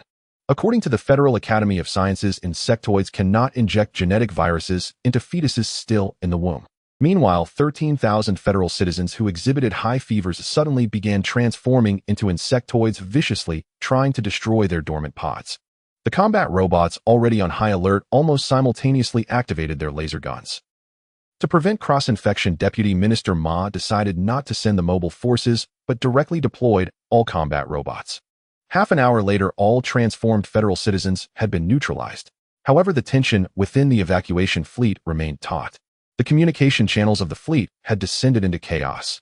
According to genetic testing, the genes of these transformed citizens have altered and no infectious traits have been detected thus far. However, the equipment we used all comes from the Federal Academy of Sciences. Who knows how accurate it is? Indeed, we need to use equipment from the Mucian clan for a re-examination. Please pay attention, do not reveal the citizens of Mucian to Star until we reach our destination. The noise in the communication channel left Deputy Minister Ma aboard the flagship, quite overwhelmed. The message just received from the federal homeland chilled him to the bone. Several batches of testing equipment from the Federal Academy of Sciences were found to be defective. Vice Commander Wang, how long until we reach our destination? Deputy Minister Ma asked. Vice Commander Wang replied calmly, we are still 2.5 days away from our destination. Deputy Minister Ma said we need to leave the hyperspace highway and switch to low warp travel. The Federation does not wish to see any more of its habitable planets blown up by its own people. Equipment issues are still the most crucial cutting-edge testing equipment. How many credit points did those people receive, and do they not know which credit points to accept and which to reject?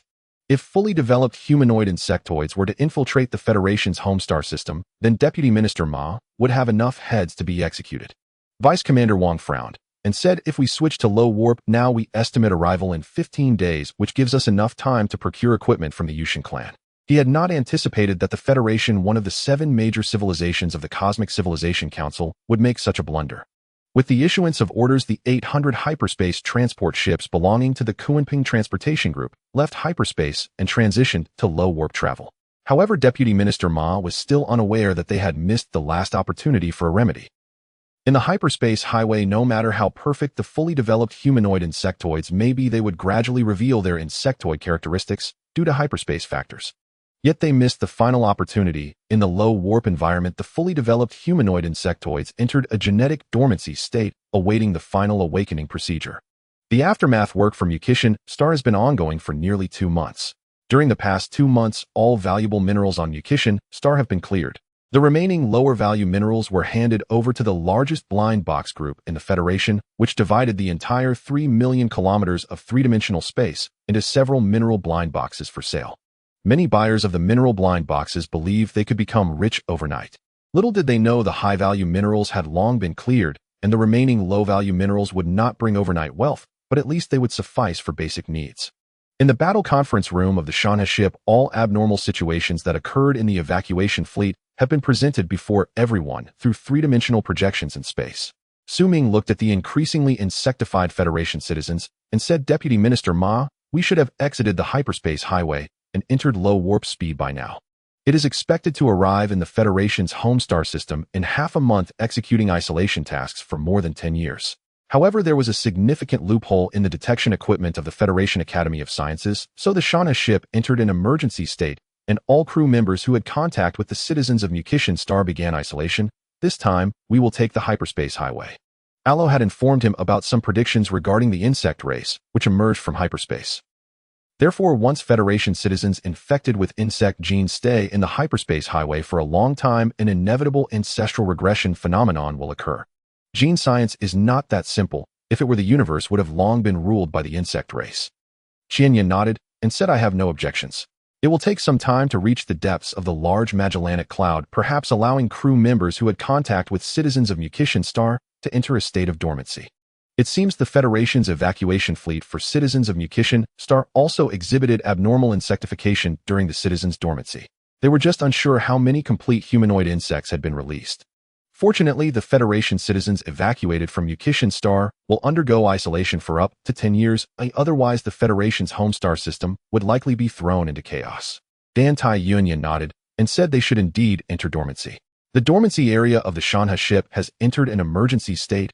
All passageways leaving the dormancy area should activate isolation doors and deploy security robots. The events that transpired on Mucian Star during this period indeed exceeded his expectations. The complete humanoid insects of the insect race may have already infiltrated the Federation. Lin Yuan calmly said, understood. All landing troops that went to Mucian Star will enter dormancy. During the dormancy period, command authority has been transferred to Chief of Staff Lu Kun. A grave expression appeared on Lin Yuan's three-dimensional projection, although he knew that the landing troops were unlikely to encounter problems. However, according to the emergency procedures of the Starship Command, the requirements from the command layer of the Shanha Interstellar Battleship were indeed correct. After all, many soldiers in the landing troops had communicated with citizens of Mucian Star during that major evacuation. Su Ming said calmly, everyone, the current situation is severe. Although the war in the large Magellanic Cloud is steadily advancing, the Starship Command in the northern border of the Federation is frequently mobilizing, and the clouds of war are gathering. We must find that research archaeological team as soon as possible. Therefore, after the meeting, the Shanha ship will set sail, enter the hyperspace highway, and head to the designated location to execute the rescue mission. From recent communications with my teacher, the artifacts excavated by that research archaeological team are particularly important. However, that research archaeological team has been out of contact for several months. The Federation has also sent investigation ships, but still found nothing. 3 hours later, all preparations have been completed, and all crew members who had contact with citizens of Mucian Star have entered dormancy. The connected passageways on the dormancy deck of the Shanha ship have entered an emergency state. Behind each passageway door, there are security robots armed with laser guns standing ready. Inside the bridge, Captain, the passage ahead of the Shanha ship is clear. Shanha ship, main propulsion engine group at 20% power. No abnormalities at the entrance of the hyperspace channel. The Shanha ship is proceeding at low warp, entering hyperspace, and then transitioning to high warp. The close defense system is operating well, defending the three-dimensional space within 10,000 kilometers. Su Ming held a cup of Pepsi and said, Yun, I have a feeling that this time we go to the large Magellanic star system, we will definitely have great gains. As a starship captain, intuition is sometimes very important. Dan Tai Yun said, is this the reason you bought 300 of the latest generation of space folding storage boxes from the Kunping transport group? Most of the time outside of large transport groups, very few starships use space folding storage boxes. The credit points spent on 300 Kunping transport group space folding storage boxes directly have their gains on Mucian Star during this trip. Su Ming smiled and said, as everyone knows, the artifacts from the fallen super civilizations possess technologies that current cosmic science cannot comprehend. Only using space folding storage boxes is a safer option. The space folding storage box utilizes the most advanced space technology of the Federation to stretch and fold the space inside a storage box of only 100 cubic meters, allowing it to accommodate 30,000 cubic meters of material. However, the price of these space folding storage boxes is exceptionally expensive, and due to the advanced technology, their effective time will not exceed 30 years. Once the time limit is exceeded, the internal folded space will gradually shrink until it returns to its original state. Fortunately, in the early days of this technology's application, when the space folding storage boxes were scrapped, they exploded, literally exploded. Similar to the kind of explosion caused by a space collapse bomb, it was only after that the Kunping transport group developed the subsequent safe version of the space folding storage box. Dan Tai Yun said with a serious expression, however, I am very worried about one thing. Among the messages from the Starship Command 1 is about the Royal Guard fleet of the Mucian civilization. An interstellar battleship has entered the large Magellanic Cloud with great fanfare. Su Ming said calmly, the Mucian civilization, a feudal civilization in the universe, poses no threat with its subordinate civilizations, but its royal fleet is indeed a major concern for the Federation. If it weren't for the threat of the insect race, the Mucian civilization and the Federation would have likely been at war in the large Magellanic Cloud long ago. Deep within the large Magellanic Cloud, a buffer zone between the Federation and the Mucian civilization. In a region enveloped by dense nebulae, there lies a desolate planet, one that has never appeared in the Federation's archives. The archaeological team from the Federation, although aware of their fate, is still doing everything in their power to repair their scientific starship. However, being a research vessel, it lacks the complete engineering maintenance capabilities. Moreover, after being besieged by a swarm of Zerg battleships, they fled and crashed onto this planet. Fortunately, there are no Zerg on this planet, otherwise they would have been completely doomed by now. Inside the starship's bridge, Professor Sun, the leader of the archaeological team, looked at Professor Yang, who was still repairing the hyperspace communication device, and said, Old Yang, are you sure you can repair the hyperspace communication device? With a pale face, Professor Yang cursed, these worthless fools. Many components are integrated, which means if they break, they can't be repaired, and we have to buy new ones. I wonder who came up with this terrible idea. Moreover, repairing a hyperspace communication device requires at least 15 years of specialized training. Some technical aspects can be handled by robots, but there are things that cannot be done by robots, or rather using robots would be too cheap. In the interstellar age, what is the most valuable? Of course, it's talent. Although the manufacturer of the hyperspace communication device requires automated maintenance equipment and optical brains for repairs, they still promote manual repairs for better charging.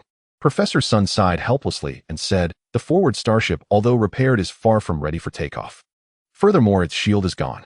In the depths of the large Magellanic Cloud, being without a shield is akin to seeking death. I hope a rescue team will come to save us. Among the few hundred of them, only 70 or 80 remain, although they have crashed on a desolate planet. However, the starship lacks nothing. They simply lost contact with the Federation. After throwing away the hyperspace communication device's maintenance manual, Professor Yang said, if they were going to come, they would have come by now. I know those leaders of the Federation well. Until they understand the value of the ancient artifacts we found, they won't send anyone. At most, they would send someone with a bounty offer. By the time a truly powerful rescue team arrives, the Federation's Emergency Management Bureau will need to hold dozens of meetings to discuss it. These are all thousand-year-old foxes, what else can I say? The lower-class citizens of the Federation don't know what it is like, but do these people not know? Even with the Federation's strongest quantum brain tie, Su taking care of all matters, the number of meetings held by the Federation's upper echelon has not decreased. In fact, it has shown an increasing trend. At this moment, Professor Huang entered the bridge holding a piece of ore and said, "Two great discoveries. Although this planet looks desolate, its mineral reserves can be considered above standard. Look, this is in ore I just picked up outside. According to analysis, its gold content is as high as 70%. Based on the main sensor detection and the investigations over the past few days, it can be confirmed that this planet has a very rich gold reserve. The reserves of iron ore are even more abundant, and there are also many associated minerals. On this planet, which has an equatorial circumference of 150 kilometers, the gold reserves alone reach an unimaginable level. Although gold is not particularly rare at present, certain circuits within the Starship, depending on its class, are mixed with a large amount of gold to ensure optimal performance. Gold, which can only be formed during a supernova explosion, is even considered a strategic reserve mineral even now. Professor Yang sighed and said, "But what good is it? You better not talk about this carelessly, otherwise once those corporate rescue teams arrive, we might just fall into the water ourselves.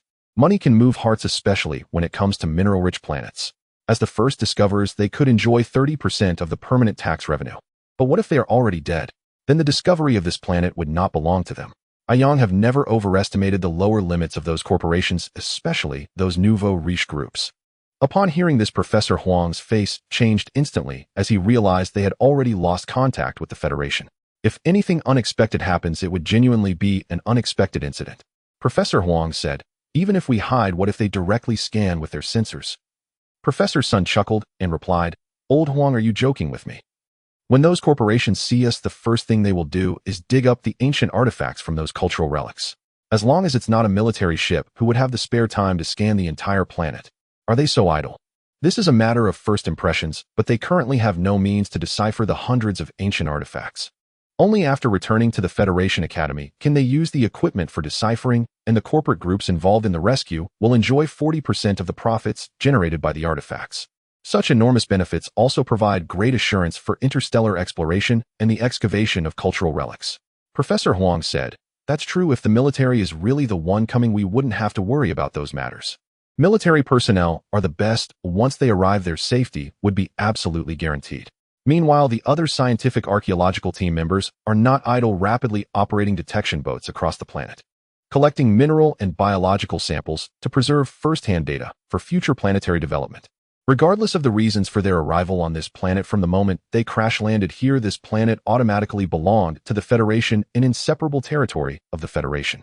Meanwhile, 3,000 light-years to the west of this desolate planet, an interstellar battleship belonging to the Mucian civilization has exited the hyperspace high-speed route. It is an imposing giant ship measuring 13,600 meters at its longest point, with a height of 5,700 meters and a width of 4,500 meters. Its elongated form possesses a beauty surpassing that of Federation warships, resembling a work of art. Behind this interstellar battleship is a large swarm of Zerg warships, with the fearsome Zerg sky monsters relentlessly crashing against the shields of the battleship. It is evident that significant changes have occurred in hyperspace. This interstellar battleship has undoubtedly suffered an attack from the Zerg while in hyperspace. But what could force a Mucian interstellar battleship to exit the hyperspace high-speed route? What exactly happened in hyperspace? Deep within the Magellanic Cloud in an unknown star region, the ship Shanha halted its warp drive and switched to sublight speed cruising. Inside the bridge of the Shanha, an officer reported, "Captain, we are entering a dense area of nebula with a diameter of 0.3 light-years. In this region, we may encounter unforeseen circumstances during our voyage. We have intercepted some distress signals, but evidently the dense nebula has caused significant interference as we traverse through it," Shen Ruowei calmly said while reviewing the main sensor data. Through scanning this dense nebula area, the main sensor of the Shanha discovered many intriguing phenomena. It is confirmed that there is a habitable planet within the dense nebula, and the signal is emanating from there. Su Ming, holding a cup of black coffee, said, "Shanha synchronized the frequency and convert this distress signal into standard Federation language. Then a series of static noises and intermittent sounds emerged in the bridge of the Shanha. The fragmented distress calls were mostly unintelligible, yet Su Ming clearly caught two words. Those words were ancient relics, indicating that Su Ming had already found the trail of the research archaeology team. Anti-Union sighed in relief and said, "Finally found them. If we continue to search aimlessly, we might inadvertently trespass into the territory of the Mucian civilization." As an imperial civilization, the Mucian civilization acts swiftly on certain matters, as some decisions only require the emperor's decree without the need for prolonged discussions. Su Ming noted, "Indeed, this aligns with the operational style of those research archaeology teams afraid that the rescue starships would miss them. Previously, there have been instances where research archaeology teams without ancient relics used such tactics to deceive rescue starships. However, he was certain that even without those so-called ancient relics, the resources produced on this habitable planet alone would yield significant gains." Anti-Union smiled and said, "Therefore, we must quickly enter that habitable planet, trace the research archaeology team's whereabouts, and conduct a comprehensive analysis of the planet." Although this research archaeology team was the first to discover this habitable planet, according to Federation regulations, this team had neither established a stable subspace communication nor raised the Federation flag at the highest point of this habitable planet. Thus, the issue of ownership regarding this habitable planet remains highly questionable. If a civilian rescue starship were to arrive for safety reasons, they might have reluctantly agreed to the archaeology team's demands. However, they clearly do not need to obtain the so-called support from the research archaeology team. Su Ming sat in the captain's command seat and said, "Shanha, raise the shields to maximum level, activate the superluminal engine, and swiftly maneuver to the habitable planet within the dense nebula." In many combat zones, there are warp traps and subspace collapse bombs, which led to the development of superluminal engines. However, in essence, superluminal engines still operate at sublight speeds, intermittently conducting ultra-low warp maneuvers based on the main sensor's navigational analysis. This ensures that the starship can perform superluminal maneuvers, which is quite effective when facing sublight strikes, and is the most common maneuvering method for Federation starships. "Captain, superluminal maneuvering has been initiated, and we are expected to arrive in 15 minutes. The entire ship is now in combat readiness, and all auxiliary combat biorobots are in position. Testing the firepower on both flanks is underway. Deploying the warp position monitoring devices and optical detection satellites are being launched. Regular communication stations are being deployed, with 325 already sent out. This is to leave sufficient evidence proving that the Shanha was the first to arrive at this habitable planet and initiated a rescue operation for the research archaeology team present there." Under superluminal maneuvering, the Shanha quickly arrived at the high orbit of the habitable planet. A blue habitable planet appeared before the Shanha. Of course, there was also a mature star providing light and heat to this habitable planet. Inside the bridge of the Shanha, Chun Ruawei said, "Captain, the main sensor of the Shanha has detected a significant amount of life signs on the planet's surface. However, according to the main sensor's detection and life detection device analysis, the planet has not yet birthed a civilization. There are no intelligent life forms. It is a non-Federation affiliated planet." Su Ming nodded. "Union, inform Old Taishan to expedite the documentation on the Federation's side. Only after the Federation has filed the case can the final ownership issue of this planet be determined.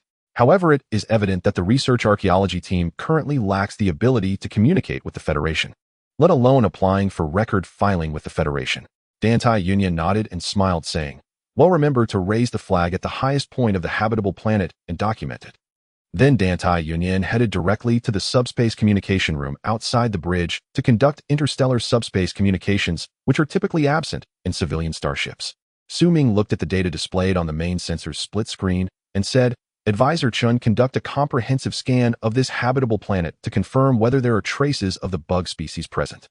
The bug species can be considered pests of the entire universe, and in the early stages, without comprehensive scanning, it can be easily overlooked, even by bugs that are initially only a few dozen meters in size." Chun Ruawei replied, "Shan San is currently conducting the scan, and based on the current data, there should be a large number of rare minerals present.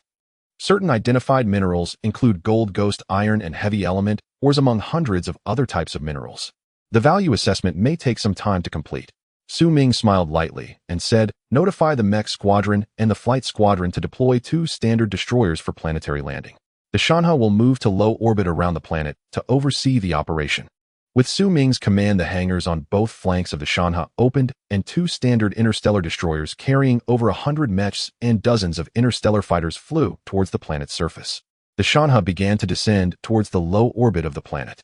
On the lower deck of the Shanha, the ground landing troops were fully prepared, ready to execute the rescue mission and analyze the wreckage of the research archaeology team's vessel at the first opportunity, to analyze why such a starship would crash.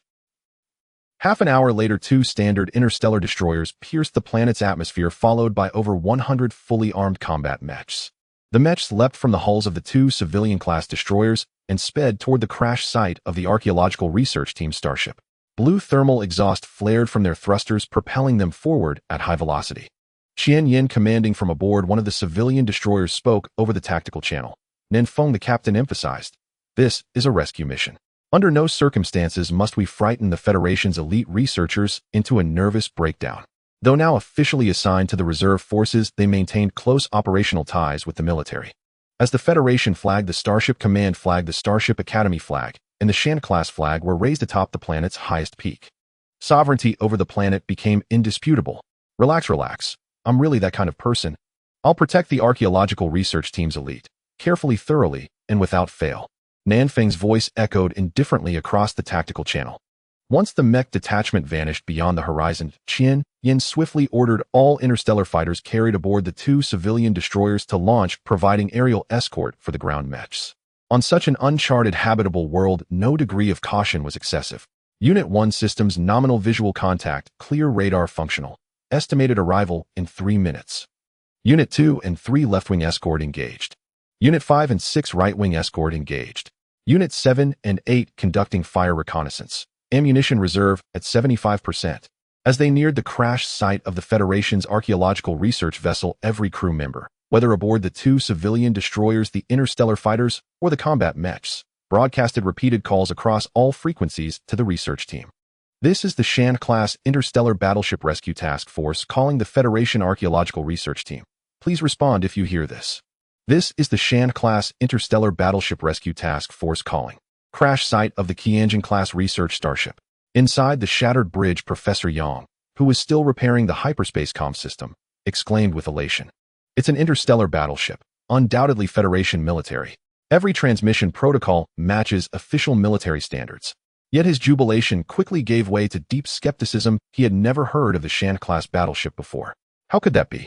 Unconvinced, Professor Yang immediately accessed the Qianjin-class database and searched the Federation Starship Command's registry of active interstellar battleships. But no match appeared, none whatsoever. Professor Sun entered with a faint smile. "Stop searching. We've had no contact with the Federation for 10 years. Perhaps they commissioned new battleships while we were away." What did it matter now? All he cared about was evacuating these ancient artifacts from the planet as soon as possible. And if he could secure preliminary registration first, that would be ideal. A high-grade, resource-rich world meant retirement was finally within reach. "You're right, I'm overthinking it. Prolonged deep space exploration does strange things to the mind," sighed Professor Yang, resigned. This mission, he knew, would likely be his last. Meanwhile, other members of the research team watched Federation standard interstellar fighters streak overhead and wave their caps wildly in greeting. After more than 3 long years, rescue had finally arrived. They'd endured 3 full years of reruns of those dreadful entertainment programs. Yet moments later, as heavily armed mechs descended upon them, the researchers' smiles faded. Where was the promised rescue force? Why had they arrived in full combat mechs? Which rescue unit deployed armored war machines as standard procedure? Professor Huang stepped forward. "I am the team's lead investigator. May I ask, are you truly the rescue contingent dispatched by the Shan-class interstellar battleship?" "I oversee this archaeological research expedition. I am Professor Huang." He had heard the transmissions. Even now it all felt like a dream. The hatch on the lead mech's dorsal compartment opened. Nanfeng slid down from a height of over 10 meters. Clad in sleek black battle armor, he declared, "Affirmative. We are the Shan-class Rescue Task Force. I am Nanfeng, commander of the mech detachment. Regrettably, Professor Huang, this area is now under martial law. We will proceed to recover and analyze the wreckage of the Qianjin-class starship." Nanfeng spoke with cold, ceremonial precision, the hallmark of a Shanha-style operation. After all, how could the Federation's most advanced research vessel vanish without explanation on an unknown world? Most such vessels, after all, were funded directly by Starship Command. Professor Huang's expression hardened instantly. "Follow me." He knew certain truths could not be concealed, not when a vessel of such sophistication simply ceased to exist. Fortunately, their early discovery of this habitable world might yet salvage some measure of their lost investment. Nanfeng nodded. Professor Huang, your remaining personnel will undergo brief routine interviews. Rest assured, we are a rescue force. This is purely procedural. No problem, interviews. Understood, completely understood. Professor Huang replied. As Nanfeng walked with him toward the Qianjin-class wreck, over 100 mech pilots disembarked in disciplined succession. They began conducting standardized debriefings with the research team members. Meanwhile, at the planet's highest point, an interstellar transport successfully deployed biorobotic units to their designated coordinates. A high-level flag-raising ceremony was conducted and meticulously recorded through multiple media. The footage was then transmitted via the Shan-class ship's hyperspace comms array to the Federation's core star systems. Through Tan Taicheng's coordination, what would normally require over a year for formal planetary registration was completed in just 3 minutes, and the registration data streamed in real time to the central databases of all major established conglomerates. Thus, Su Ming acquired his first habitable world. Under the Federation's Pioneer Settlement Act, he was granted permanent rights to 30% of the planet's tax revenue. Moreover, all mineral deposits on the planet were vested solely in the Shan-class vessel. Though some emerging corporate groups protested, their objections held no weight. With only civilian-grade starships at their disposal, they were utterly insignificant before Starship Command. After the mecha unit pilots inquired with the elite members of the Federation's scientific archaeological team, Nanfeng quickly transmitted the inquiry results back to the Shanha, while the main control brain of Shanha also began to intensively analyze and deduce the causal relationships and the truth. Inside the bridge of the Shanha, Su Ming looked at the receipt from the Federation's Supreme Council. On his personal holographic brain, his face betraying no emotion. Yet inside, he was overjoyed. Based on the detection results from the Shan's main sensor, the minerals on this planet could be mined for 2,000 years under a slow extraction method. As long as no destructive mining methods were employed, even with full-scale mining, it would still take at least over 100 years. Shanha Star, this was the first habitable planet he owned. Su Ming had likely become the earliest student in the history of the Starship Academy to acquire a habitable planet. Moreover, the location of this planet was quite good, situated in a dense nebula region at a diameter of 0.3 light-years. He had already employed many small tricks upon entering. While he did not expect to obstruct high-level starships, the civilian version's detectors would become blind to those small tricks. Su Ming inquired advisor Chun, how is the arrangement of electromagnetic orbits, energy floating turrets, and detection systems in the low, medium, and high orbits of Shanha Star? Su Ming intended to manage Shanha Star seriously, even though it was located deep within the greater Magellanic Cloud and was also on the frontline buffer zone with the Mucian clan. However, the dense nebula provided excellent cover for Shanha Star. Once the equipment transported by the Kunping transport group arrived, he could then deploy the curved speed and anti-subspace devices. The defense line of the Shanha directly extended to the outer region of the solar system, and the urgently purchased military version of the Xuanwu shield ship was also about to arrive. A planet has many defense measures. For instance, the main planets of those old families are equipped with planetary shields. Su Ming was not that wealthy, so he could only equip 5 or 6 Xuanwu shield ships. After all, the defense capability of the military version of the Xuanwu shield ship was quite good. Using the Xuanwu shield ships for mid-range interception was sufficient. If the star's leap was prohibited, then Shanha Star would be safe. The remaining task was to sell minerals. Although those old groups made a lot, Su Ming would not suffer losses either. The Federation's mining association is not a simple matter. Without a few skills, mining and purchasing is easy. However, once it escalates to planetary mining levels, it becomes complicated. Chun Ruoe nodded and said, Captain, all systems are online and comprehensive detection of Shanha Star has been conducted. No high-energy reactions detected, no information of Zerg biological presence, found no signs of civilization discovered. Considering the dense nebula surrounding Shanha Star, this is a young habitable planet. According to the Federation's Pioneer Act, this time we crew members will also be able to enjoy 1,000th of the 300-year profit rights. This can be considered a lifetime profit right. Basically, the crew of the Shanha and the combat troops will average at least 1,000th of the profit. Su Ming calmly stated, very well, closely monitor the movements of the scientific archaeological team and arrange for medical biorobots to conduct comprehensive disinfection on the Tianjin starship to prevent any unexpected situations. In any civilization in the universe, scientific archaeology is a job where one puts their head on the line. It is possible for a scientific archaeological fleet to overcome numerous hardships and arrive at a civilization relic only to find it already empty. Such occurrences are not unheard of. Some have even just unearthed ancient artifacts, and before leaving the relic were trapped by fleets from other civilizations. Fortunately, this archaeological team from the Federation has been relatively lucky. At least they haven't been captured. At this moment, Chun Ruowei said, according to the inquiry records of the archaeological team members, this team should have encountered an ambush from Zerg warships, but they have been missing for 7 years. Clearly, the ancient artifacts in this archaeological team's possession are not of significant value, otherwise they wouldn't have been in this situation. Su Ming smiled lightly and said rescuing this group of people is just an afterthought. This habitable planet is our true goal. If this were in the hands of those new conglomerates, would these people still have a way out? At that time, they would likely be directly thrown out through the airlock to feel the cosmic breeze, and then simply retrieved and handed over to the Federation. As long as there is no evidence and no so-called chain of evidence is formed, the Federation can do nothing about those people. Su Ming continued release all standard destroyers and small destroyers to conduct reconnaissance on the Shanha solar system while the Shanha descends to the planet's surface. With Su Ming's command, the massive body of the Shanha began to head toward the low orbit of Shanha star. Shan, he said the anti-gravity device is ready and the stabilization device has been activated. Shan Air said the dampers of the Shanha are functioning normally and the landing altitude is normal. The pulse retro-thrust engines of the Shanha are activated, running at 50% power. Meanwhile, at the crash site of the Tianjin starship's perimeter on Shanha star, a piercing alarm rang out inside the bridge of the Tianjin starship. Although the Tianjin had already crashed, some commonly used detection methods were still operational. Professor Sun looked at the images on the main screen, stunned. Using an interstellar battleship for rescue, isn't this overkill? Then Professor Sun said with a face of dejection, it's a graduate of the Starship Academy. This is a disaster. He was well aware of the influence of the Starship Academy within the Federation, and although they landed on this planet first, in a certain sense, it was the Shanha that truly completed the registration and occupation of the planet. He had initially thought a military interstellar cruiser would come, allowing for some manipulation, but he did not expect it to be a ship belonging to a graduate of the Starship Academy. A real interstellar battleship had likely already established simple defenses for the entire planet. Who would dare to poke their nose in? A single energy ray would likely descend from the heavens, letting the intruder know what true justice looks like. Nanfeng also smiled and said Shanha has landed on the planet's surface, ensuring the true safety of everyone here.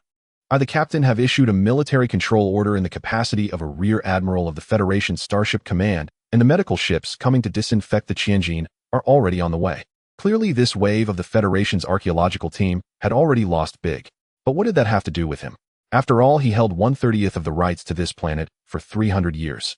As the Shanha approached the planetary surface of Shanha star, the landing troops began their descent. Landing craft filled with members of the landing troops, combat robots, and combat vehicles proceeded towards their designated exploration direction. Construction robots and heavy equipment were released in succession. They needed to find a suitable location to establish a solid strike support point within the shortest time. For instance, the small-caliber electromagnetic defense cannons aimed at the sky could be small in caliber but could generate significant energy. A cold nuclear fusion battery the size of a suitcase would provide energy, and without engaging in combat, these fusion batteries could supply the small-caliber electromagnetic defense cannons for hundreds of years. The Shanha landed less than 50 kilometers from the advancing starship. On this vast plain, members of the scientific archaeological team on the top armament deck of the advancing starship witnessed the planetary descent of an interstellar battleship. The massive hull of the battleship was equivalent to 7 or 8 advancing starships. Compared to this interstellar battleship, their flagship appeared as a small dinghy. Before long, the magnificent Qinjianhua flew out of the hangar, and after a short distance flight landed tightly beside the advancing starship.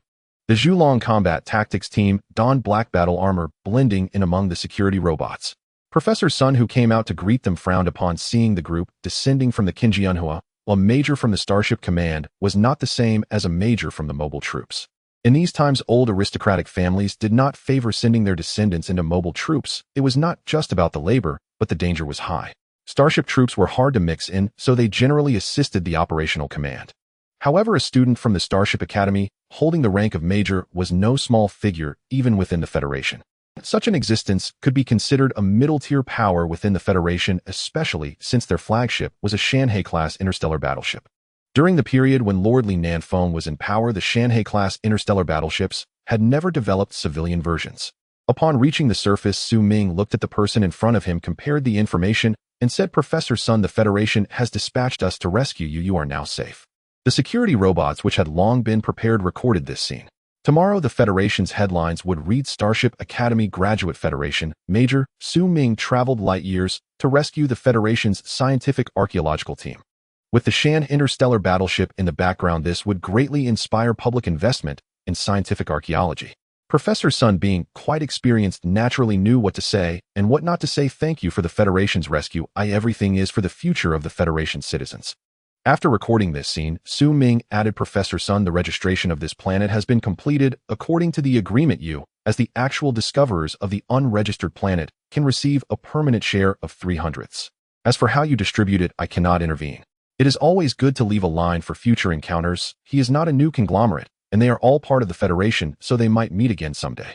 Professor Sun smiled faintly and said this condition is acceptable. However, the shield of the Advancing is damaged, and we cannot return until repairs are made. Although 300ths of the profit does not seem like much, in reality permanent profits could add up significantly. If brought to the financial market, it might even yield considerable returns. While the shield of the advancing starship was damaged, its main structure remained intact with only minor armor damage. Currently, it was far from being in the battleship graveyard. Su Ming calmly stated, no problem, the Kunping Transport Group's repair team is on the way and is expected to arrive in 7 days. Moreover, you can also use the Shanhai's hyperspace communication relay to contact your families. In the interstellar age, once a starship leaves the spaceport or starport, it becomes a solitary traveler in the universe. If the communication equipment is damaged, it would be like a kite with a broken string, especially if it had left the Federation's territory. If it happens to be traveling at high warp speed, it would be truly lost in the universe. Warp speed is not omnipotent.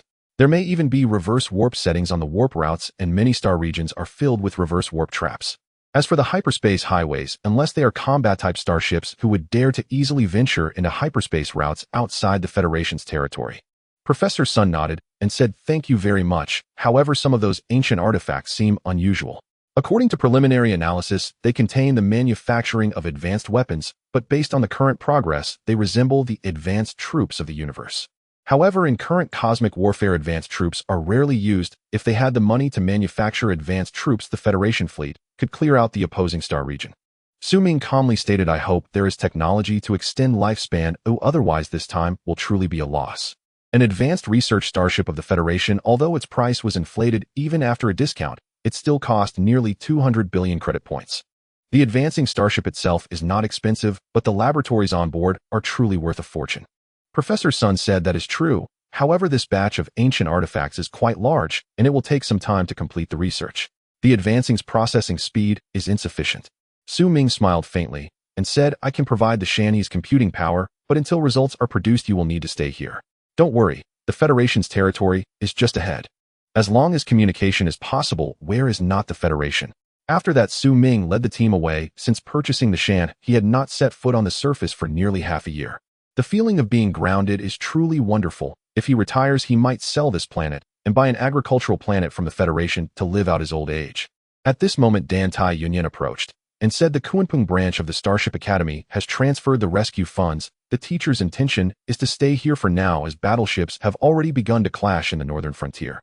The development of the insect race has far exceeded the Federation and the expectations of various civilizations in the universe. Su Ming said, arrogance, they are still too arrogant. Currently, the Federation's northern frontier is merely engaging in a war of attrition, euphemistically called military training, who cannot see that Lord Du Tong is depleting the strength of the Starship Command. However, they forget that the Starship Command truly possesses star destroyers capable of annihilating stars. If they directly annihilate a habitable star system, would the star system still exist? Your Highness the Grand Princess, we have detected a Federation warship. Should we fire a warning shot? The Royal Fleet has never feared any challenges. Any ship daring to approach the Royal Fleet of the Yuxian civilization will face a barrage of fire. The captain of the first main fleet of the Yuxian civilization, the Interstellar Battleship, Changyuyanhua, spoke. It was evident that she was also a member of the royal family of the Yuxian civilization, as it would be impossible to have a name starting with you otherwise. Dressed in luxurious formal attire, the Grand Princess of the Yuxian civilization observed the Kunpeng-class transport starship that had carelessly breached the warning zone of the Changyue, saying, port and starboard, fire the main cannons at 80% power and raise the shields to the highest level. 3 months ago, the Yuxian civilization received news that a research and archaeological team from the Federation had brought back numerous artifacts from the ruins of a super-civilization.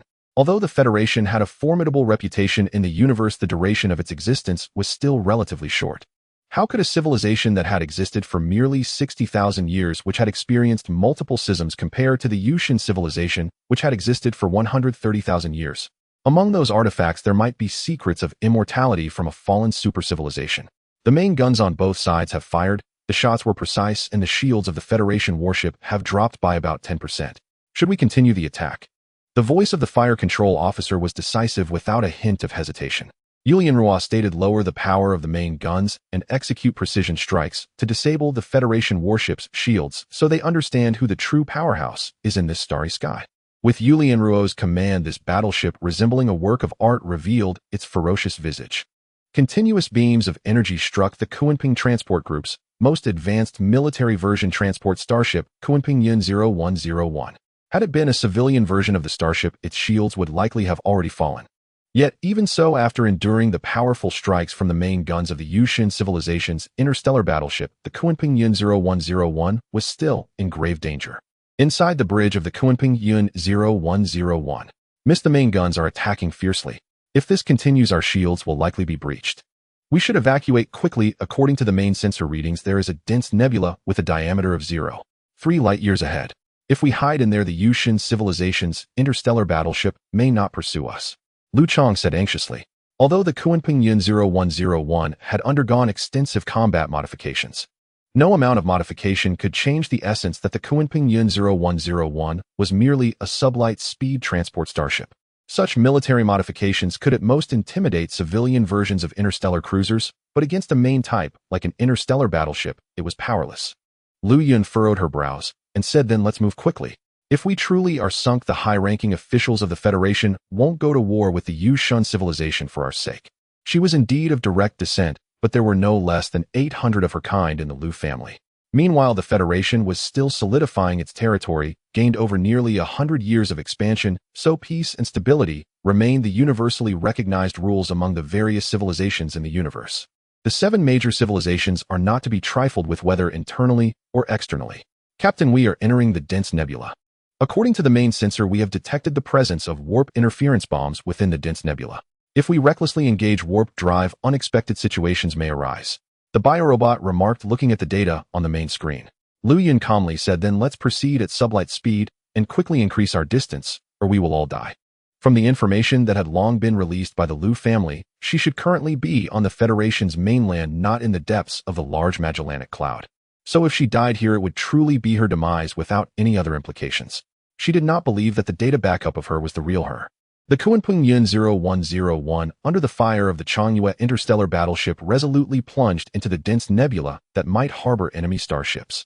There is no doubt that having already detected warp interference bombs to enter the dense nebula would mean death awaited the Kunping Yun 0101 if it encountered other civilizations' interstellar warships.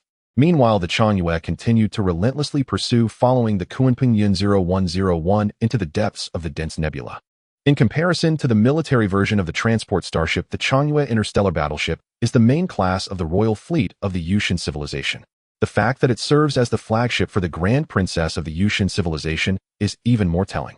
Inside the bridge of the Changyue, the Grand Princess of the Yushun civilization commanded the habitable planets hidden within the nebula have likely already been seized. All personnel take combat positions and prepare for battle. All personnel don your external combat suits. This will be a true battle. Afterward, the Grand Princess of the Yushun civilization returned to her room to change into her external combat suit. Other crew members of the Yushun civilization also changed into their external combat suits nearby, as the melodious anthem of the Imperial Royal Fleet echoed throughout the Changyue. The ominous clouds of war had already hovered over the heads of every crew member of the Changyue interstellar battleship. The Kunping Yun 0101, which had already entered the dense nebula, also sensed that something was amiss. The detection results from the main sensor began to show continuous errors clearly affected by the interference from the Changyue interstellar battleship. Lu Yun looked at the data on the main screen and said, now the superliminal communication is being interfered with, and the anti-jamming equipment of the Kunping Yun 0101 cannot compete with the Yushun civilization's interstellar battleship. As Federation citizens, we have one last battle to fight. Kunping Yun 0101, turn around all personnel to combat positions.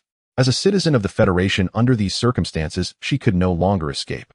Living in humiliation is worse than fighting to the death, as it would still allow for a dignified exit. Lu Chong smiled and said, understood, Commander. The Kunping Yun 0101 is ready and can engage at any time. Lu Yun, sitting in the captain's command seat, ordered fire the main cannons at full power, target the Yushun civilization's Changyue interstellar battleship. As Lu Yun gave the command, the Kunping Yun 0101 began to roar. Energy beams relentlessly struck the shields of the Changyue, but the shields of the Changyue interstellar battleship remained as steady as a rock. In the high orbit of the Mountain River Star, inside the bridge of the Mountain River ship, the message came through: the Kunping transport ship 0101, a subsidiary of the Federal Kunping Group, has engaged in combat with the starship Changyue of the Ghost Civilization.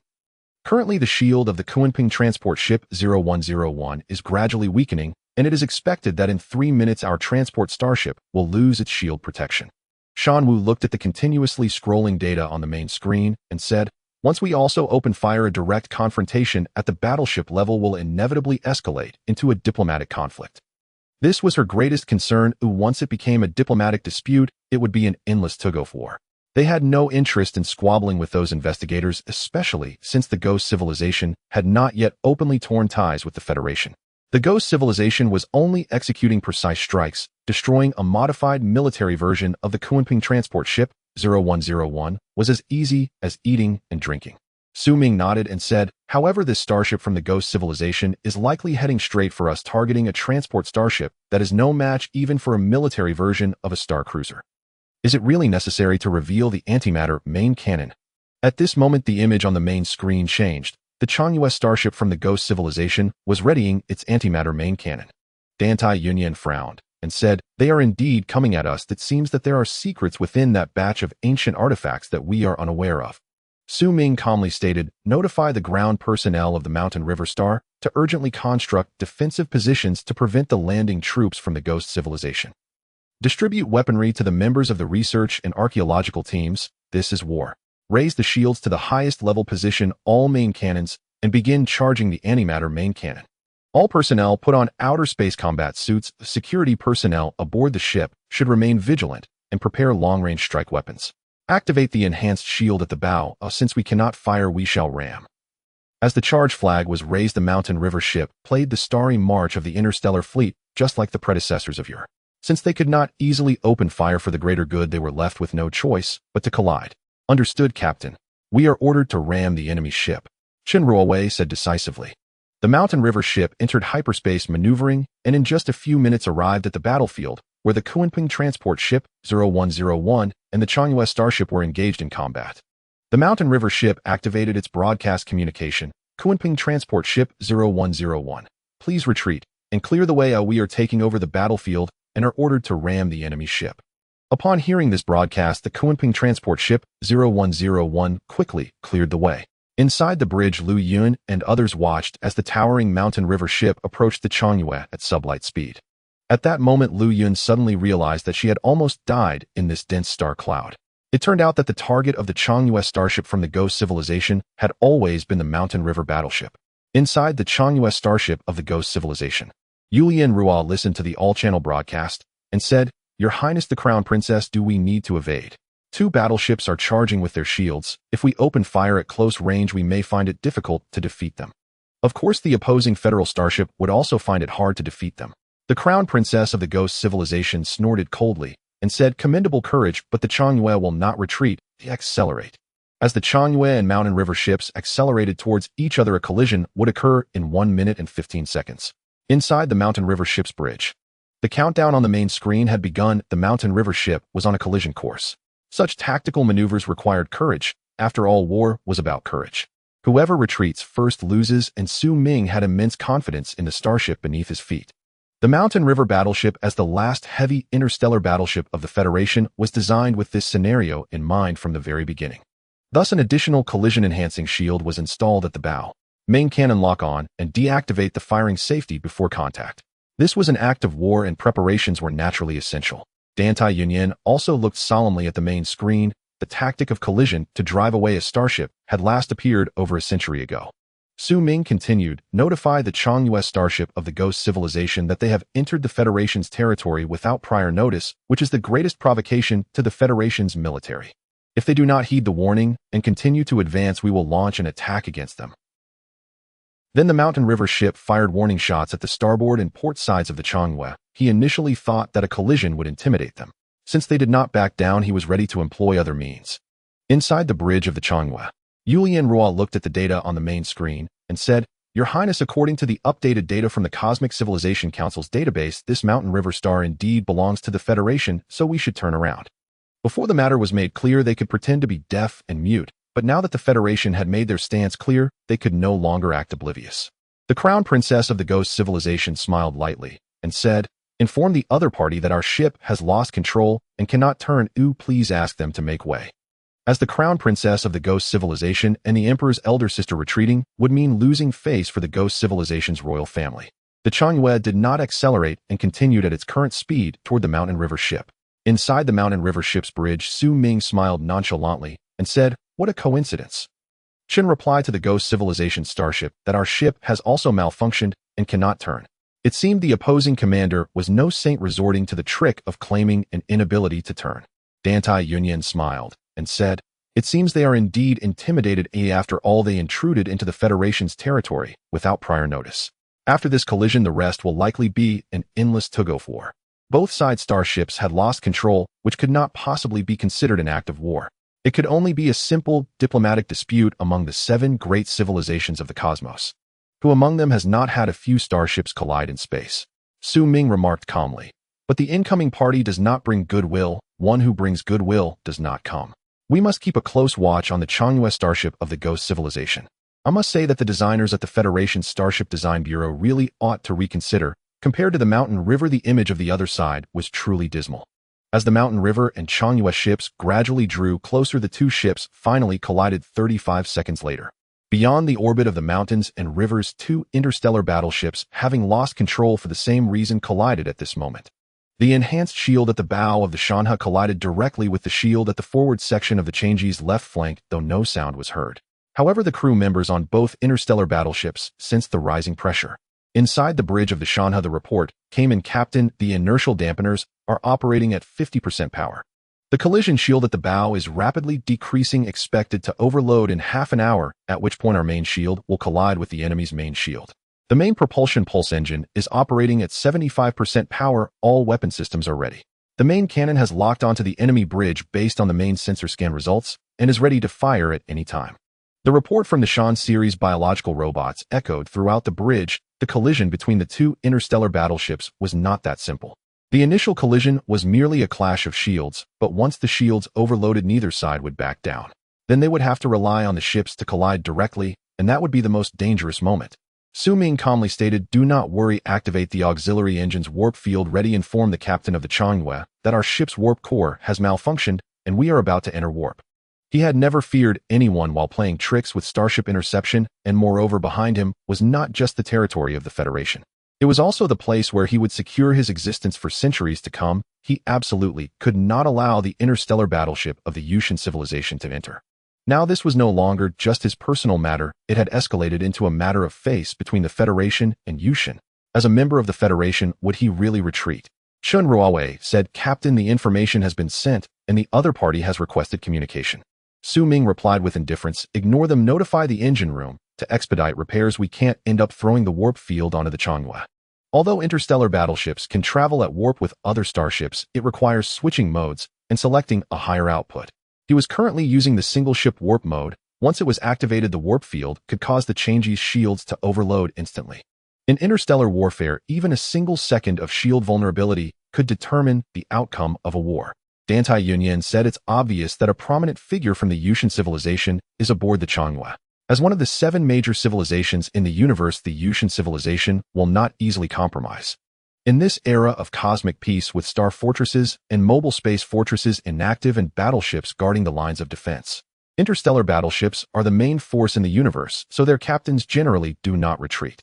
A captain's retreat signifies more than just their own withdrawal." Su Ming said lightly, "When soldiers come, I will block. When water arrives, I will shield." Could it be that there are even royal members of the Mucian civilization on the Changyue? The Mucian civilization is an extremely traditional civilization, and its royal members generally stay within their home star system. Like canaries in a cage, it is harder for them to come out than to reach the heavens.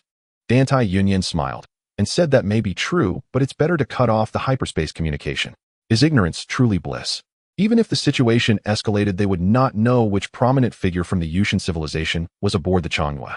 Su Ming smiled and said, "Yes, feasible. Should notify the Kunpinjian 0101 starship to leave immediately. This place will become a battlefield. Shan, enter hyperspace communication silence mode from now on. The interstellar battleship equipped with hyperspace communication devices communicates with the Federation's home star system every few hours. This is to ascertain the location of the starship. Once it enters hyperspace communication silence mode, the Shanha will effectively disappear from the perspective of the Federation. Understood, Captain. Entered hyperspace communication silence mode, Kunpingian 0101 is turning to leave. The collision continued, yet the Shanha appeared to be handling it with ease.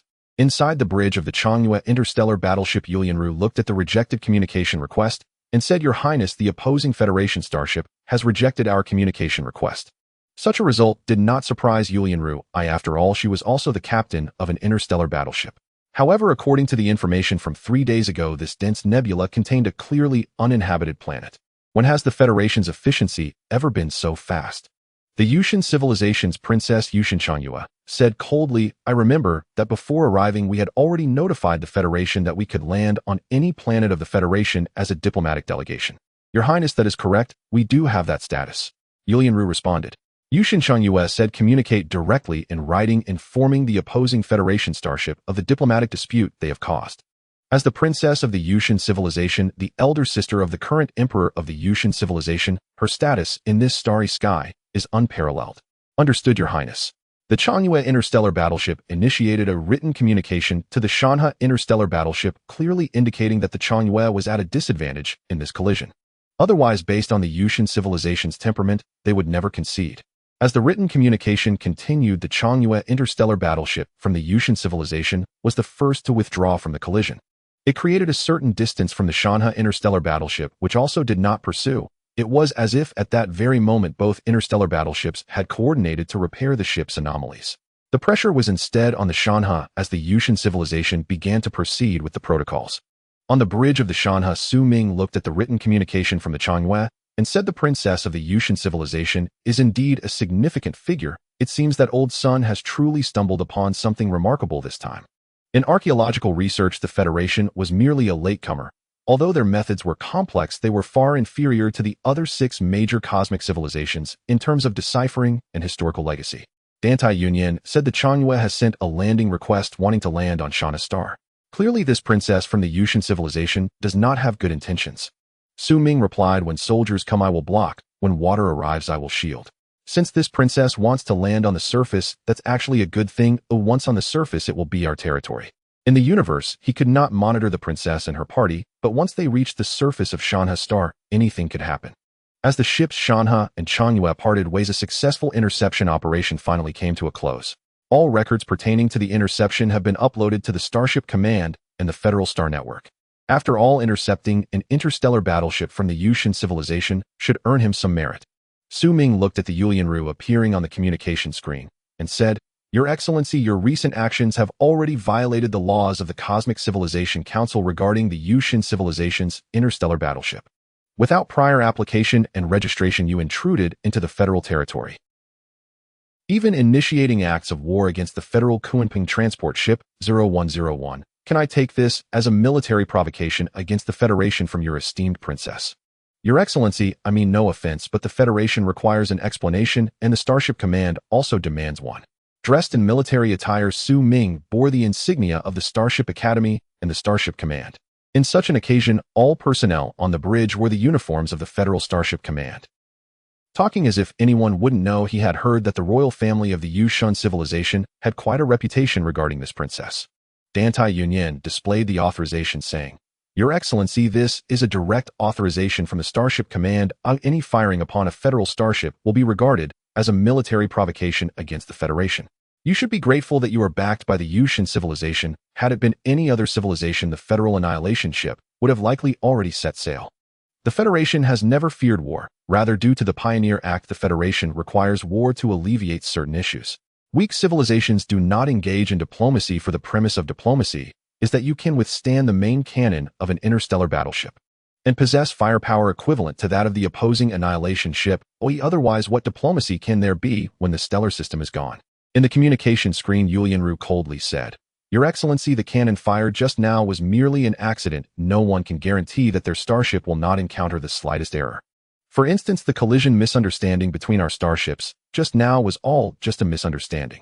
Now as our delegation we request to land on Shanha star and engage in exchanges with the scientific archaeological team. This is a direct request from the royal family of the Mucian civilization. As the captain of the Mucian civilization, she understood the temperament of the Federation's captains well. A disagreement often leads to a brawl reminiscent of a barbaric civilization in the past. However, no one had anticipated that the Federation could enter the cosmic council of 7 great civilizations in such a short time. By the time other cosmic civilizations realized the Federation's ambitions, the Federation was no longer in the same state it was thousands of years ago. Holding a glass of Pepsi, Su Ming smiled faintly and said, "Since it was a misunderstanding, it's good to clarify, but the exploration of Shanha star has yet to conclude. Therefore, the safety of the delegation will be our responsibility. I assume you have no objections to this, Your Excellency." He did not trust the Mucian civilization, who knew what was actually on board the Changhua interstellar battleship from the Mucian civilization. Furthermore, did the esteemed princess of the Mucian civilization travel light years to Shanha star merely for alleged ancient artifacts? Based on Old Sun's progress, it was evidently not that simple. On the communication screen, Yulianru said, "All right, but I hope it is sufficiently secure. After all, the status of the princess is noble." Su Ming smiled calmly and replied, "Rest assured there will absolutely be no issues." Inside the Changhua bridge, Yulianru looked at the disconnected communication screen and said, "Your Highness, we can land on Shanha star now." Yushin Changhua coldly stated, "I do not particularly like the name Shanha star. This used to be the domain of my clan. It was only after the great battle 1,000 years ago that the Yushin clan was forced to relinquish this vast territory." Yulianru asked, "Your Highness, is the holy artifact truly on Shanha star? We have taken a considerable risk by coming out this time. If we cannot find the holy artifact, your status may be revoked by the Elder Council." Generally, princesses of the Mucian civilization are used in alliances to win over various civilizations in the cosmos. This particular princess, however, at over 100 years old, has yet to enter into any marriage. If this continues, the Elder Council will surely intervene. Yushin Qingyue calmly stated, "The great sage has given a clear prophecy that the holy artifact is indeed on Shanha star. After we reach the surface, I shall communicate with the captain of Shanha's ship in the guise of a maid. Our dark ship of the scientific archaeological team has already perished in the emergency landing of the Forward. We have no other options left." She sought not to be wed, but to find the lost holy artifact of the Mucian civilization or to accumulate sufficient military merit. However, the universe is currently relatively peaceful, and the Mucian royal family would not let her go to battle. Yet she still had one last resort to avoid marriage. If she became the catalyst for war, who would dare to marry her? Not long after the Changhua interstellar battleship began to descend to the planetary surface under the guidance of the standard destroyer embarked on the Shanha ship. As Changhua descended, it powered down its shields, providing the Shanha ship with ample reassurance. Su Ming looked at the Changhua on the main screen as it continued to descend and said, "Advisor Chen, let the landing troops, mecha units, aerial forces, and the Zhulong tactical team ramp up security. Keep a close watch on these individuals. We must not allow them to roam freely. Additionally, conduct genetic screening on all members of the scientific archaeological team to check if any of them have injected local specialties from the Mucian civilization. In terms of lifespan extension, the Federation cannot be considered exceptional. The Mucian civilization is the leader in this area. The average lifespan of the Mucian civilization is over 600 years, with the nobility living even longer. Thus, most people in the Federation, when given the chance, would choose to inject the life extension agents from the Mucian civilization. Although these agents are effective, the downside is that they are expensive. Typically, a 200-year life extension agent plus injection fees costs at least 70 billion credit points. For the seasoned members of the archaeological research team, this amount is hardly significant, but for newcomers, it is considered a sky-high price. Chun Ruwei said, "Are you suspecting that someone in the scientific archaeological team is leaking information to the Mucian civilization?"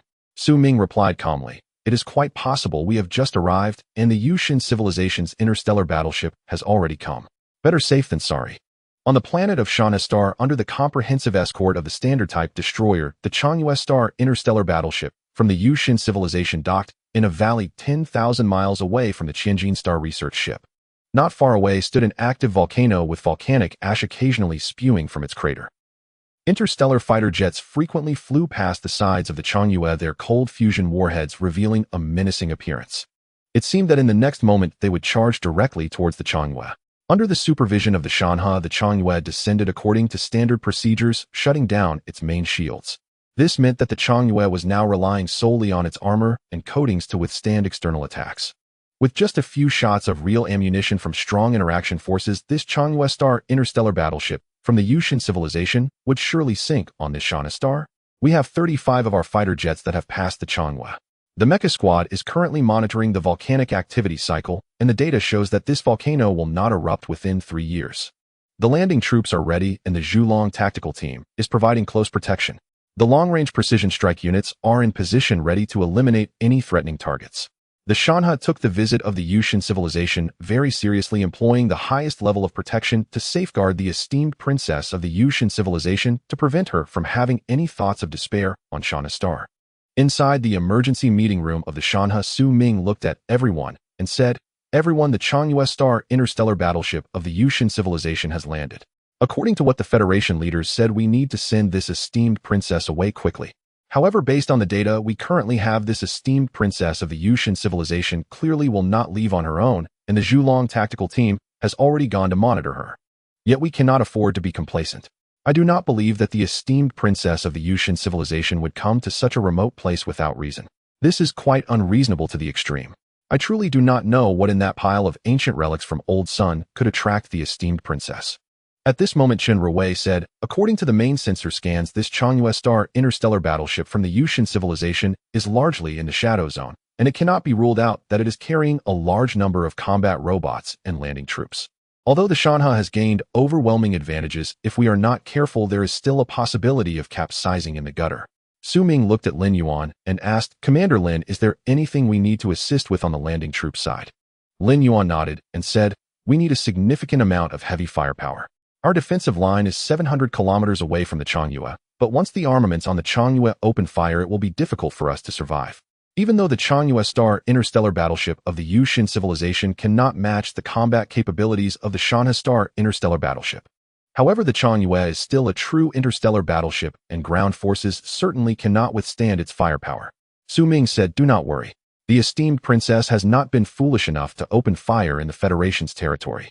If she does, it will truly escalate into a significant incident, and at that point it won't be a matter that can be resolved with a few diplomatic statements. Now Shanha star is part of the Federation's territory, not an unclaimed habitable planet. Geological surveys of Shanha star are still being conducted vigorously." Lin Yuan said, "I hope to deploy a large number of automated weapons. The Mucian civilization excels in biological robotics, and they will likely attempt infiltration. Although the Federation and the Mucian civilization look very similar upon closer inspection, there are still some differences. However, everyone knows that the Mucian civilization has been infiltrating the Federation. They have made a substantial profit from life extension potions, selling potions originally worth hundreds of millions of credit points at exorbitant prices, deceiving many into becoming dark discs." "Absolutely." Su Ming continued, "The Federation is currently dealing with the bugs that have emerged from the northern frontier, and there are significant vulnerabilities in the defense of the Magellanic system. Therefore, we must be cautious.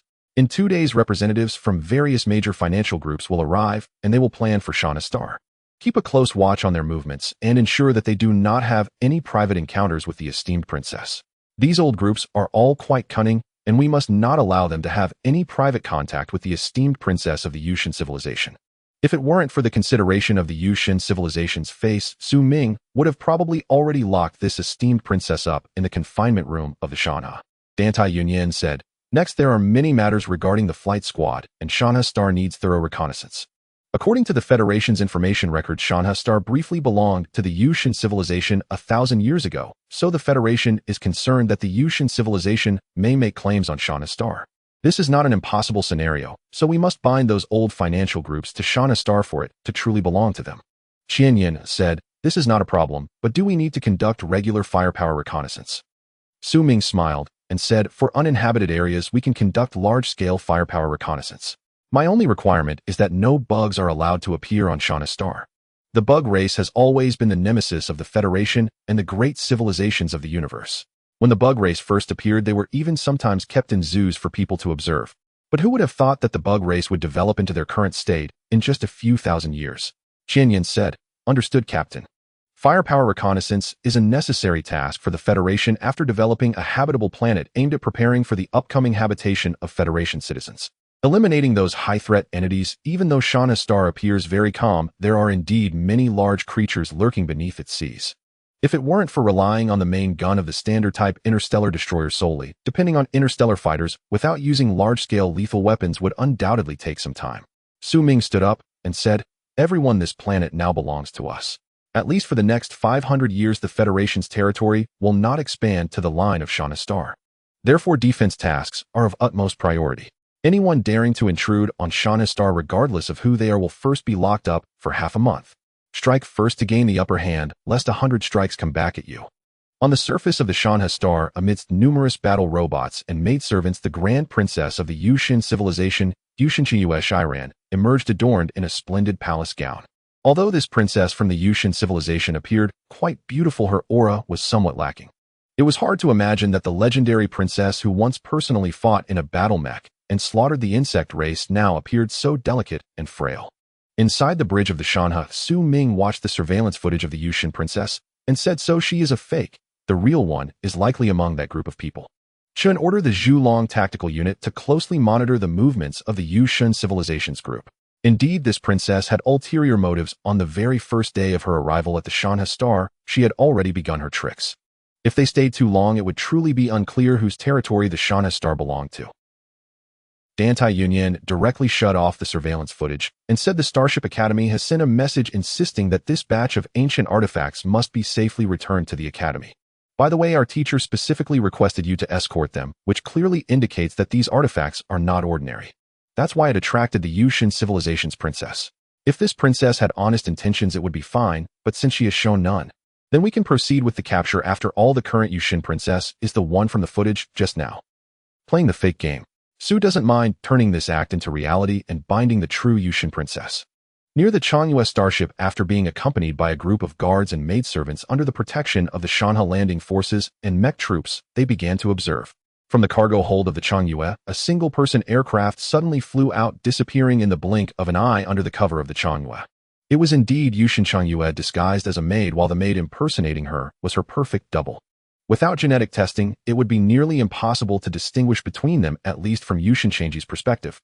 She piloted the single-person aircraft towards the ancient shrine of the Yushin civilization. 1,000 years ago, this place was once the homeland of the Yushin civilization, and 70,000 years ago, it was a site of mud play for the Federation during their stellar system explorations. Once the most prosperous stellar system of the Yushin civilization, time has passed, and things have changed. It is utterly ridiculous that the former homeland of the Yushin civilization has now brazenly become the territory of the Federation. The shrine still exists, it's just uncertain if the key to open it remains. Indeed, as one of the 7 great civilizations of the universe, the Yushin civilization could once overpower all others. However, since the Lost War, the Yushin civilization rapidly declined, and now they have somehow become equal to the Federation. When the Federation first stepped out of the stellar system, they treated the Yushin civilization with utmost respect. Half an hour later, Yushin Changyue finally arrived at a gathering place atop a mountain. On that majestic peak, the flags of the Federation, the Starship Command, the Starship Academy, and the Shanha were all fluttering in the wind. Damn bastards. Even after leaving the stellar system for so many years, these Federation people still couldn't forget certain traditions. In recent years, any planet bearing the Federation's flag has become part of its territory. If the universe could be marked with flags, the Federation would have likely claimed the entire universe by now. Yushin Changyue halted her single-person aircraft, stepping out and jogging into the embrace of the mountains. The standard-type destroyer closely following Yushin Changyue also deactivated its cloaking device within the atmosphere, directly deploying battle robots and landing troops. Confirming the mission again, the target is the complete insect race. No one is allowed to have any contact with the target. After capture, they will be sent to the Shanha immediately. Qian Yin carefully reminded in the combat channel, fearing that the clueless boy would strike up a conversation with the Yushin princess. Sometimes some matters must be kept secret. Understood. Operation begins. As the standard-type interstellar destroyer commenced its airborne operations from an altitude of 20,000 meters. Yushin Changyue, who was running through the mountains, was startled by the information sent from the Changyue Dam. I underestimated that bastard. Deploying an interstellar destroyer at this time to search for me means that bastard must have set up a crime and another identity for me. This was certainly not a good thing for her. Yushin Changyue thought for a moment and began to flee. However, how could she, running on the ground, escape the detection devices scattered throughout the Shanha star's orbit? Real-time data link intelligence was sent to every pilot, mech operator, and individual on the landing troops' personal light brains. A grand capture operation commenced while the maid impersonating the Mucian princess could only observe without any substance under the protection of various troops from the Shanha. On the bridge of the Changyue, Ilianru said, project the path of the princess onto the screen to provide her with route support. Clearly they were now unable to move. The Shanha was right above them, and if they activated their shields and opened fire, the Changyue Interstellar Battleship would definitely suffer the attack from the Federation's Shanha Interstellar Battleship. After all, their princess was still outside enjoying the scenery of the Shanha star. Route compilation complete. At least 1,000 maneuverable troops, 300 battle mechs, and 500 starfighter units are engaged in capturing the princess. Routes cannot be planned. Routes cannot be planned. This indicated that their princess would be captured by the Shanha, or rather she had never been captured at all. Their princess was a fake. The commander of the Shanha was truly acting. It was a perfect match, but Ilianru absolutely would not allow the Mucian princess to be captured by the Federation starship. Connect to the Shan's communication and inform them that we have a missing princess. We request the dispatch of troops for a search. On the high orbit of Shanha star, inside the bridge of the Shanha ship, Su Ming sat in the captain's command seat, calmly observing the communication screen, showing the captain of the Mucian civilization. Your request is rather unreasonable. I believe no captain of a federal starship would agree to such an absurd demand. According to our hyperspace communication with the Ministry of Foreign Affairs of the Mucian civilization and the deductions of the main control quantum brain, I now have reason to believe that the Mucian civilization is plotting an attack on Shanha star. You Ilianru intend to provoke a war between the Mucian civilization and the Federation single-handedly. As one of the 7 major civilizations in the universe, the Federation naturally would not fear the ancient Mucian civilization. In fact, among the Federation, there are even some leaders of the Not-So-Young faction who believe that it is time to go to war with the Mucian civilization. However, Su Ming knew that the Federation would not be able to engage in a real conflict with the Mucian civilization. If a war were to break out, the true beneficiaries would be the remaining 5 major civilizations. In simple terms, everyone finds each other displeasing, yet no one can take action. In the communication screen, Ilianru's expression suddenly changed as she said, "Then I hope, Sir Su Ming, that you can help us find the princess." Ilianru was well aware that they currently had no means to deal with Captain Su, and furthermore, there was no princess aboard their Changyue-class interstellar battleship. Su Ming scoffed. Ilianru, do you really think that the communication matter with the Ministry of Foreign Affairs of the Mucian civilization is just a ruse on my part? He then directly played back the recorded communication showing a certain director from the Ministry of Foreign Affairs of the Mucian civilization who was incessantly talking about the personnel list aboard the Changyue-class interstellar battleship. The long princess of the Mucian civilization and her attending female officials were mentioned, but notably absent was any mention of a princess. Su Ming continued, according to the agreement between both parties, Ilianru, it would be best for you to cooperate obediently with the long princess in admiring the beauty of Shanha star. I'm sorry, Ilianru, but I am currently executing a capture mission. Communication terminated. Su Ming directly ended the communication. Ilianru was competent, but that long princess of the Mucian civilization had indeed overestimated her cleverness, thinking of herself as a smart person. She also knew to read Sun Tzu's Art of War, but unfortunately tactics are not constant and water does not have a fixed form. At this moment, Shen Ruwei brought up the footage of the capture operation, saying, "Captain, the capture mission was very successful. We have already surrounded the long princess of the Mucian civilization." On the main screen, the long princess of the Mucian civilization dressed in combat gear was already flanked by a group of combat mechas and landing troops. Among them were landing units equipped with large-caliber self-propelled energy cannons for breaching. Such a configuration was sufficient to attack a large city. Using such force to capture a long princess of the Mucian civilization was indeed somewhat of an overkill. Before long, the once arrogant long princess of the Mucian civilization had become Su Ming's prisoner. Under the escort of the Zhulong tactical squad, she was taken aboard the standard interstellar destroyer. Meanwhile, the members of the capture operation were carrying out a cleanup task nearby to prevent any other threats. They also conducted small-scale fire reconnaissance, targeting some uninhabited areas for bombardment. Half an hour later, inside the bridge of the Shanha ship, Dantai Yunyan walked in and said, according to the scanning results, the long princess of the Mucian civilization is likely searching for a civilization relic.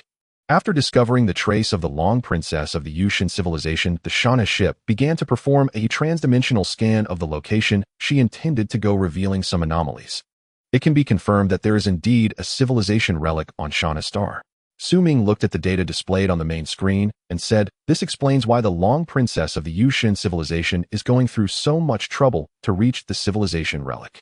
Perhaps there is something extraordinary within that civilization relic. He continued, Although we do not know the secrets behind it, we have professionals at hand.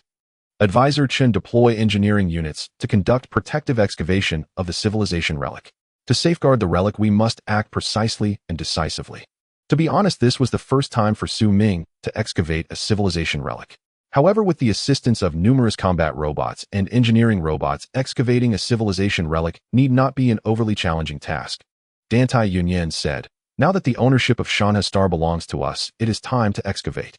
However, how do you plan to deal with the long princess of the Yushin civilization? Are we to keep her locked aboard the Shanha ship indefinitely? As she spoke, Dantai Yunyan's expression changed. Chen Ruowei also frowned. If it weren't for her understanding of Su Ming's character, she might have thought he was planning something untoward. Men right. Those who understand, understand. Su Ming said calmly. Of course we must interrogate her first. After all, we need to know which faction the civilization relic belongs to. Relying solely on Old Sun, we could easily be deceived. These archaeological mines concerning civilization relics are often too cunning. If one is not careful, they can easily be duped. Such incidents have occurred countless times in the history of the Federation, yet there are always persistent citizens who refuse to give up like moths drawn to a flame. Dantai Yunyan's face returned to calm as she said, then let's hurry. After all, she is the long princess of one of the 7 major civilizations, and it wouldn't be right to keep her locked up like this. Although publicly the long princess of the Yushin civilization was still admiring the beautiful scenery of Shanha Star, in reality, she had already become a prisoner aboard the Shanha ship. Su Ming said, when we depart with the Changyue ship, we will naturally return the long princess. She is quite a troublesome individual. Undoubtedly, from the intelligence Su Ming currently possessed, this long princess was arguably the greatest trouble in the universe. Speaking of which, one cannot help but mention the traditions of the Yushin civilization. According to their customs, this long princess was supposed to marry the prince of the Kalantel Empire 10 years ago. However, due to the antics of this long princess, the marriage was thwarted. Clearly, she aimed to tarnish her reputation to the extent that no one would dare to marry her. But the Elder Council of the Yushin civilization is not to be trifled with. The key is that the Yushin civilization offered too much. The long princess is indeed somewhat good-looking and has a fine figure. But no matter how good-looking she is or how great her figure, it cannot compare to the credit points of the Federation. The Federal Star Sea Bank offers anonymous cards with at least a 12-digit balance. On the mid-level deck of the ship in the confinement room, Su Ming and his companions turned their gazes towards the profound civilization's long princess, who was confined behind thick, transparent glass. Inside the adjacent confinement room, the calm Dantai Jing was engrossed in her Star Network drama, having adapted to her current life. Simultaneous interpretation has been activated. Voice isolation has been enabled. Ship's defense systems activated. Once everything was ready, Su Ming smiled and inquired, Princess Yu Changyue, are you aware of the charges against you? I am hereby charging you in my capacity as a Rear Admiral of the Federal Starship Command. You have been arrested for allegedly trespassing into a military restricted area of the Federation. Do you have any objections? Inside the confinement room, Princess Yu Changyue smiled lightly and replied, Lord Su Ming, you jest. I am merely a prisoner now, and any charge can easily be laid upon me. I have read the ancient history of your Federation. Oh, are there not baseless accusations? Even as a prisoner, Yu Changyue maintained the calm demeanor of the Yu royal family. Dantai Yunyan sighed with a wry smile, and then presented the data, saying, Princess, how do you explain this civilizational relic? As the long princess of the Yu civilization, how could you possibly attempt to steal a civilizational relic that belongs to the Federation? If such news were to appear on the Cosmic Star Network, I am sure it would provoke significant backlash. As a royal member, the Yu civilization was most concerned about its reputation. However, this princess seemed utterly indifferent to her reputation. Yet Dantai Yunyan believed that even if this princess did not care about her name, she would still be concerned about the fate of this relic. Su Ming glanced at Dantai Yunyan and said, Princess, after discovering the relic, we took protective excavation measures. Of course, if we cannot enter this civilizational relic, then we would have no qualms about using large-scale destructive weapons to dismantle it. At that moment, the previously unflappable Yu Changyue changed her expression. I advise you not to act rashly. That is the ancestral land of the Yu civilization. If you do, it will be a provocation against the Yu civilization. Yu Changyue spoke with composure. Outside the confinement room, Dantai Yunyan and her companions were also lost in thought. The frontline commanders like Lin Yuan were unsure why this long princess of the Yu civilization would speak so boldly. Yet they understood well what the ancestral land of a civilization meant. If it were to be destroyed, it would signify an unending war. Su Ming smiled calmly and said, Princess, you are correct. That may indeed be the ancestral land of the Yu civilization. However, based on the existing data, it seems that apart from a brief period a millennium ago, when the Shanha star belonged to the U-God civilization, over 100,000 years ago when the U-God civilization first emerged from their home planet, they were colonized by another civilization and were extensively transported to the Shanha star. For such an ancestral land, the official recognition from the U-God civilization is certainly not guaranteed. The civilizational relic discovered on the Shanha star may indeed be the ancestral land of the U-God civilization. Yet it is a past that the U-God civilization would find hard to speak of. Perhaps apart from this princess, no one else would acknowledge it. U-God Shanhua stated, but the authenticity of the U-God civilization's ancestral land is beyond doubt. Even if it brings humiliation, it remains so. Do you, Lord Su Ming, intend to destroy it? While the U-God civilization is unlikely to recognize this ancestral land, it does not mean that they will stand idly by while you, Lord Su Ming, damage it. Outside the confinement room, Su Ming replied calmly, that is why I previously invited the Royal Scientific Archaeological Team of the U-God civilization to jointly excavate this civilizational relic. Thus, Princess, your little scheme has failed. These petty tricks will never amount to anything significant. I advise you to clarify your reasons for seeking out that civilizational relic. U-God Shanhua coldly huffed. As the long princess of the U-God civilization, I possessed diplomatic immunity and refused to answer such questions. After that, U-God Shanhua turned her back to Su Ming and fell silent, leading to a stalemate. Looking at this obstinate princess, Su Ming instructed, send word to use all the organic food and prepare the bill for when the U-God civilization royalty comes to take her away. He understood well that the identity of this long princess of the U-God civilization was a significant trouble. However, the issue was almost resolved, and this princess would still be taken back to the U-God civilization's homestar system. After everyone left, Dantai Yunyan asked, inviting the scientific archaeological team of the U-God civilization is indeed a brilliant move, but I fear that there might be something extraordinary within that civilizational relic. Better safe than sorry. If this so-called civilizational relic does contain some remarkable treasure, we can anticipate that the U-God civilization will not relent, and no one would refuse a benefit that is within reach. Su Ming smiled calmly and said, that is why we must implement precise defenses on the Shanha star. The dense star cloud will serve as our best cover, and more importantly, we must quickly ensure that this long princess of the U-God civilization leaves the Shanha star. Since it is already determined to be the ancestral land of the U-God civilization from over 100,000 years ago, yet the Shanha star now belongs to the Federation. The U-God civilization would at most conduct protective excavations. If they discover that it is not the remains of their ancestors, they might even personally take action to obliterate it completely. Dantai Yunyan smiled and said, it seems we have our work cut out for us. The U-God civilization is no simple matter, having long maintained a military strength ranking among the top 3 in the current universe. Moreover, it is crucial that the planetary defense system of the Shanha star is not yet fully established.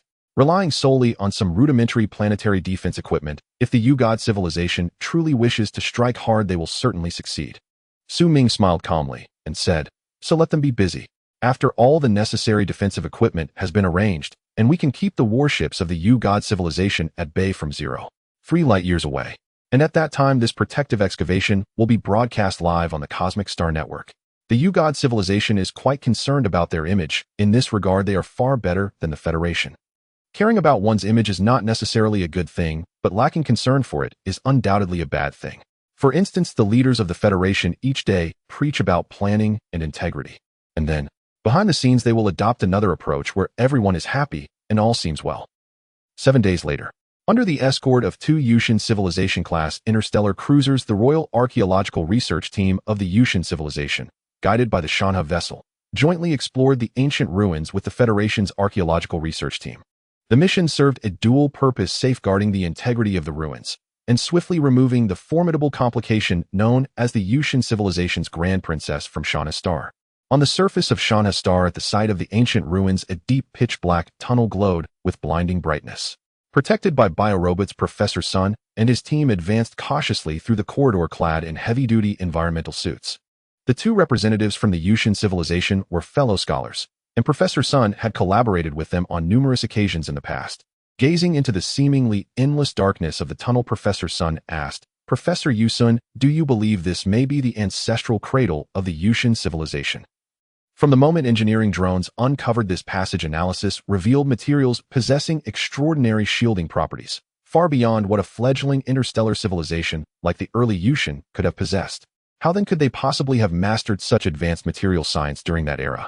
It is even plausible this site was once a place of profound sorrow for the Mucian, yet all exploration activities would now be broadcast live across the cosmic stellar network, viewable in real time by every sentient civilization in the galaxy. One misstep and the Mucian civilization would become the galaxy's laughingstock. Professor Sun, replied Mucian calmly, current evidence strongly suggests this is indeed an ancestral site of our civilization, though it commemorates a period of ancestral suffering. Hence the Mucian have refrained from any prior investigation. After all, who would dare excavate a place where their forebears endured torment, only to face universal condemnation? Only Her Highness the Grand Princess, acting with reckless haste, ventured onto Shanha's star to initiate excavation here. Beyond its tragic history, this ancestral site holds nothing of value. Had there been anything truly precious, would it have waited so long for the Grand Princess to claim it? Even the rumor of sacred relics buried within originated as a fabrication, concocted decades ago by a handful of scholars merely to amuse the public. Who could have imagined the Grand Princess would take it seriously? Professor Sun offered a faint, measured smile. Then let us wait and see. The audience watching across the stellar network grows increasingly impatient. The two professors continued forward while Professors Huang and Yang, leading the second echelon, scanned inscriptions appearing along the tunnel walls. Biorobots marched ahead as vanguards, the first ever live broadcast archaeological expedition into an alien civilization's ruins on the stellar network. As for funding, the Shanha vessel bore no cost. The Cosmic Stellar Network Corporation had already secured exclusive broadcasting rights, eager like many others to witness the Mucian civilization's potential embarrassment. Staring at the archaic script, Professor Yang remarked, "How verbose, carving trivialities onto stone. What precisely transpired in the Mucian civilization's distant past?" Undoubtedly, the Mucian civilization, one of the galaxy's 7 great civilizations, had risen and fallen multiple times throughout cosmic history. Unlike the Federation, which after a single devastating defeat by an extraterrestrial power, spent its subsequent centuries either waging war against aliens or preparing to do so. Professor Huang struck the tunnel wall with his geological hammer. The rock's hardness defies logic. Even this blow yields no fragment. He immediately deployed analytical instruments to collect samples. Every sign thus far indicated anomalies, pervasive, profound, and deeply unsettling. This expedition, it seemed, might well ignite something unprecedented.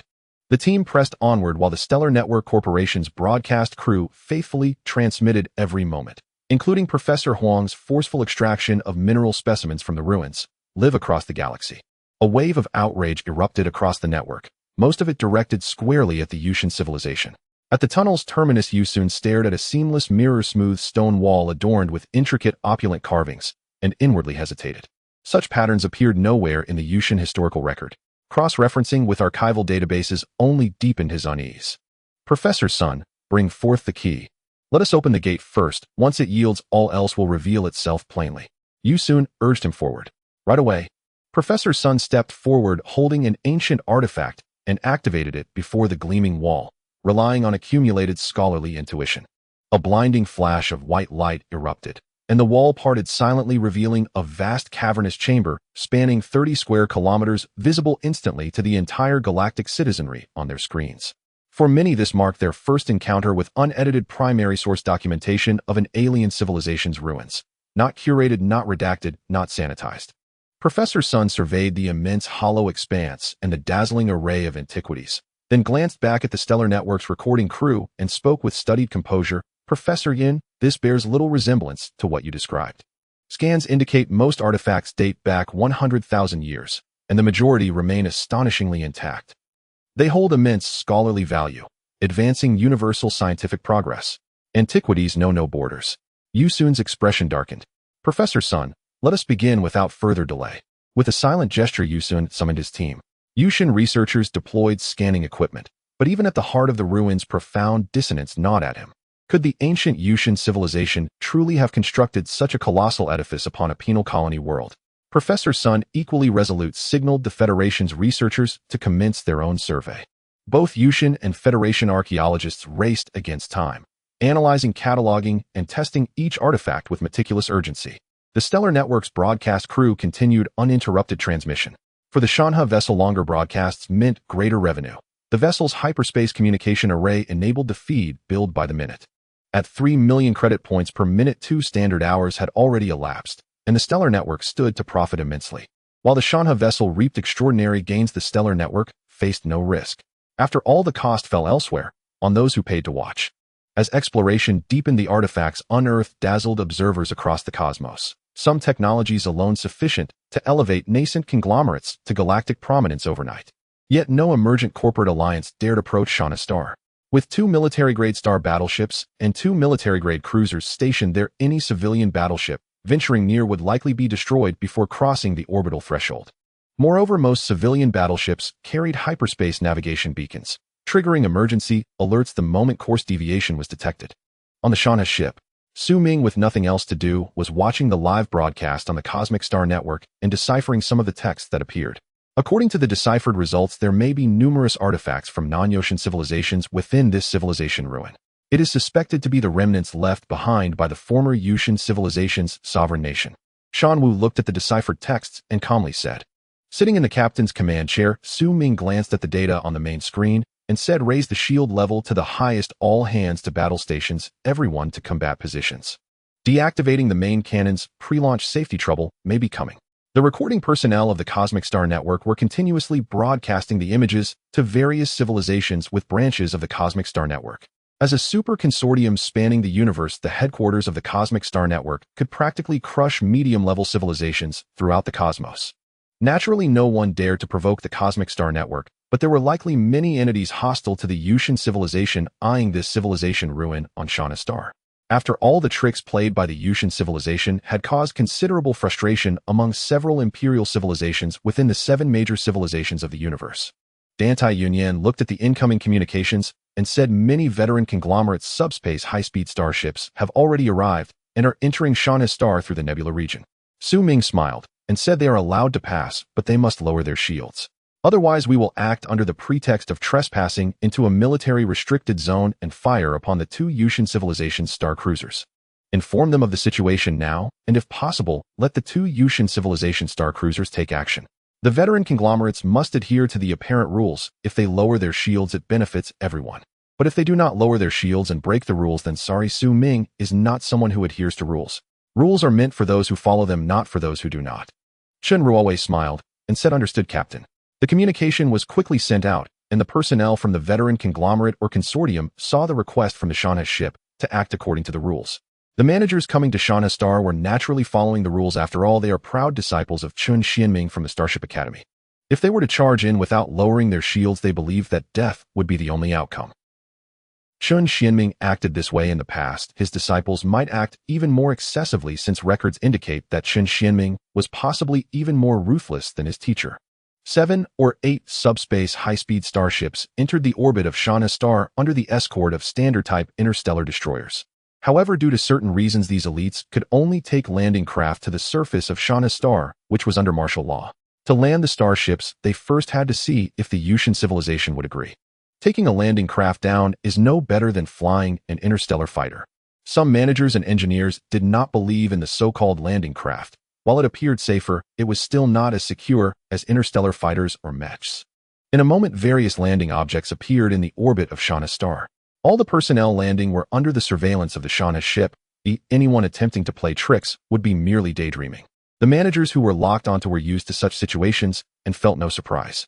If they were not locked on, that would be a true surprise.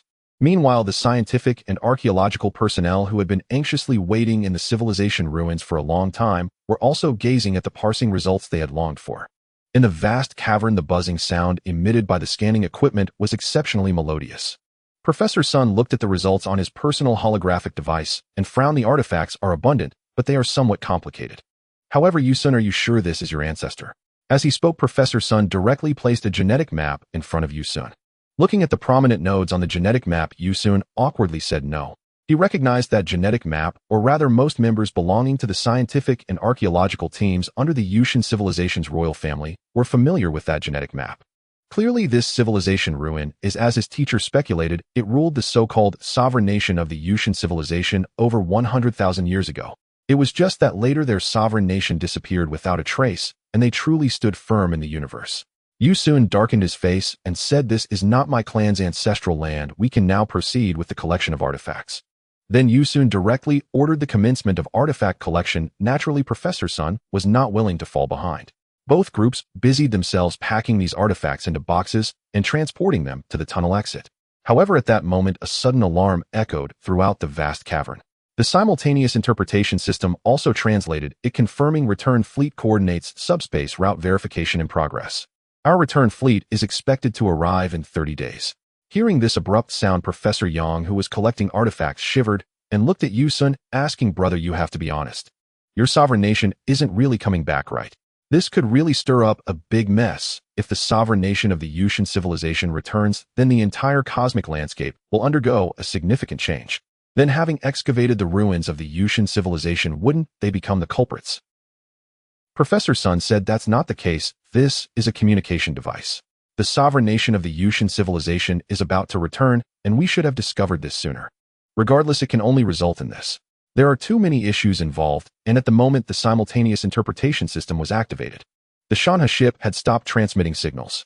On the bridge of the Shanha ship, Su Ming downed his cup of Pepsi and said, "It seems a true war is about to break out. We are unfortunately positioned at the forefront. It seems that this time the Mucian civilization will be in for a tough time." He believed that the former sovereign nation of the Mucian civilization would not ignore the ripe opportunity right in front of them. A civilization that has been absent for 100,000 years, even if it returns, how much combat power can it muster? Therefore, this time the 7 major civilizations of the universe would have to exert their utmost effort, otherwise the entire universe would surely fall into chaos. Anti-Union said, "Who knows?" In the Federation's homestar system at the headquarters of the Starship Command. In a conference room guarded by hundreds of battle robots, the generals from various fleets of the Federation's Starship Command gathered. They attended this meeting to address the impending situation of war. Although the Zerg's offensive in the northern borders was swift, it no longer posed a significant threat. However, due to the strange communications discovered during research and archaeology on the Federation's Shanha star, the generals, who should have been stationed across various territories of the Federation, gathered together. In the conference room, General Qin, the Supreme Commander of the Federation Starship Command, looked at the attendees and said, "Ladies and gentlemen, this is an emergency meeting. I believe you all are already aware of the basic situation. The holy nation of the Phantom Civilization may be returning. That civilization disappeared for 100,000 years, and we have no records from that time. The Federation's territory is vast, but the defensive fleets of the home star system are not capable of withstanding a battle. In the outer border star systems, the northern border is still engaged in combat with the Zerg. The other 2 fronts have complete defensive lines and do not require immediate concern, but towards the direction of the great Magellanic Cloud, we have little defensive strength. War is upon us." The previous skirmishes with the Zerg were merely an appetizer in General Qin's eyes. Now we face the main course, and no one knows what kind of enemy they will be up against this time. General Li said solemnly, "Based on the information compiled so far, we should quickly establish a comprehensive defensive line on Shanha Star to keep the enemy outside the Federation's territory. Currently, we have a star battleship stationed there equipped with an antimatter main cannon, which along with the accompanying star destroyers can provide temporary defense on Shanha Star. Time is what the Federation needs most right now. Thankfully, we unearthed this civilization relic. Otherwise, if the enemy had already advanced, they might not even know. A powerful interstellar civilization will always have various ambitions regarding the boundaries of the universe." General Chun calmly stated, "We currently lack sufficient military strength, and most of our fleets are tied up on the battlefield engaging the Zerg, and there are not many starships we can redeploy. Moreover, I fear there won't be many willing to watch the Starship Command expand its military. The civilian versions of starships are simply inadequate for such skirmishes, so we need to redeploy our fleets." In the direction of the Great Magellanic Cloud, there used to be a significant buffer zone with the Phantom Civilization, so the defensive strength was not high. The focus was primarily on stellar system defense, mostly equipped with fleets that do not possess warp capability. The Phantom Civilization was similarly equipped in this regard, but it now appears that such defensive strength is indeed somewhat weak. Adequate in defense, but lacking in offense. General Wang looked at his personal holographic display and said the Snow Wind is currently undergoing repairs along with the Kunping Transport 0101 from the Lu family, and 15 standard destroyers purchased by a certain emerging group have already been seized. Additionally, the Federation's 3rd Fleet can redeploy a squadron of interstellar cruisers totaling 5 ships to provide support. As for the ground forces, we need to communicate with the Mobile Forces Command. Listening to the discussions, General Qin said, "Very well, with such configurations we may be lacking in offense, but coordinating with the Phantom Civilization for probing should not be a problem. Thus we need to promote a regional general." Upon hearing this, everyone looked at each other in surprise. The generals of the Federation Starship Command and the regional generals appear to have significant differences, but apart from having slightly fewer powers in other aspects, they are not treated any less than the generals of the Federation Starship Command. I question this decision. I need a reasonable explanation, General Zhao asked. As someone who had only recently become a general of the Federation Starship Command, he found it hard to believe that a meeting would decide the promotion of a regional general. General Qin replied, your questioning is valid, but based on Su Ming's accumulated merits, he is indeed qualified for promotion. Furthermore, it is both the best and the worst of times. The entire Federation has become stagnant. We need to establish a figure to enable those capable of purchasing military versions of starships, or to involve those who operate civilian version starships in this war. The promotion order for Su Ming has already received the approval of the Federation's highest council, passing with 65% of the votes. This vote count is even higher than when he was elected back then, though it seems having a reliable father-in-law really pays off. With luck, a wise mentor, and an old father-in-law, Su Ming certainly deserves to be promoted to regional general. Being a regional general means becoming a high-ranking member within the Federation Starship Command, allowing Su Ming to assemble his own fleet on Shanha Star and expand. General Zhao said, then I have no objections. Looking at the data on his personal holographic display, he asked, do we need a conscription order to call upon those emerging groups and established groups to cooperate in battle? General Qin coldly replied, of course we do. There are some individuals among the emerging groups who need to be cleaned up. The established groups have also gone too far in recent years. Some have nearly forgotten about the Federation. Issue a conscription order summoning them to the northern border to replace some elite forces and quickly complete the defense deployment for the Federation's territory in the direction of the Great Magellanic Cloud. In terms of defense deployment, our highest executive loves this the most. Commander Qin, the Du family, and those affiliated with the Du family have gone too far. They have already reached into the Starship Command. I have a captain under my command who was threatened by a small fry from the Du family a few days ago. I request to utilize ultra-light-speed precision strikes against the direct line of the Du family for precise targeting. General Qin smiled lightly and said, are you referring to light-speed scalpels and subspace surgical knives? Those are precision strike weapons capable of crossing light years to accurately strike a person, a vehicle, or a window. Moreover, they possess an element of surprise. Unless one is constantly shielded, there is absolutely no possibility of evasion. General Li said, that's right. We must give those people ample deterrence, otherwise while we are fighting on the front line, we cannot predict how chaotic it will be behind us. The front line is tight and the rear is also under pressure. They have seen this before. The Mobile Forces Command has already been infiltrated by those individuals, and now the only remaining autonomous entities are the Starship Command and the Starship Academy. General Qin stood up and said, special times require special treatment, but I do not want another star explosion incident to occur. In a sense, every military cruiser has the potential to cause stellar explosions, while every civilian version starship does not possess the capability to cause a stellar explosion. On the planet Shanhua in high orbit, inside the Shanhua, Su Ming was communicating with General Qin at the Starship Command Center. Outside the Superspace Communication Room, the entire deck of the first level had already been placed under strict surveillance. Inside the Superspace Communication Room, Su Ming looked at General Qin's three-dimensional projection and said, General Qin, the current situation is quite grim. The princess of the Mucian civilization still has no intention of leaving. If Old Sun's simultaneous translation is accurate, then the vanguard fleet of the Mucian civilization's sovereign state is about to arrive at the Great Magellanic Galaxy. He was very worried about the current situation. There is no doubt that Shanhua has now become a complete frontline. Although he was on a bona fide military version of a Starship Battleship, a starship is still overwhelmed when faced with other unforeseen circumstances. Not to mention that the incoming force could very well be a reorganized fleet. According to the data from 100,000 years ago that Alo had researched and the simulations, the strength of the starships on the other side may not be any weaker than that of today's universe. General Qin's three-dimensional projection smiled and said, don't worry, we have dispatched starships for reinforcement and we are promoting you to regional general.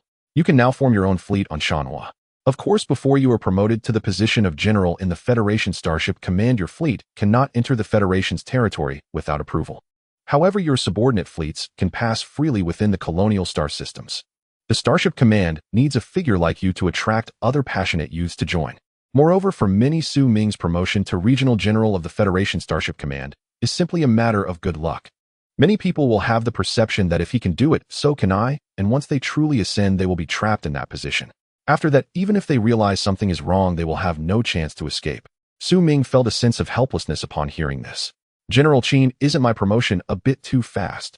After all, not long ago, I had just been promoted to Lieutenant General in the Federation Starship Command. Yes, even Su himself felt that his promotion had indeed been rather swift, to the point where he felt somewhat embarrassed. From a Major General in the Federation Starship Command to a Lieutenant General, and now to a Regional General of the Federation Command, it had only taken just over a year. Such high-profile promotion made him feel uncomfortable. One should be high-profile in work and low-key in life, being too high-profile could lead to trouble, and once in trouble it is easy to be removed. General Chen's three-dimensional projection said, "Su General, you are mistaken. Your promotion order has been approved by the highest council of the Federation, so you rightfully deserve this rank. The Federation needs young people like you to take up the banner. In short, the Federation's subsequent support will be continuous. The defense of the Great Magellanic Direction is now officially handed over to you, General Su." A hint of amusement appeared on General Chen's three-dimensional projection. To Su Ming, these smiles were as frustrating as they were amusing. Su Ming smiled helplessly and said, "But I need more landing troops, more mech units, and more unmanned space fighters. It would be best to provide me with a military version of a star carrier. This is my only request, otherwise how can we properly defend the Great Magellanic region? The military version of the star carrier can accomplish tasks no less than those of the military version of the star battleship. The star carrier is primarily designed for rapid interstellar support, possessing the powerful capability to lead a fleet into hyperspeed. Generally, a military version of a star battleship can only carry a few dozen starships in a hyperspeed, and only at a low speed. However, the hyperspeed capability of a star carrier can transport hundreds of starships into high speed." General Chen's three-dimensional projection displayed a wry smile and said, "I can agree to your request, but regardless of how fierce the battle gets, you, General, must remain in the Great Magellanic Galaxy." He had already prepared for the worst-case scenario, which was that Su Ming would be chased by the Mucian civilization's sovereign state. But no matter how Su Ming was chased, he should always stay in the Great Magellanic Galaxy to buy time for the defense of the Federation's native star systems. Su Ming naturally understood General Chen's intention and calmly said, "I have no issues with that. However, since I have been promoted to Regional General, I shouldn't be the one distributing the fleet's salaries, right? As for the salaries of the crew on the Shanha, he could still manage to balance the income and expenses, but the salaries of a fleet along with maintenance costs and various engineering starships could not be supported by just one Shanha."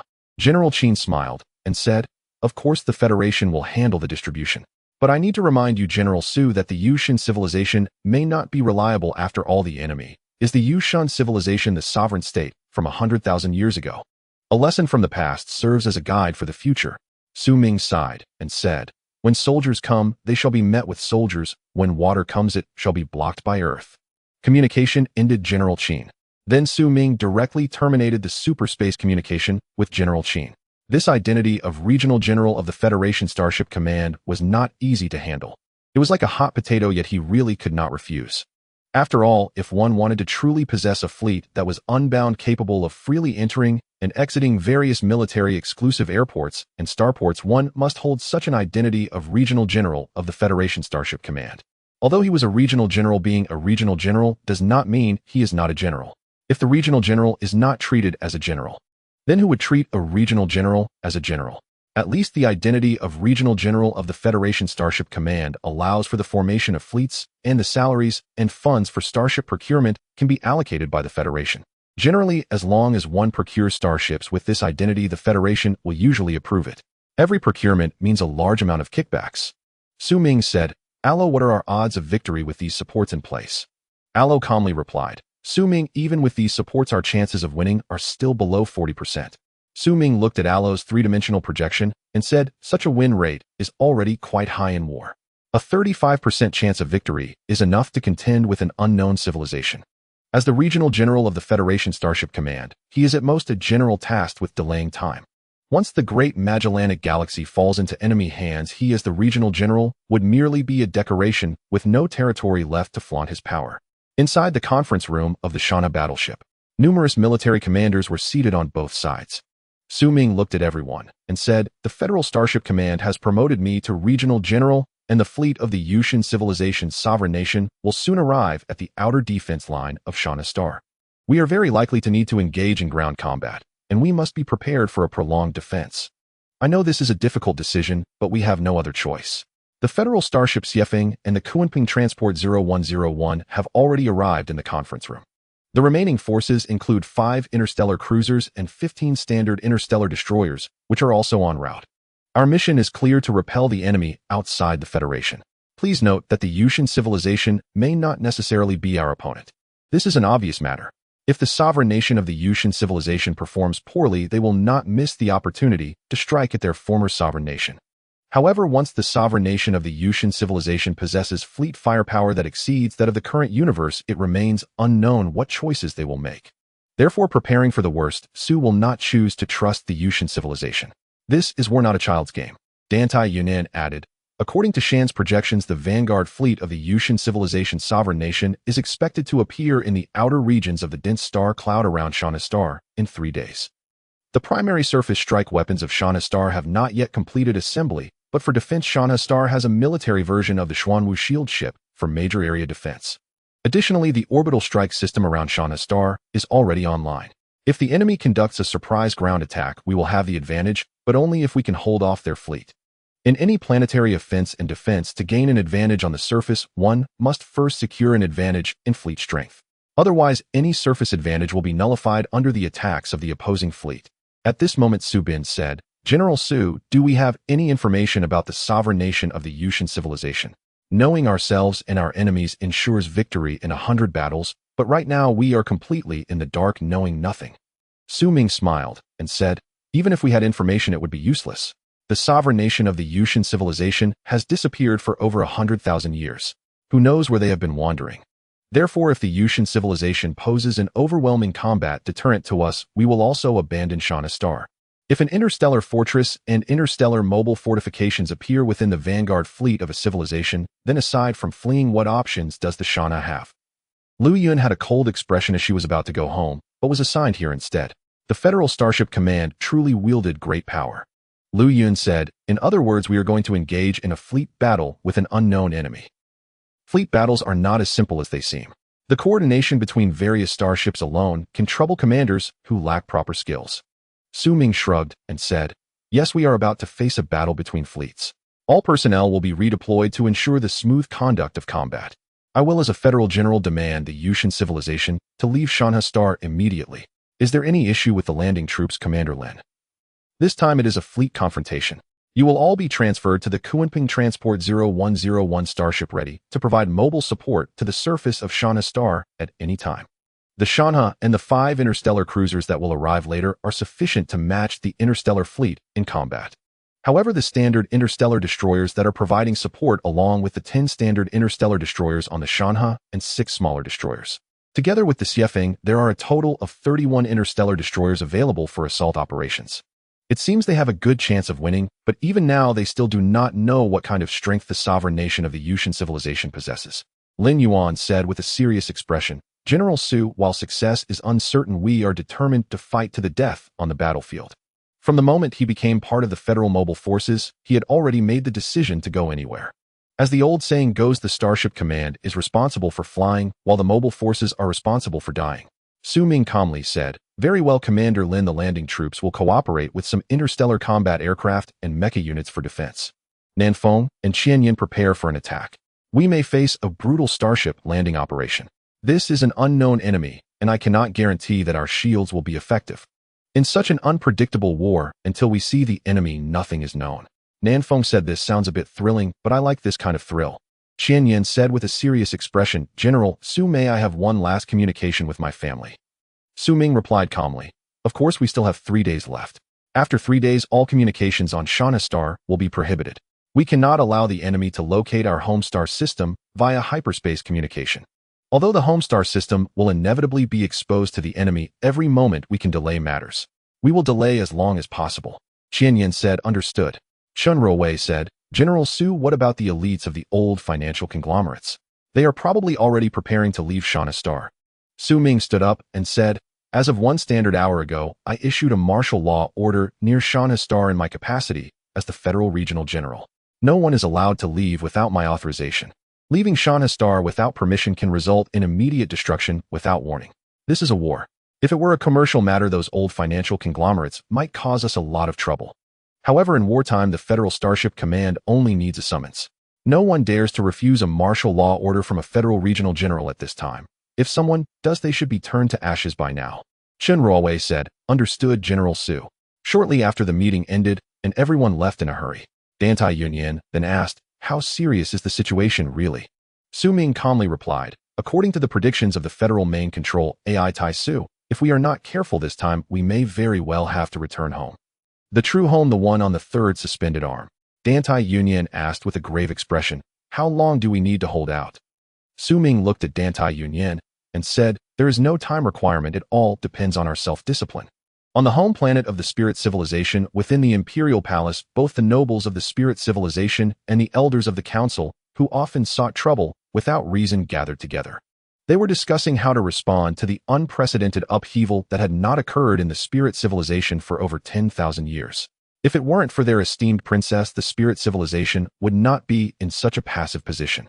The Emperor of the Spirit Civilization asked esteemed guests, with a great enemy looming, "Do you have any effective strategies to fend them off?"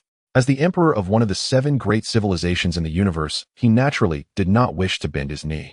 However, according to certain hearsay, the suzerain country of the Spirit Civilization from 100,000 years ago was no ordinary foe. The Prime Minister of the Spirit Civilization, Mucian, said, "Your Majesty, this is slander. It is due to the Spirit Civilization's independent development that we have reached this point, and thus we should enter a state of total mobilization. All shipyards must operate at full capacity, and weapon manufacturing facilities should enter a wartime status, conscripting all available military forces. This is not just a matter for the Spirit Civilization, but also for the entire universe's civilizational council. As a member of the council, we should request support from other civilizations. As is well known, the territory of the Spirit Civilization now occupies much of the land once held by the suzerain country. The suzerain country of the Spirit Civilization may not engage in a death struggle with other civilizations in the universe, but they will definitely fight to the last with the Spirit Civilization. Therefore, anyone can yield, but the Spirit Civilization cannot. Prince Yu of the Spirit Civilization said, "Your Majesty, our fleet has the strength to defend the territory of the Spirit Civilization. Our naval artillery can destroy any invading enemy. Your Majesty, we cannot delay any longer. If we continue to procrastinate, the enemy's warships will be fully prepared. According to current information, the enemy's primary target should be the Shanha star located in the large Magellanic Cloud. That is where the newly appointed Regional General Su Ming of the Federation is stationed, and thus the Federation is already prepared. The Spirit Civilization also has 2 interstellar cruisers and 1 interstellar battleship at Shanha Star. If a joint formation can be established, it is still possible to test the enemy's firepower at Shanha Star.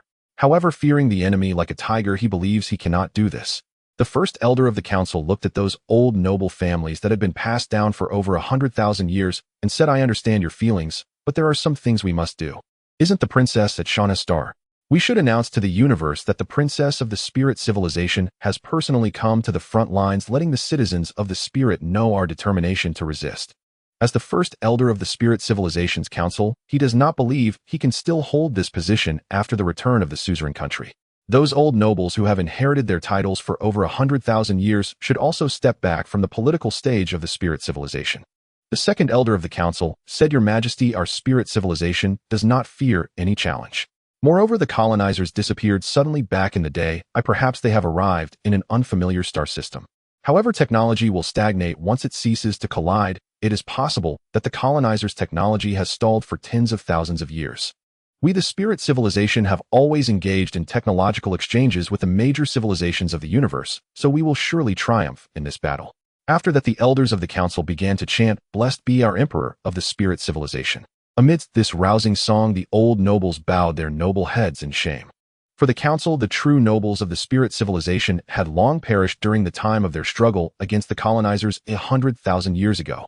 The Emperor of the Spirit Civilization stood up and said, "Issue orders for the 1st to the 9th Special Mixed Fleets of the Spirit Civilization to head to the frontier star systems and establish a defensive line. From now on, the Spirit Civilization enters a state of war. Everything must serve the war. They could decide when the war begins, but not when it ends. Once the warships of war are launched and enter hyperdrive, unless one side is utterly defeated, there will be no possibility of stopping." "Understood, Your Majesty." The Prime Minister of the Spirit Civilization showed no sign of joy on his face, only endless silence. He knew very well that the war had begun, and this was the only opportunity for the aspiring individuals of the Spirit Civilization to cleanse the humiliation of the past 10,000 years. Let this great battle commence. The next day, the Spirit Civilization entered a state of emergency for war, and the Federation bordering the Spirit Civilization also announced a state of emergency. All production shifted towards military industry, and the 7th Shipyard of Karen Star received an order from the large Magellanic Cloud. This was a direct order from Su Ming for 7 heavy interstellar cruisers, with the Federation's Ministry of Finance providing direct funding. The 7th Shipyard of Karen Star was revived, but subsequently faced an overwhelming number of orders. Many within the Federation sensed the rising smell of gunpowder, showcasing the Federation's terrifying mobilization capabilities to the universe. In almost a single day, the Federation began to assemble 50 fleets of starships, which, although largely composed of civilian vessels, were mobilized at a speed that other civilizations found hard to predict. 300,000 landing troops have begun training in succession. Additionally, 700,000 military manufacturing industries have shifted to full production, with the Federation Starship Command taking the lead in forming a wartime command center to prepare for the upcoming war. On Shanha Star, it too has changed its appearance, with a large number of automated weapons being deployed across the planet. In the high, medium, and low orbits of Shanha Star, laser weapons and electromagnetic weapons are spread everywhere. As the forefront of the Shanha Star, it has become the actual front line. The moment of tranquility before the great battle always brings an extraordinary tension. Within the bridge of the Shanha, Su Ming looked at the assembled warships and said, "I wonder how many starships will remain after this battle." Facing such an unknown enemy, Su Ming felt uncertain. But as a general of the Federation, even if he had little confidence, he could not show it. Chen Ruowei said, "General Su, the elites of the old consortium have settled in. Their starships have completed mobilization, totaling 15 hyperspace fast starships. Their armament is also passable, capable of engaging in combat with interstellar cruisers. Very well, allocate personnel and biorobots to take control of them. A great battle is imminent, and we need these starships." At this moment, each starship could become a key player in determining victory or defeat, especially these hyperspace fast starships, which are the flagship of these elite members of the old consortium. 3 days later, the entire Shanha was under strict lockdown, and all personnel who had arrived before this period were forcibly summoned. The Long Princess of the Mucian civilization returned to the Changjiue-class Star Destroyer. Due to the resolute resistance of the Mucian civilization, Su Ming became the supreme commander of the joint fleet of the Mucian Federation in the Great Magellanic System. Fully responsible for the defense of the Great Magellanic System, yet it was clear to all that the primary purpose of this joint fleet was to probe the enemy fleet's firepower and to delay the enemy's offensive for as long as possible, granting the Federation and the Mucian civilization enough time. On the bridge of the Shanha, Su Ming gazed at the formation displayed on the main screen. Standard fleet organization. 2-star battleships occupied the center position, surrounded by 7-star cruisers in a protective formation, while nearly 50 star destroyers circled further out. Tens of thousands of unmanned star fighters had already taken off to begin eliminating small targets. Su Ming commanded, "I order the entire fleet to set sail towards the dense nebula region." Within 3 standard hours, the main sensor of the Shanha detected traces of enemy fleet probes. Engines accelerating, the entire fleet completes the turn. All fleet shields at maximum level, combat readiness level 1. All star cruisers are ready. Battlefield recording has begun. On the bridge of the Shanha, the voice of the series of biological robots sounded. If they could win this battle, then regardless of how fierce the battle might be, all battlefield records would be made public to the populace. However, if they were to suffer an initial defeat, all records would become absolute secrets. Except for generals of the Federation at the rank of Major General and above, no one would have the right to access them.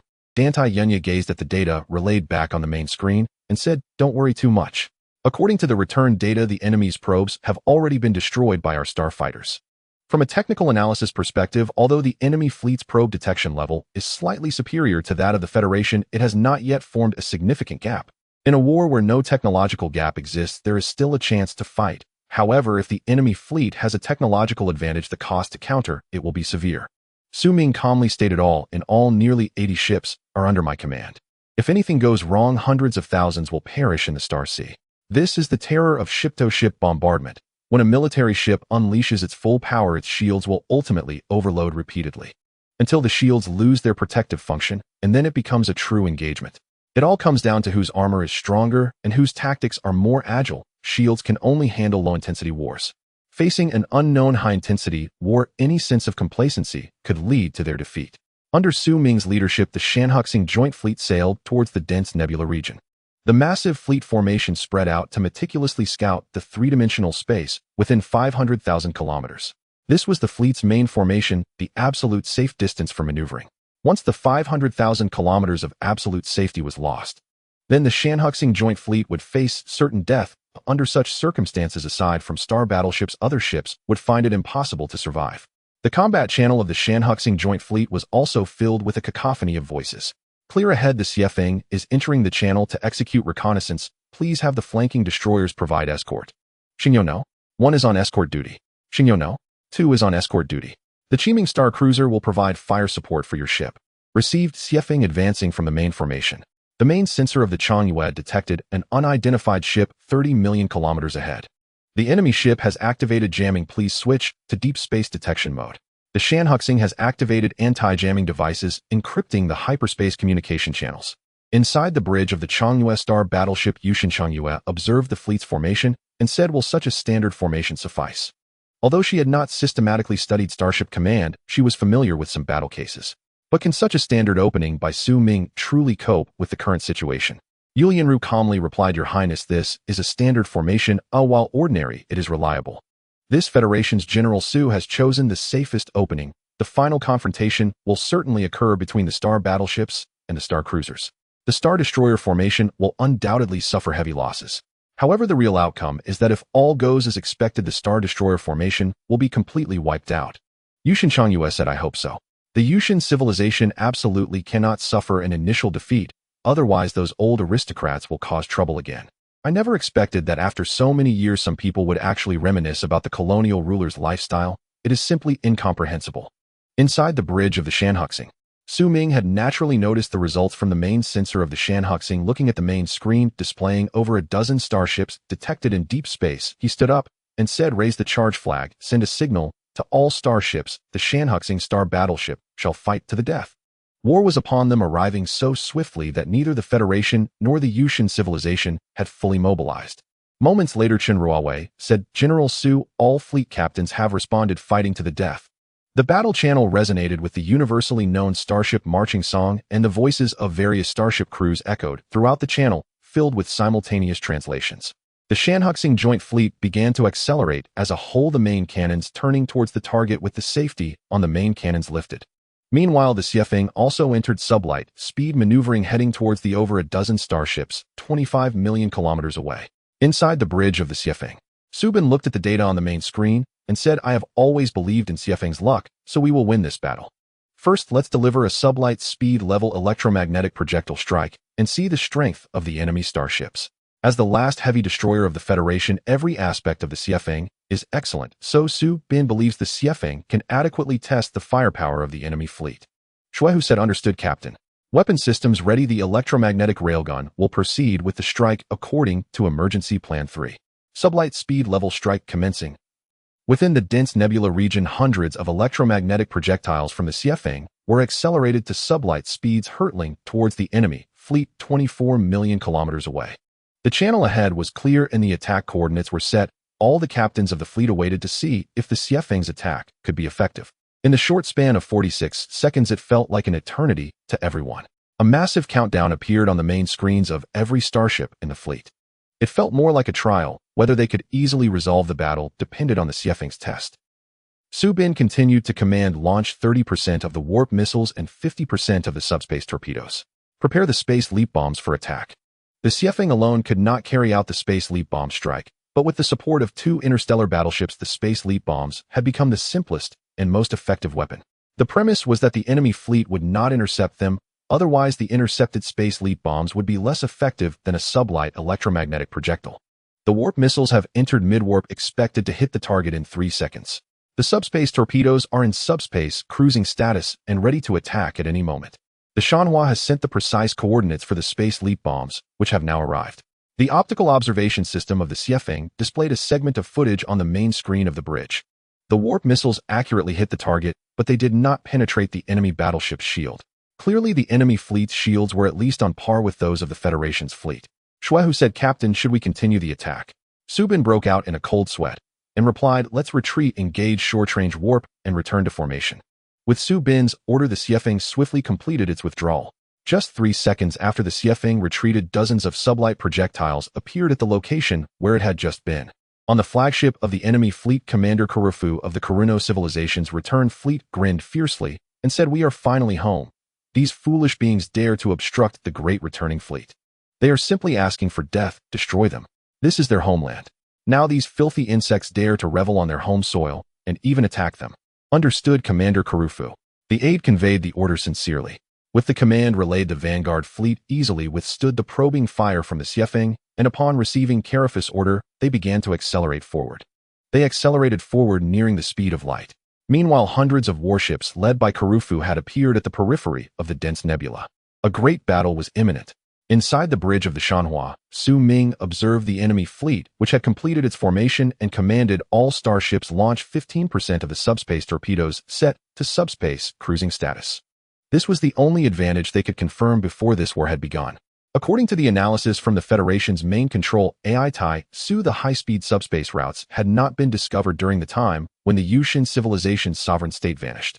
The discovery of high-speed subspace routes occurred only 30,000 years ago. Shan Wu said the order has been given and the ships have launched the subspace torpedoes. Our fleet is continuing to approach the enemy fleet. Currently, the distance is 7,500,000 kilometers. The enemy fleet is expected to enter our firing range in 75 seconds. Su Ming stood up and commanded, "Prepare all battleship main cannons, target the enemy battleships. Fire as soon as they enter range." After 30 seconds of concentrated fire, shift to A6 formation and continue bombardment. The Shanhua and Changyue will employ continuous strong interaction force shells for bombardment. Create a breach for subsequent attacks. When facing an unfamiliar enemy, it is natural to proceed with cautious probing and gradually increase the intensity rather than revealing all their cards at once. Before long, the enemy fleet reached firing range. A deluge of energy beams overwhelmed the enemy battleships. Meanwhile, the energy beams fired from the enemy battleships also engulfed the starships of the Shanhua Star Joint Fleet. Detected damage to the enemy fleet's shields. Our fleet's shields have also sustained damage, with the interstellar destroyer's shield at 25%. The interstellar cruiser's shield damage is at 5%, while the interstellar battleship's shield damage is at 3.865%. Announcements echoed across the combat channel, and the Shanhua Star Joint Fleet began to adjust their formation. The enemy fleet also began to change formation, but the Shanhua Star Joint Fleet was much quicker in their adjustments. Thus, before the Karuno civilization could complete their formation, they once again came under fire from the Shanhua Star Joint Fleet. In this wave of bombardment, one of the enemy civilization's interstellar destroyers fell behind due to shield damage and was subjected to focused fire from the interstellar cruisers of the Shanhua Star Joint Fleet. Inside the bridge of the Shanhua, Su Ming examined the damage reports and stated, "Our attacks are very effective, but the enemy fleet's attacks are equally formidable. The enemy's speed is relatively slow, but their main cannon's power exceeds ours by 7.5%. Moreover, the enemy still has hundreds of warships positioned 50 million kilometers behind us, so our mission is quite heavy. How long this encounter battle will last depends on when the enemy fleet's armor is breached." Dan Tai Yunyan said, "The strong interaction force shells have not penetrated the enemy's armor. Should we deploy the antimatter main cannon? They needed a decisive annihilation battle, not a slow grind." Su Ming calmly replied, "No, we cannot deploy the antimatter main cannon yet. Let's send unmanned stealth bombers to test the enemy fleet's strength with a wave of antimatter bombs. The high-compression antimatter main cannon is the most powerful weapon aboard the Shanhua. It is the final trump card, and Su Ming would not use it unless absolutely necessary." Although the battle situation was not very favorable overall, they held the upper hand. Thus, they might suffer losses in local battles, but they would ultimately win the overall war. Perhaps they could discover another prosperous starry sky and drop bombs on the homeland of the Mucian civilization. Dan Tai Yunyan said the stealth bombers have been dispatched and are expected to arrive in 3 minutes, though they may be intercepted.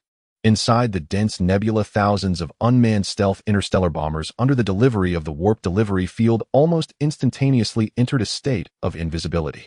The stealth bombers possess absolute invisibility, although there are many ways to intercept them that only applies to the 7 great civilizations of the universe.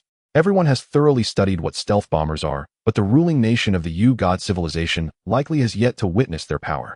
Moreover, the most expensive aspect of the stealth bombers is not their stealth material, but rather the ammunition they carry, thermonuclear compressed antimatter missiles. Through thermonuclear fusion reactions, antimatter is continuously compressed within a force field, but due to the unique nature of the thermonuclear compressed antimatter missiles, they cannot engage in long-range attacks, only close-range strikes within 50,000 kilometers. Inside the bridge of the Shanha ship, Su Ming looked at the attack trajectory of the stealth bombers on the screen and said, although our main cannon has weakened by a few percentage points, we still hold the advantage. Transmit my orders. After the stealth bombers attack, we will change formation again to a standard interstellar battleship volley formation. Although this could be considered an encounter battle, he must fight as if it were an annihilation battle. He needed to intimidate the ruling nation of the U-God civilization within the shortest time possible, otherwise they would face an endless stream of enemy ships. The main cannon firepower of the enemy ships is indeed stronger by several percentage points compared to their equivalent, yet the opponent has not yet deployed any battleship-class starships. Now it was time to go all in to determine the outcome. Chun Ruawei said, General Su, the information has been sent. The Changyue ship has requested communication and wishes to speak with you. Su Ming, sitting in the captain's command chair, replied calmly, Advisor, Chun, connect the communication. I want to see what kind of antics the princess of the U-God civilization will pull at this point. A princess of an imperial interstellar civilization is never to be underestimated, especially since this princess is the younger sister of the current emperor of the U-God civilization. Soon the figure of U-God Changyue appeared on the communication screen. General Su, according to the main sensors of the Changyue ship, the enemy still has nearly 100 warships and requests to use antimatter main cannons. Although the Changyue ship also has antimatter main cannons, the temporary authorization for attack has been granted to this General Su by the Elder Council. This means that without this General Su's authorization, the antimatter main cannons on the Changyue ship are even weaker than a standard energy main cannon. Su Ming replied calmly, Princess Changyue, you should understand the current situation. As the commander of the Shanha Star United Fleet, this fleet can only have one commander, and that is me. Without my orders, anyone acting independently will be sent to a military court after the battle. The antimatter main cannon is his last card. Before using it, he must force the U-God civilization's ruling nation's fleet to reveal their firepower. A trump card. It should always be saved for last. Once it's used, can it still be called a trump card? U-God Changyue said, General Su, I still maintain my viewpoint. Su Ming replied, indifferently, viewpoints can be retained, but the orders of this commander must be executed without fail, or it will be considered disobedience on the battlefield. In the age of interstellar travel, any starship disobeying orders on the battlefield will face dire consequences. Subsequently, U-God Changyue coldly ended the communication while Su Ming poured himself another glass of Pepsi. He could understand the feelings of Princess Changyue, but a trump card is a trump card. There is no such thing as using it right from the start. Meanwhile, within the vast, dense nebula region, the Kuruno civilization's fleet continued to engage in intense battles with the Shanha Star United Fleet. Energy beams spanning over 700,000 kilometers continuously bombarded both sides' shields. Occasionally, starship shields would overload, retreating to the rear for alternating cover to restart their shields. Of course, there were a few unlucky souls who, while attempting to restart their shields, were struck by the main cannon of enemy starships. Laughter and cheer filled the Kuruno civilization's warships as they felt as though they had returned to their homeland. They also saw so many weak civilizations, they felt they were guaranteed victory this time, as their advanced fleet consisted of 10,000 starships. On the opposing side, there are only so few starships. Even in this nebula region, they hold a significant numerical advantage. Kuruno is superior. However, at this moment, thousands of stealth bombers suddenly dropped out of warp, appearing right in front of a dozen Kuruno civilization starships. Observing the oddly shaped and aesthetically displeasing Kuruno starships, the operator on the Shanha ship began to drop bombs remotely. Nearly 100,000 thermonuclear antimatter missiles conducted a face-to-face assault from 3,000 kilometers away. 15 seconds later, over 100,000 thermonuclear antimatter missiles made intimate contact with the dozen starships of the Kuruno civilization. In an instant, the shields of the dozen starships from the Kuruno civilization all experienced overload. 75,000 kilometers away, the Shanha Star United Fleet also seized the right moment to commence a continuous barrage from their main cannons. This barrage included not only interstellar destroyers and cruisers, but even 2 battleships joined in the assault. The main cannon of an interstellar battleship undeniably possesses much greater power than that of an interstellar cruiser.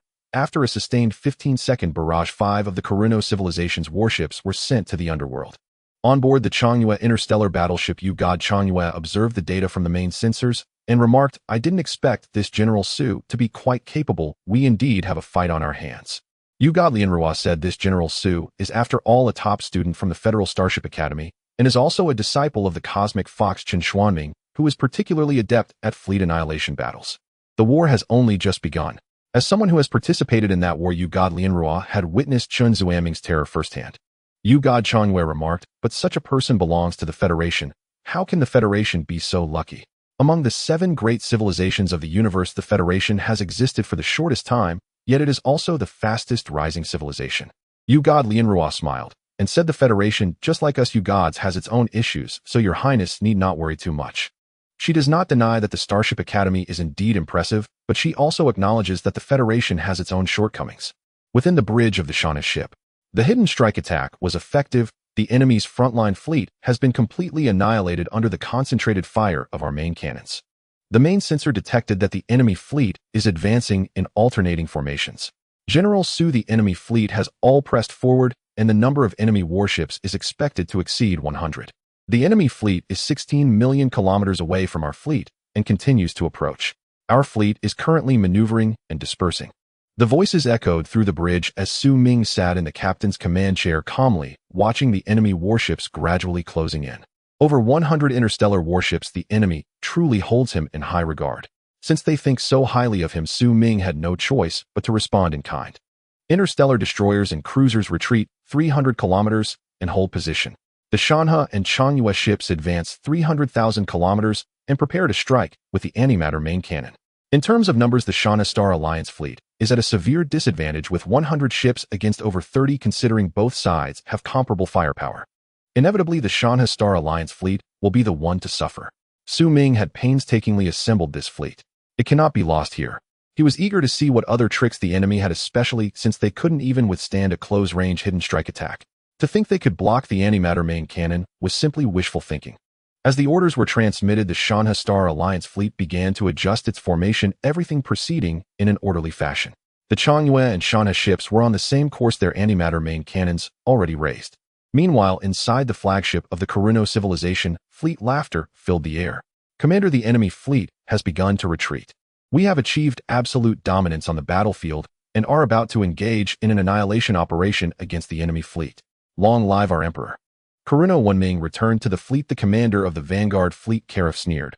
All right, the entire fleet press forward. We will show these weaklings what true strength is. Understood, Commander. The Vanguard fleet of the Karuno civilization continued to accelerate 3 minutes later.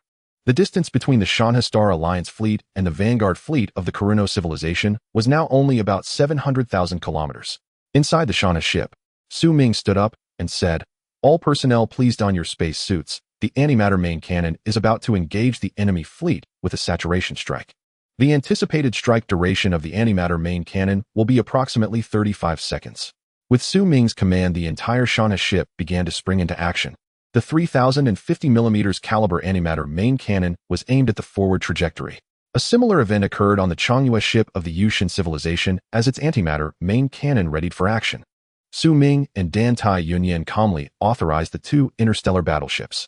In the Joint Operations Channel, the attack route ahead is clear with no obstructions other than enemy warships. Antimatter main cannon ready to fire. Countdown 3, 2, 1. As the countdown ended, the antimatter main cannons of the 2 interstellar battleships began to bombard the returning fleet of the Karuno civilization's Vanguard fleet. Without a doubt, the attacks from the antimatter main cannons of the interstellar battleships were swift and devastating. Fortunately, the battlefield was situated on the periphery of a dense nebula. Had the enemy fleet been targeting Shanha Star, the Shanha Star Alliance fleet would likely have been entangled with this Karuno civilization fleet for some time. The firing of the antimatter main cannon from the interstellar battleships was beyond description. Almost simultaneously, the shields of hundreds of Karuno civilization warships were breached. Following that, breaches appeared in the hulls. No one dared to claim they could withstand the bombardment of the antimatter main cannon. Especially within the dense nebula, the pervasive anti-curve subspace devices eliminated any chance for these warships to escape. Inside the bridge of the Shanha ship, Su Ming commanded, "Deploy all subspace torpedoes. We must achieve victory in one fell swoop." This was an order for a total attack. The Shanha Star Alliance fleet had gained absolute superiority and inflicted massive casualties on the enemy fleet. The subspace torpedoes that had been cruising in subspace now flew out, colliding at superluminal speeds with the hundreds of warships of the Karuno civilization. Without shield protection, and with the armor already breached, the hundreds of warships had no way to counter the thousands of subspace torpedoes except through self-detonation. Inside the flagship of the Karuno civilization's Vanguard fleet, Karif, witnessing the devastating defeat of his fleet, cursed fiercely, "This is impossible. Absolutely impossible. How could these weak insects defeat the great Vanguard fleet of the Karuno civilization?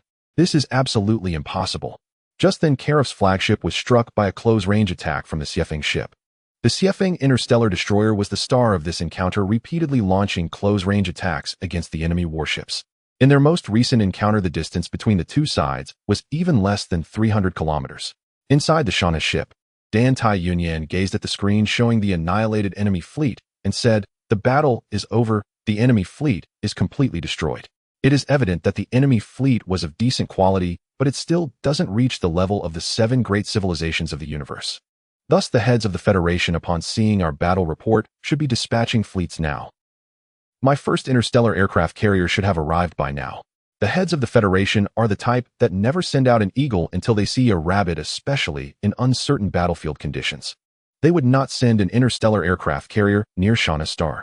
However, things are different now. After being on edge for so many days, the Yuxian civilization's suzerain nation has surprisingly faltered. In such encounters, whoever falters will see their home planet turn to glass. Dan Tai Yunyan said with a grave expression, but it cannot be denied that without using the antimatter main cannon, the gap between the two fleets is quite small.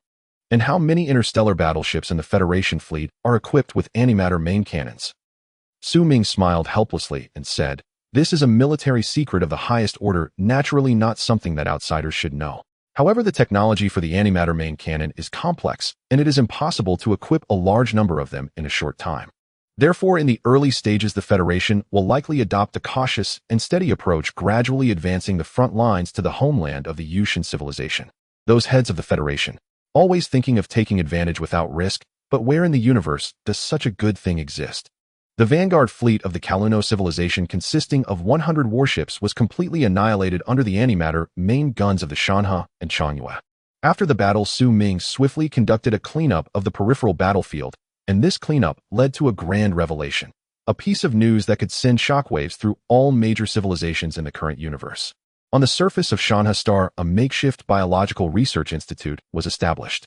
Although it was relatively simple, the equipment and personnel temporarily assembled, they were the most advanced and cutting edge in the universe. Inside the Shanha Star Biological Research Institute, the director, Professor Zhao, looked grave as he examined the dissection samples and genetic testing data from the Yuxian civilization's sovereign nation, gasping in shock. Could he have misinterpreted such data? Redo the test from earlier 3 times to confirm this result for me. Understood, Director. They'll get on it right away, a researcher promptly replied. Director Zhao harbored significant doubts about the authenticity of the earlier data. It wasn't that he didn't believe it, the results were simply too shocking. He would rather that the data contained significant errors than to accept such a result in his hands. No matter how one looked at it, the previous result had to contain some errors. It couldn't be correct. Otherwise, such an unreliable outcome wouldn't have appeared. Inside the research room, the second round of genetic testing on the Yuxian civilization's sovereign nation began. Unlike the first round, which was rather careless this time, they meticulously examined the corpses from the Yuxian civilization's sovereign nation. From top to bottom, inside and out, everything was thoroughly tested. Restart the genetic testing device. Reinitiate the gene sequencing and locate all atomic displacements. Testing initiated. Testing in progress. Expected completion in 10 minutes. Comparing with the Federal Gene Database. Comparison ongoing. Comparison in progress. Comparison good. The results show no significant anomalies compared to the last test. Researcher Ma, listening to the report from the side, said Director Zhao requested that we conduct 3 or 4 rounds, so let's continue. He also felt the results were unreliable, but there were no issues with the machines or procedures. If they ruled out other factors, even if they were reluctant to believe the results, they had no choice but to report them. After all, they had to provide General Su with an explanation. Otherwise, after spending over 10 days here without any results, wouldn't that be a slap in their own faces? Unfortunately, half an hour later, after conducting multiple tests, Researcher Ma brought the data from the multiple tests to Director Zhao and said, "I'm afraid, Director Zhao, that despite my reluctance to believe such data and results, this is the final outcome. This data was derived from sampling 3,600 specimens, leading to the final conclusion. Thus, this result can be reported to General Su." Director Zhao forced a bitter smile and said, "Do you know what it means to report such data? Once reported, it will become the highest level of classified information. We will all become protected individuals and will not be allowed to leave Shanha Star until the war is over." This testing data, to put it bluntly, suggests that the Yuxian civilization's sovereign nation may have become a paradise for fully evolved humanoid insectoids. It could be almost conclusively stated that over 70% of the crew's genes from the surviving corpses of the Yuxian civilization's sovereign nation exhibited insectoid genes. Thus, they were still engaged in combat against the insectoids rather than some unknown civilization. Researcher Ma said Director Zhao, regardless of the circumstances, we must report this data as it pertains to the Federation's predictions regarding the Mucian civilization's sovereign nation and the insectoids' future actions. The consequences of not reporting are too grave for us to bear. That could lead to a military tribunal and then straight to the guillotine. Director Zhao smiled and said notify everyone to stop their current tasks. Just following up on this one result will keep us busy enough. This is not a normal time. If it were a normal time, such a significant discovery would be manageable, but now during wartime this kind of discovery could keep them busy to the point of exhaustion. Understood, Director. Researcher Ma hurriedly left. Simultaneously, Director Zhao used his personal holographic terminal to encrypt the data complexly. He uploaded it to the Shanha, as only the Shanha had the superluminal communication equipment that could connect directly to the Starship Command. He had done all he could. The next steps relied on General Su. The same data was also occurring on the Changyue. On board the Changyue interstellar battleship, the biologists conducted a genetic analysis of the former sovereign nation of the Mucian civilization. The results were largely similar to those obtained by Director Zhao, all indicating that the former sovereign nation of the Mucian civilization, the Kaluno civilization, had become a paradise for the insectoids. Inside the bridge of the Changyue, Lianru said, Your Highness, the data has come in. I am concerned whether the old aristocrats back home might also be experiencing such situations. The old aristocrats have been doing everything they can to prevent us from waging war against the Kaluno civilization. Perhaps there are some untold secrets behind this. Yushin Changyue said, Let them be. No matter what those old aristocrats intend to do, they won't stir up any significant waves now. According to the data, the Kaluno civilization has likely only been infected by the insectoids in the recent 10,000 years. Let's share the data. We need to work together with the Federation to defeat the Kaluno civilization. Alone, the Kaluno civilization was not much of a threat, but once it joined forces with the insectoids for a coordinated attack, then few in the entire universe could withstand its might, although the antimatter main guns are powerful if overused. Yulianru said, Understood, Your Highness. She had no doubts about the data sharing. After all, Shanha Star was the domain of General Su. She did not believe that the personnel and equipment within a biological research institute could not uncover the fact that the Kaluno civilization had been infected by the insectoids. The data was quickly sent to the Shanha, and simultaneously this data was also sent back to the homeland system of the Mucian civilization by Yulianru. Inside the bridge of the Shanha ship, Su Ming looked at the data transmitted on the main screen, his expression grave as he said, No matter how many defenses we set up, we can't guard against Old Six. Our Federation has done well in preventing the fully evolved humanoid insects, but the situation with the Mucian civilization's suzerain country is simply abysmal. In a sense, the former suzerain country of the Mucian civilization, the Karuno civilization, has now almost become a vassal of the insects, a puppet under the control of the insect race. Dantai Yunyan looked at the data and said, If this data is accurate, then we are facing not just the fleet of the Mucian civilization's suzerain country. We will also confront the warships of the insect race that have undergone iterative updates, as well as the fully evolved humanoid insects that have come with the fleet from the Mucian civilization. The difficulty of defending Shanha Star will increase geometrically. A small mistake could lead to total defeat. The fully evolved humanoid insects that appeared among the batch of Federation citizens evacuated from Mucian's Star half a year ago delivered a wake-up call to the Federation. Su Ming felt quite helpless about this. There was nothing he could do. Who would have thought that the Karuno civilization, which had flaunted its power beneath this starry sky 100 years ago, would end up like this? They have not only failed to improve, but have instead regressed. After all, the Karuno civilization is also an interstellar civilization. They possessed several superluminal methods. Unfortunately, they were completely assimilated by the fully evolved humanoid insects. This is not good news for Su Ming, who is in charge of the defense of Shanha Star. It signifies that the main military force of the Karuno civilization will now be directed at him. Su Ming turned to Chen Ruwei and calmly said, Advisor Chen, upload this data to the Federation Supreme Council, and also upload this data along with our conclusions to the Federation Starship Command for record keeping. Tell them we need support, a lot of support. Without a doubt, this war has quietly undergone a significant upgrade. The disaster in this starry sky has silently descended. All they can do is prepare for battle. Chen Ruwei said with determination, Understood, General Su. Prepare for hyperspace communication. Hyperspace communication key, authentication successful. Data transmission in progress. Chen Ruwei then entered her communication key for authentication and began establishing hyperspace communication with the Federation's Homestar system, uploading the data. At this moment, the Changyue interstellar battleship belonging to the Mucian civilization suddenly sent over a piece of data. After comparing that data with the one uploaded to Shanha by director Su Ming said, "It seems that the prince of the Yuxian civilization is not a complete fool. He has also learned of this news. Compared to the Federation, the Yuxian civilization should be more worried about its situation." Dantai Yunyan said, "In that case, we should also share the data. This information should not be kept confidential. If we conceal it, the fragile understanding we just established with the Changyue will be lost completely. This is not something that should be kept secret. The entire starry sky is under the threat of the insect race and the Kuruno civilization. The military strength of the 7 civilizations of the Cosmic Civilization Council versus the Kuruno civilization may not appear to have much of a gap, and in some areas it even exceeds. However, this does not mean that the Kuruno civilization has no advantages. Clearly, after colluding with the insect race, the Kuruno civilization has acquired the capability for high-speed travel through subspace.